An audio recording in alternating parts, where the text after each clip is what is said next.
Hello everyone. Today, a very interesting story awaits you. And before it starts, I would like to ask you to like this video and subscribe to the channel.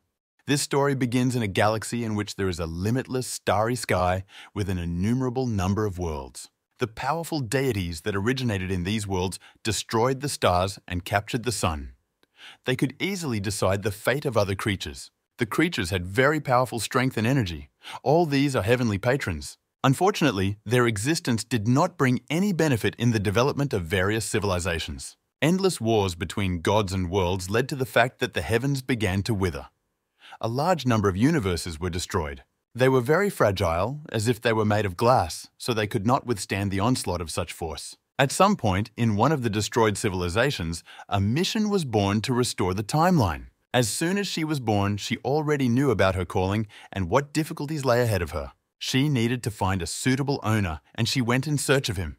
After all, there are so many mistakes that need to be corrected and the fate of other worlds influenced. The universes resembled long rivers of time as there were countless of them. Many years later, she still could not find a suitable candidate. It turned out to be not as easy as we wanted. If this continues for more than 1,000 years, then it will never be able to find an owner. Suddenly, a beep sounded. It was a system alert that let you know that a suitable host had been found. She was very happy about this luck because she just complained about her problem and immediately the solution itself found her. The girl, without thinking for a second, went into this universe, humming a melody in joy. After some time, she found herself among a large number of different planets. The girl immediately realized where her patron had been all this time. It was the Milky Way. Noticing a man levitating in space, she was surprised that he would be her master. The system of the Lord of Heaven noted that he looked like an ordinary person and also a very weak one, which means he would not have much control over her. Heading towards him, she said that it was necessary to move on to concluding an agreement. Although he seemed not strong enough, she could make him powerful. For this, the young man must restore justice and history. Then a notification was heard that the system had chosen its owner and he became its happy owner. The guy didn't understand what it was. The girl joyfully announced that he was now the rightful owner of the most beautiful system of the Lord of Heaven. From this moment on, the young man becomes her patron. True, he looks weak, but there is no need to worry about this because her strength is enough for everyone. She will teach him how to become the all-powerful ruler of all worlds and universes, but for this, he must obey her. Suddenly, the man flew closer to her. A bright glow began to emanate from him and asked her to repeat what she called herself. Compared to him, she seemed simply tiny and she even felt a little uneasy. Looking at him, the system wondered about his origin and what he was all about. Upon request, she was given information that he is really a person. His name is Chen-Yi. He is the Lord of Tao and the strongest deity among the worlds.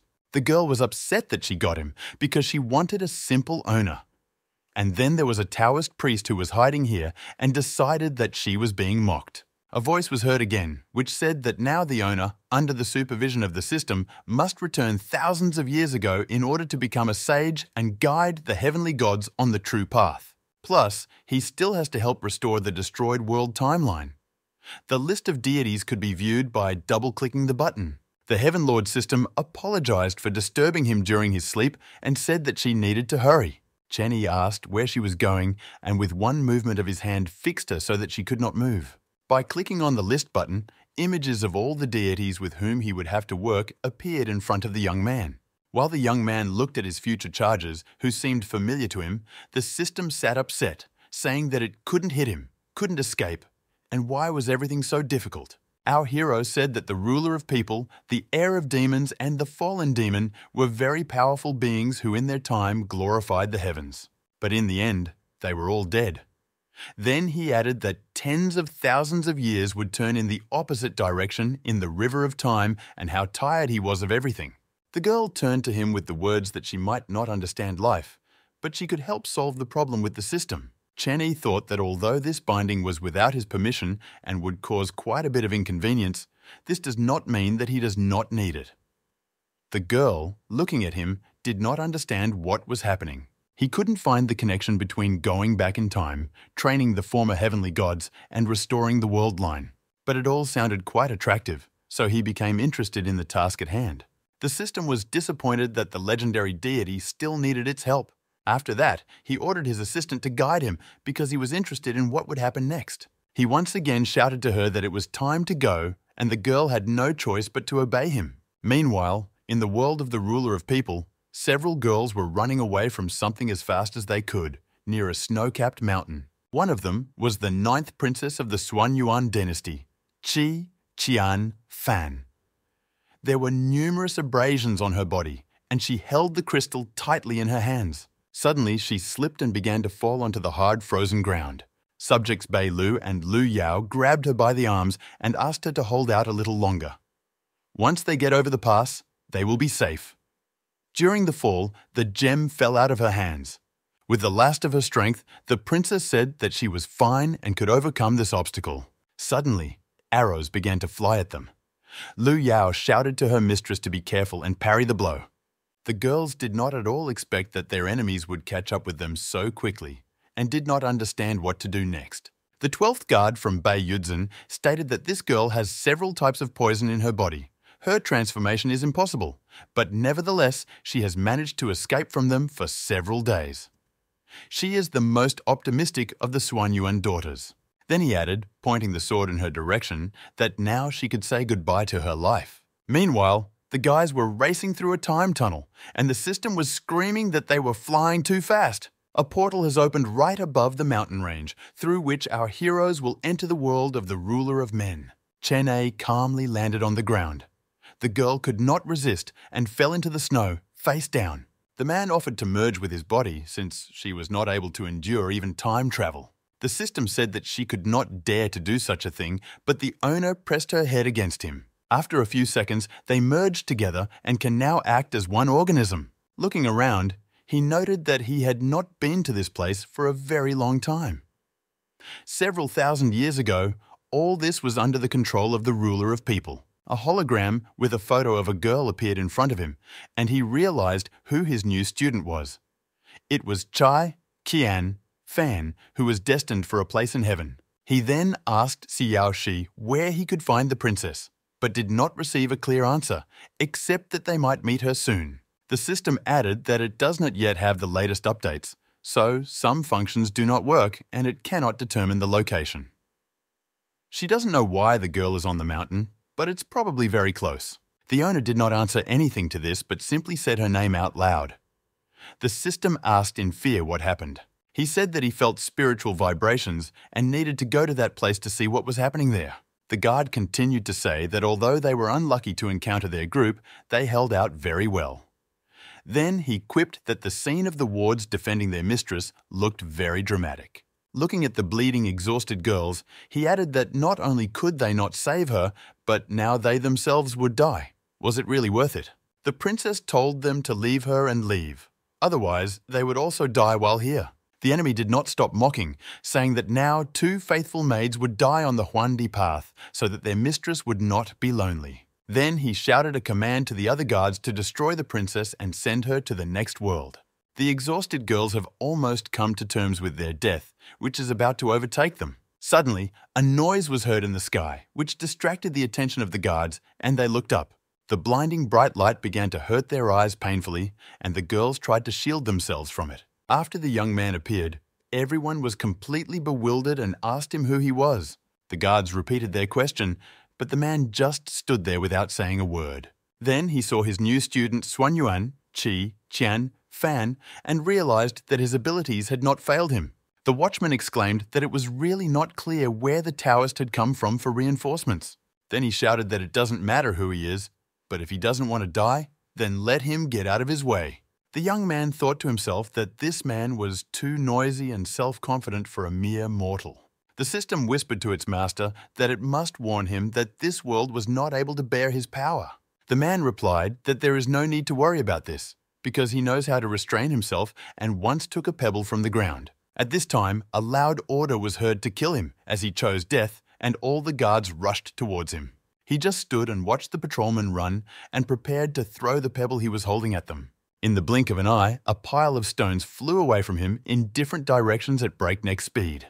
The warriors stood with their mouths open in surprise, as they did not at all expect such a turn of events from a seemingly simple-looking person. A few seconds later, they were covered by a stone floe, which left behind a long trail in the snow.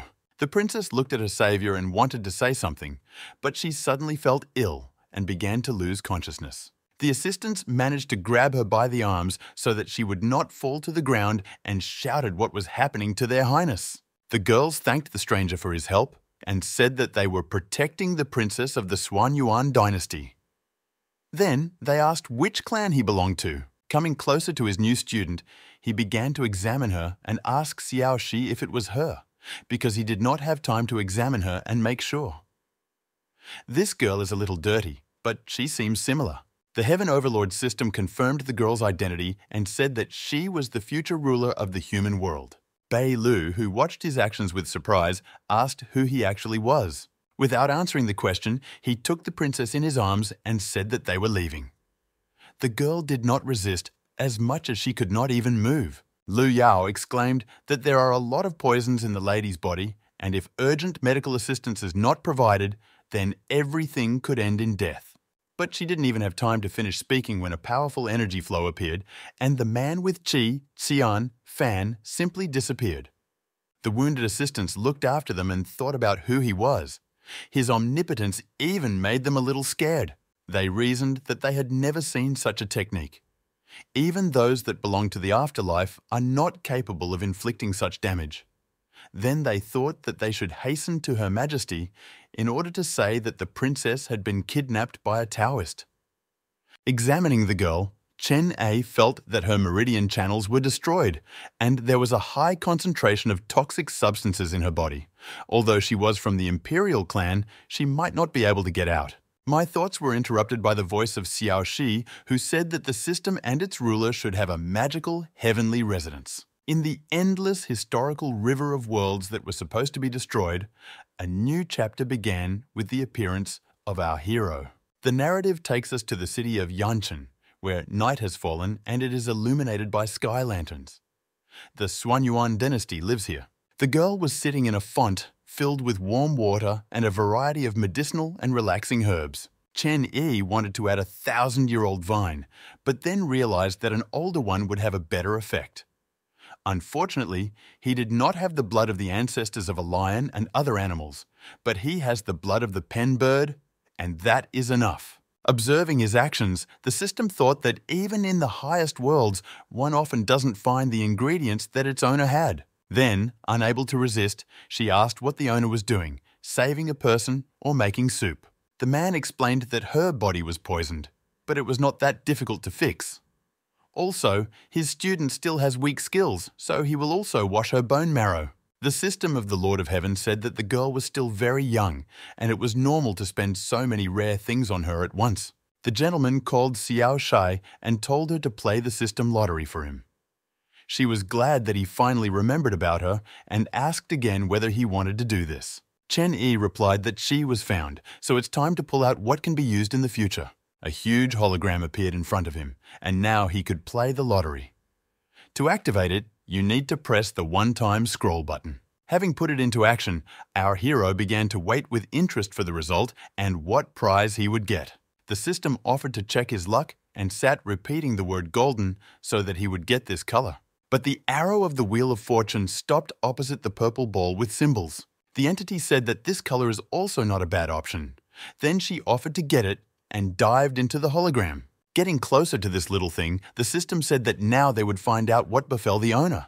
Before she even had time to touch the ball, the master's hand appeared in space and reached out to it. Immediately, everything began to flash red and messages appeared warning of an invasion by an unknown force, and the lottery dimension was in critical condition. Moreover, Chen A did not take the purple one he got, but the one he wanted, gold. Xiao Shi was furious at such impudence, and the man examined with interest what was in his hands and said that this was not a bad ritual vessel. The system shouted that it couldn't be done this way because it couldn't withstand his energy, and the lottery space was unbalanced, so it was difficult to control. The man asked with a challenge in his voice if she forbade him to do this for an hour. She immediately replied that that was not what she meant. But if this happens again next time, this function will be destroyed and he will no longer be able to play it. The owner said that next time he would be more careful and ordered the clothes to be prepared so that the girl would soon come to her senses. As soon as the princess came to her senses, she was very frightened and did not understand where she was. Then she began to reconstruct the chain of events that she remembered before losing consciousness, from persecution by guards and protection by concubines to the appearance of a Taoist. She also no longer felt the presence of poison in her body. Chai also realized that her meridians had been restored and were now intact, but how this happened was a big question. Suddenly, a voice was heard asking if she had woken up. The girl jumped up in surprise and asked who else was there besides her. The man said that there was no need to be so scared because he was her savior and hinted that he saw her naked body. The girl became embarrassed and quickly plopped back into the water, splashing everything around. After that, sticking out only her head from the font and furrowing her eyebrows angrily, she asked who he was. He pointed to the clothes on the shelf, then told her to get dressed and follow him. He himself left the room. The girl appeared in a beautiful dress, and from her appearance, it was clear that she was already feeling much better. She thanked him for saving her, but didn't understand why he did it. After all, they do not know each other, and her meridians were destroyed. The man said that they were restored by him, and the princess is no longer useless. After that, she said that since he cured her, he must know her identity and asked him if this was true. The young man said that the emperor had 8 sons and only 1 daughter. She has been very talented and hardworking since childhood. But suddenly, all her strength dried up and she became useless. The real reason for the destruction of the meridians is known only to her. The girl said with tears in her eyes that if he plans to use her as an advantage in negotiations with the Swan Yuan clan, then let him know that the imperial family does not need such a mediocre child. Chen Yi said that she was hard-working and her strength could be renewed, and then asked if she really wanted revenge. A voice came from the notification system, which brought a new student into the database and said that she could earn 1,000 points for bowing to her mentor. There was no penalty for refusing to complete the task. The princess said that, of course, she wanted to, but she could not say another word as tears began to choke her. The man said that if she really wants to change everything, then let her bow to him as her teacher. Suddenly, her legs began to give way and the girl fell to her knees. It was as if an invisible force had knocked her down. Xiao Shi immediately said that the task is for the student to want to kneel and not to force him to do it. And how can one even do that? Chen Yi didn't even notice how he used the power. Qi noted that even from her domineering father, she did not feel such energy. Having experienced the teacher's power, it seemed to her that not only her physical form, but also her soul would be destroyed. The mentor named 3 of his advantages. The first is that he saved her on the mountain. The second is that he removed the poison and cleansed the bone marrow. And the third is that he will help take revenge. The latter will happen if she kneels in front of him, then he will show her the exercises. Then he added that if he wanted to harm her, he would not have saved her. The girl stated that she had heard about the practice of using bodies and souls for magical tools, and she asked if he needed her imperial blood for this. After listening to her, the man concluded that she was well aware of some issues. After that, he leaned over to her and said that he didn't care about her appearance or pedigree. If he wanted her dead, then why did he heal her? And again, he offered to become a student. The girl didn't understand why she was the one. He explained that he does not pay attention to appearance or abilities. Only people with great destiny can learn from him. He had no students before, so he will treat her with care. He will not force her. Everyone should have the right to choose. If she refuses, she will again be just the 9th child of the Swan Yuan dynasty. But if she agrees, he will help her regain everything she has lost. The princess was faced with a difficult choice, and she must make a decision right now. Qi Qian Fan was training in the main hall of the Tao Temple and was preparing to receive a reward. Her Dzogchen, which is a branch of the spiritual practice of Vajrayana Buddhism, has now been restored. Now the girl thought that she needed to talk to her teacher about her situation. But as soon as she thinks about everything that is happening, it seems to her that it is happening in a dream. On that very day, the princess finally bowed to Chen Yi and accepted him as her teacher. A few moments later, he erected the temple she is now in out of thin air. The spiritual energy of this shrine turned out to be much more powerful than the sacred mountains, so she was able to restore her Dzogchen in a short period of time. For achieving such quick results, Qi received praise from her mentor, who said it was very good. With the help of this environment, she managed to reach the mortal realm. She felt her spiritual sea, and this gave her confidence that she could reach the blue sea, and if everything went well, she would reach the purple one. She immediately received a blow to the forehead with her hand, and the teacher asked who told her to reach the spirit sea and that purple was the limit of her capabilities or something. Is it really worth being proud of? The girl objected that he doesn't take students based on their fate, not their talent. The violet spiritual sea can only be concentrated by special cultivators. When she was previously in the kingdom of the sea, her color was blue. The man replied that with her abilities that the heavens had given her, the blue spiritual sea was very little. Although he said that he would not pay attention to talents, this does not mean that the attitude will be lenient. When the old is destroyed, there is a chance to create a new one that is even better. She had the opportunity to rebuild her strength. The level that was is bad for her, so she must reach the golden spiritual sea. Xiao Shi's voice rang out and said that the reward for accepting followers had been received. Now there is a new task that you need to familiarize yourself with. The Heaven Master system can only be seen by the owner. Chen Yi needs to help his student get the relic of the ruler of people. 1,000 points will be counted for this. The punishment for failure to comply was not provided as he could not fail to cope with this task.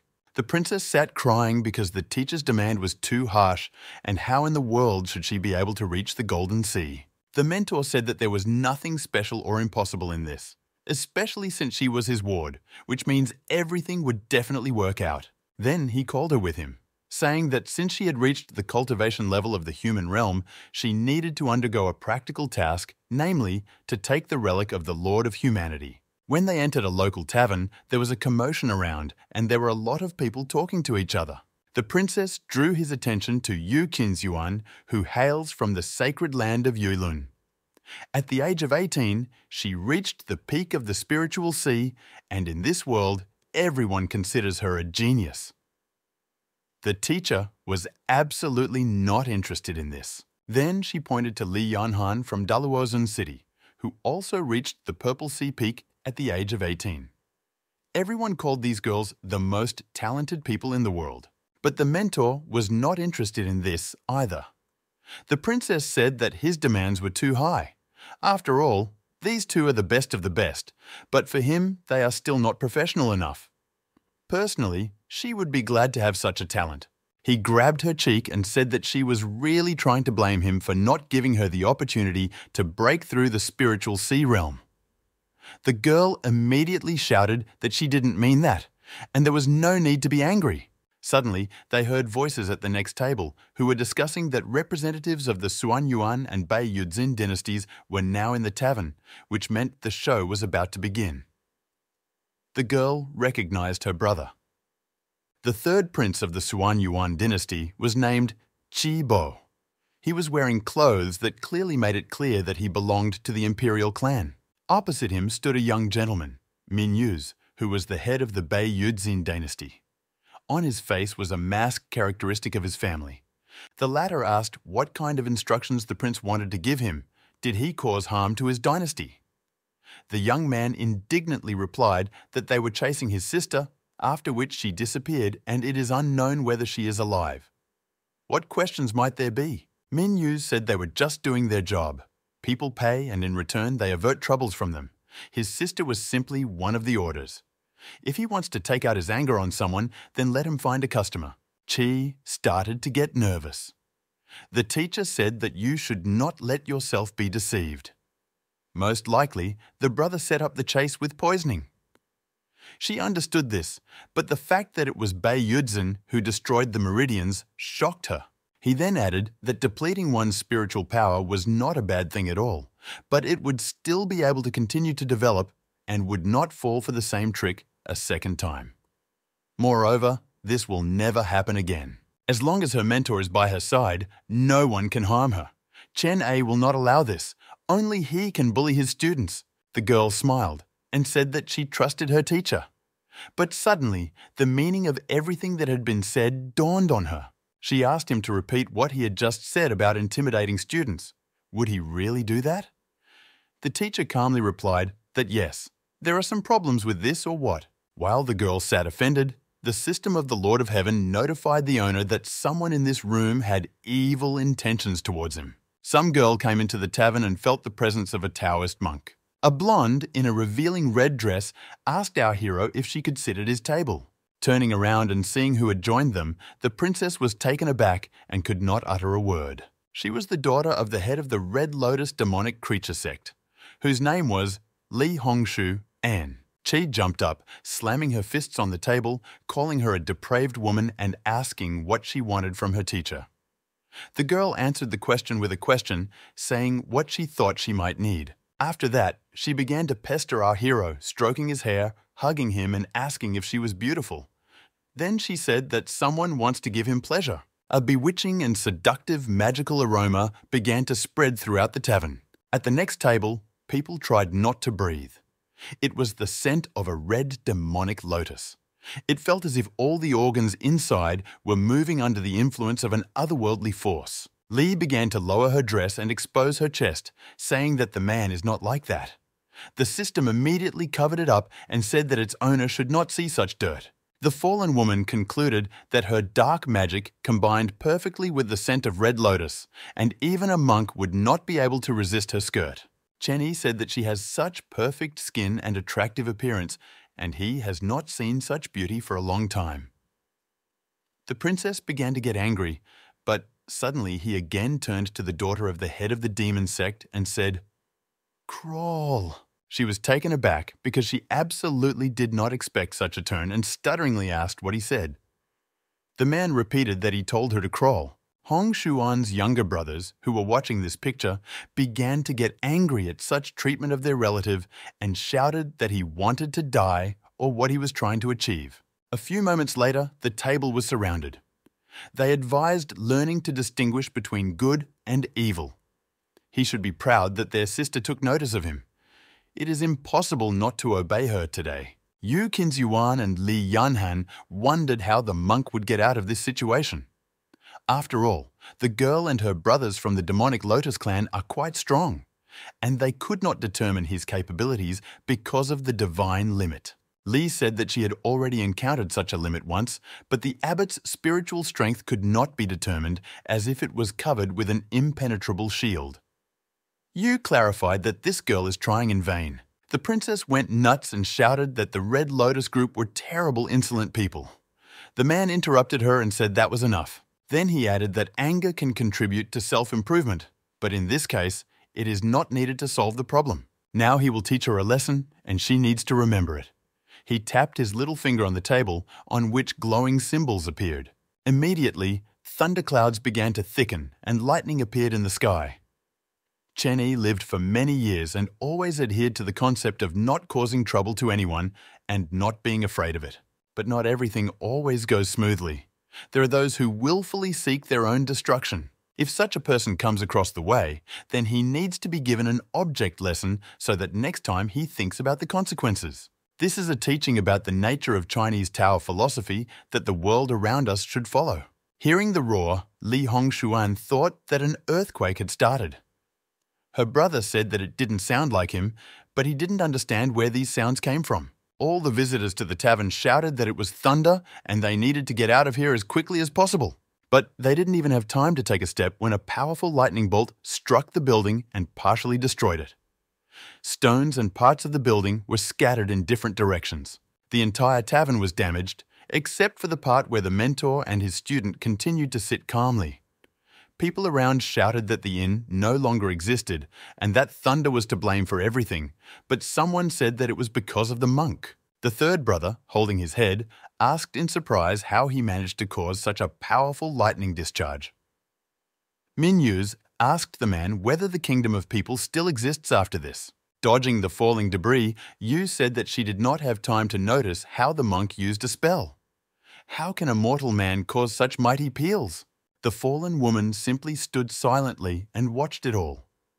The brothers shouted that she needed to be taken away as quickly as possible because it was very dangerous here and there was no point in messing with the relic of the ruler of people. The princess asked if heavenly thunder was the teacher's power. He replied that she was a fool and that these were just randomly drawn symbols of the five thunders talisman. If in the future she wants to be able to do the same, he will definitely teach her. The system said it was too much and innocents could be harmed. The man replied that he was confident in the correctness of his actions and the lightning was not fast enough to kill someone. Xiao Shi said to look around. Seeing the chaos and devastation, he stated that it didn't work out well, but it's not such a big problem. The teacher then ordered Qianfan to take a good look at the people she saw in front of her and tell him what she noticed. Their faces showed wild fear, horror and panic. They were all shaking and confused. They feared her teacher and were concerned about the heavenly thunder he was able to summon. The man said that everything was correct and it was necessary to remember their views. Today, he turned out to be stronger, so they were overcome by fear. Methods, ways of self-development, these are all criteria for perfect energy. Since she is destined for a place in heaven, she must get used to such views and remain steadfast. The system said that it is strange to teach a 15-year-old child to control force by force. How can this lead to a positive result? What is he even doing, raising her to be a human lord or a demon emperor? He turned sharply to her and asked if she had a different opinion by chance. Xiao Shi immediately began to deny and say that she was misunderstood because she does not dare to contradict her master, who is always right. Suddenly, the chief of the city of Qianyan appeared and asked who dared to do such a thing here, causing thunder with the help of his magical abilities. Chenny proudly stated that it was him. The princess tried to stop him, but did not have time. She said that this was Ho Shaoyan, a famous Tibetan strongman and, according to rumors, had already practically become a deity. The teacher replied that half a step was nonsense. The effect of the thunder talisman is the limit of the Lord of the Skies, and no one else can achieve this. The city mayor shouted what nonsense he was talking about. The old man is not completely out of his mind yet. The thunder disaster caused a vision of heaven and earth. Only devilish tricks can cause such a terrible influence. The man retorted that the relics of the ruler of mankind were about to open, and these half steps didn't count. Calling the monk a kid, Ho asked to be allowed to find out who he was, a ghost or a person, and use the through look. A few seconds later, the old man found himself in a boundless, dark space reminiscent of space. He turned his head in different directions and could not understand what had happened and how he ended up here so quickly. A huge hologram appeared below him, and Shaoyan concluded that this was clearly not a spiritual space or an internal view. After he glanced at the man who had energy floating around him, he realized that it was the aura surrounding him. Suddenly, the 3D projection began to collapse, and the man became scared, thinking that it was the end for him. But when he opened his eyes, he found himself again in his natural environment and could not catch his breath. Having come to his senses, he stated that the younger generation sometimes crosses all boundaries and then asks the older generation to forgive them. The man replied that the virtue of God is a good thing. You need to improve and value it. The princess did not understand what had happened and what the head of the city thought about it all. Minyus thought that Ho wanted to look into what was hidden in the depths of this Taoist, but his technique was instantly destroyed, which means the monk's spiritual power is more powerful. Bai Yudzin have been among people for many years, but they have never met such a person. Ho Shaoyan stated that the younger generation asks for forgiveness from the older generation for what they have done. Chen Yi had mercy and said that he didn't want to kill anyone today. Besides, the time had almost come. The girl observing this conversation asked in surprise what her teacher meant. There was a loud crash, and the ground began to move away from under our feet. Some thought it was an earthquake, but it was a relic. Yu Qinxuan and Li Yanhan realized that the activation of the relic of the ruler of the human world had now begun. Everyone instantly went somewhere, turning into flashes of light and saying that they needed to hurry to get the treasures and not let Luozun and Yuilun get ahead of them. A large number of people had already gathered near the tomb of the ruler of mankind, which was located in a remote area. This shrine, which has been hidden for 50 years, is finally activated. The elders said that the rarest and most exotic jewels should be hidden in it. But this is an absolute trifle compared to the fact that the temple should contain the heritage of past generations, which should be transferred to the new ruler. But for a long time, there was not a single person who could accept this. Teacher Chen Yi and his ward also arrived at the location of the relic. A voice was heard that said that the Taoist hardly had any plans for the shrine. But he was immediately told that this was nonsense, and everyone would like to get it because the eldest lord fought with the heavens, and he is legendary. Ho Shaoyan approached the man and said that the temple has cultivation restrictions. Only those with a level lower than or equal to the soul realm can enter there. He replied that he had no intention of going there. His ward will go to the tomb. The head of the city said that he does not know what level she is at, but if suddenly it exceeds the permissible level and she forcibly tries to go inside, she will receive a harsh rebuff. Chen Yi replied that there is no need to worry and you can relax, because his student is at the level of the mortal realm. Everyone was outraged by this information and they thought it was just some kind of joke. After all, how could one go to a shrine at such a low level? Some realized that the Taoist's cultivation was clearly higher than the third level, and he would not be able to enter there. And the girl was only at the first, but she did not pose any threat. So, the monk will not receive the treasure because the little one will not be able to protect himself. Ho Shaoyan asked for forgiveness for having to leave the older generation in order to be an escort to the tomb. The princess, with tears in her eyes, asked that her mentor was really abandoning her at such a crucial moment. The thunder he created attracted unnecessary attention, and she is his student, and this means that she will be watched. Instead of demonstrating his techniques, it would be better if he simply talked to those attackers and lowered people's vigilance towards their duo. Holding her cheeks tightly, Chen Yi said that the Overlord's artifacts were her first task. He wants her to enter the tomb and get them. The girl replied that she would try. Then it dawned on her what she would have to face, and she said that the last time the inheritance was received was already in the last generation. And now there are a lot of talented disciples of the righteous sects here, which means she will not see victory. The mentor said that people always found him by accident. He believes in her, since he chose her as his follower. The system picked up that the owner was saying the right things. The girl was pleased that the teacher supported her so much, but she herself did not believe in herself. The tomb of the Lord of Men was finally activated and opened.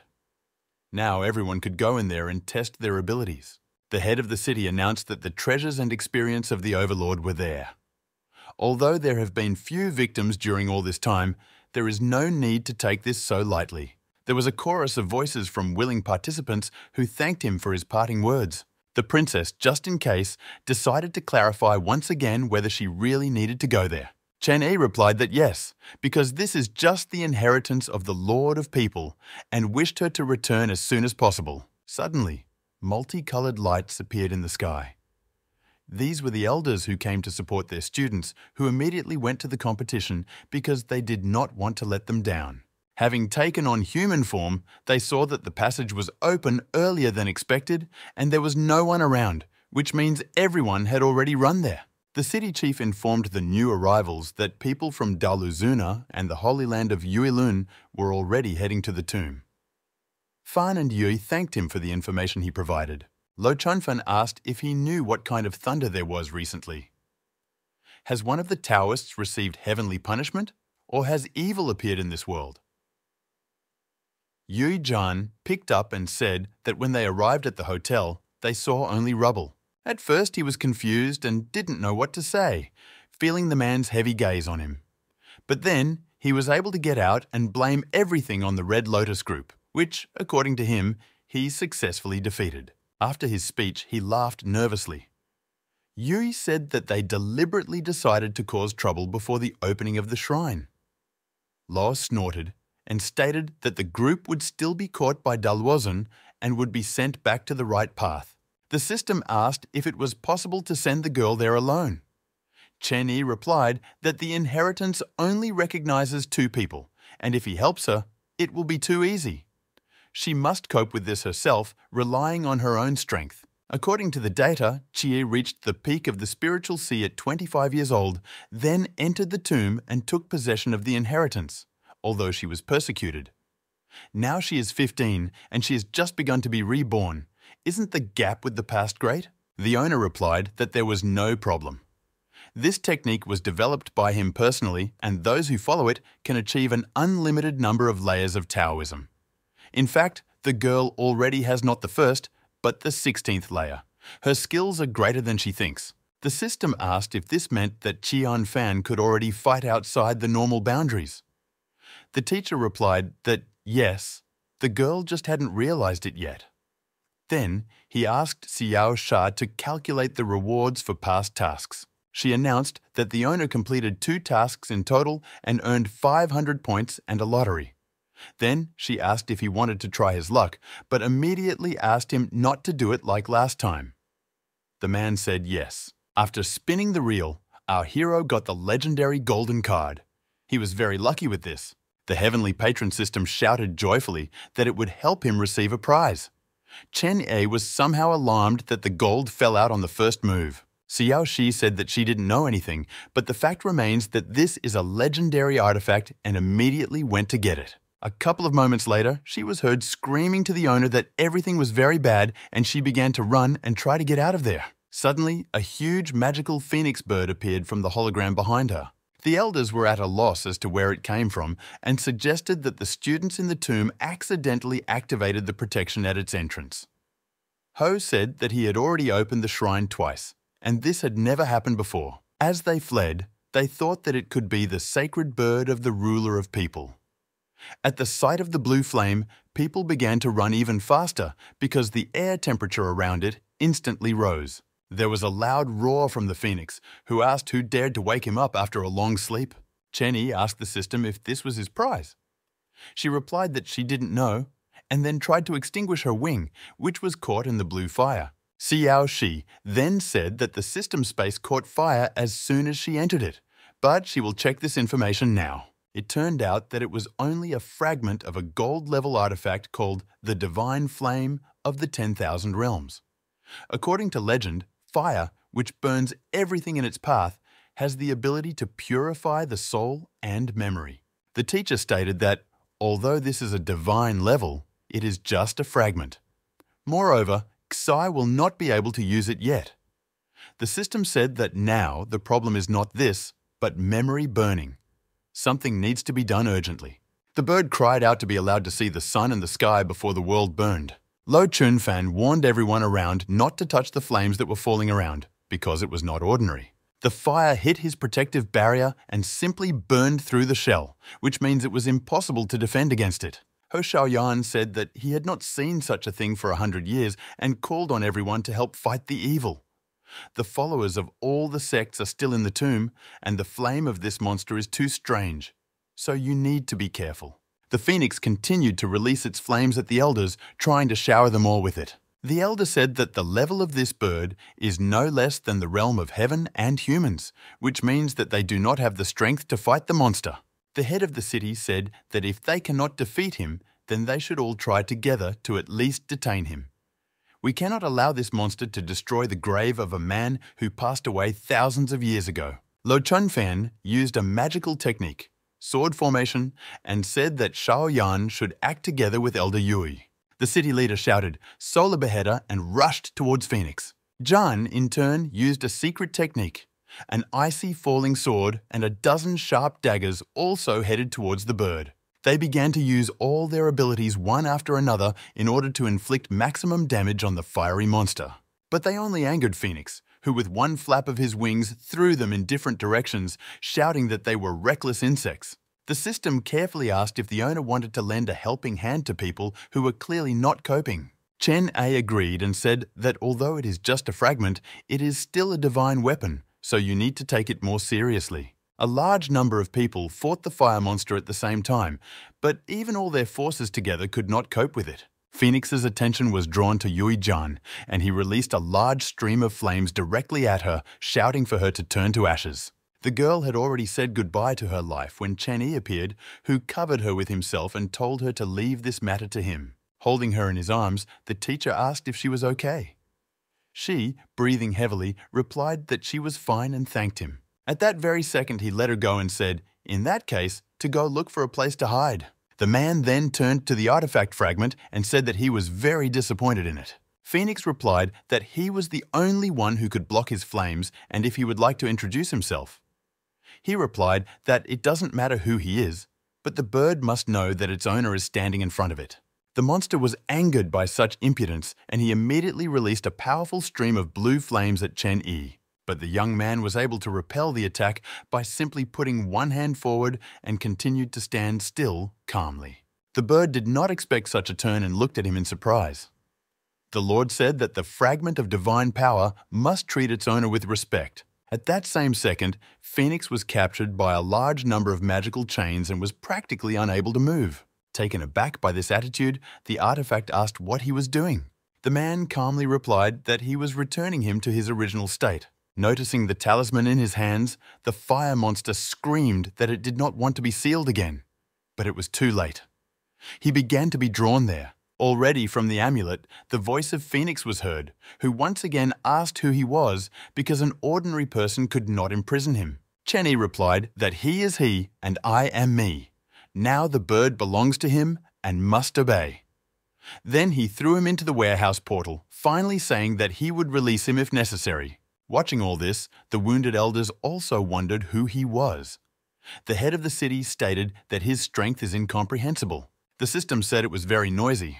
The owner replied that this time it was her fault. She apologized and stated that she had no idea who would insert something like that into the lottery. Suddenly, a loud voice rang out, saying that the predecessors had opened his eyes. The system looked at the tomb in surprise. Magic signs and a glow appeared around her. Then the same voice said that I wondered if people could gather at the shrine. The system asked the owner if this was the ruler of people. He replied yes. At this time, inside the tomb, the girls were surrounded by a large number of iron robots. Standing defensively, Lee said that these dolls are only in the spiritual sea realm, but the problem is their number. Yu replied that this was a test from the Lord of People to the younger generations and drew her friend's attention to the Taoist disciple. Then she added that she could not understand what type of technique she was using, but she was successfully able to deal with opponents using only brute force. Is she exactly at the level of the mortal realm? The girls realized that she reminded them of the 9th princess of the Suan Yuan dynasty. At this time, the girl, with one kick, simply blew off the head of the mechanical robot. Chi mused that the practice her mentor taught her allowed her to recover in just a few days. But was this really the level of the mortal realm? After all, she feels that she has become even stronger than she was before. Having dealt with the dolls, the princess went further along the road to the next level. Chen Yi said that he believed in her and allowed her to be reborn, which means she will definitely succeed. She stopped near the cliff and, looking down, saw red-hot lava. The girl could not even think that the second level would be connected with her. The student didn't understand what to do next and began to get upset that she would not be able to overcome the obstacle. Suddenly, the lava began to bubble, and the girl realized that there was something at the bottom. A demon resembling a dragon emerged from the volcanic mass and roared menacingly. This creature was the beast of the soul realm, Qin Xiun Zhao. It was huge in size and lava was its natural habitat. The princess was at the level of the mortal realm, and the monster was at the level of the soul realm, which is higher. Sin, oblivious to the girl's presence, dove back into the lava. After such actions, it seemed to the student that she was despised. The girl began to panic that she needed to get through a creature stronger than her. I didn't have the shooting star spear with me. It was necessary to ask Chen Yi for some kind of weapon, and now, if she does not take possession of the relic, the teacher will punish her. While the princess was racking her brains about what she should do, the mentor decided to check how she was doing. He asked the system why Qi was so afraid, since he was just a soul realm level demon. Xiao Shai replied that the current Suan Yuan is a 15-year-old child for whom it is quite normal to be afraid of monsters. The owner said that it was a shame and generally disgusting to watch. Then he asked the girl why she hesitated. The princess was surprised to hear his voice. She asked how he managed to enter, because in the tomb there is a restriction on spiritual development. The man replied that there were no places where he could not enter. Then he said that she had already passed the first level. Why didn't she continue on her way now? Chioi replied that she was not going not because she didn't want to, but because she couldn't. At the bottom of the cliff, there is lava, which is impossible to pass through, and the passage is also guarded by a dragon of the Soul Realm level, and she does not have the strength to fight him. Chen-yi retorted that this is just the thing for practice. The girl began to become hysterical that she was being sent to certain death. How can a teacher wish this for his student? The mentor told her to just try, and he would back up if anything happened. The princess looked at him and asked with hope in her voice if it was true. The man replied that there was no point in deceiving her. The system giggled that the girl was too easy to deceive. Having been a little inspired, the ward decided that she needed to try. True, the lava was too high in temperature, and even the spiritual protection of the body would not help. There was also a Soul Realm level dragon present. Chen-yi got tired of watching her crumple, and he decided to help by throwing her off the cliff with a kick in the ass. The girl did not expect such a setup. She flew down and screamed that she was not ready and why she had been so cruelly deceived again. Having closed her eyes, the princess was preparing to touch the hot lava, but suddenly found herself in a pond. She was surprised why it wasn't hot at all and realized that there was water under the lava layer. The sea of volcanic mass was just an illusion, under which the underwater world was hidden. This was the true second-level view. A dragon appeared out of nowhere and began to attack our heroine. He opened his mouth and showed huge fangs. The girl dodged as best she could, but the monster clearly planned to eat her and was not going to retreat. She shouted that she wouldn't let this happen and pushed him away from her with her feet. But the monster hit her with his tail as hard as he could, and the princess flew to the side like a rag doll. The girl muttered that he had such strength that his hands went numb after the attack. But she realized that he was not as strong as she thought, so she stopped being afraid of him and decided to fight. The system asked the owner how he thought his student would cope with this snake. He replied that the kingdom of the soul is not such a big problem. Tianfan should feel the changes in her body. Xiao Shi clarified whether he was definitely not going to give her a weapon, because all this time she had been fighting with her bare hands. The man stated that the technique he taught her develops a fairly strong body. Moreover, she asked him for weapons. The system of the heavenly patron was indignant that since Tsai did not ask, then there is no need to offer it himself. The teacher replied that everything was correct. She said that his attitude towards his student was very unusual. At this time, the girl attacked the dragon's head and made a powerful blow. Compared to him, she seemed very tiny. But the monster only growled menacingly and again threw her aside, hitting her with his tail. Holding her wounded hand, the princess noted that dealing with him would not be as easy as she thought, because he was worthy of the level of the soul realm. Taking advantage of the fact that the girl was distracted by thoughts, the huge snake began to wrap its body around her. Having collected her thoughts, the princess began to strike his torso one after another with her fist. The snake screamed loudly and loosened its grip a little, but did not let go of the girl from its strong bonds. Then he dragged her somewhere deeper, and it turned out that they were moving towards the tomb. Chi angrily screamed for him to let her go and sharply spread her arms to the sides, thereby freeing herself from the trap. After she lost her temper, a fiery glow appeared around the girl. The princess was furious that sparks were flying out of her eyes. A fireball appeared in her hand and she was ready to attack. The girl began to deliver powerful blows and screamed that she told him to let her go. The dragon roared from the pain that this little creature suddenly began to bring him. After that, he flew head over heels and hit the ground with all his might, so that the stones scattered in different directions. The demon was defeated.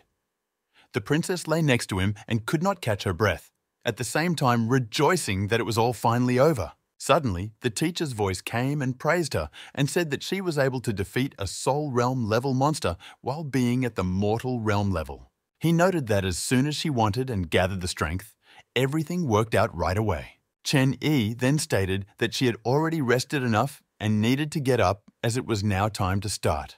The princess, with horror in her voice, asked what exactly she would have to start. The mentor said that he helped her activate the last test of the ruler of people. After that, he pointed to 2 demons and added that they were the remnants of souls that belonged to monsters of the enlightenment level. One of them was a monster that looked like a huge eagle with glowing blue eyes. The second was a thug who looked like a monkey with large fangs and horns on his head. They growled loudly, beat their chests with their fists, and looked quite angry and intimidating. The girl was horrified by what she saw. But the teacher tried to calm her down, as he thought, and repeated that these were just remnants of souls. There have never been real monsters in this world. Perhaps she will be lucky enough to meet them in the future. The princess stammered and asked that since this is the last test, doesn't that mean that they are very strong, and asked if he would allow her to lose. The man calmly replied that they were weak. That stupid monkey is called the Wild Thunder Gorilla, and its meat is very tasty. And the second one is a magic golden feather, and its wings are very suitable for frying. Chi asked if he really considered enlightenment-level monsters as food ingredients. The teacher replied that the ruler's tomb was ahead, and to get there, you just had to defeat 2 demons. The girl began to cry and ask him to tell her honestly that he simply did not want to see her among his students and was ready to feed her to the monster. The man said not to talk nonsense because this is a test for the ruler of people and must be passed. Then he kicked the snake and ordered him to stay outside so that no one else would be allowed in there. The dragon did not dare to disobey and set off to complete the assigned task. At this time, a golden magic feather rushed towards Chen-Yi. He paid attention to this, but continued to stand calmly. The monster had already flown close enough and was about to grab him with its sharp claws. The young man said calmly, and with one wave of his hand, he threw the bird back with a powerful energy flow. But without calculating the strength, he simply destroyed it. What's more, there is nothing left of the eagle. The princess didn't even find what to say and just watched silently with her mouth open in surprise. The system reported that he had overdone it again. But now there was only one monster left. The man replied that this non-entity dared to attack him and could not withstand even one blow. The girl hopefully asked if he would help her deal with that other demon. He replied that, of course, no, because she herself had to get the inheritance. There was no other way. After that, he added that he would not interfere anymore, wished her luck, and disappeared. The princess felt heavy breathing behind her, then turned around and saw a monster looking at her with eyes red with anger. Then he rushed at her and began to deliver powerful blows one after another, but the girl managed to deftly dodge them. His power was destructive, and Chai realized that if he hit her, he would simply smear her and she would die. From the side came the teacher's voice, who said that this was not a little snake with the kingdom of the soul. Although this monkey is only a remnant, it is still at the level of the kingdom of enlightenment. You can't handle this with brute force, use your brain. When you have to face an opponent stronger than yourself, you need to calculate his weaknesses and find your advantages. The main thing is to behave rationally, calmly, and under no circumstances be fooled by provocations. The monkey uses brute force and lightning tactics. Her attack speed is average, but she follows a single trajectory that is not difficult to predict. The advantages of Chai are its small stature and maneuverability. You need to find his weak point and hit him. The girl noted that the monster looks terrifying and covers its entire body with lightning, so how can one find its vulnerable spots? Suddenly, the monster opened its mouth wide, in which a bright glow appeared and was preparing to strike with magical power. The princess saw this and realized that things were bad. A powerful energy stream headed towards her, but the girl was again lucky to dodge it. She began to remember the teacher's words and decided to follow them. One of the tips was to get rid of unnecessary movements. Then it was necessary to use an agile gait. After this, concentrate all your forces at one point and deliver a crushing blow. She considered his face to be one of his weakest points, so she attacked him. For some time, the demon lost orientation in space, and the princess decided that she had succeeded. But this was far from the case, and the thunder monkey only became even more angry and roared. She then launched a powerful punch straight at the girl, who didn't have time to dodge it. She flew down with great speed because their physical strength was not equal. After the girl made a crater in the ground, the demon began to laugh evilly. The system asked the owner if he was going to help her. After all, a little more and Qianfan will simply die at the hands of this monster. The man turned to Xiao Shi and said that they both know that the princess is the future lord, but does she know how the girl became him? If she had not been on the verge of life and death, she would hardly have used all her abilities to their fullest. The system asked to clarify what he meant because it didn't understand. The teacher replied that the development of Qi is on the 13th layer of the mortal realm. She herself must realize that the technique he taught her will help break any boundaries of cultivation. This layer may seem incredible to someone, but in his opinion, this is not enough. She asked if he meant that Qian was pretending not to know. He said that she just doesn't trust him. That's why she doesn't show true strength. In front of her father, she was flexible. But do not forget that she was poisoned. Her meridians were destroyed, and then, on the verge of life and death, she managed to hide for several days and survive. Therefore, you should not underestimate her. Suddenly, a bright glow began to emanate from the place where Jai lay. The system asked what was happening to it. The owner said that it seems that she has reached the 20th layer of the mortal realm. A very strong wind rose, and Xiao Shi asked if this was a manifestation of her new strength.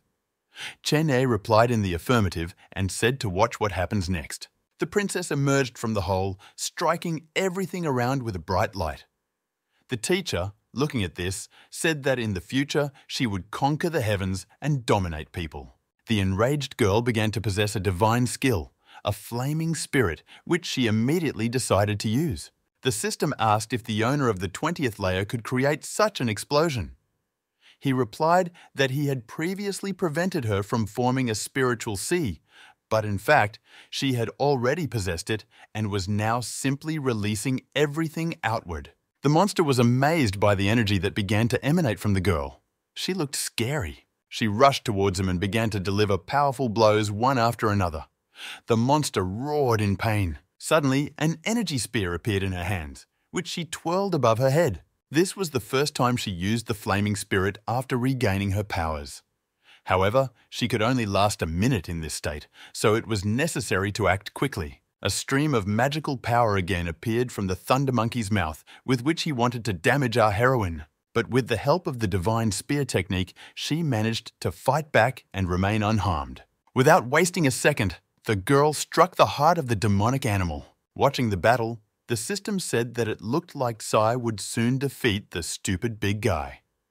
The owner replied that her tactics were certainly interesting, but they consumed a large amount of power, so in this state, she would not last long. At this time, the demon was about to strike at a very close distance, and the girl realized that this could end badly. A few seconds later, she was covered with a powerful energy stream of demonic power. She received a bunch of abrasions and wounds, but remained unharmed. The girl noted that this place is worthy to be called the tomb of the ruler of people. Although this monster was only a remnant of a soul, its strength remained the same. The princess was bleeding and noted that the burning spirit technique was taking more energy than she had expected. Standing opposite the demon, she realized that there was only one way out. It's relying on brute force. But the thunder and lightning emitted cover his entire body. Even if spiritual power can neutralize them, a feeling of paralysis will still arise. The girl suggested that the weak point of the Thunder Monkey could be his eyes. She decided that it was not. If she cannot defeat the remnant soul, then how will she take revenge later? The princess told herself that she could not lose in this battle and rushed to the attack. Having flown up to the monster, she pushed away from him with all her strength with her legs so that he would lose his balance. Then she rushed back at him at breakneck speed, holding her spear in her hand at the ready. The fiery lance pierced the head of the monkey, who roared loudly in pain. The girl turned back to look at the result of her actions and whether everything worked out for her. Energy rays began to emanate from the monster in different directions, and then an explosion occurred that simply tore it into small pieces. From the thick, dusty fog, a student appeared who was covered in abrasions and cuts, but a winner. She tiredly clung to her mentor and said that she could do it. She destroyed this monster. She then asked for forgiveness for hiding her mastery of the divine technique, flaming spirit, from him. The teacher calmed her down, saying that it was nothing to worry about. He understands everything. The girl began to fall exhausted. Taking her in his arms, he stated that he also had something to hide. In the tomb of the Lord of Men, such a test as fighting a monster should not have appeared. These remnants of souls were only protectors of the temple. Chenny specifically awakened them so that she could go through the battle with them, knowing that the chances are not equal between the enemy and her. She burned her spiritual energy in order to gain a short burst of power. But she did not take into account the rate of energy combustion. Therefore, her rating is satisfactory. When she came to her senses, it turned out that the princess was lying on the lap of her mentor, who was reading a book. Noticing that she had woken up, the man said that he had treated her abrasions and wounds, so there should be no problems. The girl thanked him, and he replied that it was not necessary to be so polite to him and threw the book into the storage area in the portal. She explained that the teacher saved her life, restored her meridians, taught her techniques, but she still hid her cultivation level from him. Wasn't he angry at her for that? Chenny patted her on the head and said that everyone has their own secrets. There's nothing to apologize for here, so they're even. The princess did not understand what was meant by the phrase that they were now even. The teacher said that she was deprived of her development, but now that she has the opportunity to recover, making her level higher, she needs to cherish it. Burning spiritual energy like today is very bad for the foundation of this. She realized her mistake and promised to use it as little as possible. Now all that remained was to go inside the tomb and take the inheritance of the ruler of people. Inside the temple, there were quite a few huge stone sculptures of various warriors. Xian. Fan asked what kind of statues are here. The man explained that these were all rulers of past dynasties. Noticing a glowing chest at the foot of one of the monuments, the girl pointed to it and exclaimed that she seemed to have found a treasure. The princess was about to come up and pick him up when she noticed that the sculpture's eyes began to glow. She was scared, did not understand what was happening, and just in case began to back away. Then she felt how everything inside began to shrink. It was a strong spiritual pressure. Suddenly, one of the statues ordered her to kneel before him. The girl said with confidence in her voice that she did not come here to bow. She then added that compared to her teacher's spiritual pressure, it was much weaker.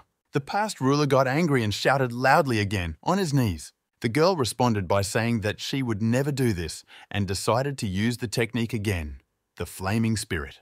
But then the teacher's voice was heard, who said that he asked her not to go far. Why was she doing this again? He ordered her to discard her spiritual skill, otherwise he would destroy it with his own hands. Suddenly, the sculpture introduced itself as the 7th generation ruler, Ao Hunchi, and greeted its ancestor. He explained that the younger generation did not want to inconvenience the ancestor's disciple. These are simply the rules of inheritance through which they test a person. Chen A replied that his ward does not need such checks. The only person who can force her to kneel is him. Then he added that he had not seen the techniques of the Lord of People before and asked for enlightenment. Hunchi replied that with his permission, he would show everything with great pleasure. Magic rays began to appear in the room, and the princess asked with interest what they were. The teacher told her to look carefully at the Lord's sword. A huge light serpent appeared from Ao's weapon, which stood motionless. Everything around was shaking. At this time, Yu Qinxuan and Li Yanhan thought that an earthquake had started. But then they realized that the vibrations came straight from the depths of the tomb of the Lord of People. Yui Zhan noted the stunning spiritual fluctuation and wondered out loud if someone from the younger generation had managed to acquire the inheritance. The mayor replied that a lot had happened today, which means anything could happen. Meanwhile, in the tomb, the girl was terrified by the giant, brightly glowing dragon that appeared before them. Hunchi asked the Lord to come down and give him some order. The magical serpent flew close to our hero and growled menacingly, but he only leaned back a little from the strong flow of air. Immediately after this, a powerful explosion occurred, and the girl thought that such pressure was like a storm. Could this really be the real power of the past ruler of people? Chen A decided to use his technique and placed 2 fingers on the monster's forehead. Qi was hiding behind his back at this time. The dragon froze and looked at him as if hypnotized. After that, his head was simply torn into small pieces, and the man continued to calmly stand in his place. Ao Hunchi said that the ancestor's professionalism and technique amazes him. The mentor noted that, unfortunately, he is only a remnant of the soul. If Ao were in his heyday right now, he might have succeeded. The spirit replied that even if all the rulers were alive, it is unlikely that even together they would defeat him. Then he added that he had received the instruction he wanted, which means he could move forward without regrets, and thanked him. After that, he shouted that the mission that had weighed on him for hundreds of years was finally completed. He is very glad that the heiress was able to pass all the tests at such a young age and that she has such a wise patron behind her. Finally, he turned to the girl and said that although they did not know each other, she had gone through many tests in order to get here and prove to them that she was chosen by heaven. The seal of the human lord and the 9 dragons were already behind. From today on, she is the ruler of the human world in the 8th generation, and their fate is in her hands. Having finished his speech, he disappeared. The princess asked if the past lord had disappeared for good. The man replied that he was just a remnant of a soul, and it was not easy for him to maintain such energy until today. But now she can go and take the inheritance. The girl, with apprehension, but at the same time with greater interest, approached the magic chest and began to open it. There she saw the seal and records of the Lord of the 9 Dragons. She did not yet understand that it belonged to her, and lightly touched it. She immediately began to shine brightly and fearfully asked her mentor what was happening to her. At this time, a huge dragon began to encircle the tomb, which roared menacingly. People watched him with a feeling of passion. Everyone immediately realized that someone had managed to get the inheritance, and now everyone was very interested in who this brave student was. Suddenly, everyone present was surrounded by brightly glowing spheres. They could not understand what it was, but made the assumption that it was spiritual protection. After a couple of moments, everyone found themselves near the entrance to the tomb and wondered how they managed to teleport here. The city leader thought that finally, after centuries, someone had acquired the legacy of the ruler of people. The system reported that the mission to obtain the legacy was completed. Wisdom points and the opportunity to play the lottery were earned. The owner asked Xiao Shi to let him look at the available information about the Lord's Seal. A hologram appeared on which it was written that this was a very rare spiritual artifact. It has a storage facility and can absorb ki from mountains or sects to improve itself. It also transforms ki into pure aura and transfers it to the owner. The system said it was like a spiritual battery that recharges itself if you use it. The voice of the princess was heard, asking how to use this relic. This is the only thing that the past lord left, and can it be used as a weapon? The teacher asked her what the jade seal was for. The girl replied that this was an excellent question because her father had such an imperial stamp. When she was little, she often took it to crack walnuts. After listening to this speech, the mentor, without saying a word, gave her a slap on the forehead. Chi immediately said that she was joking, and of course, she knows what the seal is for. Chen Yi replied that this artifact is the legacy of the ruler of people. Having it, she herself becomes the ruler of everything that is in the human world. But this is not yet the case. She still needs to gain the approval of the major sects of the human world. Share honor and shame with them. Turn the energy of the ruler into your own. Otherwise, the Lord's seal will be nothing more than an ordinary jade one. The girl did not understand what it meant to suffer their fate, but the teacher said that he would teach her everything outside and it was time to leave. Suddenly, the snake with which the princess fought desperately during the second test swam back to them. The man said that it is not at all easy for such a small snake to turn into a real dragon, but there is still such a possibility. Therefore, he ordered him to follow Chi and become her spirit beast from today onwards. The girl stroked his head and said that since the mentor had given him to her, she would give him a name, Xiaosen. Then she asked why he was so tense. Was he really afraid of her? Chen Yi told his student to try to pour her energy into the Lord's seal so that they could teleport out. The girl concentrated and directed all her spiritual power towards her, and after a moment, a bright glow appeared around them. And after a couple of seconds, this glow transported them to the entrance to the tomb. The princess was surprised that everything worked out for her and they ended up there. Noticing a huge crowd in the square, the girl did not understand what was happening and what they were all waiting for. The man explained that she received the inheritance, so all the other candidates were thrown back from the tomb. Yu Qinzuan and Li Yanhan saw the Taoist and the girl holding something in her hands. One of the girls recognized her as the 9th princess of the Suanyuan dynasty with mortal realm-level cultivation. The third brother was amazed that his sister did not die and was here, among the other participants. The chief of the city saw the seal in her hands and asked if Qianfan had become the new ruler of people. The man told the princess to go out in front of the people and raise the artifact high above her head. The girl obeyed and did what was necessary. A luminous snake immediately appeared around her and wrapped its body around her. Then she shouted that she had the seal of the ruler of people in her hands, which means she had acquired the inheritance and from today on became the ruler of the new generation. Everyone present was shocked.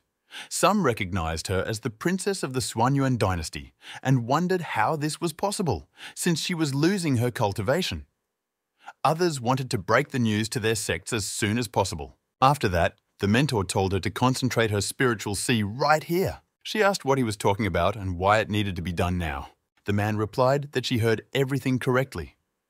As his student and the new ruler of men, the girl is destined to be the center of attention. In order to use the seal, it is necessary to obtain the approval of major sects. If she demonstrates her talent now, she will be able to attract their attention to herself. The princess didn't dare to disobey, but said that she of course would try, but she couldn't guarantee a good result. Questions began to be heard from the crowd about what she was going to do, that an explosion might happen now, and that in general she was at the level of the mortal realm. But she was going to condense the spiritual sea right near the entrance to the tomb. Min Yuz thought that the Taoist was beyond his strength, but Fan must die, because if she rises, then everything will end very badly for Bei Yuzhen. Then he turned to his elder and asked if he could cope with this task. Sai Yuz immediately grabbed his sword and said that he could leave this task to the old man. In the blink of an eye, with breakneck speed, the elder rushed to attack the unsuspecting girl. A second later, he was already near her holding a sword in his hands, which was about to pierce the girl through. But he was stopped by Chen A, who grabbed the tip with his bare hands and pulled it away from his student.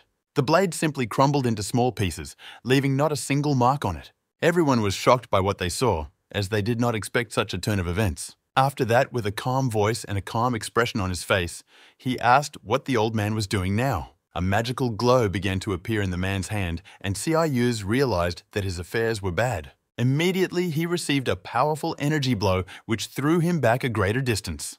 The attack was so powerful that when he fell, he left a mark of his body in the ground. Chen Yi asked why there was such a rush. When Chai finishes condensing his spiritual sea, he will give everyone the opportunity to fight with her.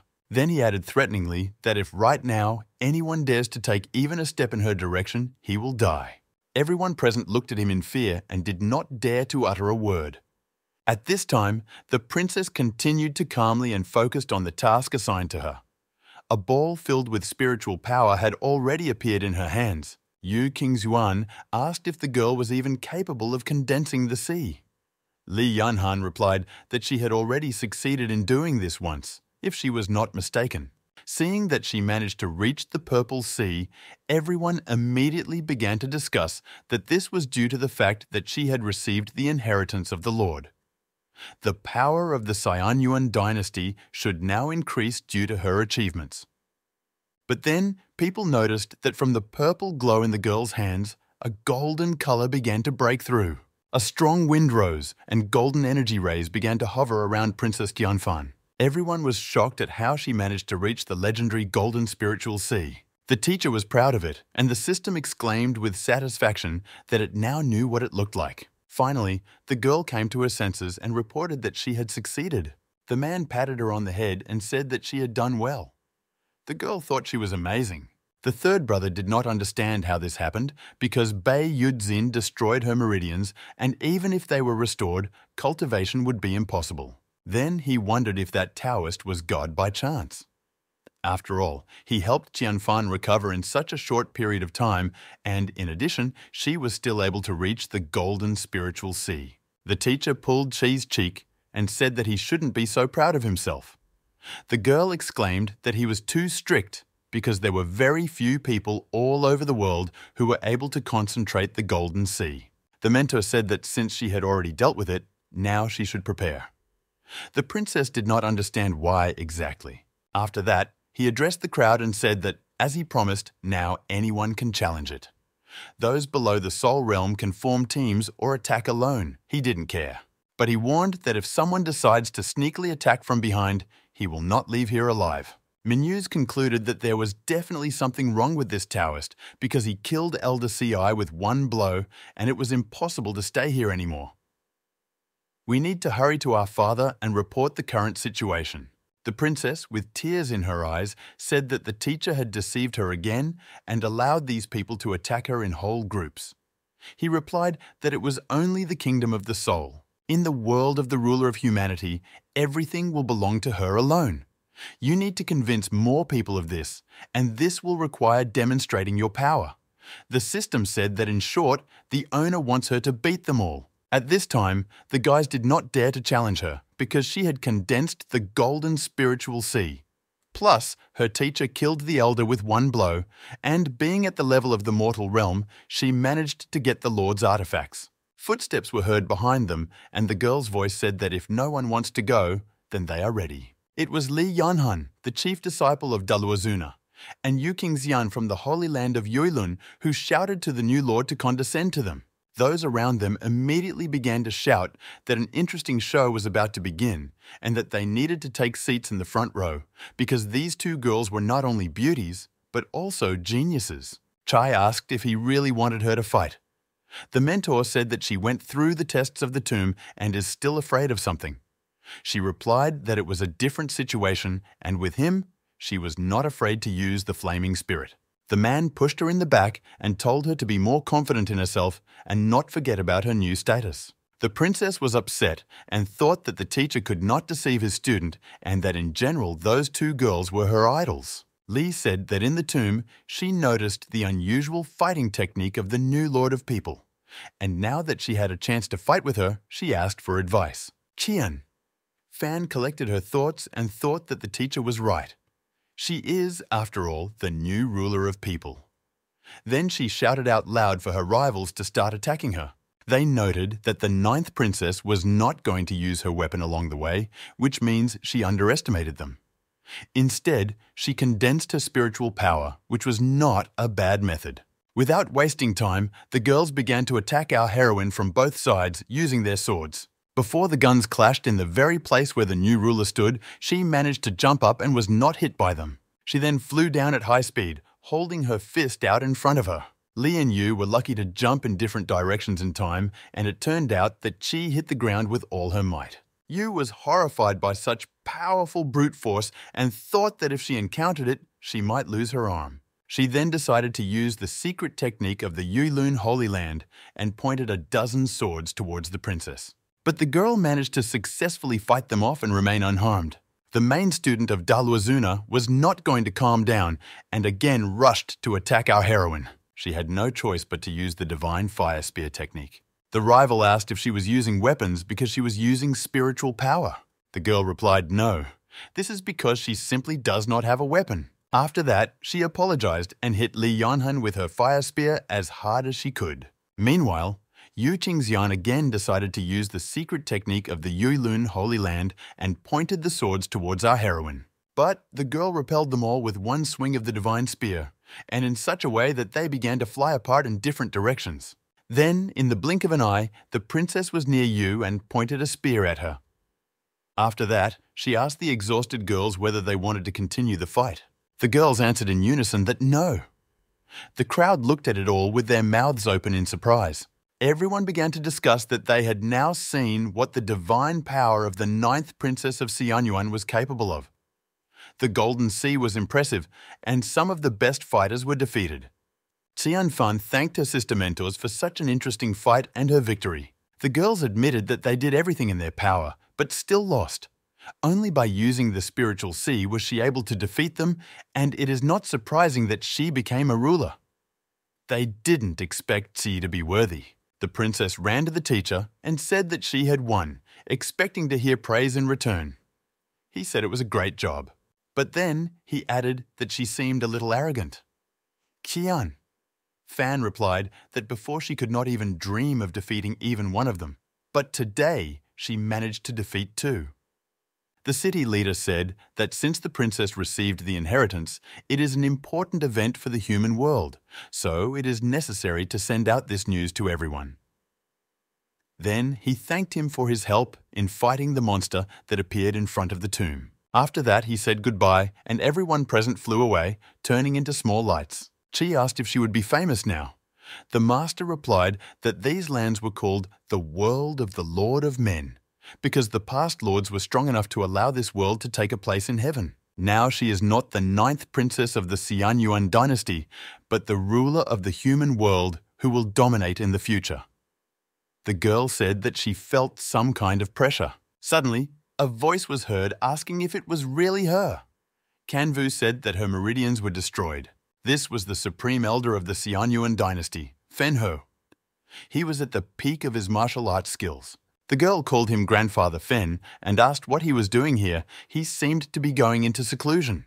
The elder replied that he had not seen her for several years, and during this time she had grown a lot. He was sorry that because of him, the girl was persecuted. He then asked the third brother what they were all doing, that they couldn't even protect their little sister. Juan asked him not to be so nervous and said that it was his mistake. Chene asked the system what the origin of this old man was. She replied that he was her grandfather's brother and was the supreme elder.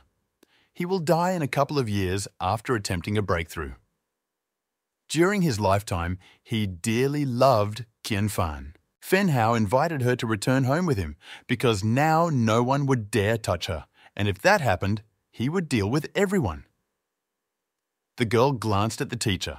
The man replied that these were her family matters and he could not decide such issues for her. There was a long silence, during which the girl thought about what would be the most correct thing to do in this situation. She then said that she didn't feel it was time to go back yet. Chai asked to tell her father that as soon as she has free time, she will definitely visit him and Grandfather Fen. The elder began to blame Chen Yi and say that it was he who forced her to stay, and by what right did the young man become her teacher? The princess tried to calm him down and asked him not to pay attention to his words because he was always like this. The man noted that he had not been called a young man for about a couple of 1,000 years.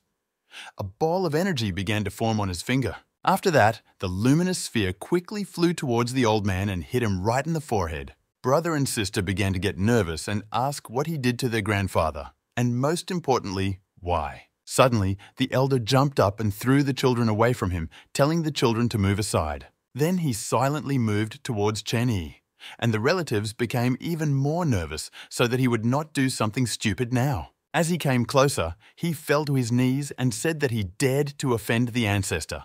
But thanks to him, he learned how to make a breakthrough. This junior will never forget his kindness and will forever honor him. Qian, Fan and Huan did not expect this turn of events and were very surprised. Master stated that to break through the realm of heaven and man, one must have the determination to conquer heaven. Methods will remain methods. Whether he can comprehend this or not depends only on him. Then he called Chai and said that he needed to go.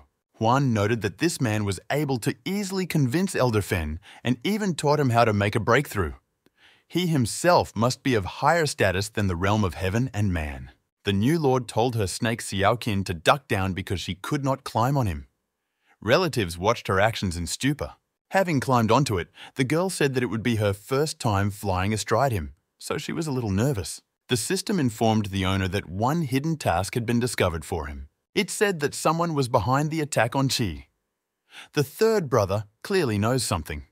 It is necessary to find out who is behind the scenes. Reward 1,000 points and a lottery spin.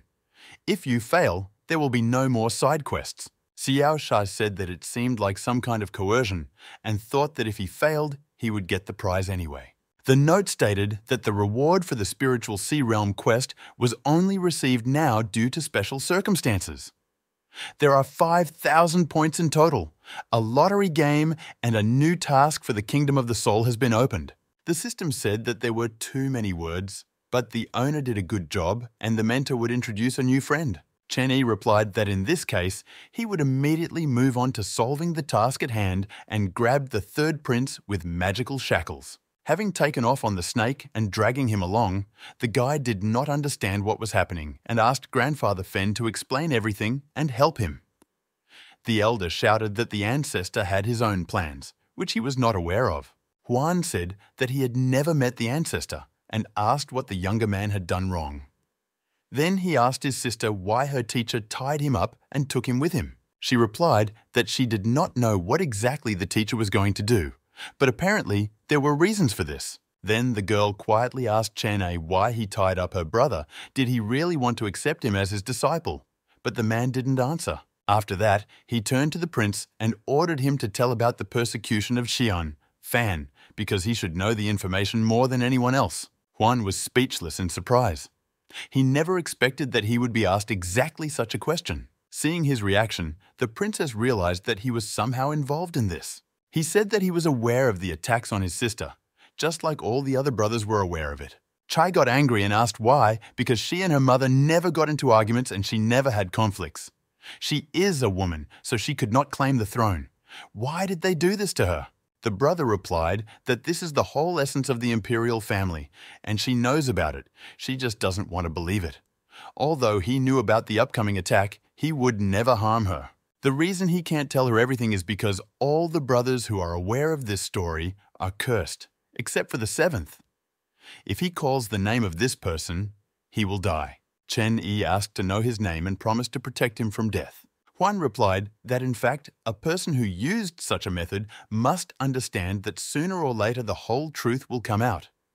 At this point, it is no longer difficult to guess who the initiator is. While the young man was saying that the customer had abilities and influence, thick blue smoke began to appear near his face. This person is the seventh brother's mother, an imperial concubine who mastered magical medicine and became her father's favorite.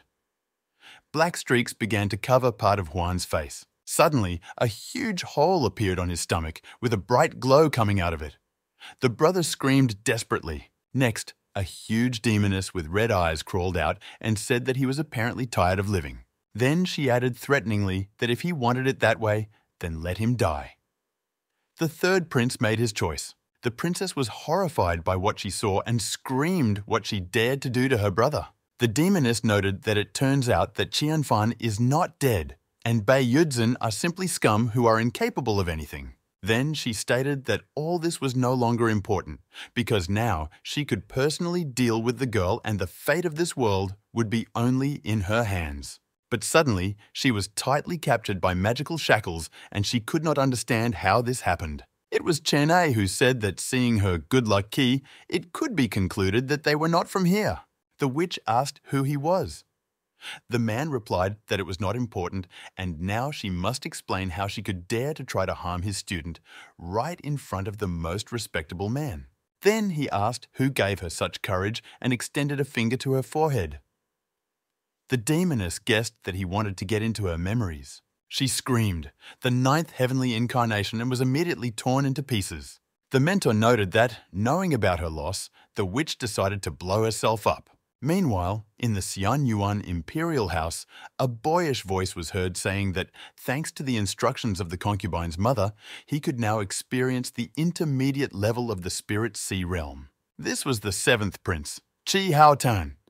Ahei told him that this is all great, but he needs to try harder and not disappoint his father. Suddenly, blood began to flow from the woman's mouth, and she felt something was wrong. The son was afraid for her and asked what happened. After all, even her complexion has changed.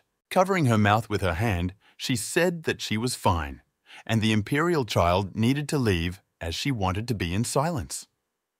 Hao Tan exclaimed that he urgently needed to call the family doctor. He replied that he was stupid and who could compare with her medical skills. The prince said he just started worrying too much and didn't think about it. In this case, he leaves his mother alone. As soon as the imperial wife began to cough, a lot of blood would pour out of her mouth. The woman suggested that the Taoist had revealed her essence and wondered if he too could be a traveler. Chen Yi stood thoughtfully and looked at the hologram on which the inscription Sky Traveler could be seen. This is the one who can visit other worlds. He then turned to Xiao Shi and said that returning to this era was his goal. She replied that her current version was low and did not have additional information. Perhaps the updated version of the mentor will know more. The man asked how many sage points are required for the improvement to appear. The system said 10,000 points were needed. At the moment, in total, he has 8,500 points for completed tasks. Very soon, he will be able to level up. After that, the man interrupted her and told her to go back to her place. Chene was called by the princess, who was sitting next to her dying brother, and asked him to help save Huan. Without saying a word, the man silently raised his finger up and a magical glow appeared on its tip. Brother Qianfan's body immediately rose into the air. The girl did not understand what he was doing with him, but after a couple of moments, the open wound on the third brother's chest closed and healed, as if nothing had happened. When he came to his senses, the ruler of people asked if everything was okay with him, but the guy could not believe that he was still alive. He turned to the teacher and thanked him for his unexpected salvation. Then he asked his sister for forgiveness for hiding the truth.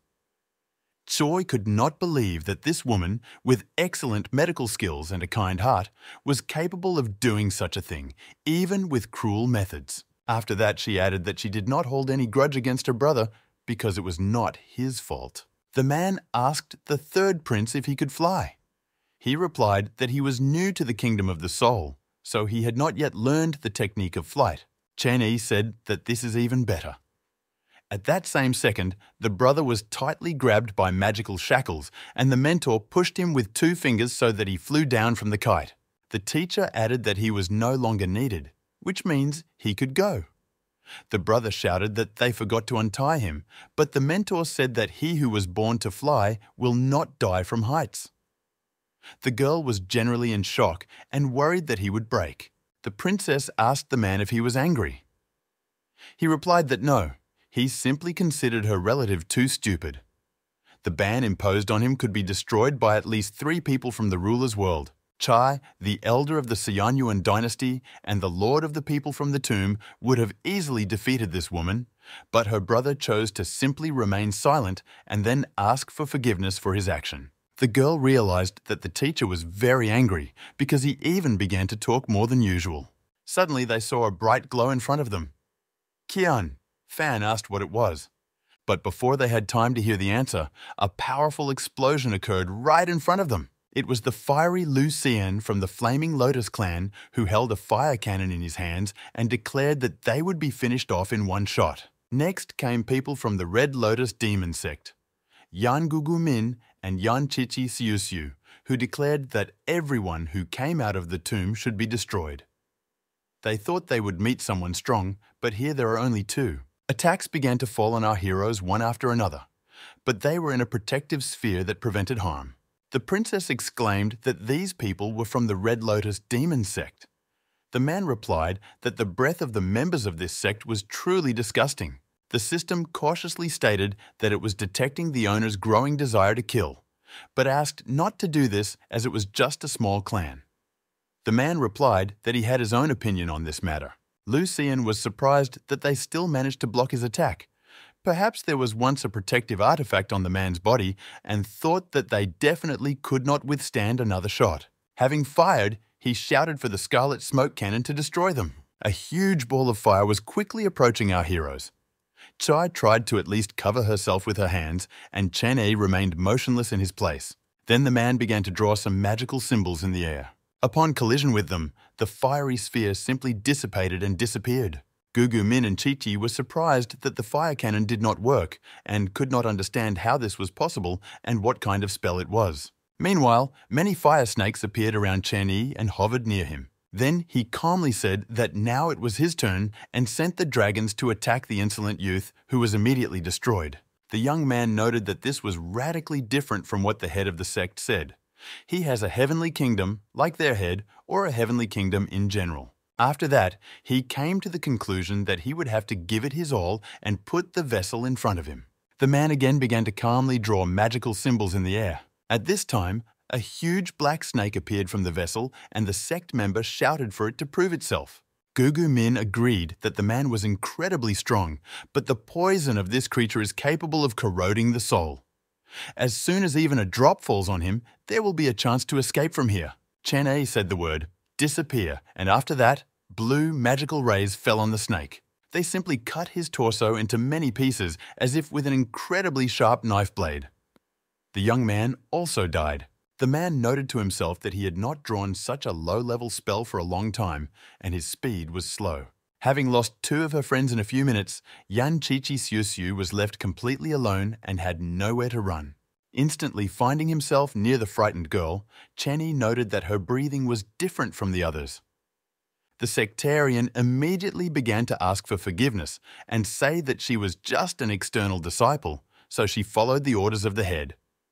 The girl understands that he is much stronger than her and will not be surprised if they kill her right now. After listening to this speech, the man ordered her to leave until he changed his mind. The girl thanked him for saving her life and got ready to fly away as soon as possible. She thought that Li Hongshuan's death made her mother unhappy, and he was a handsome man. The maiden cannot die just like that, but the Red Lotus demon sect has clearly crossed the wrong person's path and can't go back there. The princess admired how strong her teacher was, that he killed 2 notorious subordinates of the head of the Red Lotus with a snap of his fingers. The system noted that, fortunately, there was no major damage. The man replied that it was just a couple of pathetic ants that got in his way. Did this action look like a battle? Chi exclaimed that the 2 spells the teacher had just cast were very strong and destroyed the fire cannon and the demonic snake in the blink of an eye. Previously, the thunder talisman was equal to the power of real thunder. Chenny replied that these were low-level spells, but the girl did not stop and said that she had never seen a cultivator who could draw something like that. Then she asked how long it would take for her to be able to destroy the strong just as easily. The mentor turned to her and asked if she wanted to learn such spells. The girl replied that, of course, she really wasn't sure that she would succeed. The man said that they would definitely return to this issue later. The princess did not understand why later, to which the teacher replied that now they had more important things to do in the Red Lotus demon sect. The system of the heavenly patron began to beg him not to go as far as last time. This place was like an island that was chained above a volcano in which lava was boiling. In one of the rooms of the castle, the daughter asked her father to do something because she had been told off very rudely. He replied that any Taoist with such a level is just trash compared to her daddy. Then he added that he had already sent 3 guys to block the path from the ruler's tomb and grab that man. Li replied that she always knew who was the best here. The girl reminded him that they should not damage his cute face. Her father agreed, but said that she should not forget about her cultivation, because he would not be able to solve all her problems forever. She was indignant to herself that the monk had once decided to scare her with his thunder. Now her dad has taken up the matter, and she will see how the Taoist deals with him. Not a single man she liked has ever managed to escape from her. Then she added that this one would be no exception. In her head, the girl had already begun to imagine a picture of how she would chain him to the wall and torture him. Suddenly, the members of the Red Lotus Demon Clan once heard a noise on the street and it attracted their attention. The locals did not understand why the sky became so cloudy. Was the eldest really going to overcome heavenly punishment? But then a spiritual beast appeared in the sky. A dragon, and someone was sitting on its back, but for now it was still hard to see who exactly. The teacher asked if this was the same place. The princess replied that, yes, the sect is very famous for its strength in the human lord world and has a rich history. Then she began to try to dissuade the mentor from what he had planned. But it was too late. The man lightly tapped his foot on the snake's body and a bright glow began to appear. Within a second, the dragon transformed and became much larger than it was before. He then began to release blue flames directly towards the Red Lotus Demon Clan settlement. The people there couldn't understand what was happening. Meanwhile, a magical protective barrier was activated, which prevented the fire from reaching the sect. Everyone shouted that a defensive formation had appeared and what kind of attack it was that required its activation. But after a repeated fiery attack, the barrier cracked and began to collapse. The stream of fire rushed straight towards the people and buildings that were there. The locals realized that they needed to escape as quickly as possible. The head of the clan immediately went upstairs to the guys, asking who dared to create unrest on his territory. He also asked who dared to destroy his protective formation. The man flew directly along the path of the flame and reflected it with his strength. The princess hid behind the teacher and said in fear that he was approaching. Chen A, as always, remained unperturbed. When the head of the clan was very close, he shouted that he would now destroy this damn animal. But suddenly, he became surrounded by large numbers of fire dragons. Lee's father was trapped. A second later, there was an explosion that was supposed to destroy the opponent. Chiai exclaimed that, of course, she knew that he was very strong, but this was already too much. After all, the head of the demon sect is also very powerful and famous, and he killed him so easily. The teacher replied that it seemed like there was something in his body, and he would not die as easily as he would like. The clan head transformed into a creepy demon and said that Chen Yi has such power, but is still in the human lord world, not in heaven. He doesn't remember anyone like that being here and asking who he was. The voice of the system was heard, which reported that the owner had received a hidden task, namely to destroy invaders from other worlds. It was necessary to either accept or reject. Our hero chose the first. The man said that the head of the clan sent people to kill him, and now asks who he is. It dawned on Father Lee that this was the same Taoist who caused the thunder, and since he himself was here, it means his charges were dead. The teacher replied that he killed two, but released the girl. Apparently she did not return back to report this. The head of the Red Lotus Demon Clan now realized what kind of person this was, and his strength was terrifying. He then bowed his head and said that the elder was previously offended by his sect. It was just a misunderstanding, and he hopes Chen Yi will forgive them for such inappropriate behavior. They will pay any price to compensate for the inconvenience. You just need to say what. The Overlord said that he wants his sect to disappear forever from the world of the Lord of People. Is he willing to pay in this way? The head of the clan was not ready for such a question and was at a loss what to do now. The man said that the sect constantly appeared on his way, but this is not the main reason why he wants them not to exist. The spiritual breath contained in the head's body should not exist in the human Lord world. It was not for nothing that Father Lee chose this location and recruited many cultivators. By worshipping an unknown creature and using breathing techniques, they quickly evolve. If it was possible to hide it from people, then not from him. The teacher added that all this was not interesting to him and he was not going to interfere. But the demon they worship must be destroyed today. The clan leader laughed and said that the secret of the Red Lotus demon sect, which had been hidden for hundreds of years, was revealed by a Taoist who appeared from nowhere. He then stated that Chen Yi's main target was the being sealed under the foundation of the settlement, and he would not spare his subordinates anyway. The strength of his sect is not a rival for an overlord, but the essence sealed here is a completely different matter. Since they will all die anyway, then why not remove the seal? Fiery rays began to burst from his body, and he began to free the imprisoned man. The head of the clan hit the ground with his fist and shouted, "The flame of the Red Lotus, hidden underground, burn the entire world in your fire." He then jumped high into the air, surrounded by flames, and called for Asura to appear. Gradually, from the hot lava, a huge creature appeared, which was the demonic god of fire, the wrath of Buddha Asura. The locals were horrified by such a sight and became convinced that the demon of the sect really existed. The frightened princess felt a strong pressure and asked what it was. The teacher replied that this is a monster that should not exist in the world of the ruler of people. The head of the clan laughed evilly in front of the monster and said that anyone who challenged his sect should die, and he simultaneously ordered his demon to burn everything around him. Turning to the Taoist, he stated that the man does not know what is good and what is bad for him, so he wants not even ashes to remain from his body. Li carefully asked if this was the same god that their sect had worshipped for so many years. The father replied that yes, he was sealed here by the fifth lord. Thanks to him, their Red Lotus clan was able to rise to the top of the human world. After that, he turned to the anger of the Asura Buddha and said that only they knew about his existence on this earth.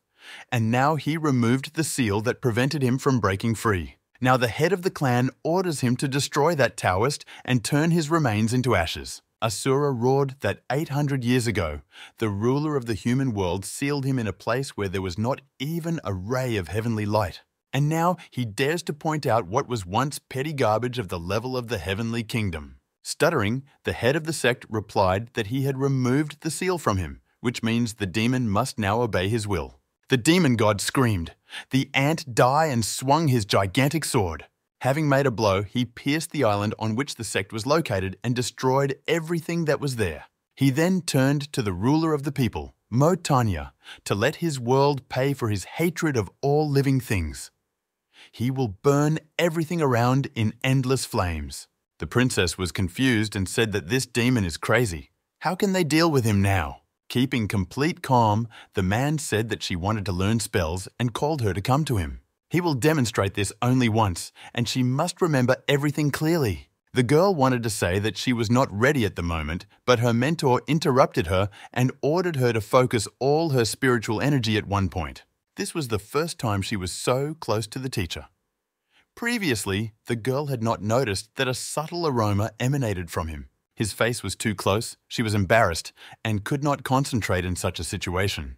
The demon did not stop and wished death to all the ignorant ants. Then he felt a breath that seemed familiar and turned his attention to the guys. After a couple of seconds, he realized that it belonged to the ruler of the human world and became even more angry. At this time, Chen Yi told the princess to concentrate on controlling the spiritual energy he was transferring to her. She had to try to hold out as long as possible because then the girl would be able to get more help in the future when she broke through to a new kingdom. Xian Fan concentrated as hard as she could to do everything she could.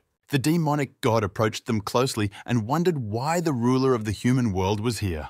The girl began to get nervous, but the teacher told her not to lose control of spiritual energy under any circumstances. The monster continued to get angry and say that even after 800 years, the spirit of the Lord was still here. Then he roared that he would then destroy him along with the world of the ruler of people and launched his huge sword towards the guys. At this time, the man and his student drew magical symbols in the air.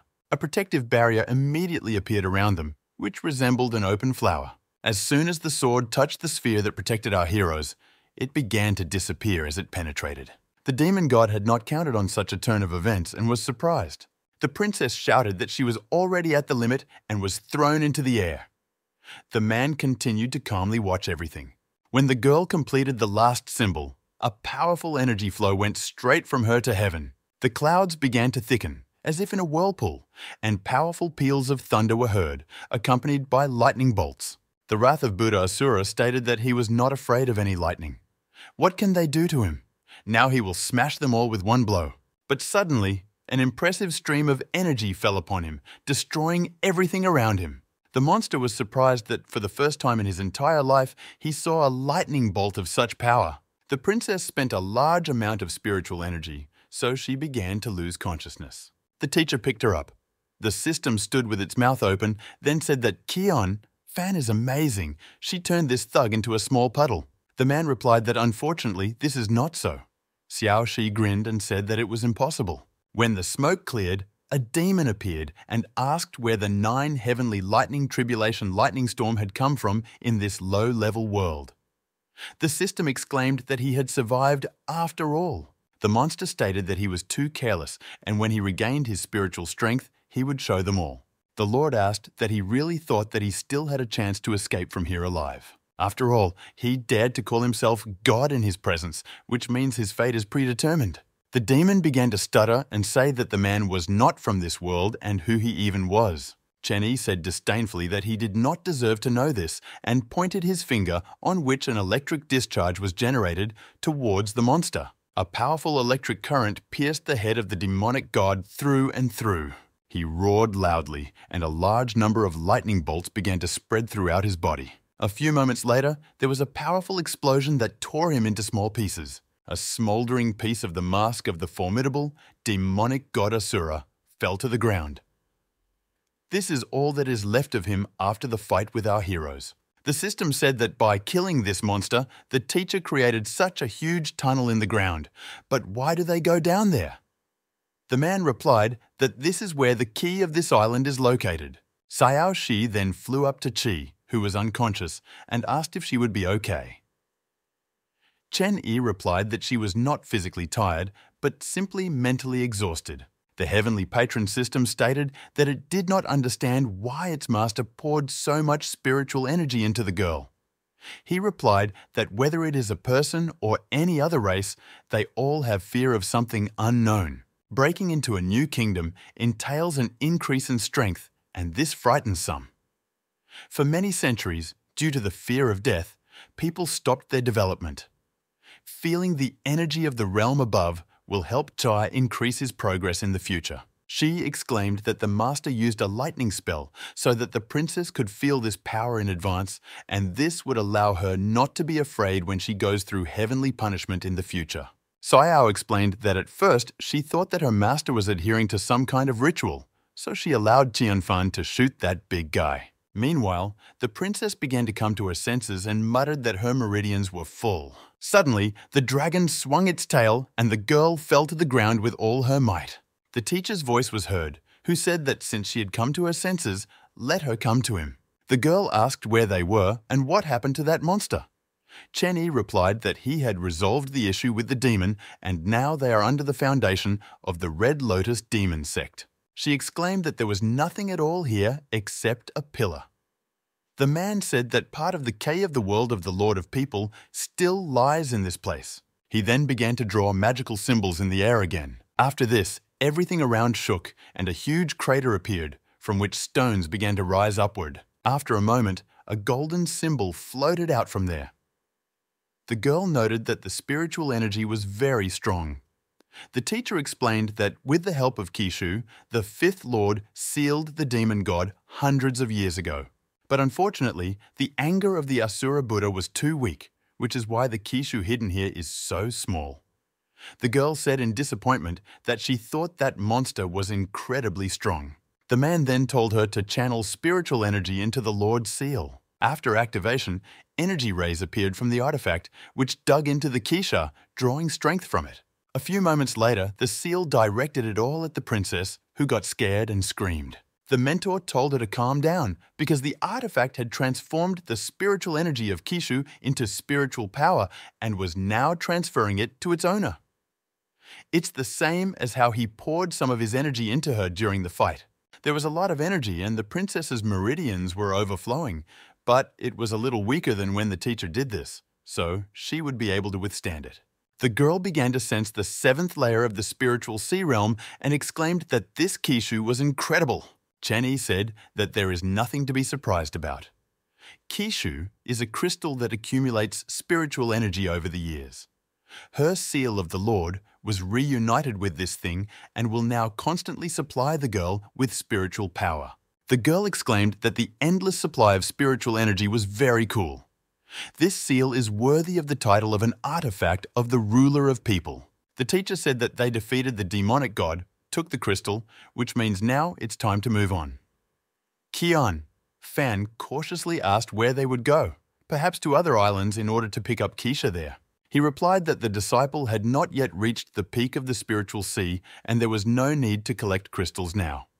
Kishu would be best used when breaking into a new realm. He then added that they would go to her home in the Xianyuan dynasty.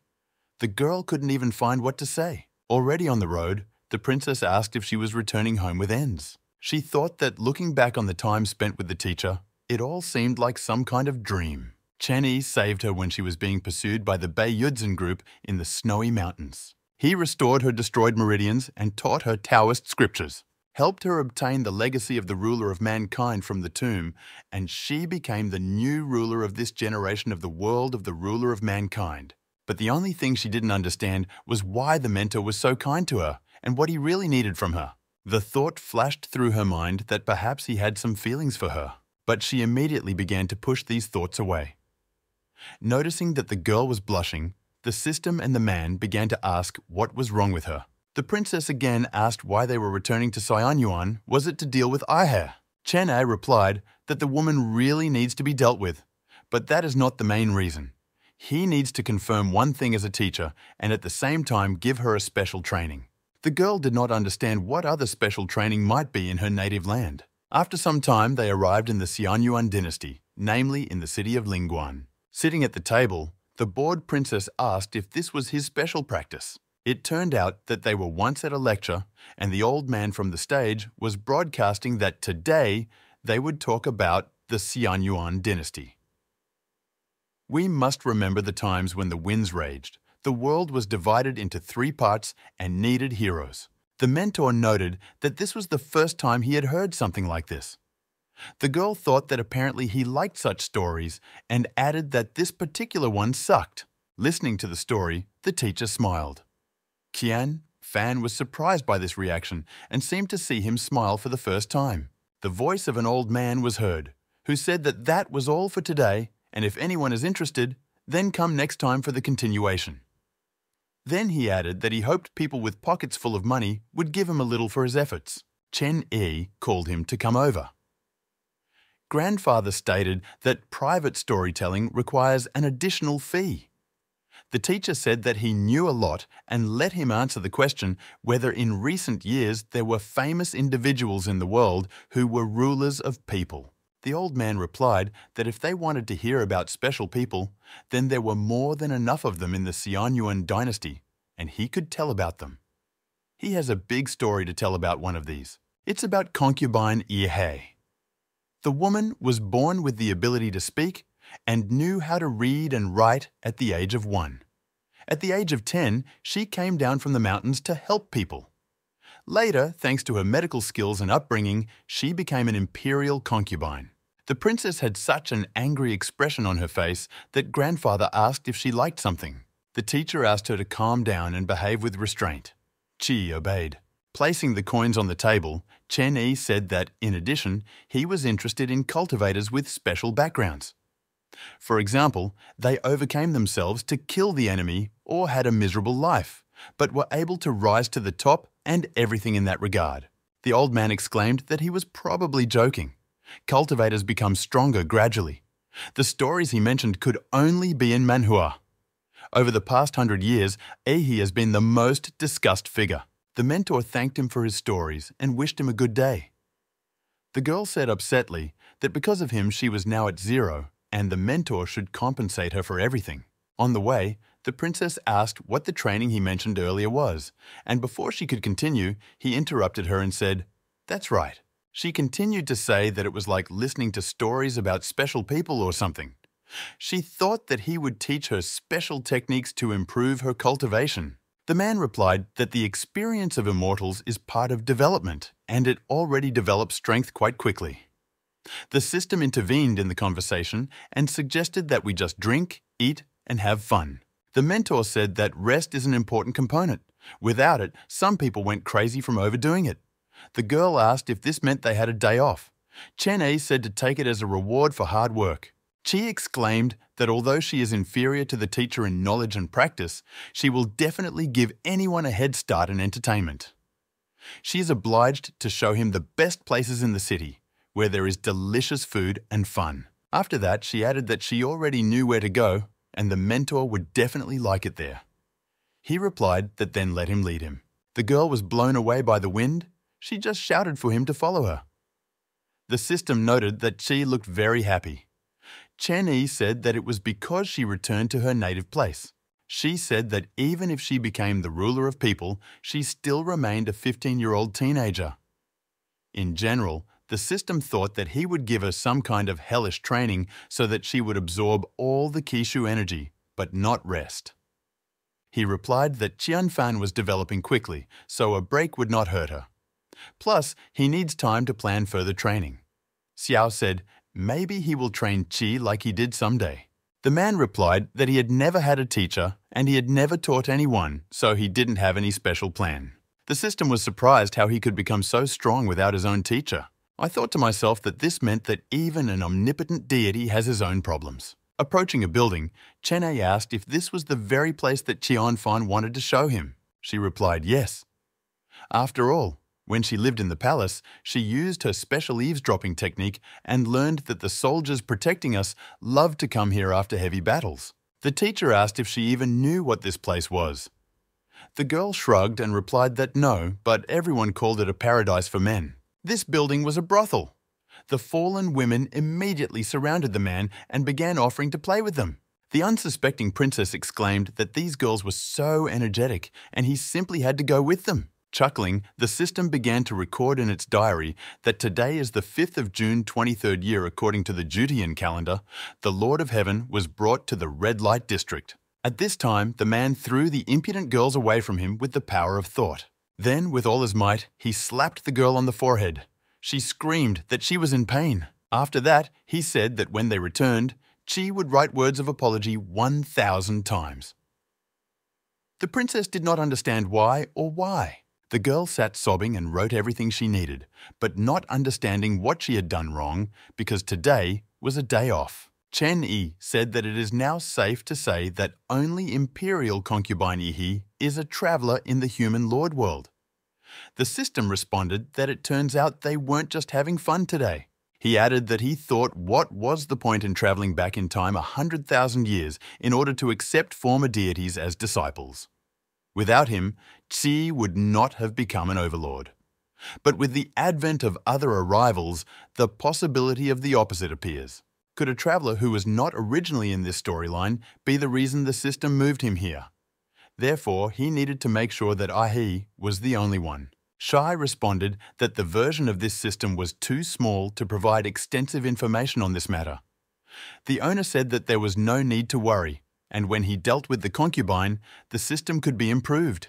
Then he added that regarding the questions of travelers and why they steal the Keisha of a small world, it will be possible to learn personally from Ai. In order to find out the whereabouts of the imperial concubine, our hero decided to use a technique, the heavenly gaze. And before him, an image appeared of how Ai was talking with an unknown man in some forest near the carriage. The young man wanted to say something, but the concubine interrupted him and said that there was no need to say anything. He exclaimed, "What happened?" Because the relationship between them had already shaken up the world. How could there be anything left that she couldn't tell him? Ahi replied that if he knew too much, he might be in danger. Suddenly, a huge all-seeing eye appeared in a circle of magical symbols right above the lovers. People in the settlement wondered what it was. Could it be an invasion from another world? The imperial concubine immediately realized that this was the person she had encountered before. While her lover was perplexed, Ahi grabbed the horse and ran as fast as she could, realizing that she could no longer stay here. At this time, the Lord of Heaven said to himself that he had found the person he was interested in. The next day, walking around the city, the princess apologized and said that she was wrong yesterday. But today, she will take him to the best tavern in the entire Xianyuan dynasty. The mentor replied, "No. Today they need to visit another place for a very short time." After he bought the buns, the girl asked why he needed them. Had he not had breakfast? Chen-ei replied that she would find out everything soon. The guys came to the outskirts of the palace, to Lake Singai. Master said that they would return to the temple tomorrow, where she would continue to stabilize the cultivation base, and today they would walk around here a little more. Chen-ei started feeding the fish in the pond. The system stated that he bought buns for bait, and she did not expect that he had such a taste for entertainment. He handed one of the buns to the princess and said that she could try feeding them too. The girl stood somewhat sad and thoughtful, so the mentor asked what was wrong with her. Xianfan asked if he knew what this place was. The teacher replied that no and asked me to tell him. When the plague spread throughout the dynasty, I had treated the victims in the area.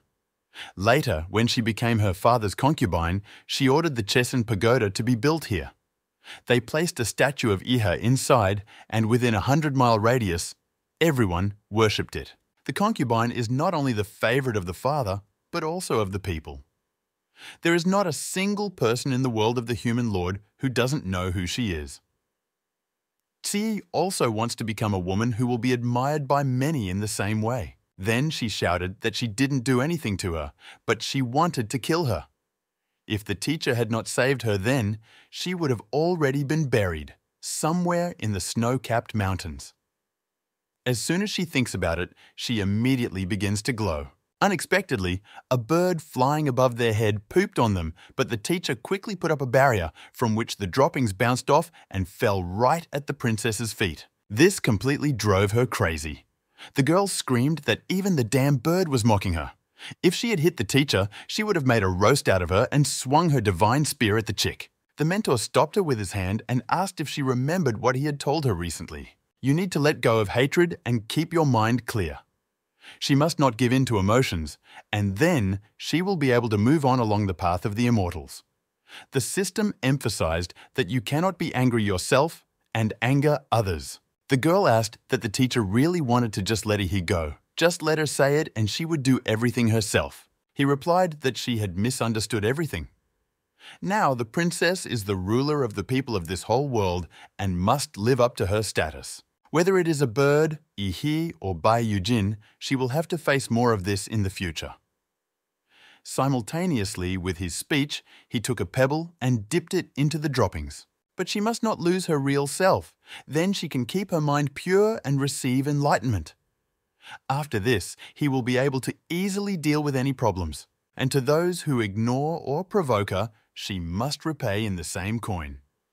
Then he threw a stone at the bird and added that all this was what he wanted to teach it. After that, he asked Chenfan if she understood his message. The girl answered in the affirmative. The teacher said that since she understood everything so perfectly, then let her prove it to him. Suddenly, there was the sound of hooves, which attracted the girl's attention. She didn't understand who could be approaching here. Turning around, she saw Ihe, who was rushing towards them at full speed. After the concubine stopped, she and the princess made eye contact and were clearly not happy to see each other. The man said that he was already tired of her waiting here for so long.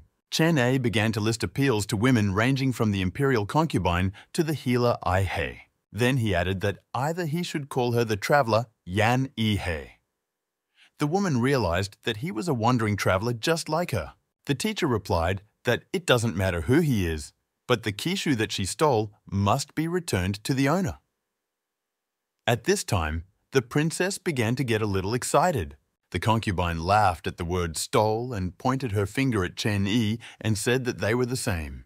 The mentor replied that she was mistaken and he was here only for the sake of his student and he did not intend to interfere in their squabbles. Then he turned to Qian. Fan told her to remember everything he taught her and solve problems with this woman once and for all. A divine spear appeared in Qi's hands and she declared to Ahi that the grudges between them would end today.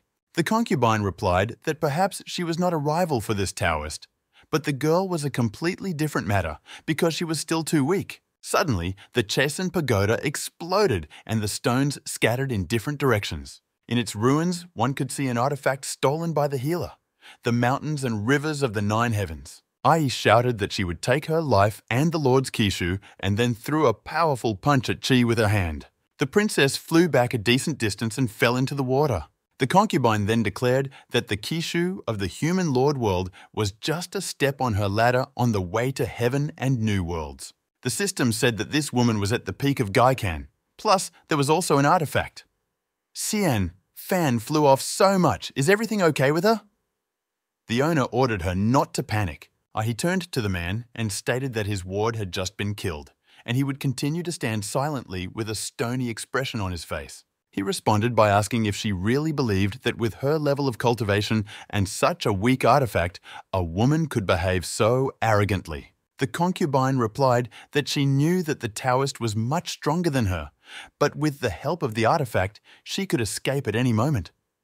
After Qi's death, wouldn't it be better for them, instead of a fight to the death, to simply divide the Kisha of this world equally? The Lord asked in a calm voice what would happen if he refused. He said that she can escape from here anyway, so she wants to know the difference between them. The man thoughtfully stated that she was saying that she could escape from this world with the help of an artifact. After that, he began to perform magical manipulations. The 9 heavens, mountains and rivers map began to fall into the strong shackles released by Chen Yi. The imperial concubine began to get angry and scream for him to stop immediately. But it was too late. The artifact was disabled and destroyed. Ahi asked that after he eliminated her 9 heavens card, the man still decided to fight her. The teacher replied that she was not worthy of his attention and he simply did not want her to run away. Her opponent is Qian, Fan. Chen Yi said that he would not interfere, but he also did not allow her to run away. The woman stated that Qi was already dead. How could they fight her at this point? Suddenly, the lake began to boil and a powerful stream of water pushed the new ruler of the human world upward. I was confused because the girl received a direct blow with her full force. How could she stay alive? The man looked at her and mysteriously replied that nothing was impossible for his student. After returning from the water, the princess decided to use a new technique, burning of the spirit. The system asked if this was the same technique that Qi used in the tomb. Chen Yi replied that when she was in the mortal realm, he helped her defeat the realm of enlightenment. Now she had reached the Spirit Sea realm. At this time, Qian Fan launched a divine spear at the imperial concubine with all her might. Out of confusion, Ai couldn't think of anything better than to cover her head with her hands. With a powerful blow, the woman was thrown back, and with her body she broke a nearby tree in half. The concubine knew that the girl was only at the level of the spiritual sea realm, but she didn't understand where she got such strength from. During Chai's next attack, the girls clashed with their magical abilities and kept the pressure on each other. Ai shouted that a person with a spiritual sea realm level could not possess such spiritual power. The princess replied that the realm of the spiritual sea was more than enough for her. The imperial concubine saw the approaching divine spear, which flew straight at her, and then a powerful explosion occurred. The system began to lament how cool Qi is, and along the way, it can become a worthy competitor to this bad lady. Chen A said that she would not be able to stay in this form for long, and the gap in their strength was too great. Even Gongfu would not help. The girl failed to dodge the powerful blow, and she flew down to the ground at high speed. Qianfan thought that this could be the peak of the realm of enlightenment. The spirit burning technique would only last for another minute, but under no circumstances should it lose to Aiha. The concubine admitted that she had underestimated her. Bei Yudzin were unable to kill her, and with the level of the spiritual sea realm, she was able to bring her to this state.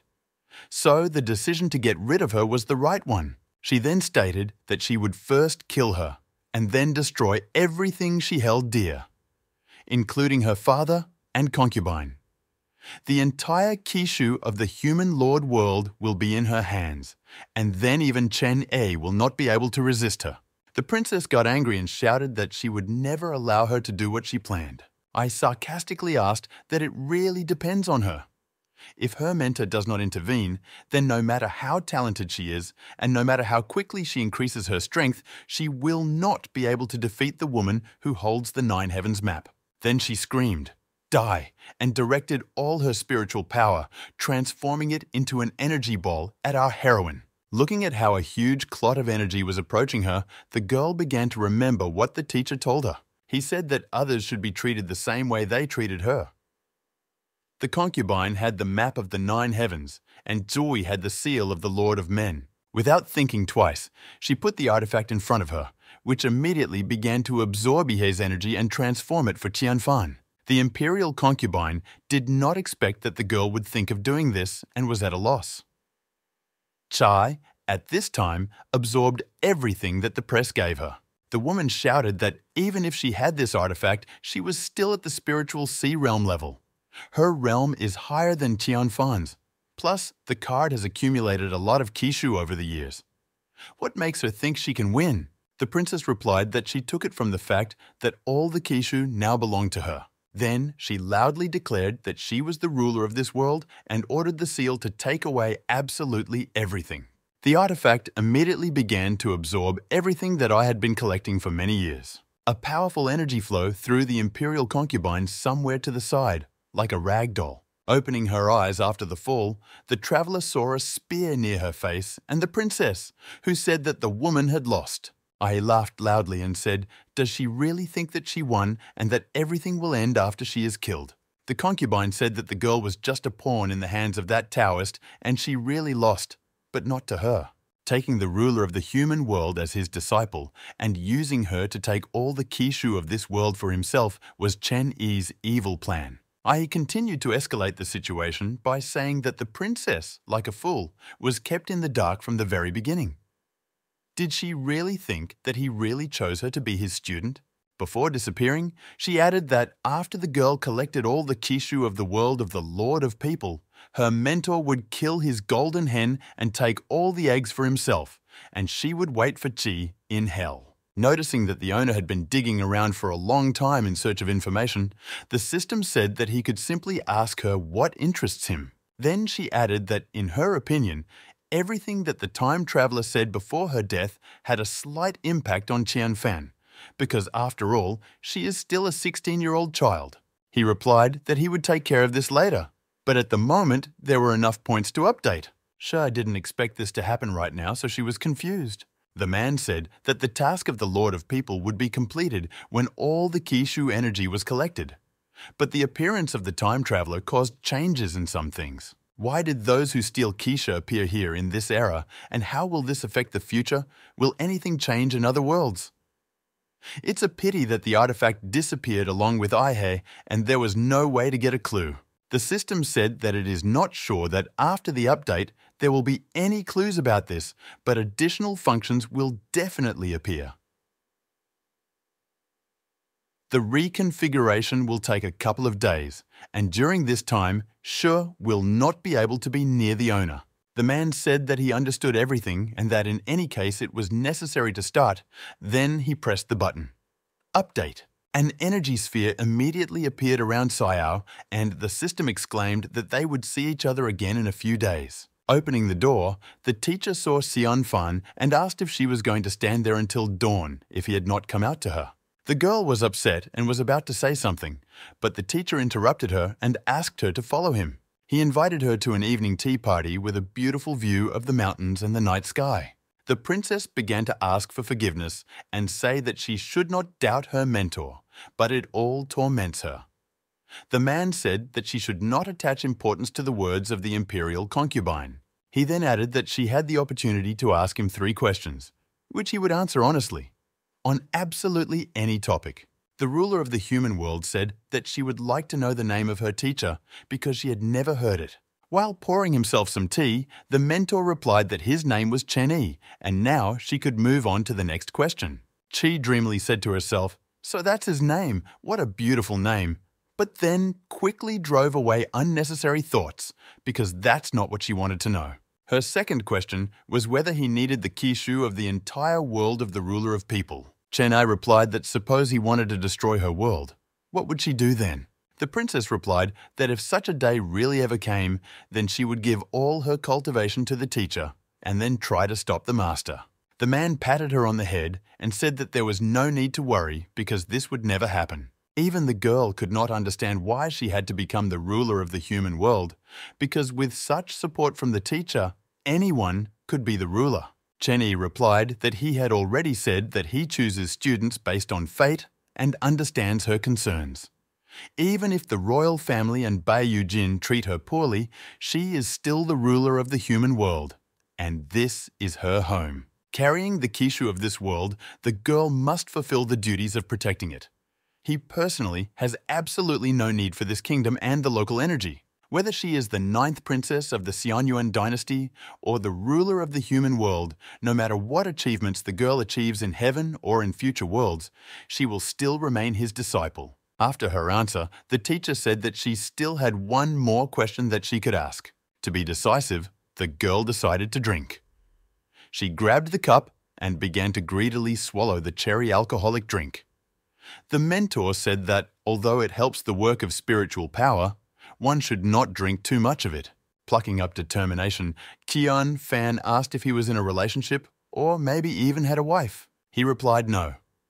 In his youth, he devoted his life to Buddhism. When he achieved success in development, he looked back and realized that a lot of time had passed and all his loved ones had disappeared. No one can be with him until the end of the journey, so he is alone. Hearing that he had no one, the drunken princess came up to him asking if he liked her, passing cups of drinks along the way. Then she added that regardless of whether the teacher liked her, she definitely liked him very much. Chen Yi looked at her in surprise and wondered if she drank too much cherry drink. He said that she first needed to sober up and raised his finger in order to bring her to her senses with the help of his powers, but she did not want this and stopped him. After that, the girl threw the teacher on his back and climbed on him, saying that she didn't want to sober up but just wanted a teacher. The mentor lay there and thought that after the girl entered the realm of the spiritual sea, her strength had increased greatly. The princess, barely able to keep her balance, began to reach out to Chen Yi's face to kiss him. But she fell with her head on his chest and, falling asleep, muttered that she would definitely work hard to improve herself. Adding that she wouldn't be able to do this alone again, she fell asleep. The teacher thought about how stupid she was. Waking up the next morning, the girl felt that she had a terrible headache. Apparently, the healing power of that drink was too strong. Suddenly, she began to remember everything she said yesterday, and she felt very ashamed. Looks like she drank too much to dare to do that. At this time, the man was standing on the street near the snake and feeding it breakfast. Qian, Fan looked out from behind the door and didn't understand what to do because of yesterday, she now can't look him in the eye. The teacher, noticing that she was already awake, asked her to come to him. Coming closer, she fell to her knees and began to ask for forgiveness, saying that it seemed like she had done something very bad yesterday and was ready to be punished, if only he would not be angry with her. The mentor first thought about it and then said that she really deserved punishment. While the princess was mentally berating herself, thinking that it was all because of that stupid drink, and now he was so angry at her, Cheney gave her a slap on the forehead. Then he said that if her level was not enough, then she should not drink so much cherry drink, because it was harmful to her health. Chi replied that she realized her mistake. After this, the girl felt relieved because the teacher did not take everything to heart. The Lord of Heaven told her that it was necessary to prepare, because after some time they would be traveling to Daluochun. Within 3 days, she will gather all the Kishu of the human Lord world, and the Vuling Mountain of the Daluo sect is one of the places they need.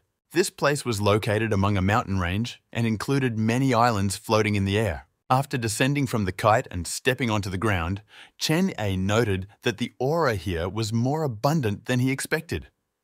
The girl said that it was her first time here. Suddenly, 3 guys surrounded them and started asking who they were and how they dared to invade Daluochun.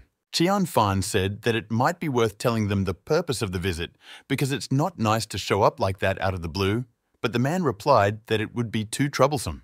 Moreover, he just recently took away their chief master. The girl did not have time to ask him about this when his hand, which was lying on her shoulder, began to transfer spiritual power to her. Her eyes rolled back and turned white, and a powerful energy field appeared around her. The locals were terrified and did not understand what was happening. At first, they thought it was some kind of magic, but then they realized it was an aura. The girl's appearance changed. It increased in size and a blinding bright glow emanated from it. The guys couldn't do anything and just watched, saying what a powerful aura it was. After the princess returned to her original form, the teacher told her to show what she came here for and that she should not resist her divine essence. The young men opened their mouths in surprise that this was the aura of God. Because isn't it only the strongest in the realm of heaven and people, and higher levels? Then they began to lament that the wanderers had come from afar, were probably tired, and should move on. Chi asked what he just did to her, because it was such an unfamiliar feeling. Chen A replied that when she reaches the required cultivation level in the future, she will understand everything. The girl asked why they came to these places. Not long ago, she fought with the main disciple of Daluochuna. After that, they would be willing to just give her their Kishu. He replied that this is the sect with the greatest spiritual power among the other Kishu. Starting with it will save time later. The clan head is the only one in the world at the level of the realm of heaven and people and is connected to the past lord, so they need to meet. The princess admired that, as she expected, the leading sect had a head of the heaven and human realm level, but she did not understand why he was here. Chen Yi explained that only those who have reached this level have the right to step into heaven, but this does not mean that they should immediately leave the world of the human lord.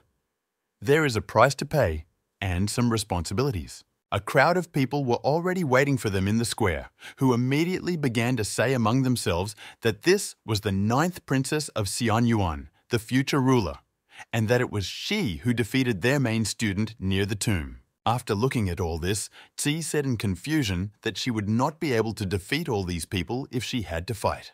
Suddenly, Li Yanhan appeared near them, bowed and greeted the Lord of People, saying that they had not seen each other for a long time. Then she added that you are welcome to join them in the sect. Her teacher has been waiting for them for a long time and let them follow her. Li noted to herself that in such a short time, the girl had reached the realm of the spiritual sea. Now there is this divine essence. The speed of her cultivation was terrifying. Is this talent inherent in all human lords? Having escorted our heroes to the gazebo, Yanhan informed her teacher that the guests had already arrived at their place. Lochin.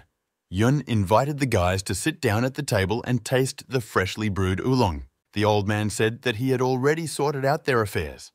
Future events are terrible. Then he began to say, the ninth princess of Xianyuan, but then he hesitated and said that now he should call her Lord. Ji said it was all thanks to her teacher.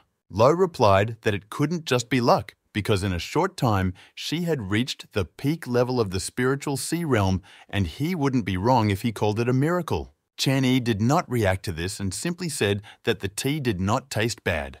The princess turned to Mr. Xinyan and began to say that this time she and the teacher came to his sect, but the head interrupted her and said that he knew why they came. They came here to take advantage of Daluochun's Kishu, but do the guests know what this Kishu means for his clan? Once Qi takes him from Wuling Mountain, the spiritual energy of the sect will be given priority to the human lord, which means that from that moment on, Xi and Daluochun will be connected with each other.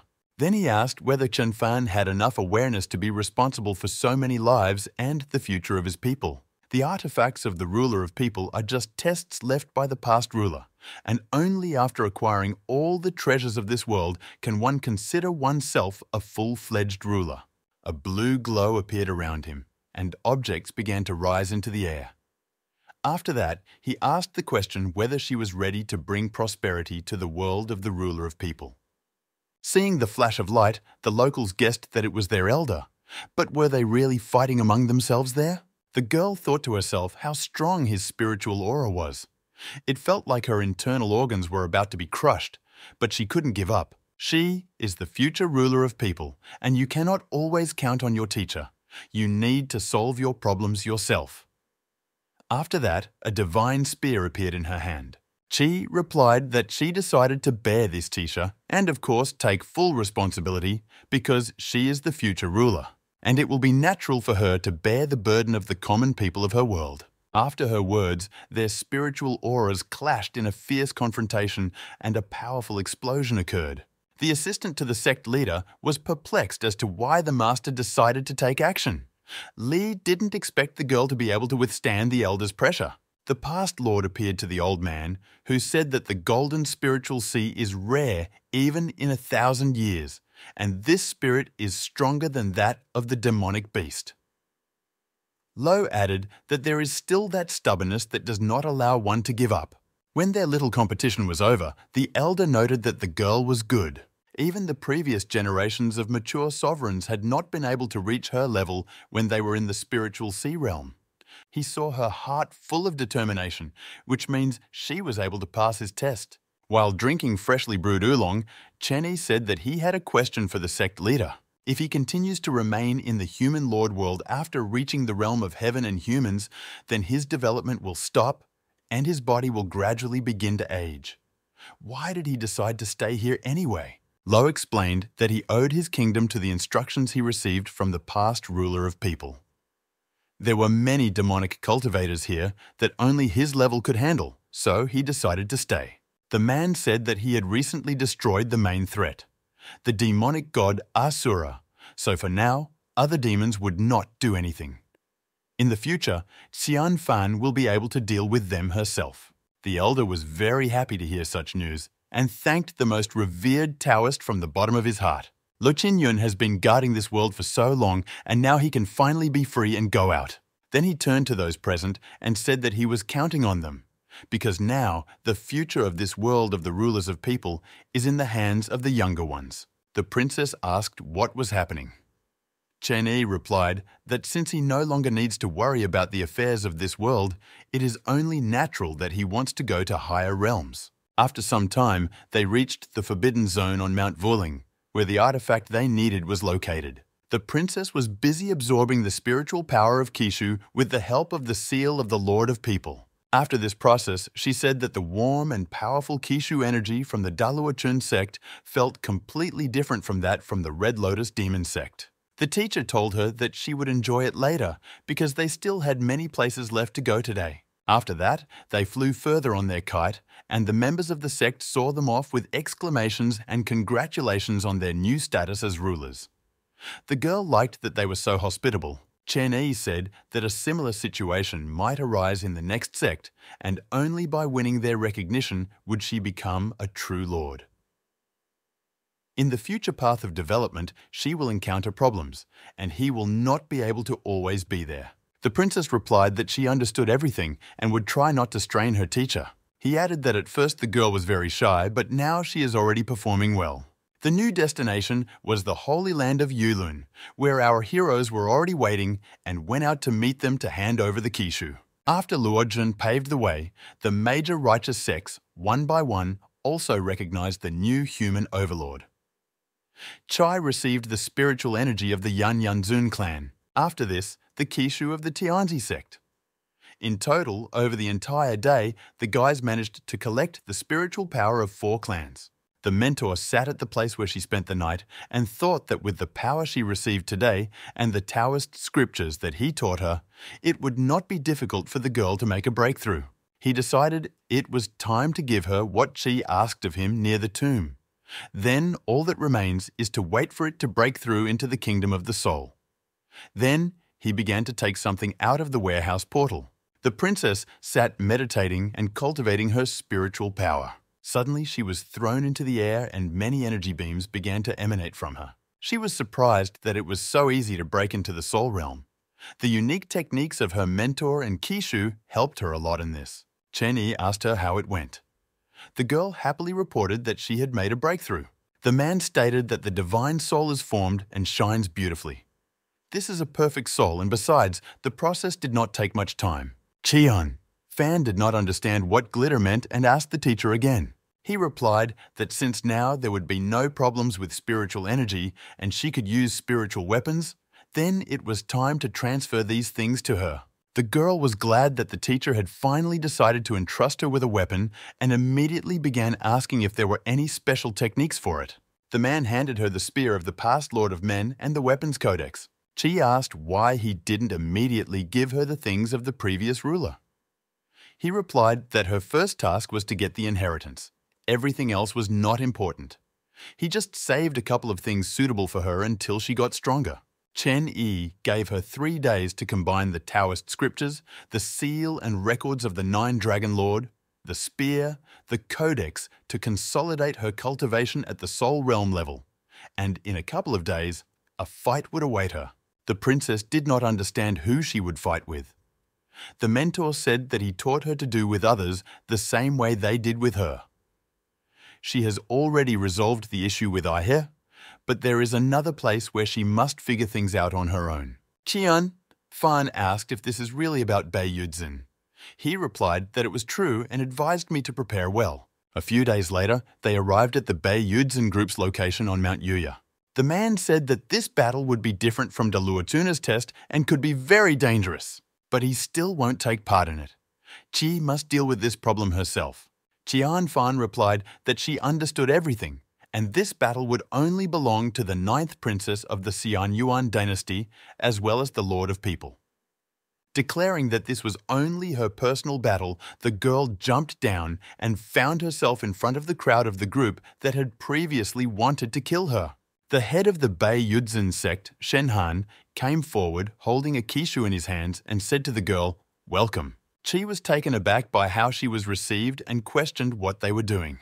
The elder began to apologize and say that he was deceived by Aya and insulted the new ruler. He was blind and did not think with his head. Now that everyone has recognized her, he hopes for another chance, and from now on will earn the girl's favor. As proof of the sincerity of his words, he presents her with their treasure, the Kishu of Mount Yuye, and hopes that the new lord will forgive them for their mistakes in the past. The princess felt a strong spiritual energy similar to other Kishu, so it didn't seem like he was telling the truth, but she couldn't shake the feeling that something was wrong here. Qi remembered her teacher's instructions that it is easy to change a country, but not its nature. He cannot teach her truth and lies, so the girl must rely only on her own judgment. As soon as the girl approached the artifact, there was a loud explosion and everything around was filled with smoke. The head said that the girl was still so stupid. Bei Yudzin is a sect that has been known for many centuries for its murders in the world of the Lord of People. The fate of murderers is simple: you either live or you are killed. There is no other option. The soul-destroying smoke was originally prepared for the Taoist, so he could easily deal with this girl. If you inhale even a little of it, the spiritual energy will be blocked, even if the person's cultivation is at a high level. Minyu's stated that it doesn't matter. If they can take her Kishu and use Qi as a concubine, then even that strong Taoist will obey their orders. While the self-confident young man was distracted by conversations, a divine spear suddenly flew straight at him. The blow was so strong that he flew a long distance and crashed into a building with all his might. Shen Han did not understand how this was possible, because previously no one had been able to resist the smoke that destroyed the soul. Their affairs were clearly bad. From the thick smoke, through which nothing could be seen, a large number of magical spears began to fly out. They hit everyone who did not expect their arrival or did not have time to dodge. After the smoke cleared, the princess appeared, who saw only one surviving head of the clan, who was holding his dying son in his arms, and everything around was littered with dead bodies. The girl shouted that she was never going to forgive them, and her only goal was revenge. From now on, Bei Yudzin will no longer exist. Shen Han was amused by Tianfan's words that his clan would no longer be in the world of the Lord of People. Holding the artifact in his hands, he said that this was the Kishu of his sect because she had come for him. Then let him come and take it. He then brought it to his chest, and the process of absorbing spiritual energy began. The princess was a little amazed by such rapid spiritual power hovering around him. The man then hissed that she had killed his son and destroyed the sect so that now he would destroy it. The enraged head of the clan rushed at our heroine, shouting that she must die. His spiritual energy was strong, and the girl realized that he was at the level of the realm of enlightenment. The girl failed to dodge the powerful blow, and she flew away, falling to the ground.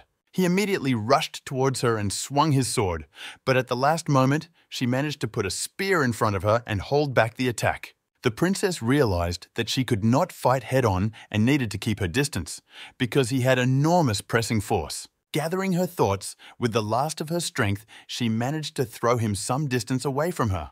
The head of the former Bei Yudzin gang became even more angry and shouted her name. Qianfan understood that she had little time and needed to act quickly. She decided to try what her mentor taught her, namely the technique, the mysterious heavenly thunder.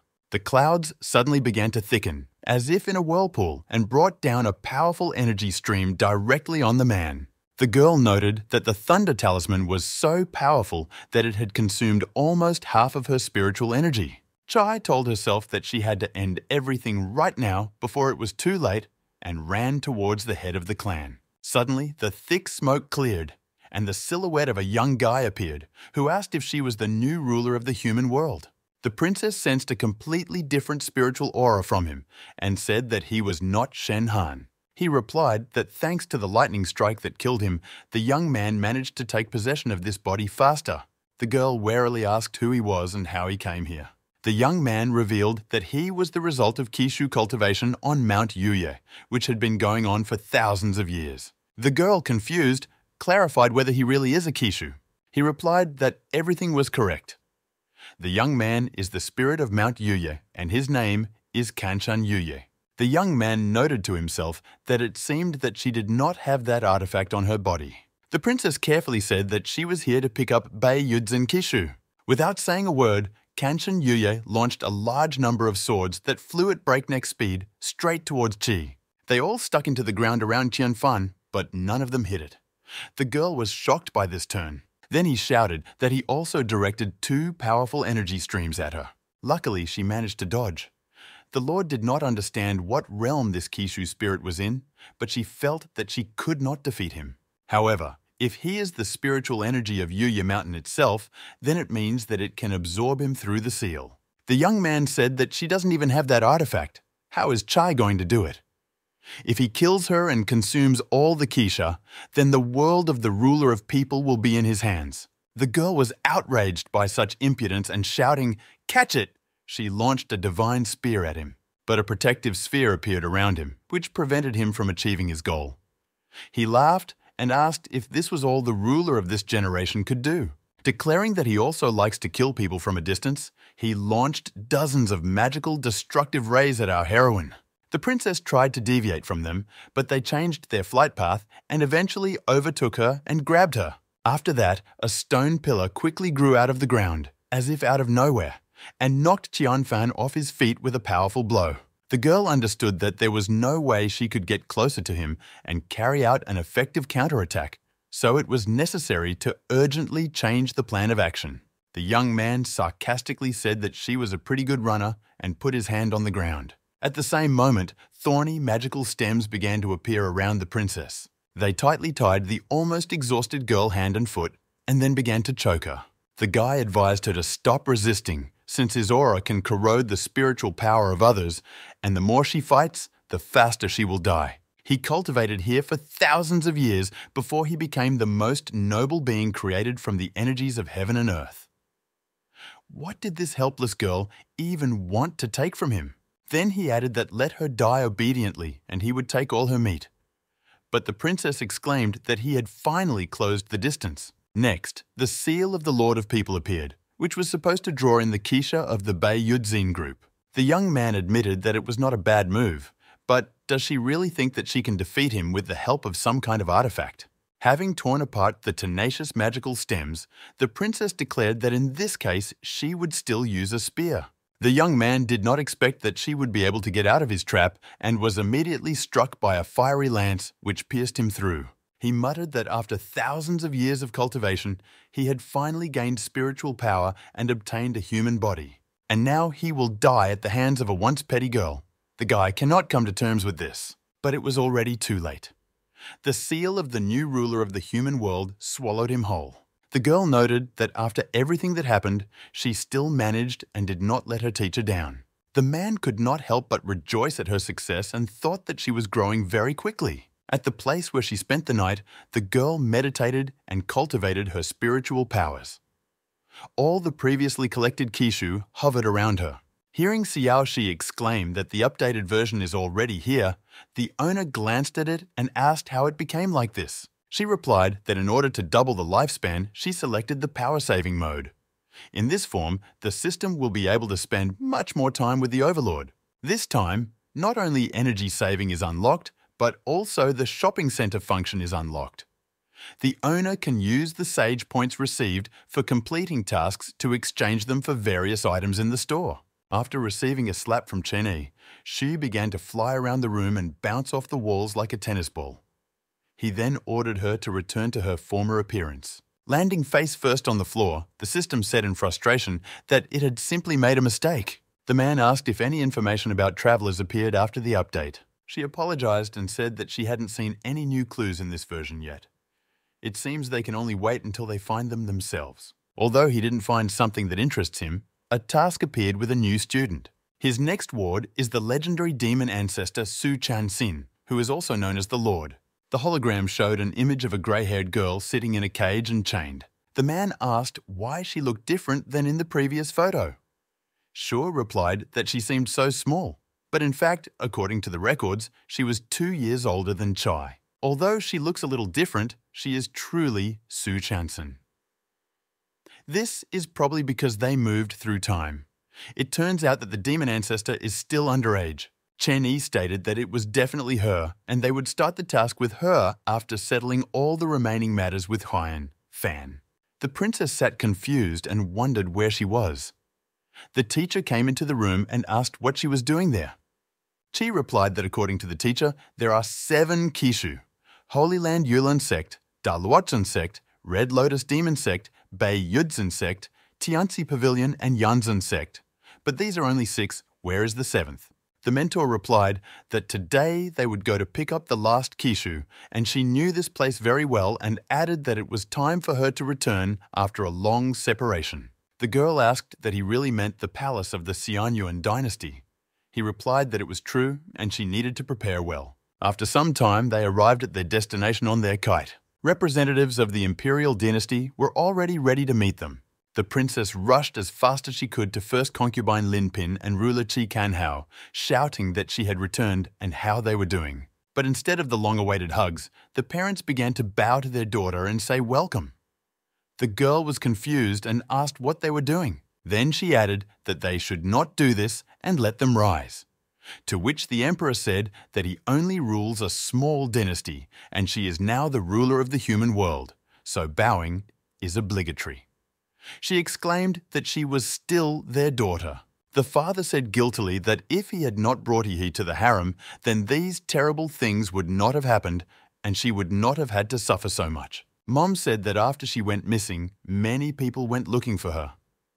Later, Lu Yayo returned and said that a person once took you under his guardianship. She prayed every day for her health, and apparently God heard her prayers and her daughter was here. The girl asked her mother to calm down and not cry because now everything was fine with her and she had sorted out all her problems. Can Hao turned to Chen A and thanked him for saving his daughter, as well as her chance to become an overlord. He and his dynasty will never forget this. The man replied that she was his student and it was okay to help her. You don't need to be so polite. The emperor told Qianfan that he knew that this time she came here to take away the Qishu of the Xianyuan dynasty, but in return, the daughter must promise him something. The princess asked in fear what was the matter and what she would need to do. The father officially announced that he was transferring his throne to the 9th princess of the Xianyuan dynasty, Qiqian Fan. In 3 days, they will hold an enthronement ceremony. Fen's grandfather added that this was the result of long discussions between her father and the ministers. Since she has become an overlord, it would be best for her to inherit the throne. The girl replied that it was not in her plans to become an empress. He replied that it was no big deal. Let him get to know the emperor slowly. The girl is still young and has a lot of time ahead of her. My father said that I wouldn't have to limit myself. She could continue to develop and leave the affairs of the sect to him and the ministers.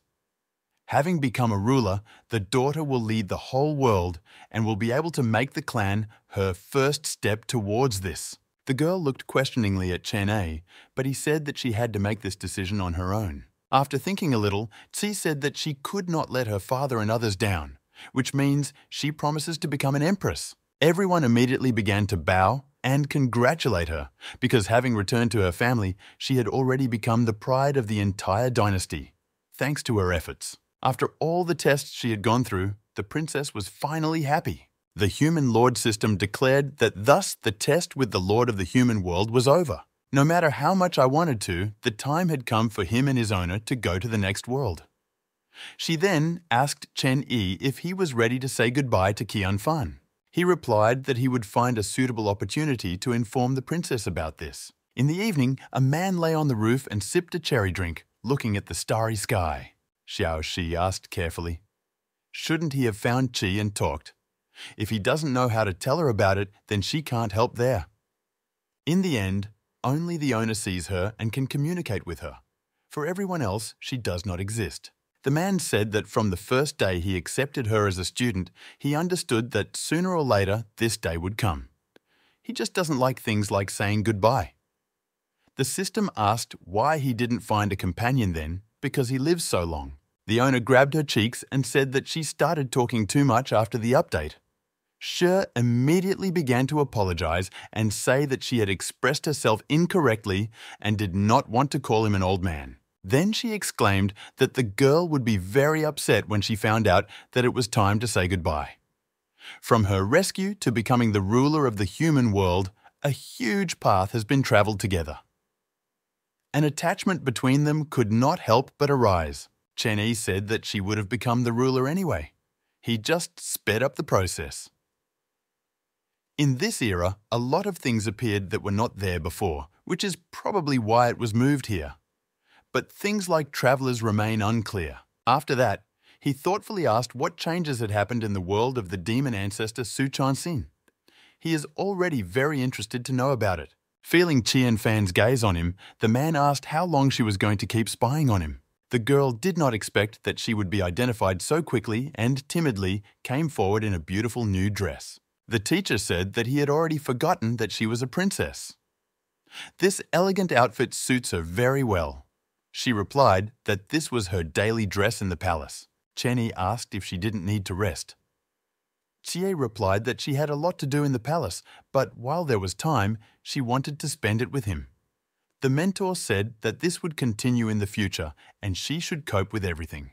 He then patted her on the head and praised her that she had performed well in the battle with Bei Yudzin and had already learned how to effectively use the power of the Lord of Men. The girl became embarrassed and replied that this was only thanks to the teacher's lessons. The man continued that in heaven there are only a small number of her peers who are able to reach heights comparable to her in 10 days, and he is glad that he could be her mentor. She replied that she did not deserve such praise. The girl thought that he was behaving very strangely today. Is he really getting back at her in this way for the fact that she has been too busy the last few days, although he is not one of those people?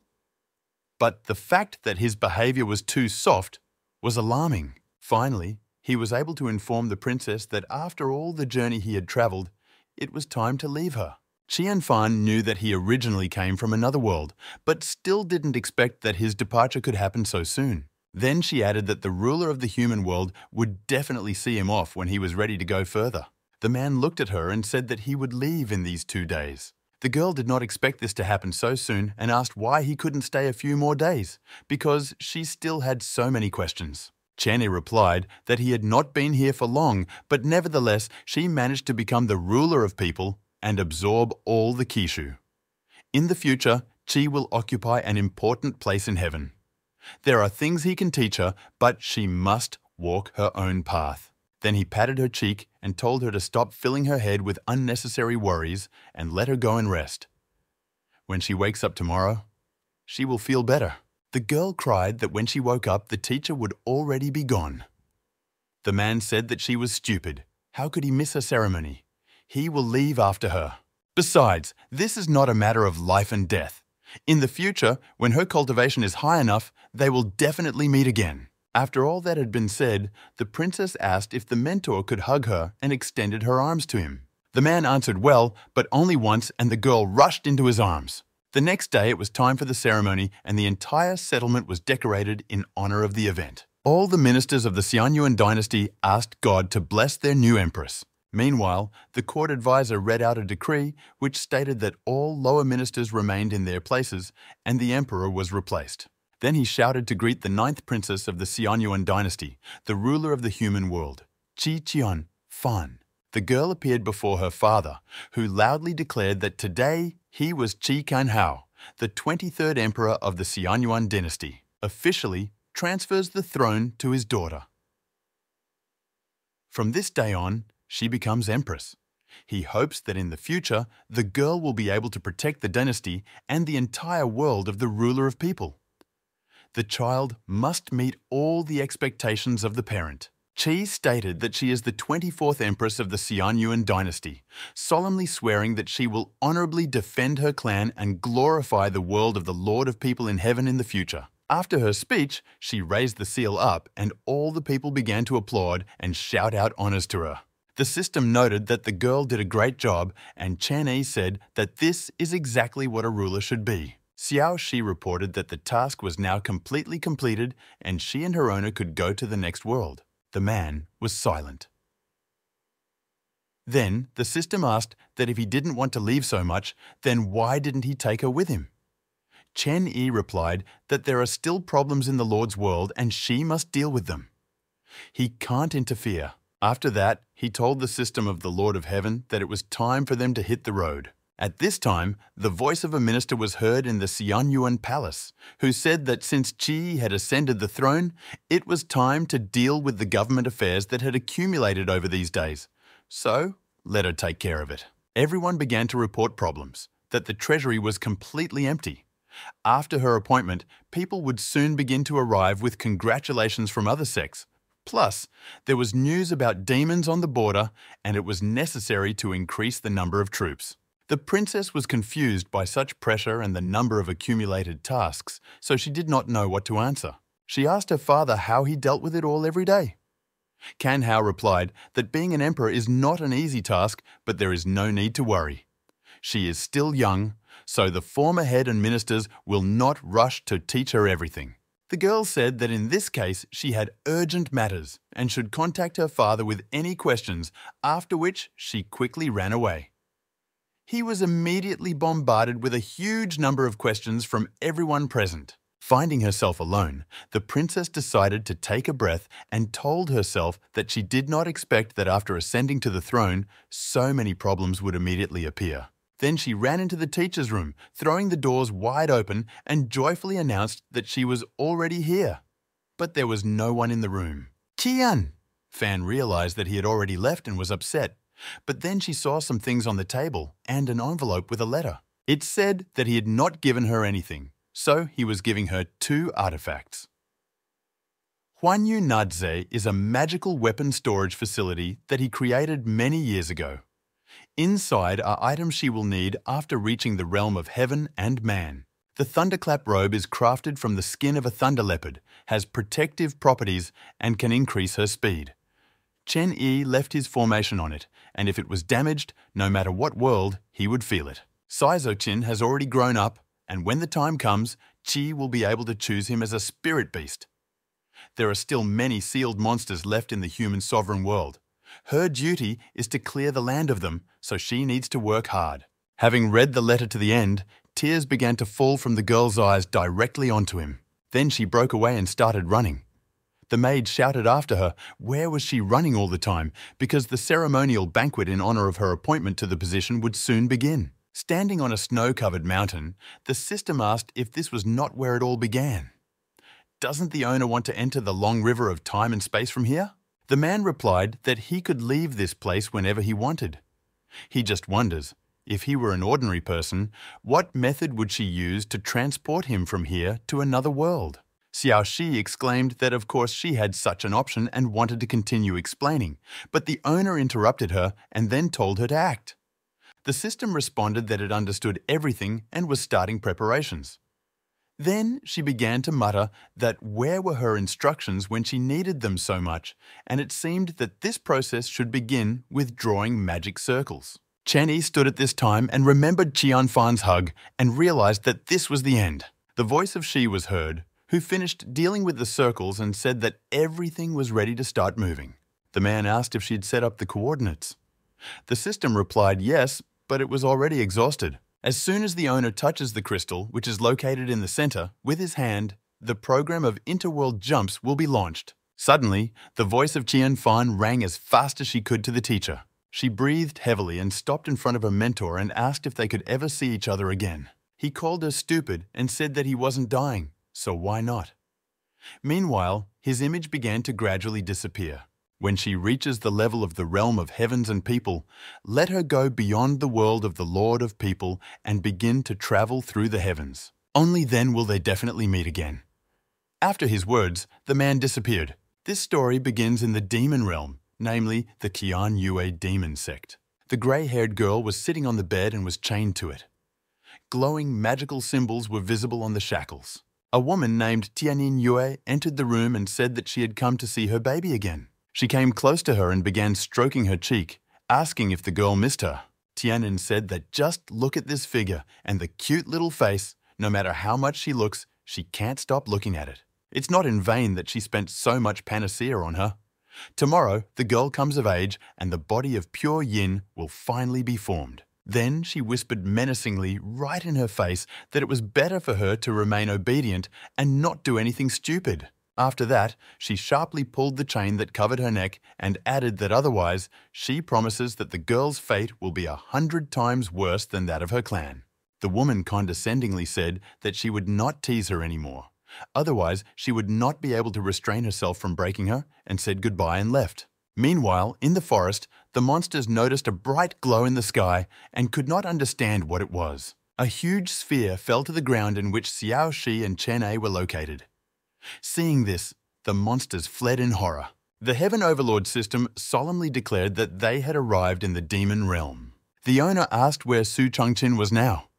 Shai replied that based on the information she had, the girl was in the Tianyue demon sect. The man read that the entire clan of the white-haired demon ancestor was killed because of her special pure yin body. The system muttered that Su Changqin's fate was even more unfortunate than Qian Fan's. Then I noticed how Chen A began to change his hair color to white. Xiao asked why the Lord did this. He replied that this was the demon realm, the home world of the white-haired demon ancestor, so he decided to change the image. Then he asked if she really thought his appearance was inappropriate. The system immediately began to deny and say that if he wants, then let him change it at least every day. I thought to myself that in this way he wanted Su to experience a feeling of closeness. The color is a little strange, but it suits him very well. Then the thought flashed through her mind that he just wanted to seem like a handsome man, but her thoughts were interrupted by the voice of Chen Yi, who ordered her to show him the way. Meanwhile, near the sect, the guards were discussing among themselves why they were all assigned to guard the building. One of them explained that today the captive would form a pure yin body, and after that the head would be able to become a celestial. Another young man said that he remembers when they brought her 8 years ago as a child, and even then she was so sweet and gentle. It's interesting to see how she has grown. Perhaps when the head is done with her, they'll be allowed to have some fun. He then added that the weather today was not very good, and he didn't want his clothes to get ruined. At this time, the white-haired girl began to feel a sharp pain in her abdomen. The head of the demon sect began to rejoice that this day had finally come. She pulled the chain that was around the captive's neck and shouted that she had been waiting for this moment for 8 whole years. Tianyin Yue put her hand to the girl's forehead and said that the body of pure yin would obediently become hers. Spiritual energy began to flow out of Su Chanxin, which was immediately absorbed by the clan head. The girl felt her strength begin to leave her and whispered that Sina was going to her dad and mom. Suddenly, there was a powerful explosion and huge stones fell from the ceiling. The woman was furious that someone dared to disturb her at such a moment. The Tianyue demon sect building was surrounded by a giant-sized dragon, as if made of fog. It was the Lord of the Heavens, Chen A, who was standing on the head of a huge snake. The head of the sect did not understand where he came from, but she felt his incredible strength. The woman immediately babbled that she didn't know when she offended the elder, but she dared to ask why he came here. The system informed him that this was the current elder of the clan, and her name was Tianyin Yue, and Su Chanxin was lying on the bed behind. The man immediately shackled the head of the sect in magical chains, took the girl in his arms, and began to carry her away from there. The locals did not understand what was happening there, but they suggested that the head of the sect had offended someone very great. The system looked at the new ward and noted that she seemed to be in a lot of pain. Chen Yi replied that, of course, because she doesn't even have a normal cultivation base, and she was faced with the formation of pure yin. Now it is destroying her body and soul from the inside. If things continue like this, she will die from sheer force. But there is no need to worry. He will definitely help her. It's just that this matter is a little troublesome. A pure yin body is a rare phenomenon. While it awakens, it will use the surrounding yin for its needs. It is not difficult to suppress the power that flared up in her body, but then she will no longer be able to cultivate. The man bit his finger until it bled and began to read a magic spell. Then he put his fingers to the girl's neck, and his energy began to spread throughout her body, after which she opened her eyes. The head of the demon sect, who observed all of Chen Yi's manipulations, came to the conclusion that he needed the same thing as her. The body of pure yin has almost awakened, and now is the best moment to capture it. She had been growing this fruit for so many years. How could a Taoist once dare to take her away so easily? Tianyin Yue didn't know what kind of golden chains he tied her with, but it was difficult to get out of them. But then she decided that even if it hurt her soul, she had to take back what was hers. The spirit of the previous sect leader, Qian Kaiwin, began to emerge from her body. He roared that she destroyed his body and took his soul. After this, she must die. The woman told him to shut up and stop dreaming about things that would never come true. He is just a remnant of the soul that she subjugated. After that, she ordered the old man to go and absorb the soul of that Taoist monk. The system sounded the alarm that the lady had released a dark ghost and was about to attack. The man continued to sit with his eyes closed and calmly asked what she was waiting for then. Sure didn't understand what he meant. Chen Yi replied that sealing a pure yin body takes some time. If the process is interrupted, then all efforts will be in vain and yin will harm the girl, so Xiao must hold the spirit. Then he added that he was interested in how she would protect her master. This was her chance to demonstrate the abilities of the Heaven Lord system. The system muttered to itself why this woman couldn't lie quietly. She wanted to die so much at the hands of her owner that even she had to join the fight. If she were the head of the sect, she might not have been able to cope. But it was just a spirit. She decided to show the owner everything she was capable of, and, putting her wand to her forehead, began to read the spell. But suddenly, a beep sounded, indicating an incorrect command. Then she began to try all the word combinations in a row, but no matter which one she started to read, everything was accompanied by error signals. After some time, a message came out that due to frequent errors in the spell command, the authority to use self-defense was temporarily cancelled until the next update. Xiaoxi panicked because she forgot which command she installed during the last update. Therefore, she had to simply run away from the evil spirit overtaking her and scream for her owner to save her. The man, with one movement of his hand, chained him in a magical cage. After this, bright rays began to emanate from the past elder's mouth and eyes, and he was destroyed. The head of the clan then coughed up blood.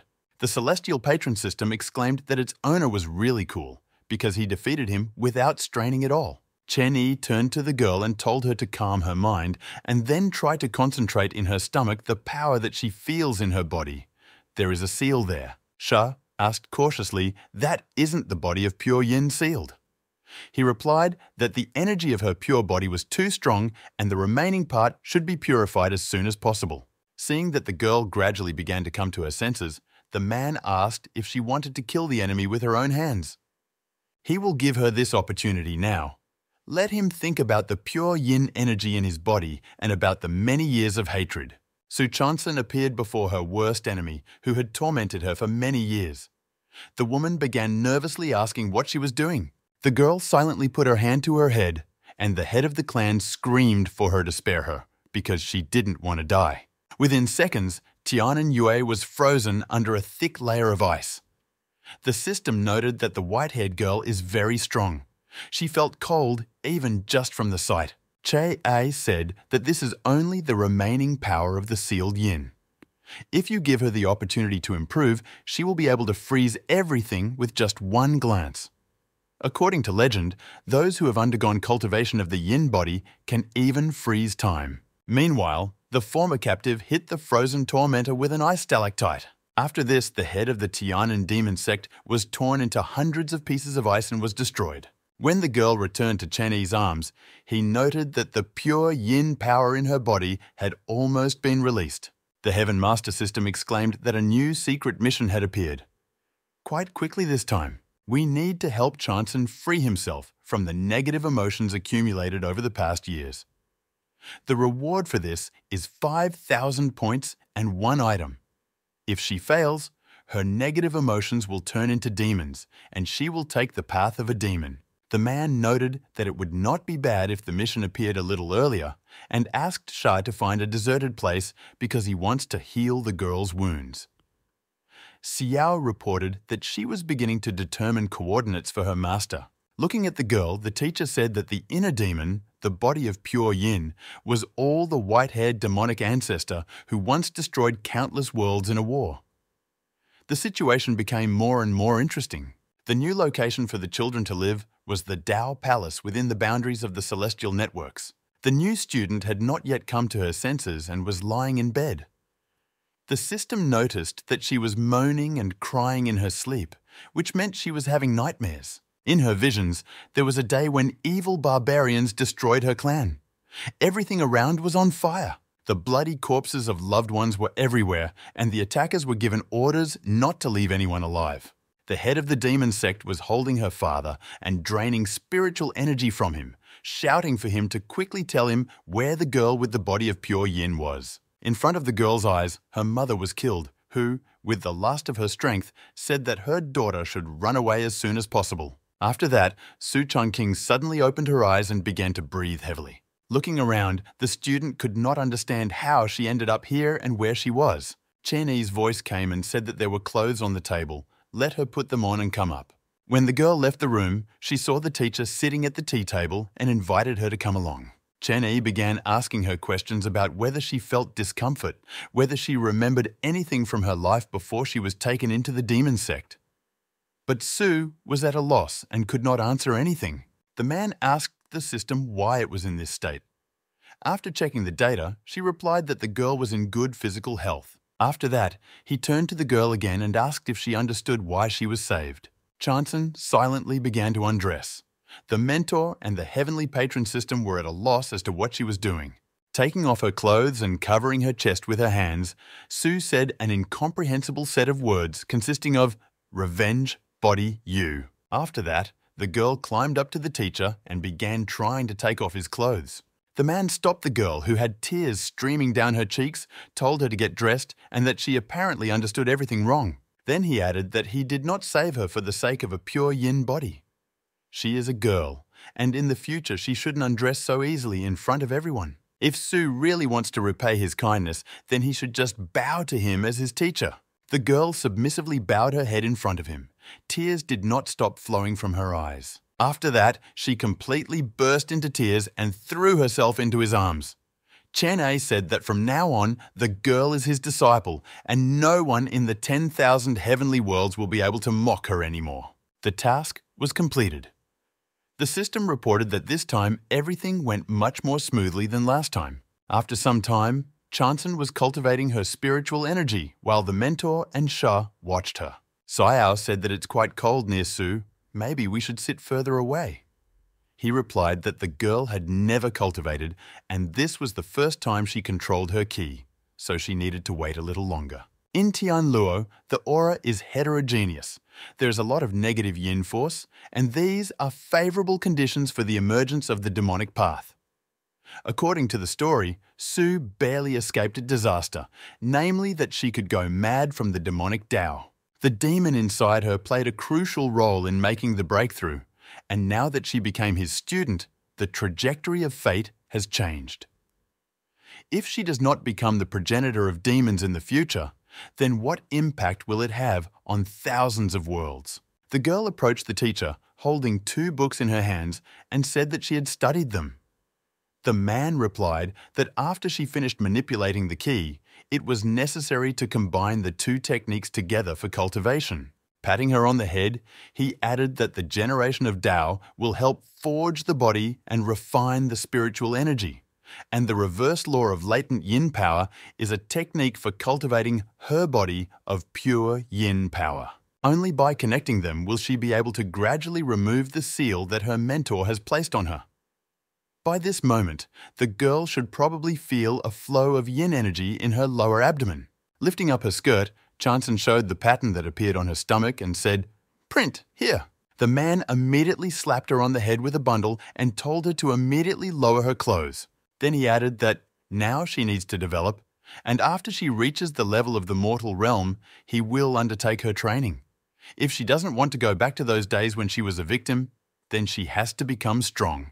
The girl sighed heavily and modestly replied that she understood everything. The owner approached Xiao Shi and said that he wanted to use the lottery system. She happily stated that she even stopped freezing as soon as she heard about it and began preparing. Rewards for tasks completed by Chen-ei earlier amount to exactly 10 attempts to win. The man replied that so many times is too troublesome, so he uses everything at once. The system replied that, of course, you just need to press the 10 in a row button. After his actions, the Wheel of Fortune began to spin very quickly. The arrow stopped again in front of the golden artifact, just like last time. Chen-ei thought to himself that why it seemed that the chances of getting 10 in a row were lower than if they were rolled separately. The system asked him for permission to draw out what fell out now. After the celestial patron system looked into the portal, she said in confusion, "Master." The man calmly asked what was there. Could it be that an aggressive artifact had fallen out again? Xiao Shi replied that not really, this magic weapon just looks a little strange. She began to pull it out and say that she didn't know what it was and that it was better for the owner to look for himself. A brightly glowing sphere rose to the ceiling and illuminated the room like the sun.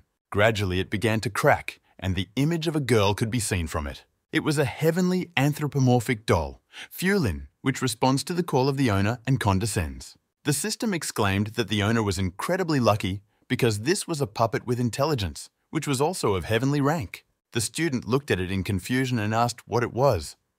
Chen-ei replied that this was his new magic weapon. Sha read that her cultivation is comparable to the level of the heaven and human realm. This doll has the ability to learn martial arts and cultivate following its owner. She can even transform into any woman. The man noted that even he did not have such a magical weapon in his collection. Then he ordered Fulin to transform. She obediently answered, "I obey," and turned into an exact copy of Su Chansan. The The system exclaimed in surprise that they could not be distinguished. The girl became nervous, but the teacher calmed her down and said that it was just a change in appearance, nothing special. Then, touching her hair, Chen Yi noted that she had not only adopted her appearance, but also her cultivation level. He could even sense the body's energy of pure yin power. With the level of the heaven and human realm, she can also take the form of a host, but unfortunately, Chanson cannot use it. Shah suggested that if it does not suit the younger student, then it can be given to the older one. The man glanced at Xiao Shi, and she was already afraid that she had blurted out something wrong. He replied that she had correctly noticed this and ordered the access rights to be changed to make Qianfan the second owner. Then he turned to the doll and said that she would go to the world of the ruler of people and would help cleanse it. Having listened to the task, the puppet answered, "I obey," and at the same second evaporated.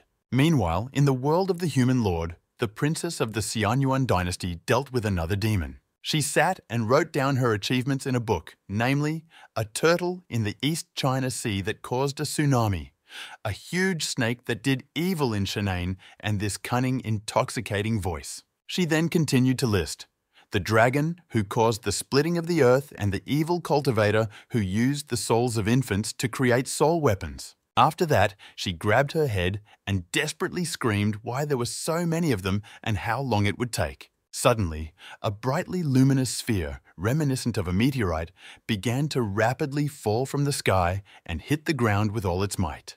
The Empress felt the spiritual energy of the kingdom of heaven and people and could not understand whether this was an enemy attack. Seeing the white-haired girl, Zi was surprised who she was and why she came here. She turned to Qian, Fan, and said that the goal was confirmed. Fulin welcomes the new owner. The first student completely ceased to understand what was happening. After this, a hologram of the teacher appeared. The Lord of People was very glad to see him. Chen A reported that Fulin is a heaven-ranked puppet, comparable to the cultivation of the heaven and human realm, can take the form of any woman. During his absence, she will help her cleanse the world of the ruler of people. Then the Empress began to examine her and said that a heavenly-level puppet and a white-haired girl. Where did he find them for her? Taking her cheeks, she said that this face looked cold and not at all cute. Then she asked if she could change the image. The doll replied that it could turn into everything that the owner saw, and not only people. Qianfan thought for a second and said that since she can take the form of anyone, then let her turn into a teacher. The puppet answered, "I obey," and began to transform. Qi and the snake watched her with great interest. As a result, having completed the transformation, the doll turned into a teacher. The only nuance was that it was in the form of a woman. The Lord of People exclaimed that she had forgotten that she could only transform into a female gender. Then she threw herself into the copy's arms, saying that, be that as it may, the teacher is still cute in this guise. She's so big and soft and smells just like him. Chen Yi, who was watching this action, was absolutely not delighted. Suddenly, the puppet spoke with the teacher's voice and said, "San Xin is a miniature heavenly thunder technique." After this, the Empress was immediately struck by a bolt of lightning and fell to the ground, slightly smoking. The teacher image said that it was an anthropomorphic spiritual weapon with a mind of its own. In the future, it will develop with her.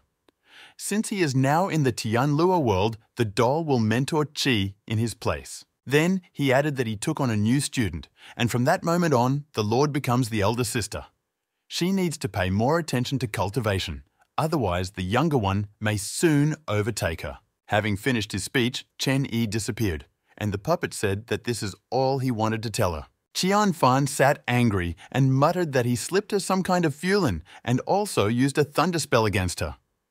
The other day, she reached the realm of enlightenment and actually worked hard while the teacher was away. Gradually, the teacher's words reached her that she had a little sister, and since she was next to the teacher, she would definitely cultivate quickly. The Empress immediately began to get nervous and shout that she could not lose to her.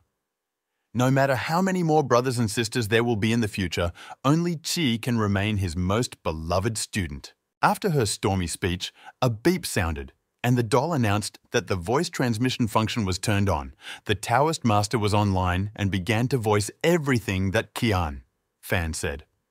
She tried to close her mouth or somehow turn her off, Meanwhile, our heroes arrived in the territory of the Abyss Demons, the city of Huayan. Discussions immediately began around who these two white-haired people were, whether they were father and daughter by chance. The young man suggested that they had come to the Tianluo mountain range. There were rumors that some treasures were appearing there, and the recent increase in the number of cultivators from various sects was most likely due to this. The system exclaimed that this was Su Chanxin's hometown, and she thought that all settlements in this world were gloomy. The owner replied that in the future, the Tianluo world will become a den of demonic cultivators, but that is still a long way off. The girl looked around cautiously and pressed herself close to the man. Xiao Shi said that she was just scared of people. They are both too noticeable with their white hair, and Chanson is not used to such attention. Chen Yi said that she did not have this problem.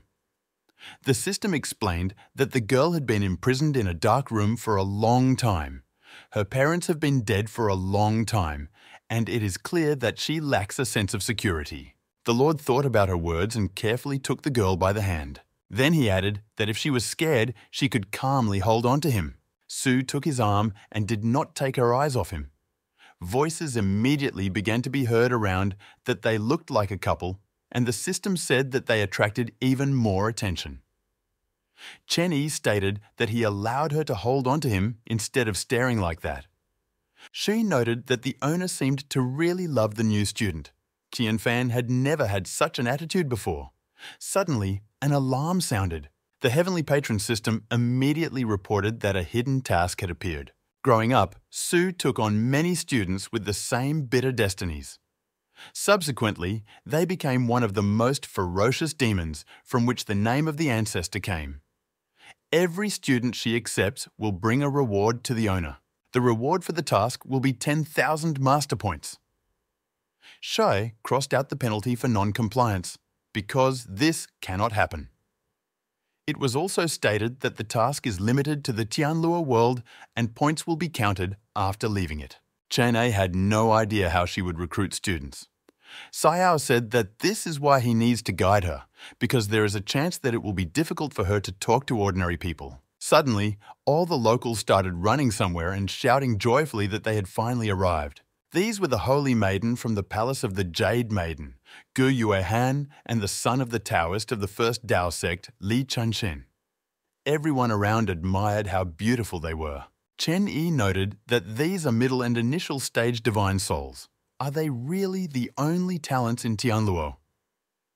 Shai replied that the talented ancestress herself was next to him, and the audience would soon forget this garbage. A man turned to our heroes and said that in appearance it seemed that they were from a famous family.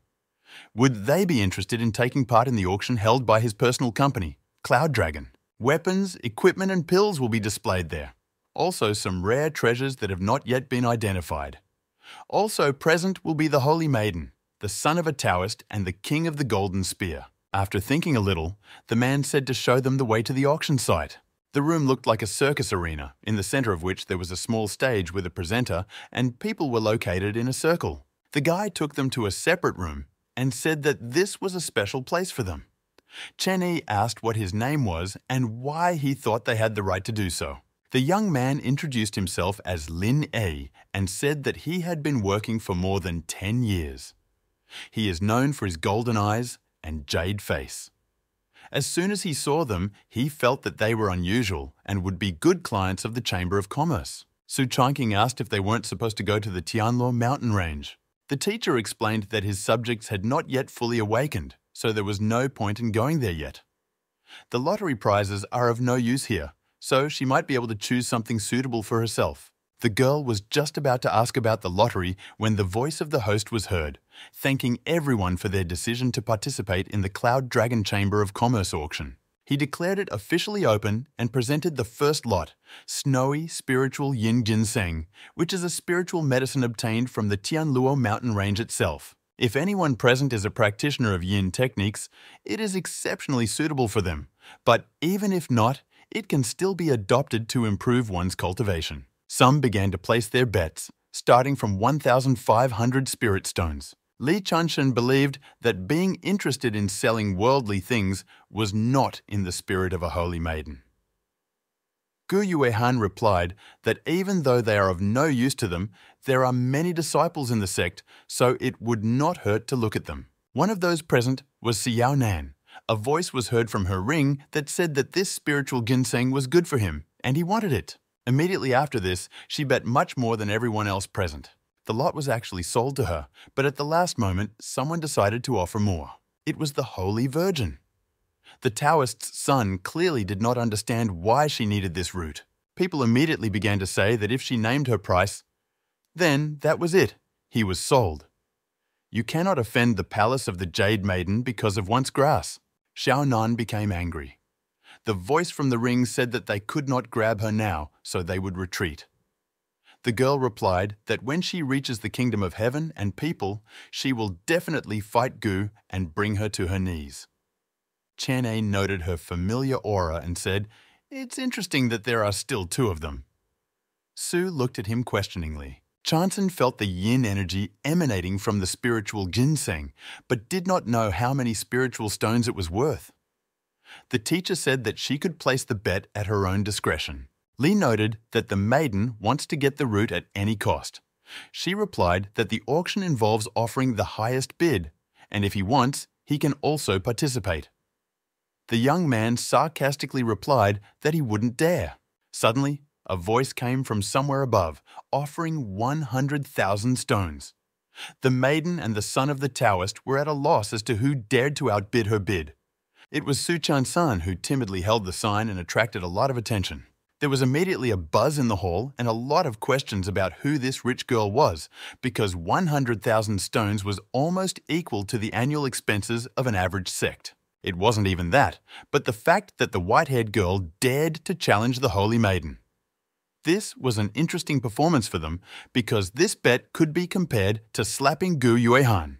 Li Chanshan began to be indignant at what sect this girl was from, and how dare he take away what their Holy Maiden had her eye on.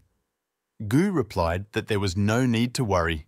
It was just ginseng. Xiao Nan was glad that the girl was put in her place, but noted that the white-haired girl was apparently rich and needed to be robbed after the auction.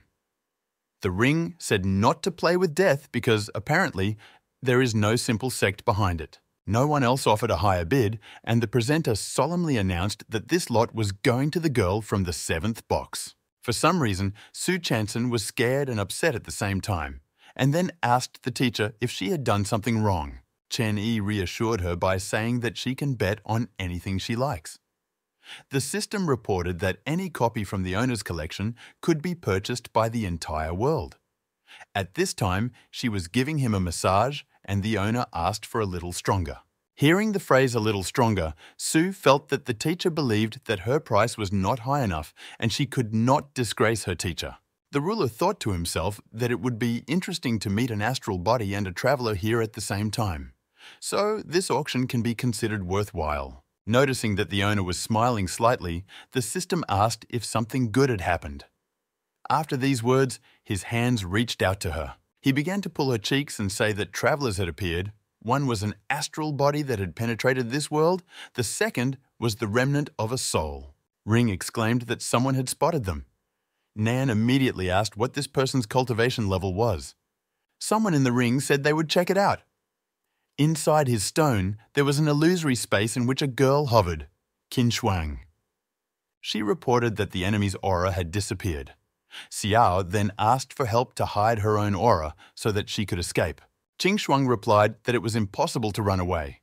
There were many people here, and disciples of some large sects were present.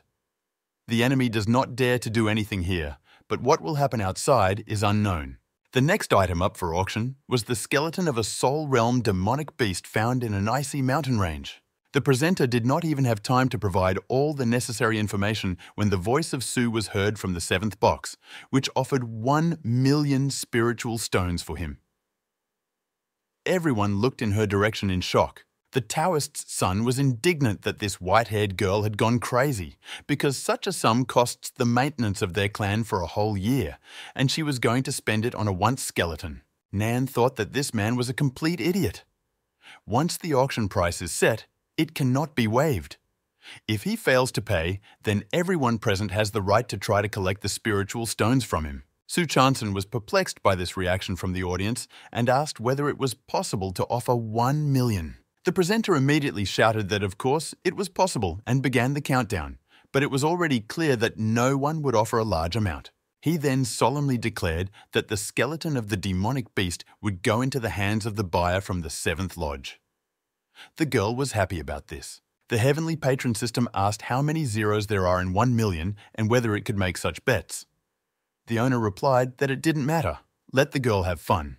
The presenter had not yet even had time to tell what the third lot meant when Sue was already shouting from the balcony, 1 million. After some time, the girl began to drink tea greedily, and the teacher said that he allowed her to place bets and not lose her voice. The system said in confusion that Sue had taken so many things that she couldn't even remember what they were. Linny walked up to them and informed them that the auction was over. Now it was time to return to the stage and make a settlement with spiritual stones. Chen Yi and Su Changqing walked to the place where a huge number of boxes with various goods were waiting for them. Everyone immediately began to discuss who they were, because white-haired cultivators are not often seen. The girl swept away all the goods, even 1 million each. If they can't pay for what they bought now, then the fun will begin. The host said that there were 64 items in total and they had to pay a total of 63,100,000 spirit stones. Then he asked how they wanted to pay for everything. The man calmly stated that he didn't have any spirit stones. The audience immediately began to shout that they knew that something bad would happen here, because what clan could throw away money like that? If they cannot provide money, they will be turned into slaves. Nan exclaimed that they were two idiots, because behind the Chamber of Commerce there was a celestial being, the Holy Sword of the Southern Sea.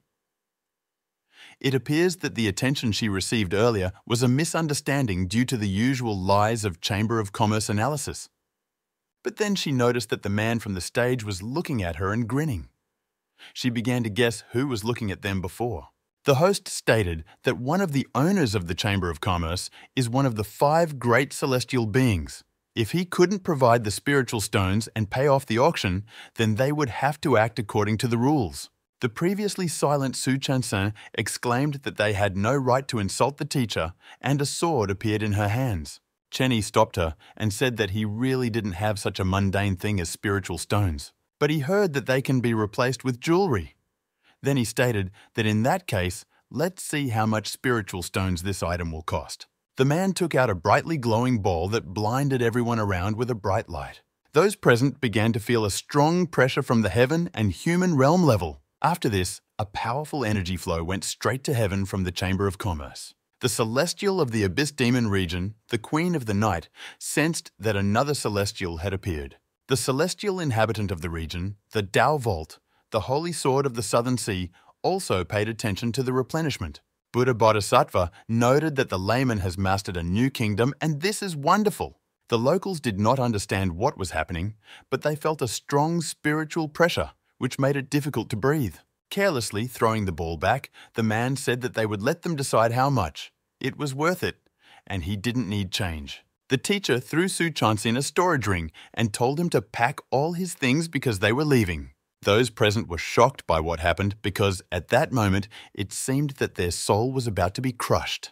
The guys started asking Elder Sin whether they would really let him go so easily and whether this bead was worth 60 million. The old man replied that they did not understand anything because this was the pearl of the heavenly spirit. When the Holy Sword found a fragment of such a bead, it was able to defeat the strongest members of the sects and became a celestial.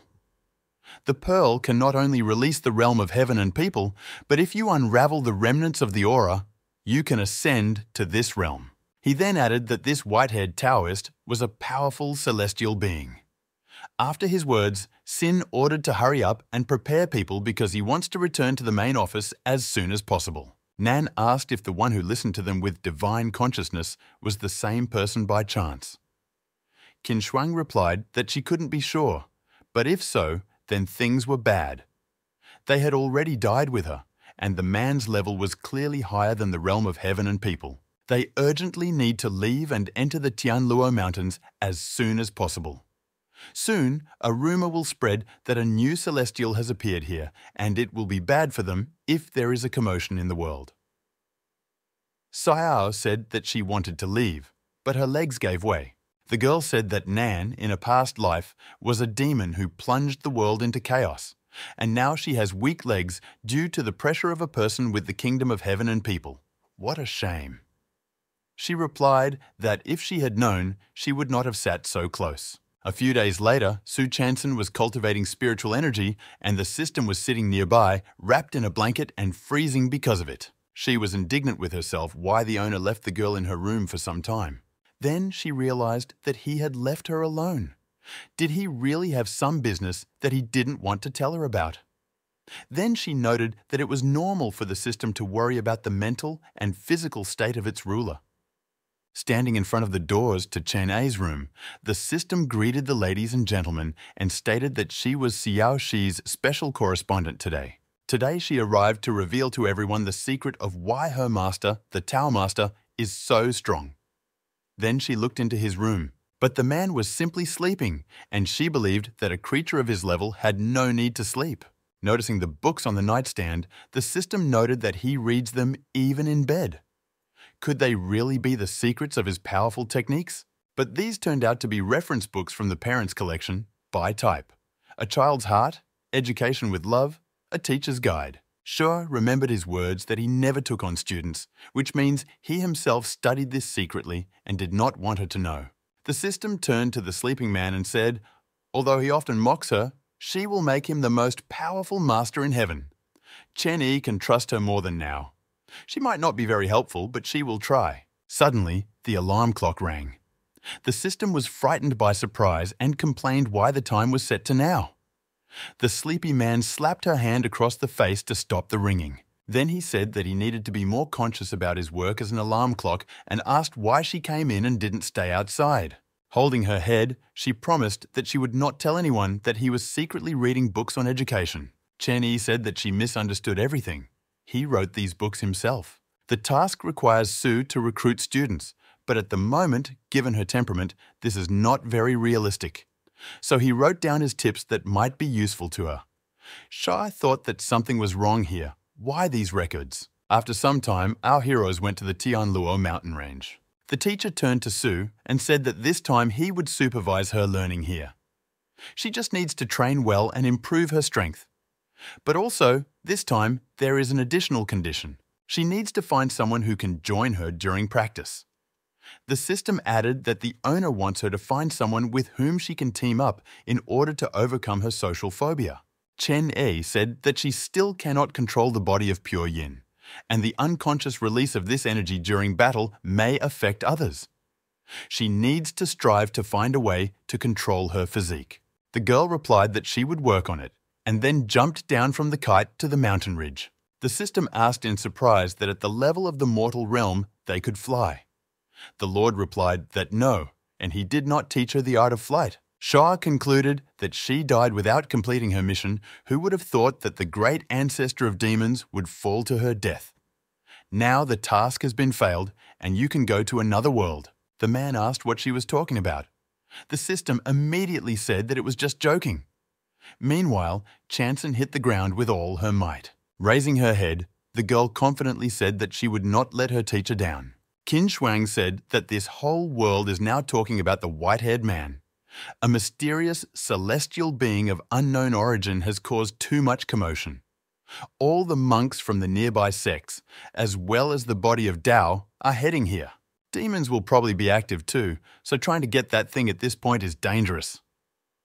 Nan was indignant why she was so unlucky. No one knew about this artifact before, and now the eyes of the whole world are focused on this ridge. The girl's spirit tried to reassure her that such things happen in life and it's better to keep a low profile.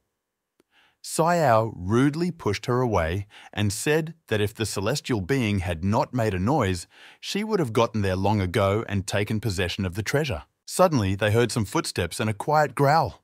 A large beast began to approach them. When he suddenly jumped out, Nan realized that it was an ancient moon wolf. She was not afraid at all. telling her companion that it was just a demonic beast from the spiritual sea realm, let her just watch and grabbed her sword. But suddenly, that same white-haired girl from the Chamber of Commerce appeared and rushed into battle. Luna Wolf was destroyed in a matter of seconds using her ice powers. Nan never expected to see her here at all. Sue realized that the girl knew her and asked if this was true. Sayao replied that the girl who left a lot of money at that auction and the heavenly spirit pearl that shocked the entire Huan city could not go unnoticed and asked where that Taoist was. Chanson replied that the teacher was not here now and sat down with a knife near the corpse of the killed animal. It dawned on Nan that they were mentor and student and not relatives as everyone thought. Then she said that in this case she would leave all the monsters to a new acquaintance because she herself needed to go and ran away. On the way, she lamented that the last thing she wanted was to run into this couple, and, as luck would have it, that's exactly what happened.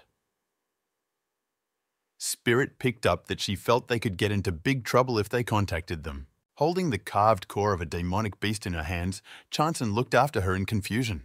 The words of the teacher were heard in her head, who said that she needed to find a person who would go through the learning process with her. After that, she immediately ran to catch up with the fugitive. Nan did not expect such a turn and shouted at her to leave her alone. At that time, the system was rooting for Sue and saying that it had practically caught up with it. Then she asked the owner if this girl, with 2 buns on her ponytail, had really been chosen by him as a student. There seemed to be nothing special about her. The man calmly replied that they had come to Tianlua World. She was surprised why he spoke in the plural. Isn't the traveller alone? Chen Yi said that the second one is just an astral body, which is enclosed in a ring on her finger. It's better to keep them on the hook from the beginning than to get them into trouble in the future. Meanwhile, Nan fell into the snow and said that she could no longer run. Then she turned to Sue and asked what she needed from her. Chanson stammered and replied that she needed a companion in order to study. The girl sarcastically said that she had a teacher. With such a celestial being protecting her, it shouldn't be scary at all on the mountain ridge because no one would dare to harm her.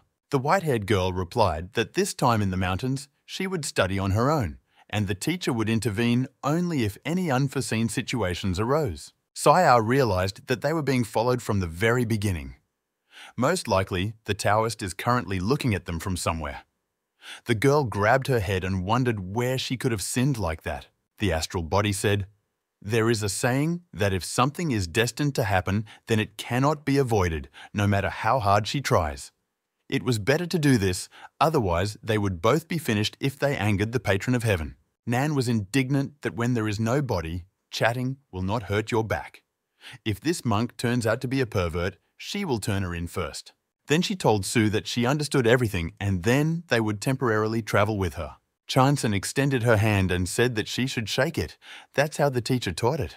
The girl casually replied that she could shake it if she wanted. Then she introduced herself and said that she was waiting for her instructions. In her heart, the white-haired girl was glad that she managed to find a partner. Deep in the dark Tianlua Ridge, it was very gloomy, and a large number of corpses of lost people were floating in the local river. The girl's voice said that greed is the original sin of man. This world has forgotten who guarded it and who allowed it to live in safety for thousands of years. Looking at the coffin, she continued that the fools whom the deceased protected had forgotten about this, and now they want to disturb her peaceful sleep, and she cannot allow this. They all just want her, so let them come and be buried right here. The son of Tao and the Holy Maiden, on the way to the ridge, were caught in a sudden strong snowstorm and noted that it seemed that the rumors were true. Sitting near the fire, Sue asked what was happening. Nan replied that it seemed to have awakened earlier than expected. The system and the ruler were also a little confused that this happened so soon. From somewhere in the depths of the mountains, a bright energy beam came out straight into the heavens. On the way, Siyao felt extremely cold due to the strong wind and snow. King Shuang said that the most magical weapon is an evil object. The yin power emanating from it is not simple, so she must be careful and not allow evil to enter her body. Looking back, Nan was surprised that her new acquaintance walked absolutely calmly and did not tremble, despite the fact that her clothes were quite open. She asked if the girl wasn't cold at all. She replied that no. Then Sayao asked if the teacher had given her some protective artifacts against the power of yin. Sue answered no again and lifted her skirt to show the seal. Then she explained that she had the body of pure yin. The teacher told her that all the yin power and evil energy will be absorbed and converted into her spiritual power, so she does not feel the cold. The astral body from the ring, and Nan were shocked by what they heard. Chanson suggested coming closer to her and she would absorb the cold yin energy. Maybe it would help her warm up a little. But the girl decided to play around and said that the girl was only at the level of the mortal realm, but she was very strong. It cannot be affected in any way by the once frosty air. The student took her hand and said that it was not just cold air, and after doing some manipulations, asked if it had become better. Nan was surprised that it seemed that part of the cold aura had disappeared, which meant that she truly had a pure yin body, once a famous demon in heaven, but this girl surprised her. Qin Shuang noted that she was not only raised as a vessel, but also came of age. The Taoist probably values her, so you should be careful with her. The system was happy that the baby had a friend, which meant everything was going well. The owner agreed that the progress is not bad, but the training is just beginning. After a moment, he fell silent and, apparently sensing something, said, "He has arrived." Suddenly, straight from heaven, a spear began to fly at the girls at breakneck speed. Quickly grabbing Chanson, Nan jumped with it to the side so that it wouldn't hit them. Sue asked in confusion what was going on. Nan said that there is an enemy there and we need to be careful. Looking at the weapon stuck in the ground, she noted that it was a spear made of black gold that could break mountains. Next, his owner appeared, who said that it was surprising how they were able to dodge his blow. Apparently, they clearly had some skills. The young man's name was Cai Shen, the king of the Golden Spear, with an average level of the Soul Realm. He believed that he was the fastest, but he did not expect that two girls could also overtake him. The astral body said that according to the information she had collected earlier, this guy is the prince of the Haoqiu dynasty from the Dao Arch region, a real young genius, and even all of them together are no match for him. After listening to his merits, Nan noted that the prince of the Golden Spear was the last person she would like to meet here. Qin Shuang noted that he is not chasing profit, only skirts, so you can try to seduce him and run away. While she was freaking out that she would rather become a servant for that white-haired Taoist than use her seduction skills on this arrogant one, Sue ran towards him. The girl hit him with all her strength with her ice sword, but he managed to stop it with a spear. The young man noted that Ice Key was certainly interesting, but it was too weak and threw the girl aside with a flourish. Having looked at her more closely, the young man thought to himself that she was still a beauty, and it would be hard for him to raise his hand to her.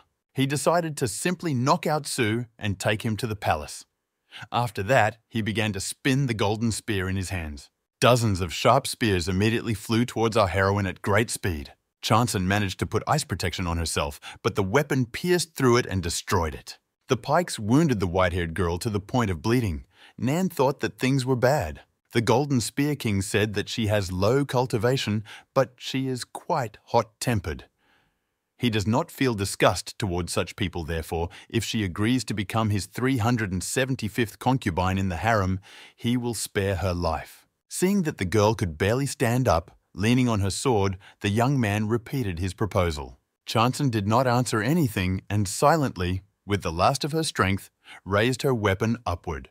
Cai Shen said that the white-haired girl managed to attract his attention. A woman like her is worth winning and hopes that she is as good in bed as she is now. Nan's voice rang out, saying that she had heard a lot about his mastery of martial arts. She and her sister have admired him for a long time, but could not get to know each other. Today, they met in person for the first time, and the girl was worried. Maybe the gentleman will calm down and listen to her. Her voice and gaze had a hypnotic effect on the young man. In this world, everyone only knows about the Golden Spear, the son of a Taoist and the Holy Maiden, but in her opinion, the master is much better. Unlike him, who became famous for defeating other clans single-handedly, they only profit from the glory of their sex. The young man replied that she was shrewd, because none of them could compare with the blow of his spear. Nan asked if for her sake he could not worry about her sister and take them both into his harem. The girl put her breasts forward and said that the two of them would be obedient and would obediently serve him. The bewitched guy replied that it was good, and as long as they obeyed the king, he would give them anything they wanted. She pressed herself close to him and said that there was something she wanted. The young man said that if only he would say it, he would get a star from the sky for her sake. But she replied that she wanted his life and grabbed his hand. Together with Qin Shuang, they shouted the concentration technique, seal, and firmly fixed the young man. After that, wishing him death, Nan struck him in the face with her scythes, to which small balls were tied. Then she added that she was sick of such a person and let him go to the ruler of the underworld, Yon Vanu. But Chai Shen was not going to give up and, having come to his senses, immediately launched his spear at her. The girl was thrown to the side by the blow. The astral body, with excitement in her voice, asked how she was. Xiao replied that there were a couple of broken ribs, but she was not dead yet. Holding on to the impact, the Spear King was furious at how she dared to attack him on the sly. Shouting that he would tear her into small pieces, a spear was again launched at the traveller. Qin Shuang shouted that she would block him, but Nan replied that it was too late. Suddenly, Shonsan appeared in front of her and tried to stop the weapon with her sword. But the spear flew at too high a speed and she was unable to hold it, so it flew further, wounding her in the shoulder. The white-haired girl fell on her back, unconscious, bleeding. Having called the girls the last words, the young man hissed, "How dare they disfigure his face? He will make them regret that they were born. The guy will break all their bones one by one and kill all their loved ones, from family to teachers." Then he raised up a pentagram with magical symbols. He had a spatial artifact in his hands, which meant things were really bad. Somewhere beyond the Tianlua Ridge, the guards of the arrogant king noticed in the sky his call to appear immediately, which means he was in danger and needed to go quickly. The king of the Golden Spear began to threaten that, when these scum came here, he would make the girls beg for mercy. Nan grabbed the sword and the astral body asked what she was going to do. The girl said that she would not be able to live in peace if she did not finish him off. Qin Shuang asked her not to be stupid, because when the guards come, they will all die. She needs to leave. The traveller shouted that he should then die first and rushed to attack him. But unfortunately, nothing worked out for her. The young man grabbed her tightly by the neck and began to choke her. With the last of her strength, she croaked, "Su Chan-sun, what are you waiting for?" And it dawned on the disfigured guy that there was someone behind him. She hit him with her sword as hard as she could and pierced him through. Blood gushed from his mouth and wound. Qin Shuang shouted that it was too risky. Xia retorted that if you don't cut it down at the root, there will be no end to the consequences. The astral body shouted that it was necessary to leave urgently, because when the guards came here, they would not survive. Nan, coughing up blood, said she understood this. Looking at Su Chanson, who was lying unconscious, the girl stated that if she died, her teacher would undoubtedly be so furious that he would destroy the entire heavenly sea sect for her. Thus, the Taoists' attention will not be focused on them. They only know her briefly, so let her forgive her. Meanwhile, the system set an alarm that it had blocked this area of space, just as the owner had said. All those subordinates were individually transported by her into outer space. Chen A stated that if this Golden Spear King had simply met the two girls face to face, he would not have interfered. It should have been an experience for them. But the peak of the Soul Realm met the level of the Mortal Realm and the Spirit Sea Realm. If he is not confident in his skills and calls for reinforcements to help him in battle, then do not accuse him of discourtesy. She tried to calm him down and said that the baby's wound was very small and could be cured in one fell swoop. The owner exhaled and said that he understood that injuries cannot be avoided during training. He then added that now that the training was completed, there was no longer any need to keep this man alive. Xiao was surprised that he was still alive. The young man sat holding his wound and said that when he returns to the Heavenly Sea sect, he will destroy their entire family and, in general, why these loser guards have not yet come. Suddenly, everything around him began to shake, and the guy thought that an earthquake had begun, but huge blocks of stone seemed to grow from under the ground. He shouted who and what this spell was. Chen E quietly said that he had no right to know and clenched his fist. In the blink of an eye, the young man was crushed by them, so much so that there was no wet spot left. The system stated that this time he was definitely dead. Fortunately, he didn't destroy this world. She was scared. He replied that it was a small fight, but with a low level, she was not afraid to fight. The other two girls knew they were outmatched, but their seduction plan didn't work. Then he added that after that, the real training would begin. What interesting events will happen in the future with the ancestor of demons and the travelers? Dragging Sue Chanson on her back, Nan was indignant that this Boar girl looked so thin and small. But why was she so heavy? The astral body said that if it's hard, then just let her lay it down. She replied that in her entire life, she had never owed anything to anyone. But this girl saved her. How could she leave her? Then she panted that if Qin Shuang were not a spirit, she would have pushed Sue onto her long ago. Then she asked what the situation was around. The spirit looked back and said that no one was chasing them, which means they managed to break away. Suddenly, the girl tripped over the root of a tree and fell face down with all her might, dropping her fellow traveler to the ground. She grabbed her head and began to lament why she received such heavenly punishment, either in a past life or in this one. In the air, it was not clear from where, magical rays appeared that were heading straight to the white-haired girl. Having flown up to her, they began to heal her wound, which appeared after a strong blow from a spear. Two travelers, watching this, did not understand what was happening. The girl's spirit suggested that this looked like a breakthrough. At this time, the system lamented that things were bad and Chanson's vital signs were falling. The owner replied that everything was fine, and this was an omen of her breakthrough. She absorbs a lot of yin energy, and thanks to this battle, Sue can no longer suppress the spiritual energy in her body. Then, he added that let him look carefully. He had never seen the body of pure yin that formed the spiritual sea. Sayao was outraged that she was about to break into the spiritual sea realm in such a place. Qin Shuang noted that she was absorbing a lot of yin from the mountain range.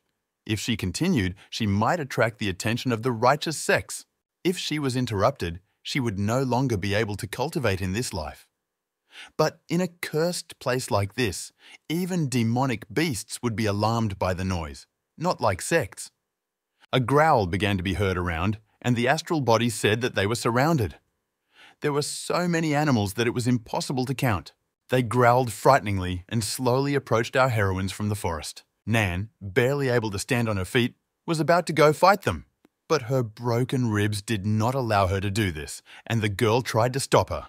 The girl said that these were just a couple of demonic beasts and she could handle them. Huge beasts began to attack the traveler from all sides. Sayao shouted to the white-haired girl that now it was her turn to put on a show. It's a shame she can't enjoy its splendor.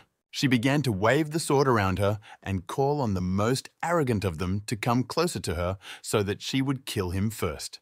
The demonic beasts attacked her one by one and she managed to successfully dodge, but the wound from the last battle tormented her. Screaming that she hated these furry creatures most of all, the girl decided to use the tornado technique and began to spin her braids with heavy balls at the ends, striking these animals. Qin Shuang was taken aback because she had not seen Nan use this before and asked where she learned it.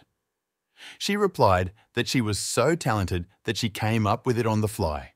Then she added that she would find a way to get her out, so let her run as far as possible. She is never lucky, so there is no need to look for her in the next reincarnation.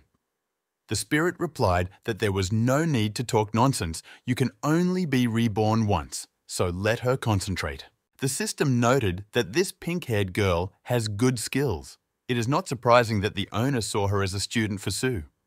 The man replied that it was a pity that she was only in the spiritual sea realm and was also seriously injured. Chanson's absorption of a large amount of yin had already attracted demonic beasts within a 10-li radius, and among them were several at the peak of the soul realm. She won't last long. She asked what to do then. Chenny replied that this is also his test, but if anything, he will lend a helping hand before things get out of control. He was interested to see how far Nan would go for a stranger he had known for less than a day. Meanwhile, Su Changqing still had not completed the transition and was almost completely covered in ice. In her vision, she heard her mother's voice calling her name and asking her to come up. She threw herself into her arms, cried, and said that she missed her very much. The woman replied that she also missed her very much, only now she was in pain and showed a huge wound in her abdomen. Her mother took her face with bloody hands and asked if she had forgotten how her beloved mother died. Instead of her face, an image of some kind of monster appeared, which added that not only her mother, but also her father, brothers and sisters, and also her family's faithful old servant, as well as her little pet. The girl grabbed her head and screamed, but the creature continued to put pressure on her and say that they all died because of her, namely because the girl was cowardly. Did she really never want to take revenge for everything and everyone? Chanson must come and give him her body. Then he can help her deal with everyone. He continued to tease the white-haired girl so that she would eventually agree. He said that no one in this world would take care of her the way he did. Others could only harm her, but he would truly help. In words that no one would help her anymore, images of the teacher and everything he had already done for her began to come to Chanson. The girl shouted to the creature that he was a deceiver and she would never give him her body. The woman was indignant at how Sue could still resist, because she is the only one who is not interested in her pure yin body. Wiping away tears, the girl answered no. She still has a teacher who truly helps her and she believes in him. These words helped the girl break into the realm of the spiritual sea, and the process was already irreversible. Gradually, the image of the woman disappeared. The last thing she managed to say was that Chanson was lucky this time, but sooner or later she would get to her. The girl began to come to her senses and felt something dripping onto her face. It turned out that this was the blood of Nan, who was beaten and covered in abrasions, hanging over her. Looking around, the white-haired girl saw mountains of corpses of demonic animals and was shocked. Xiao said exhaustedly that she could no longer fight. Having muttered that she was leaving the rest of the animals to her, the traveler fell unconscious. Meanwhile, the Soul Realm beast, the Snow Tiger King, was slowly approaching them. Chanson, having healed her wounds and gained strength, was ready for a new battle. The system exclaimed that it was a Soul Realm demonic beast, and the aura emanating from Little Sue was simply amazing. The man said, "It's interesting that the spiritual sea condensed by the pure yin body turned out to be this color." Shaw asked if it shouldn't be gold. Chen-ei replied that it was gold, but when merging with the pure yin body, a mutation occurred during the condensation process. Before the spiritual sea realm level, she would hardly be able to handle this animal, but at the moment, anything is possible. Let her show the teacher how much the pure yin body has changed since the breakthrough. The huge demonic beast, without wasting a minute, rushed to attack our heroine. When his clawed paws were almost next to her face, the girl managed to lean back in time and remain unharmed. The monster again ran towards the girl in order to strike, and she decided to use the technique, the reverse law of the great yin power. After shouting "moon wheel," icy magical shackles began to hover around the demonic beast. Within seconds, he found himself trapped in ice and frozen to the ground. But this did not delay him for long.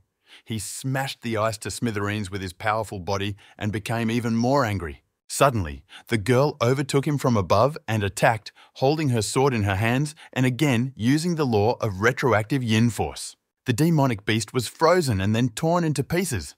The Snow Tiger King was defeated. The system admired how wonderful it was. Chen-ei said that when she felt that her spiritual power was in abundance, she used the techniques written in the Book of the Reverse Law of Yin Power in order to quickly deal with the threat. The spiritual body of that pink-haired girl continued to guard Chanson until her last strength was exhausted. Whether she's afraid of him or not, her tenacity is commendable. This time, he is happy with all three. Meanwhile, Sue tried to help Nan, who was still passed out, and was preparing to give her a medicine whose properties should bring her back to life. Shah noted that it was not often that one could see a master so happy, but with such a huge number of demonic beasts and the Snow Tiger King, it was indeed quite difficult to deal with. The man said that this is natural for his students. They shouldn't waste energy on such trifles, and in general, it's time for them to go.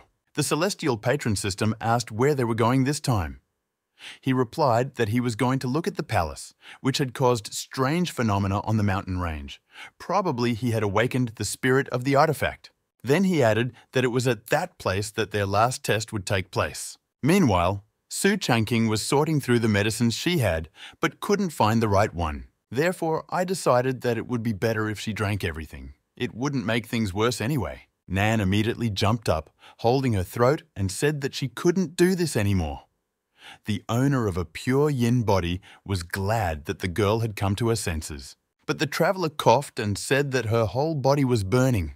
What did Su feed her? But then she felt that her broken ribs had healed and was very surprised. Chanson said that she couldn't remember which of the pills were medicinal, so she decided to give them all at once. Xiao was indignant that she didn't seem like a guinea pig. She suddenly remembered Qing Shuang and started asking if she was okay and if she was just about to dissipate. A voice came from the ring which said that he had spent all his spiritual strength fighting monsters so that Nan would not have mortal wounds, so in the near future she would not be able to help her and let her deal with everything herself.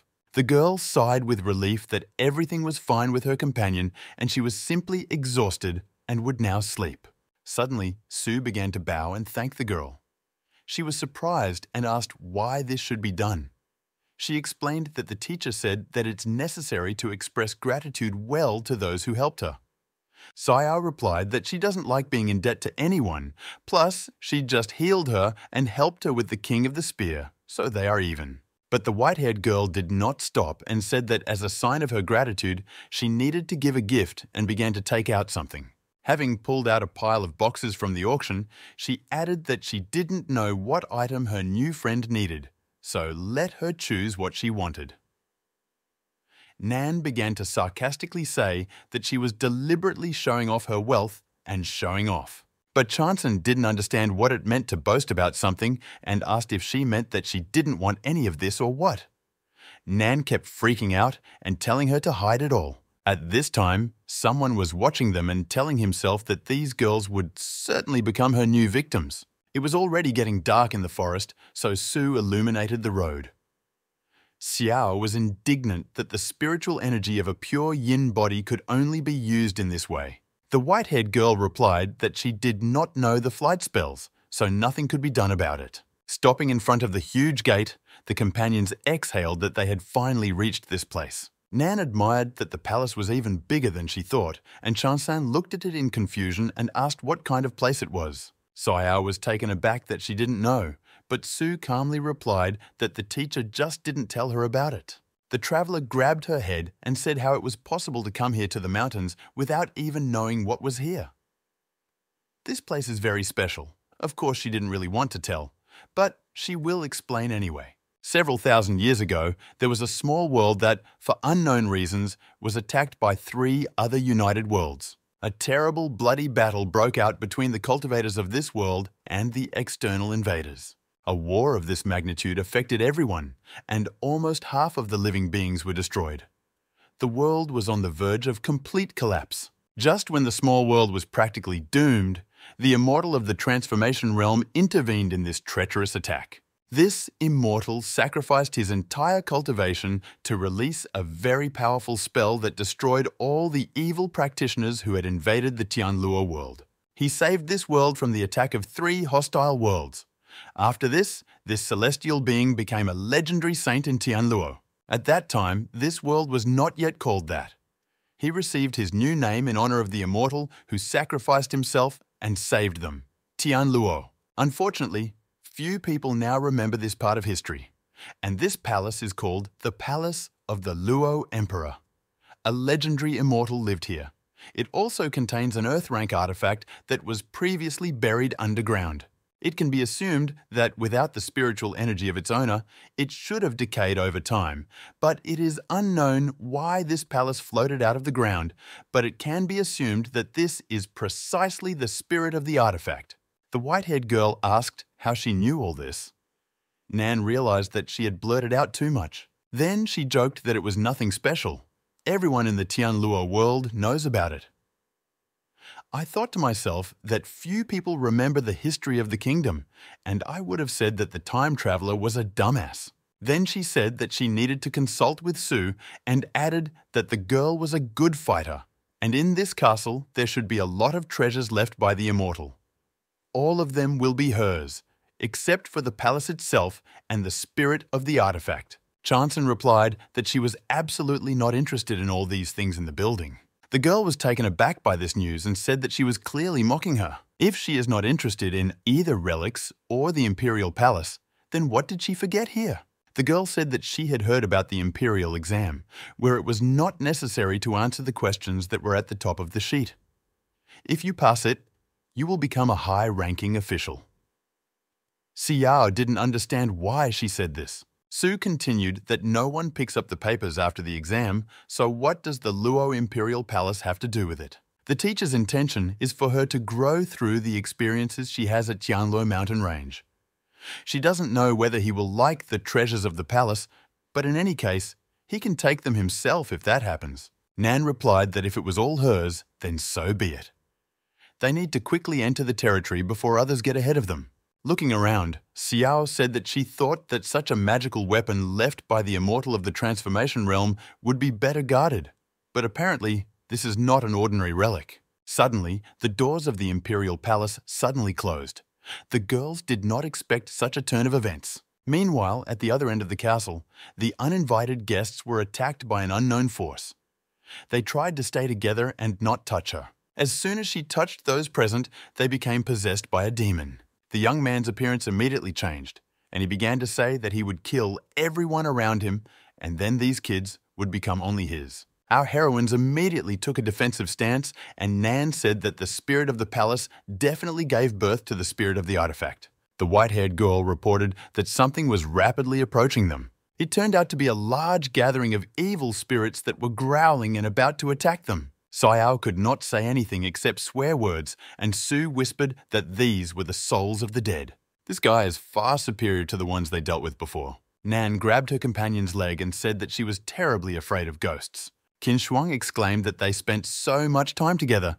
Is she really afraid of her too? Xiao burst into tears and said that she has big breasts and a pleasant voice, so it's not scary. The otherworldly force roared even louder. And from this, Xiao completely fell into a complete stupor. Pulling herself together, she began shouting for them to get out of here and waving her sword in different directions. While the girl was running back and forth, she accidentally stepped on some button that was disguised in the floor. Immediately, a bright, dazzling light appeared around the girls, which slightly drove away the evil spirits from them. It turned out to be a teleport, which in the blink of an eye took them to the second floor of the Imperial Palace. Nan didn't understand where the teleportation seal came from and decided that it was sometime a prank. After all the disturbances, the pink-haired girl smelled the persistent smell of blood. Looking around, she saw mountains of corpses that were killed in different ways. The girl was horrified and wondered what happened here. The traveler said that they were all dressed in the costumes of the first Dao sect. Could it be that the bloody battle was due to internal discord? Then she noticed that two people were standing nearby with swords in their hands. When they turned around sharply, the girl recognized the holy maiden, Gu Yuehan, and the son of a Taoist, Li Chanshen. Su asked in surprise how she knew them. Xiao snorted in response that in the whole Tianluo world, she is the only one who does not know who they are. Nan exclaimed that they were in big trouble because there was clearly something wrong with those two. It looked like they were possessed. The spirit of the artifact appeared a long time ago, but now she had the feeling that something was not adding up. An unknown force had an impact on her emotions, and now she realized that the palace can manipulate and influence people's feelings. After her thoughts, the Holy Maiden and the son of the Taoist sharply turned around and headed towards our heroines. They attacked them and started trying to kill them. The girls held the defense as best they could. Nan understood that Li Chanshen had definitely gone crazy, but nevertheless, he still possessed a soul realm level. The young man swung and hit Xiao with all his strength so that she flew to the side like a rag doll. Blood gushed from her mouth, and she began to call for her astral body, shouting that it was enough to sleep. Something had happened. Sleepy Qin Shuang appeared and asked what happened. Nan exclaimed irritably that she had finally deigned to wake up. Having assessed the situation around her, the spirit from the ring asked why she contacted these two. The pink-haired girl was indignant, saying that she was blind or something. This couple was under the influence of the palace. And now, since she has already woken up, she must help her deal with this mess. Meanwhile, the possessed Holy Virgin did not give up trying to kill Chanson. She managed to parry another blow and dodge, remaining unharmed. But she was immediately attacked again, and this time, successfully. The powerful blow unsettled the girl. In an instant, Gu Yuehan's sharp sword was near her head. This is where it will end. But Nan managed to grab her leg with her hair and sharply pull her down, which allowed her to avoid a fatal blow. She then shouted that she would delay the Taoist sun, and she needed to focus on her rival from the Jade Palace. Together with Qin Shuang, they decided to use a magical technique, the secret law of Yue Long Mountain. With this, they attacked Li Chunshen with a dispelled soul wind flame, which seemingly freed him from the evil spirit. Then, Nan immediately grabbed the Holy Virgin with her long locks and shouted at her to act now and not miss the moment. The white-haired girl decided to use the reverse law of the great power of Yin, which allowed him to freeze the possessed rival and prevent her from attacking her again. After this, Chanson attacked her with her sword and stabbed her directly in the chest area. The Holy Maiden of the Jade Palace began to fall to the floor exhausted, having returned to her previous physical form. Meanwhile, the pink-haired girl observed the strange behavior of the Taoist son. He seemed to have come to his senses and became the same as before. But blue streaks from obsession still remained on his face and hands. Looking around and seeing how many dead bodies of his people were around, he was horrified. Nan did not understand what was happening to him and whether he had come to his senses.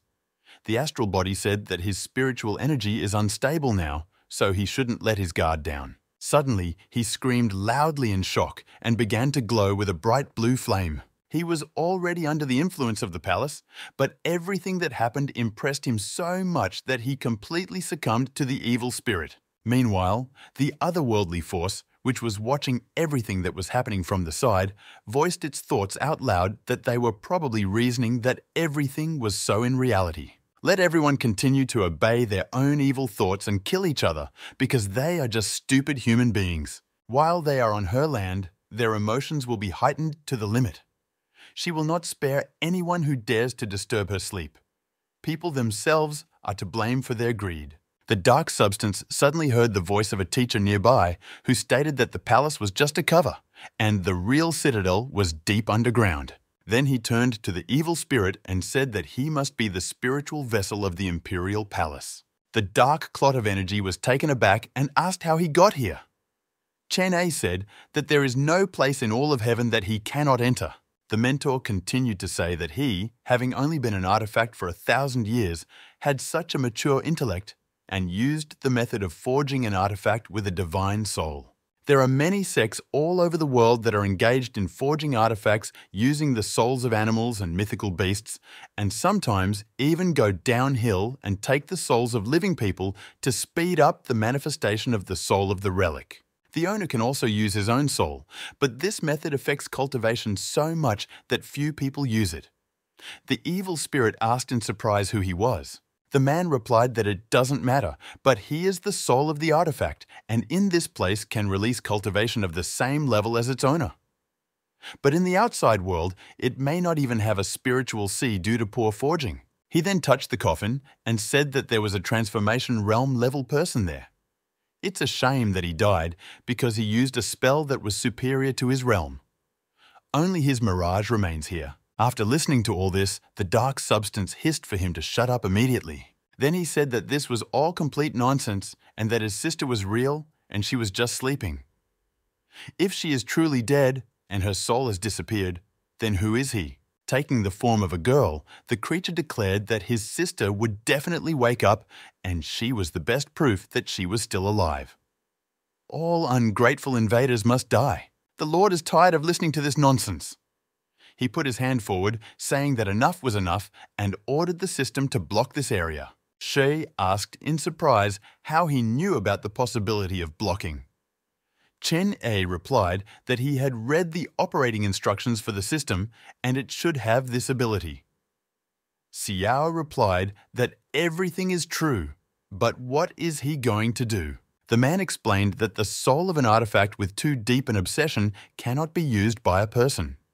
He wants to personally erase this spirit's memory before remaking it without destroying the palace's foundation. The system cautiously asked if this was too cruel on his part. He answered with a question what she thought would be more cruel, erasing her twisted personality and memories, or allowing her to continue living in fantasies that would never become reality.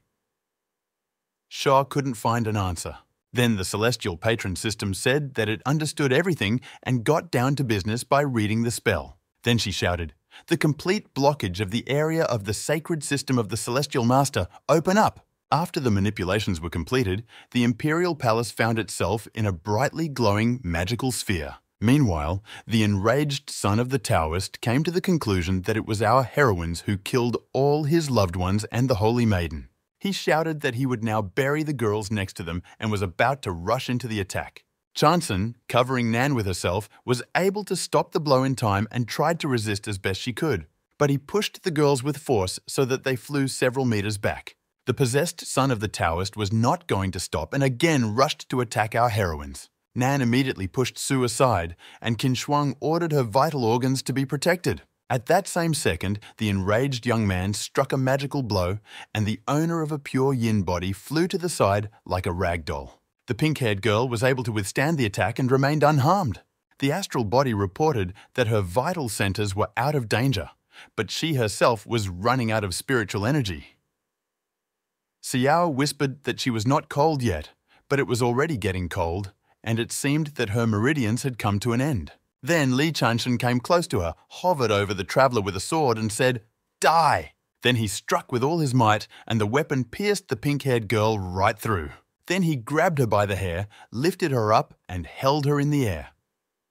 At this time, the astral body was all on nerves because it could not do anything as its spiritual strength was running out. Then he ominously said that he would now take her head for himself and began to swing his sword. The girl was very upset and did not understand how she, an outstanding traveler, could be killed so easily. Gathering her last strength, she sharply struck with her knee into the jaw of the Taoist's son. Taking advantage of the fact that he was confused, the girl delivered another kick to his face. The possessed young man finally lost his temper and began making threats and telling her to die. Suddenly, Chanson's voice rang out saying, "The reverse law of yin spiritual power." Then she directed a powerful icy stream directly at the young man, who did not expect this to happen. It turned out that the girl had removed half the seal from the body of pure yin power and said that now she would be his rival. Leaning on his sword, the guy hissed that he would grind them both into powder. He jumped up sharply and screamed, illuminated by blue flames. While he was showing off, the white-haired girl wasted no time and decided to attack him from behind. Li Chanshan sensed this and managed to parry her blow, sharply putting his sword behind him. After that, he made a powerful attack that threw our heroine several meters back. Chanson understood that in a one-on-one fight, she was not his opponent, which means it was necessary to look for his weak point. Suddenly, everything around the young man turned red. He switched to a technique, the collapse of the thunder of the 5 great mountains. All this destructive force was unleashed towards the white-haired girl. The traveler told her to run away quickly, but Sue replied that it was not in her rules to retreat.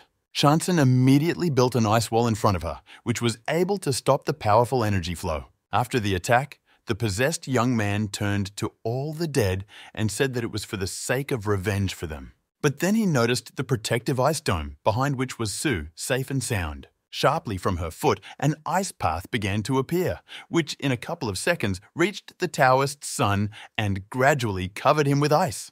Taking advantage of the fact that he fell into a trap from which he could not escape, Chanson rushed to the attack. Li Chanshan put his sword in front of him in order to deflect the blow, but it simply crumbled into small pieces in his hands. After that, the white-haired girl dealt decisive damage and said that it was all over now. Suddenly, the girl who had never been cold began to feel a wild cold inside her body. This was the teacher's seal activated, which could not be suppressed in any way. Chanson was thrown into the air. The entire room was filled with a blue, magical glow. A powerful energy flow headed straight into the sky from the Imperial Palace. Local residents in Huayan City did not understand what was happening and looked up in shock. 2 moons were visible in the night sky.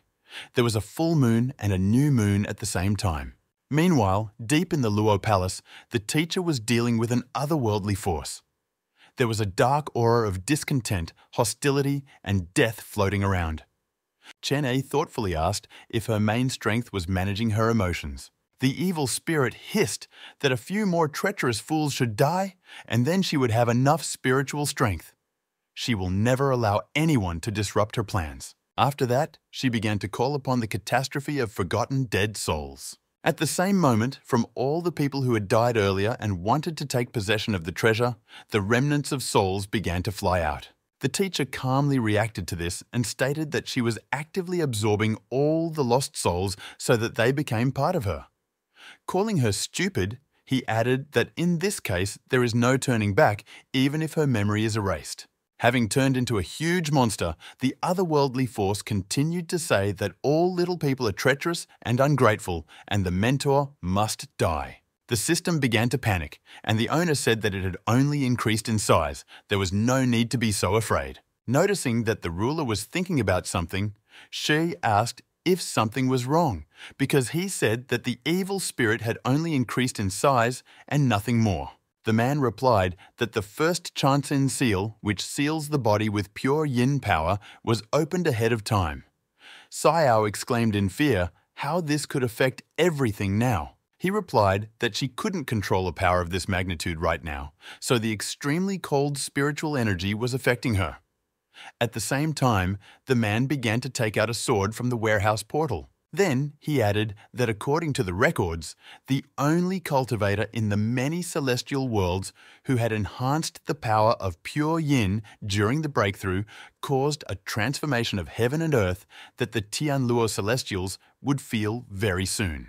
Taking the sword in his hand, the man said that the hatred of the artifact's soul is so deep that it is close to the soul of a ghost, which is filled with resentment.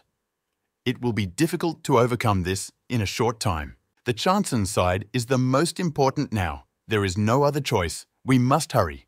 He will destroy the artifact and then recreate it. He has in his hands a magical weapon against evil spirits, which was left to him by an old friend, and now it will come in handy. Looking at the pseudo-divine weapon, the Tian Tialin sword, the system noted that it saw for the first time that its owner needed any help from magical objects. The Lord said that this is not his sword, this is a magical weapon that his old deceased friend, the sage Fu Mo, left for him to keep. She must have heard about him. The system exclaimed that this was really the same venerable old man who became famous for killing countless demons in heaven. The man replied that of course it was his sword. Now he wants to borrow its power, so he called for it to awaken.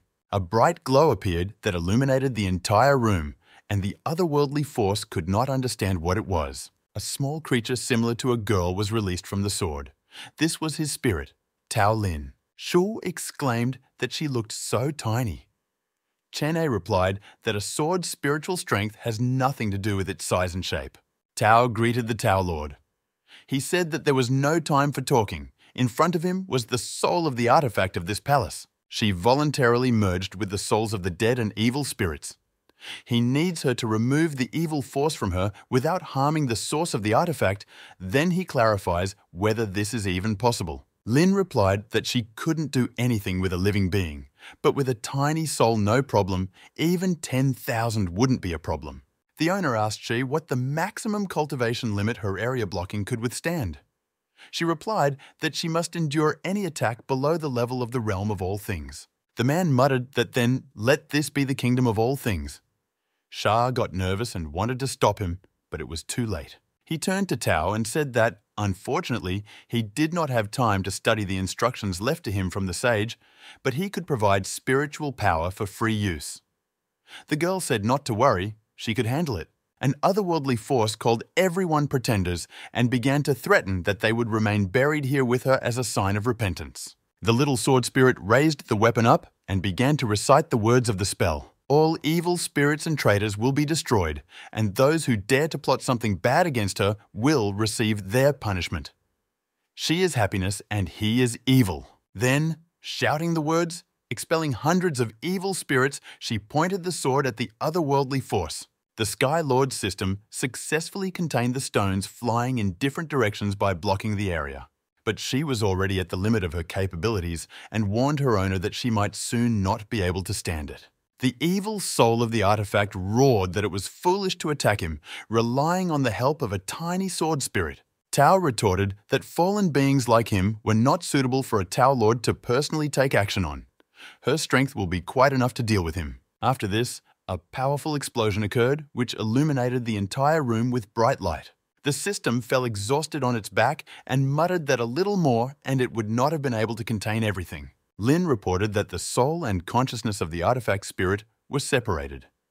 All that remains is to erase the memory, and it will be possible to reconstruct it. The Lord thanked her for a job well done, to which the sword spirit replied that he was too kind. He then promised to find a suitable owner for her as soon as possible. After successfully completing the task, Tao Lin returned back to the sword. The almost defeated spirit of the artifact muttered that she could not lose because she needed to protect her sister. Chen Yi walked up to her and said that it would all be over soon.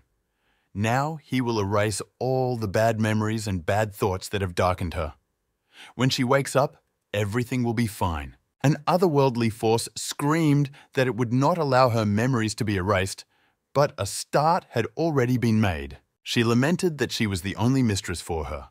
They were together from start to finish. The celestial patron system screamed that it looked like it was about to blow up the palace. The owner thought that she would rather destroy herself than lose her memories, and, turning to the spirit, said that she really believed that the destruction of the entire palace could kill him. She replied that she knew that she couldn't kill him, but she would not allow him to achieve his goal. Even if her spirit dissipates, she will not become anyone's magical weapon. May all living beings in this palace be buried with her mistress. After her speech, she turned into a huge black sphere. The system was confused and did not understand what to do now. The man responded to all this by saying that the fall was too deep, nothing could be done. Since this is her own choice, he will not convince anyone. But his disciple is still in this palace, so he cannot allow it to be destroyed right now. Suddenly, a voice came from the ring, asking the elder to be merciful. The system noted that there were soul fluctuations in him, but its magnitude is too weak. The man asked who he was. Aura replied that his given name at birth was Bo Yu, but in heaven people called him Tian Luo. She is none other than the owner of this imperial palace and artifact. After explaining, Bo Yu engulfed the dark sphere. Chen Yi said that in theory, her cultivation level in the transformation realm is not enough to go beyond the laws. Her soul should have died after that spell, but how does it still exist? Tian replied that he was completely right, and after using a spell that exceeded the level of her realm, she could not exist in the three realms. At the moment, she is only a piece of the soul's memories. Luo remained in Dai's body when the artifact's soul was forged. She explained that the spirit is not really bad, so let him give her a chance and listen to her. Having received a positive response, a piece of the soul went to Chen Yi's head in order to demonstrate its memories. Thousands of years ago, she was an extremely gifted cultivator of good origin. In just a few years, the girl reached the level of the transformation realm and became the only person from this small world to set foot in heaven with the name Tian Luo. During the first half of her life, the desire to grow up and become the pride of her world was her biggest goal until the girl met a guy. This was the young man whom she treasured and loved more than anything in the world, but he dealt her the most painful blow of all. It was all just a well-planned deception. They only needed her magical weapons, techniques, and heavenly treasures. When her former lover was about to finish her off, the girl was already saying goodbye to life. But, at the last moment, I gathered my thoughts and decided that it shouldn't be this way. Bad people cannot win, and she pushed the young man away from her with magical force. Then she destroyed everyone who hurt her and put a knife in her back for her own profit. Seriously wounded and cursed, there was no longer a refuge for her in that world. She could only break the void and wander through the skies. Sometime later, after those tragic events, she arrived in this small world. She lost almost everything in this planned conspiracy. The only magical weapon that remained with her was the Diluo Palace, which had been with her since her training days. The girl thought that she would recover and heal in this world and then return back to heaven, but she underestimated the viciousness of her former gentleman. He used a spell that breaks the heart and devours the soul. Each time the practitioner goes through a celestial cycle. In this case, spiritual power will awaken poison in the body, which gradually destroys it from the inside. Dai asked if she was okay. The girl replied that it was nothing, but he must diligently cultivate in order to cultivate and gradually achieve the human form. He replied that Luo would try and work hard to gain a human form and go to other worlds in search of a pill that could cure his sister. But Tian could not cultivate and heal, which meant she was doomed. But fortunately, after decades of forging the souls of artifacts, Dai very quickly became a soul. Watching him grow consoled her in her painful anticipation of her death. Each time he encouraged her and said that in 10,000 years he would be able to take on a human form and be sure to go in search of a cure for his close friend. However, all good things could not last long. That man became the founder of the union of 3 small worlds and invaded here. He sought and wanted the girl to be destroyed along with her world. A brutal, bloody battle began. This place has gone through something it shouldn't have gone through. Tian told her sister to stay in the palace and not go out anywhere, but she needed to go on business. She then added that during her absence, she should train well and continue cultivating. The girl understood that this was all happening because of her. This innocent world should not have been involved, and she decided to end it all with her own hands. She burned her soul and body in order to activate forbidden magic and stop the catastrophe that was destroying this world. Because of this, it turned out that the girl left her baby all alone in the world of Tianluo. This is why she became so deeply obsessed. It's all her fault Diluo is not a bad child, so let the Overlord give her a chance. Chen Yi said that after the spell that broke the heart and devastated the soul, it was no wonder why she used it to forge weapons. At that time, the system cried and said that they almost became bad people. The teacher said that was enough and began to take out the divine weapon, Xian Tu Chuyan Fen, from the warehouse portal. Then he said that he would give her a chance and began to draw magical symbols in the air. After some time, they enveloped her, and the girl took on her previous human form. Then he added that he did not want to interfere too much with life and death, so he only used his memories as a basis for restoring her soul. In this way, she will be able to enter the cycle of reincarnation and be reborn as a human. Bo Yu thanked him for the reconstruction and said that he would never forget his action. To which he replied that it would be better to forget, because it is not clear whether she will be able to become a servant after rebirth. The system disappointedly asked to return all her tears back because he was so callous.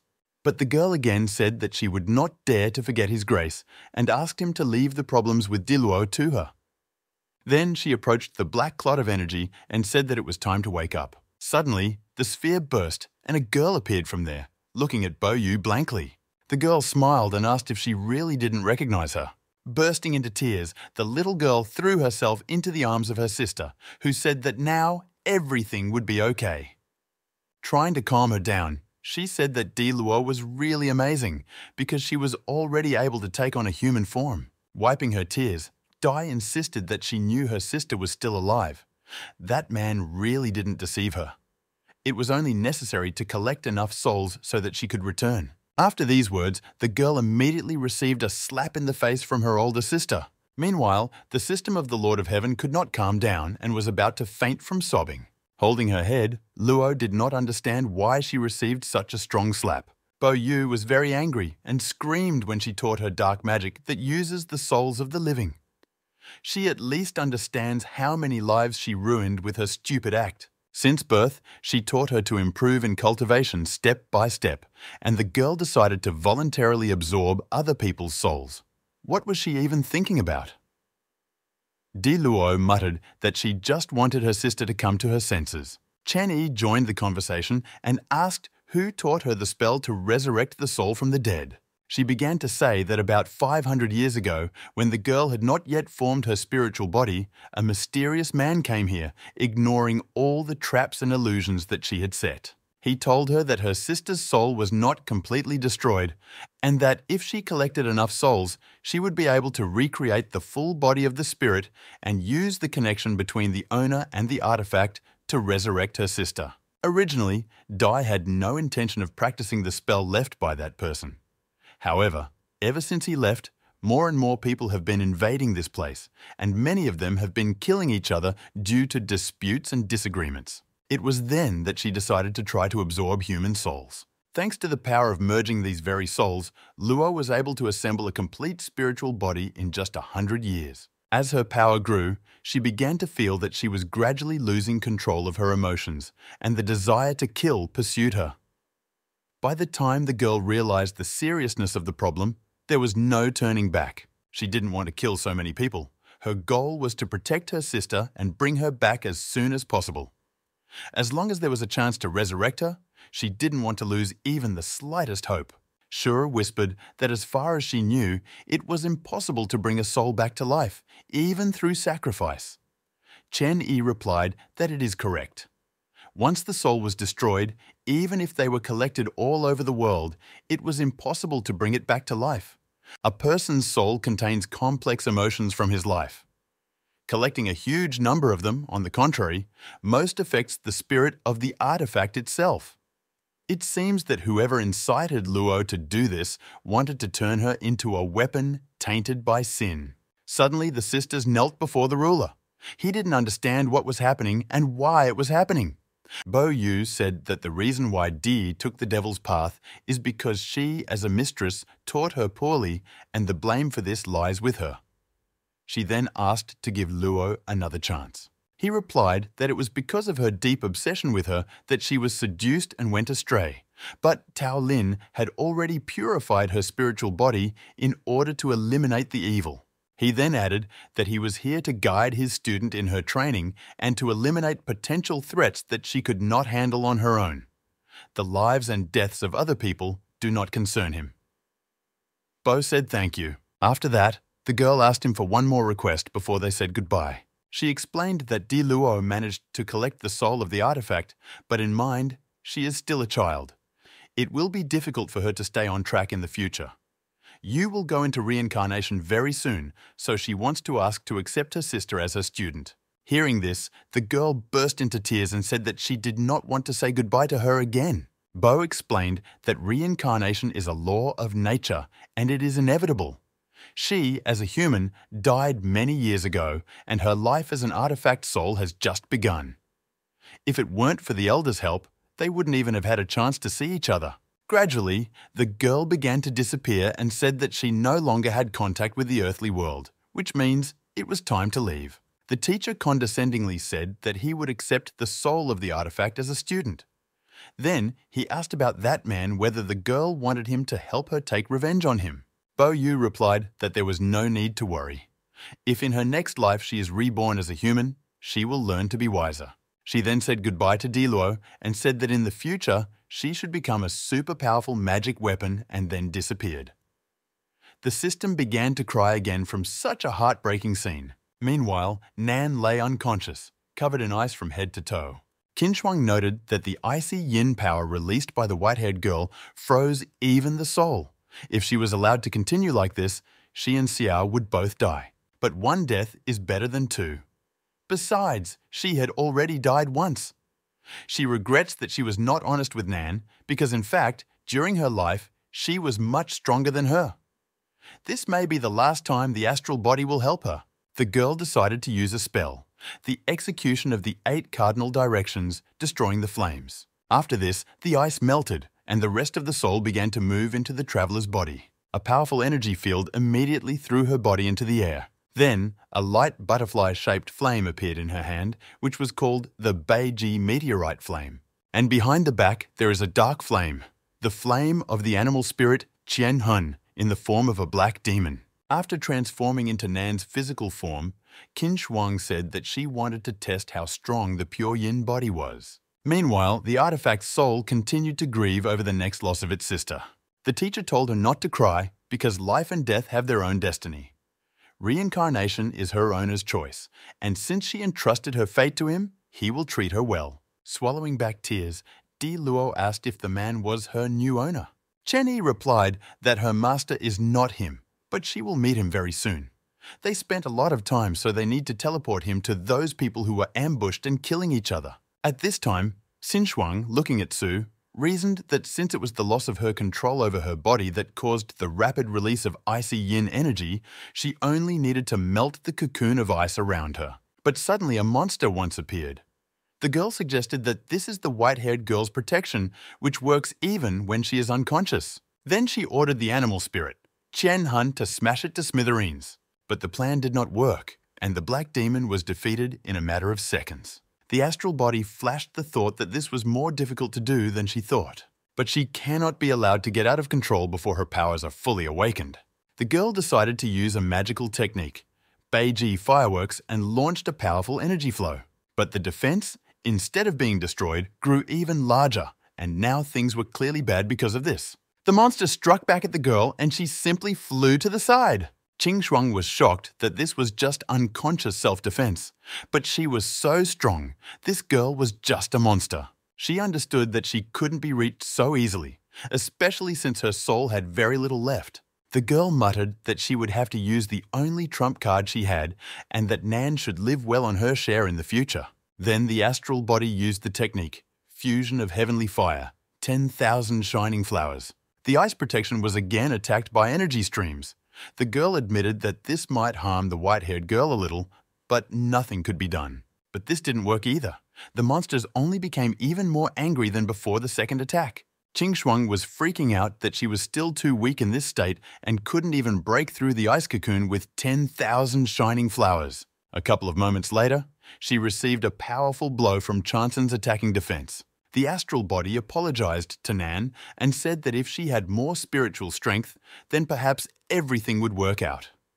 Xiao replied that she shouldn't talk nonsense because she did everything she could. Then the girl said that the traveler had made a mistake along the way, and that the teacher wasn't really keeping an eye on Su since he still hadn't shown up. Qin Shuang added that she could still deliver the final blow, and the girls decided to go together until the end. At that same second, they rushed at the giant monsters using a technique, execution of the 8 directions of the world, destroying flames. Without wasting a moment, they immediately used another blow, a blue, sparkling flame. A powerful stream of energy struck Chanson's defense, but could not cause enough damage to destroy it, so the monsters made a retaliatory attack, which threw the girls back several meters. After falling to the ground, Nan turned to Qin Shuang and said that it looked like they had lost, but she did not answer. Losing consciousness, she added that it didn't matter, because very soon they would see each other in hell. Suddenly, a teacher appeared, took her in his arms, and said that he had not left them alone for long,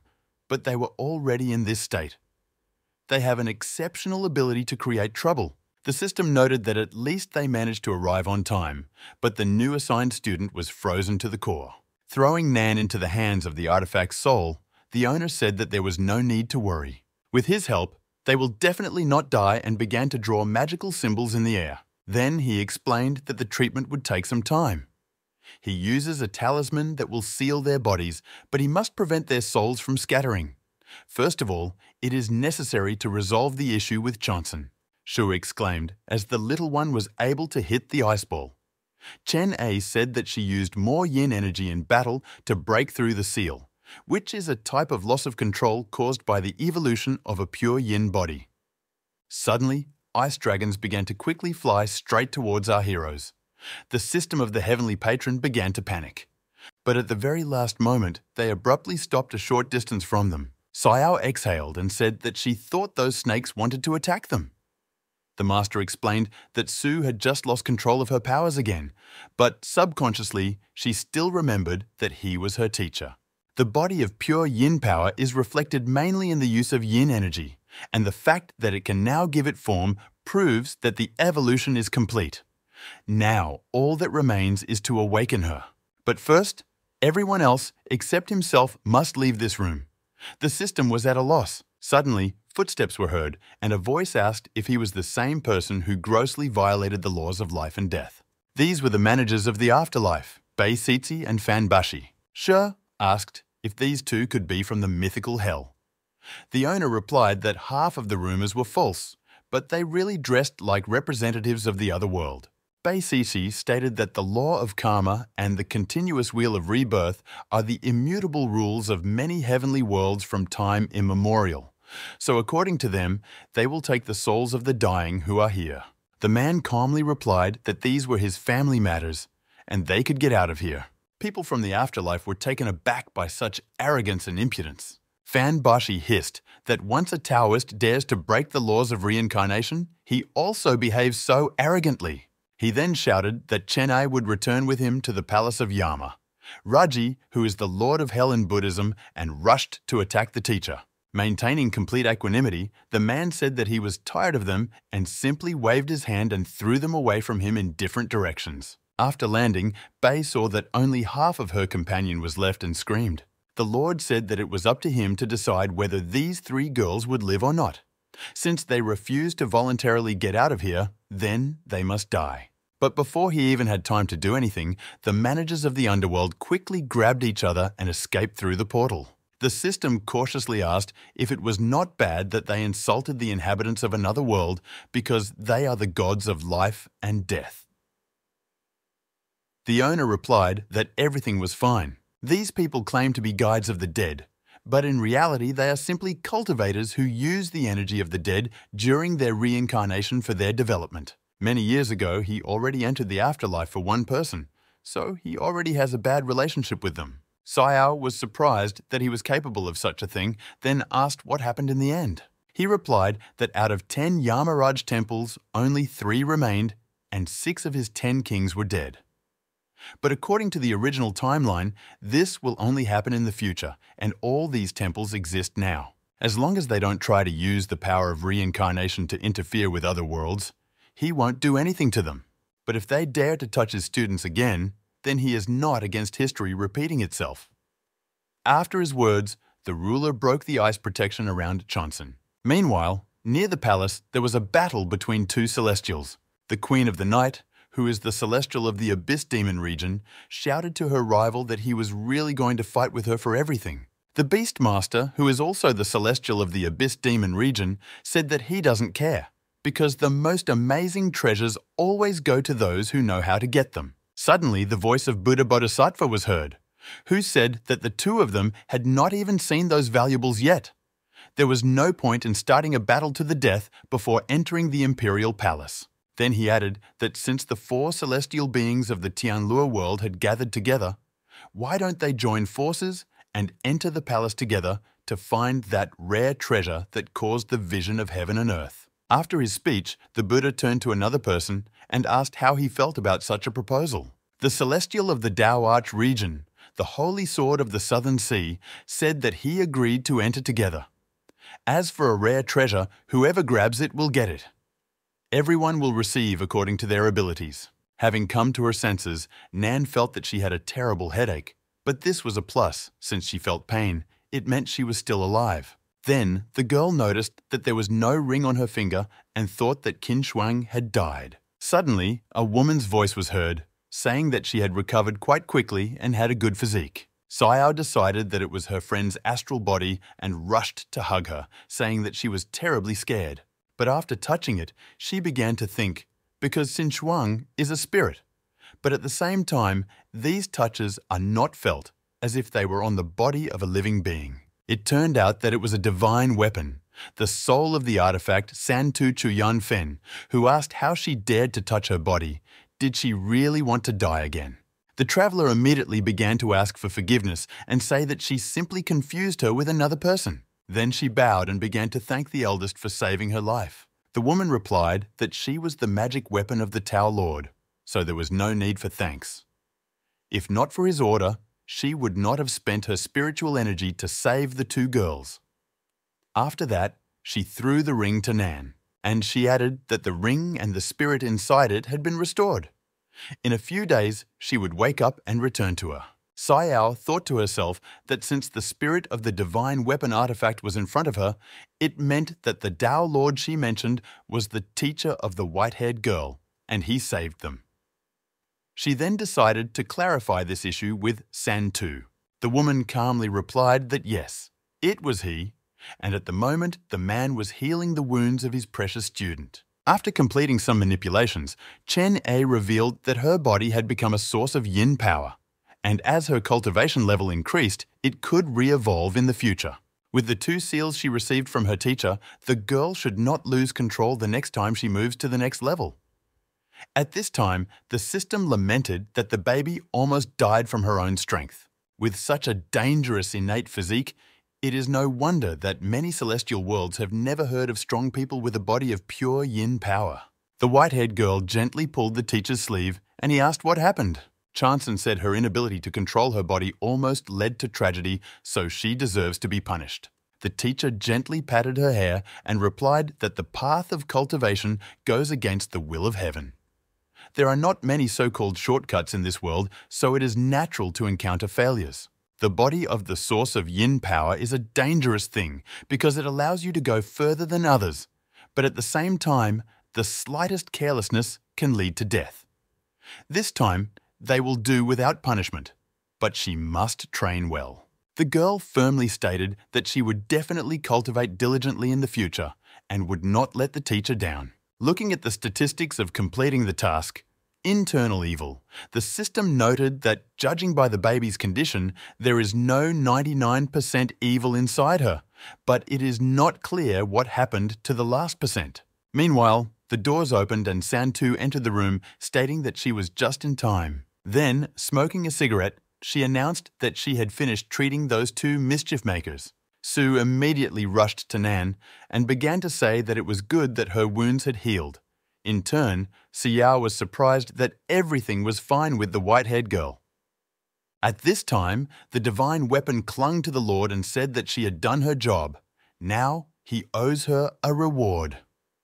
Chenny tried to push her away and told her to stop. All the girls present were confused and angry at such impudent behavior. Santu listed that the two girls, plus the one whose soul was destroyed earlier, according to the agreement, he owes her 3 rewards. The man replied that he remembered everything and would give them back when he finished his affairs in this world. The woman replied that it was good. Then she would return to her place and wait for him there. Finally, she added that the punishment of heaven has been out of sorts lately and Ming Shen and Wu Ling have begun to get out of control. If these artifacts are allowed to fight, then his little world will have to be rebuilt. Chen Yi replied that he would sort it out. The system immediately asked if this dark-haired lady was a magical weapon, also left behind by his old friend or something, and how dare she let her hands go. He replied that Santu was the weapon that haunted him before he realized the Tao. Chanson became very angry at this picture and a blue glow appeared around her. Nan started trying to calm her down and asking her what she was going to do. But as soon as the teacher called her, Sue immediately calmed down and looked at him with innocent eyes. Chennai reported that 4 Celestials broke into Tianluo Palace, and defeating them is the last task for both of them. Chanson immediately answered well, and Nan began to be indignant. Why should she do the same again? He then turned to Diluo and said that she would have to help them guard the 18th floor, but she could not use her transformation realm cultivation. You can only provide assistance using traps. Nan freaked out and shouted that she was at the middle stage of the Soul Realm and Chansen had only recently formed the Spiritual Sea. The ruler glared at her so menacingly that she was already afraid of the consequences of her speech. Hiding behind the white-haired girl, she explained how the two of them could cope with the 4 levels of the Kingdom of Heaven and People. Ignoring her attack, the teacher told Chansen to come to him, and the girl immediately ran happily. He said that he would now infuse the spiritual power of the Kingdom of Heaven and man into her body. She will have to try to feel the power of laws in spiritual energy. Sue replied that she would work hard. After that, he touched her with his hand, and the process of absorbing spiritual forces began. A bright light illuminated the entire room. Nan watched all this and wondered what this Taoist was planning to make her cultivation level rise to the level of the heaven and human realm by transferring such energy. How can her body withstand this? But suddenly, a divine manifestation appeared. She saw how the white-haired girl transformed and became stronger. The Tianluo Celestials immediately sensed the appearance of another one like them. The Holy Sword asked if this was the same person who was in Huayan.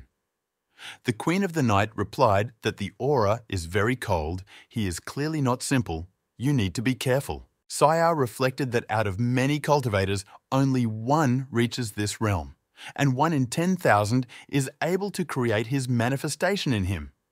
All these people are famous gods, and they were aware of this by pouring in their energy.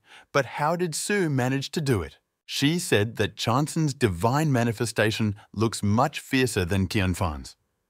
The owner replied that this is an external embodiment, created by comprehending the power of one's own source, and each person has his own. What the form will be is determined by one's own understanding of strength. If for Qi it is the comprehension of the royal path, then for Su it is the path of murder and destruction. Now he understood how she was able to destroy hundreds of worlds single-handedly.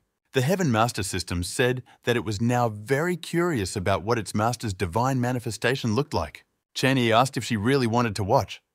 Sha immediately, out of habit, began to deny and say that these were just thoughts out loud. I thought to myself that the Tianluo world would hardly be able to withstand a divine manifestation of such power, and every little life is still important. The man turned to Su and said that the spiritual power he gave her was limited. Therefore, you need to think well during battle. Let him use the spirit of the artifact to recognize the enemy's weak points and defeat him. After this, the mentor went to drink tea and did not even have time to take a sip. I heard Nan's timid voice. She also wanted divine manifestation and looked at Chen Yi with great hope. But he just gave her a kick in the ass and told her to quickly finish her test. A little later, on the 16th floor of the Diluo Palace, a battle took place between the Beast Lord and the protective ice dragon Shansen. To the Celestial of the Abyss Demon region, it seemed ridiculous that the snake would ever want to harm him. Taking this opportunity, the traveler gave him a gift consisting of 3 magic arrows, and she hit the target, but when the elder demon turned around, he saw no one behind him. The beast roared that the little man was meanly attacking him. If he was so brave, then let him come out and see if he would tear him to pieces. Nan thought to herself that she was not yet completely out of her mind to fight the Celestials head-on. But then, the Lord of the region of the Tao Arch, the Holy Sword of the Southern Sea, noticed her and was about to strike. Nan immediately shouted, "Whatever your name is, let's quickly use the teleport." The girl immediately disappeared from the place where she was, which allowed her to avoid a powerful blow from a weapon resembling a whip. Trying to catch her breath, Xiao said that even with the ice dragon covering her, it was still too tense. She barely had time to react. Diluo reminded that her name is not Heiyu. Nan replied that it was just urgent. The artifact soul said that with her soul realm level, it was too dangerous to fight them. It might be better to leave. Nan answered no, because Su needs time to master the realm of heaven and people, and she personally has not yet finished with the distribution. Then the traveler asked her to teleport to the Dark Woman. Meanwhile, the Queen of the Night was freaking out near the ice dragon and said that there was no end in sight to this. Suddenly, a pink-haired girl with a knife in her hands flew past her and said one word, "The third." The celestial woman got angry and shouted how dare she fool her. She struck with all her might the rods at the place where Nan was, but it turned out that it was only an illusion that dissipated. But nevertheless, a knife remained sticking out of her shoulder, which Sayao managed to thrust into her unnoticed. The girls were happy that the work went smoothly. Di said that her attack didn't seem to do much damage. Would that be enough? She replied that this was enough. Such minor injuries were not even worth mentioning to the powerful of the realm of heaven and man.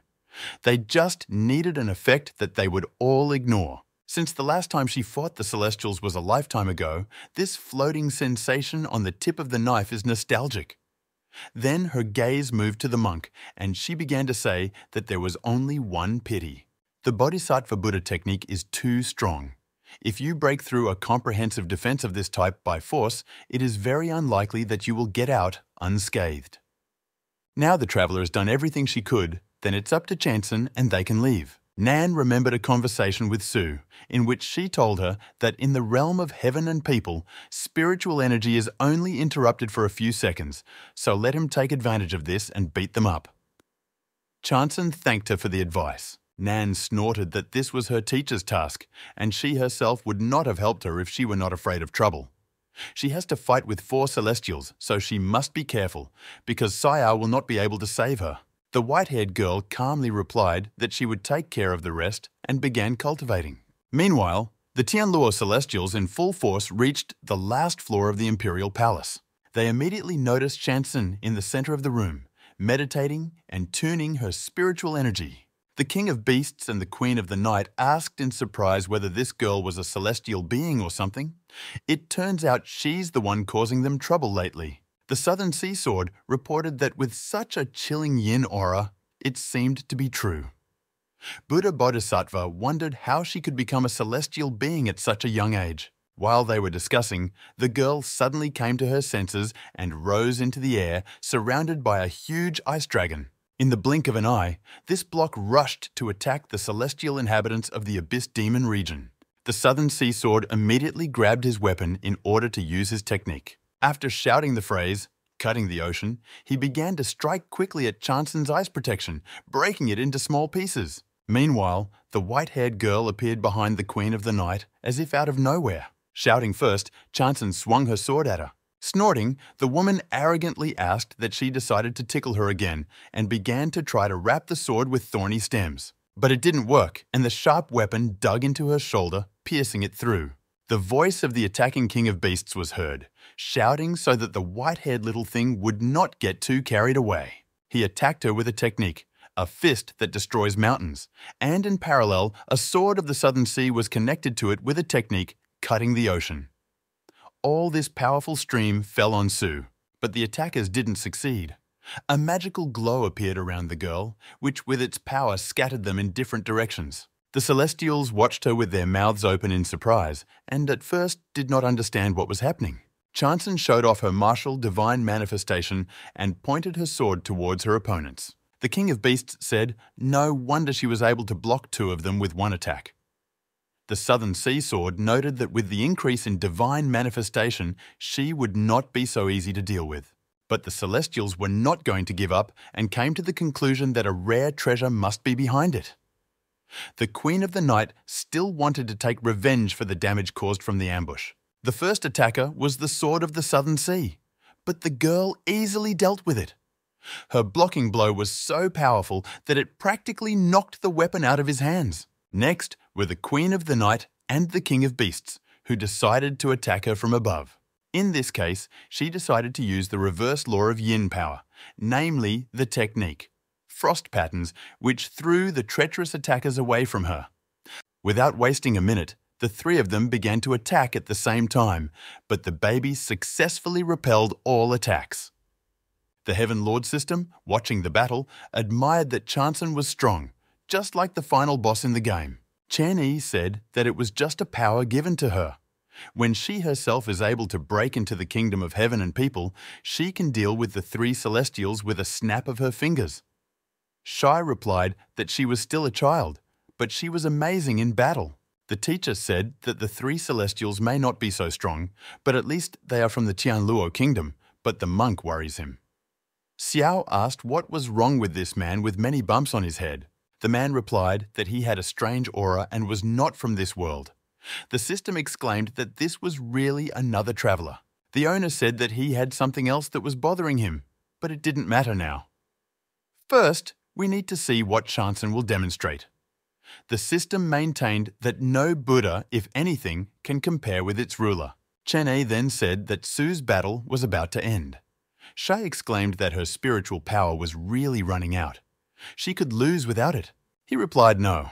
Just a little trick that the pink-haired girl set up for them a little earlier should soon work. After another unsuccessful attack, the Celestials were indignant at how this girl could be so strong and what kind of divine manifestation this was. Then they came to the conclusion that this white-haired woman was clearly not simple, and they could no longer hold back. The Queen of the Night shouted, "Bat of a clear mind, take over my body," and she immediately grew huge wings. The King of Beasts shouted, the embodiment of the King of Beasts and his clone, gigantic in size, appeared behind him. The Southern Sea Sword shouted, the Southern Sea Sword technique, ocean fusion, and it began to all be illuminated with blue flames. But immediately after the transformation, they felt unwell and blood flowed from their mouths. The spiritual energy began to leave them, and they didn't understand what was happening.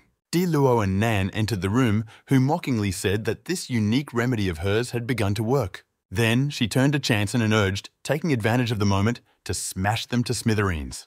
The Queen of the Night disrespectfully turned to the Bodhisattva Buddha and asked how long he was going to just watch everything. Maybe it was time to help. But instead, a huge projection of a monk's hand appeared above the 3 Celestials, which, after a couple of moments, simply slammed them down from above. Sue was confused by what was happening. The King of Beasts was indignant that they had agreed to act together to find valuables, but he betrayed them. The Buddha addressed the trio and said that a rare treasure was right in front of them and they did not even know it. From the moment he stepped onto the threshold of the palace, he felt that there were no rare treasures here. This girl is the one who caused the sky and earth to change, the 2 moons shining together. She awakened her body to pure yin power. The Celestials were shocked by the information they heard because they had never seen anything like this before. The Bodhisattva added that she was already born and raised with a body of pure yin power, so fate itself is helping her. He then turned to Su and said that if she joins their sect, there will be a place in heaven for her in the future. The tiny world of Tianluo is just a backwater. With her talent, staying here would be a waste of time. Now, he is just an incarnation of the Buddha. But despite this, he has the cultivation level of the realm of all things. Her body has already awakened, and if she joins them, she will be able to reach incredible heights. Su replied that she already had a teacher.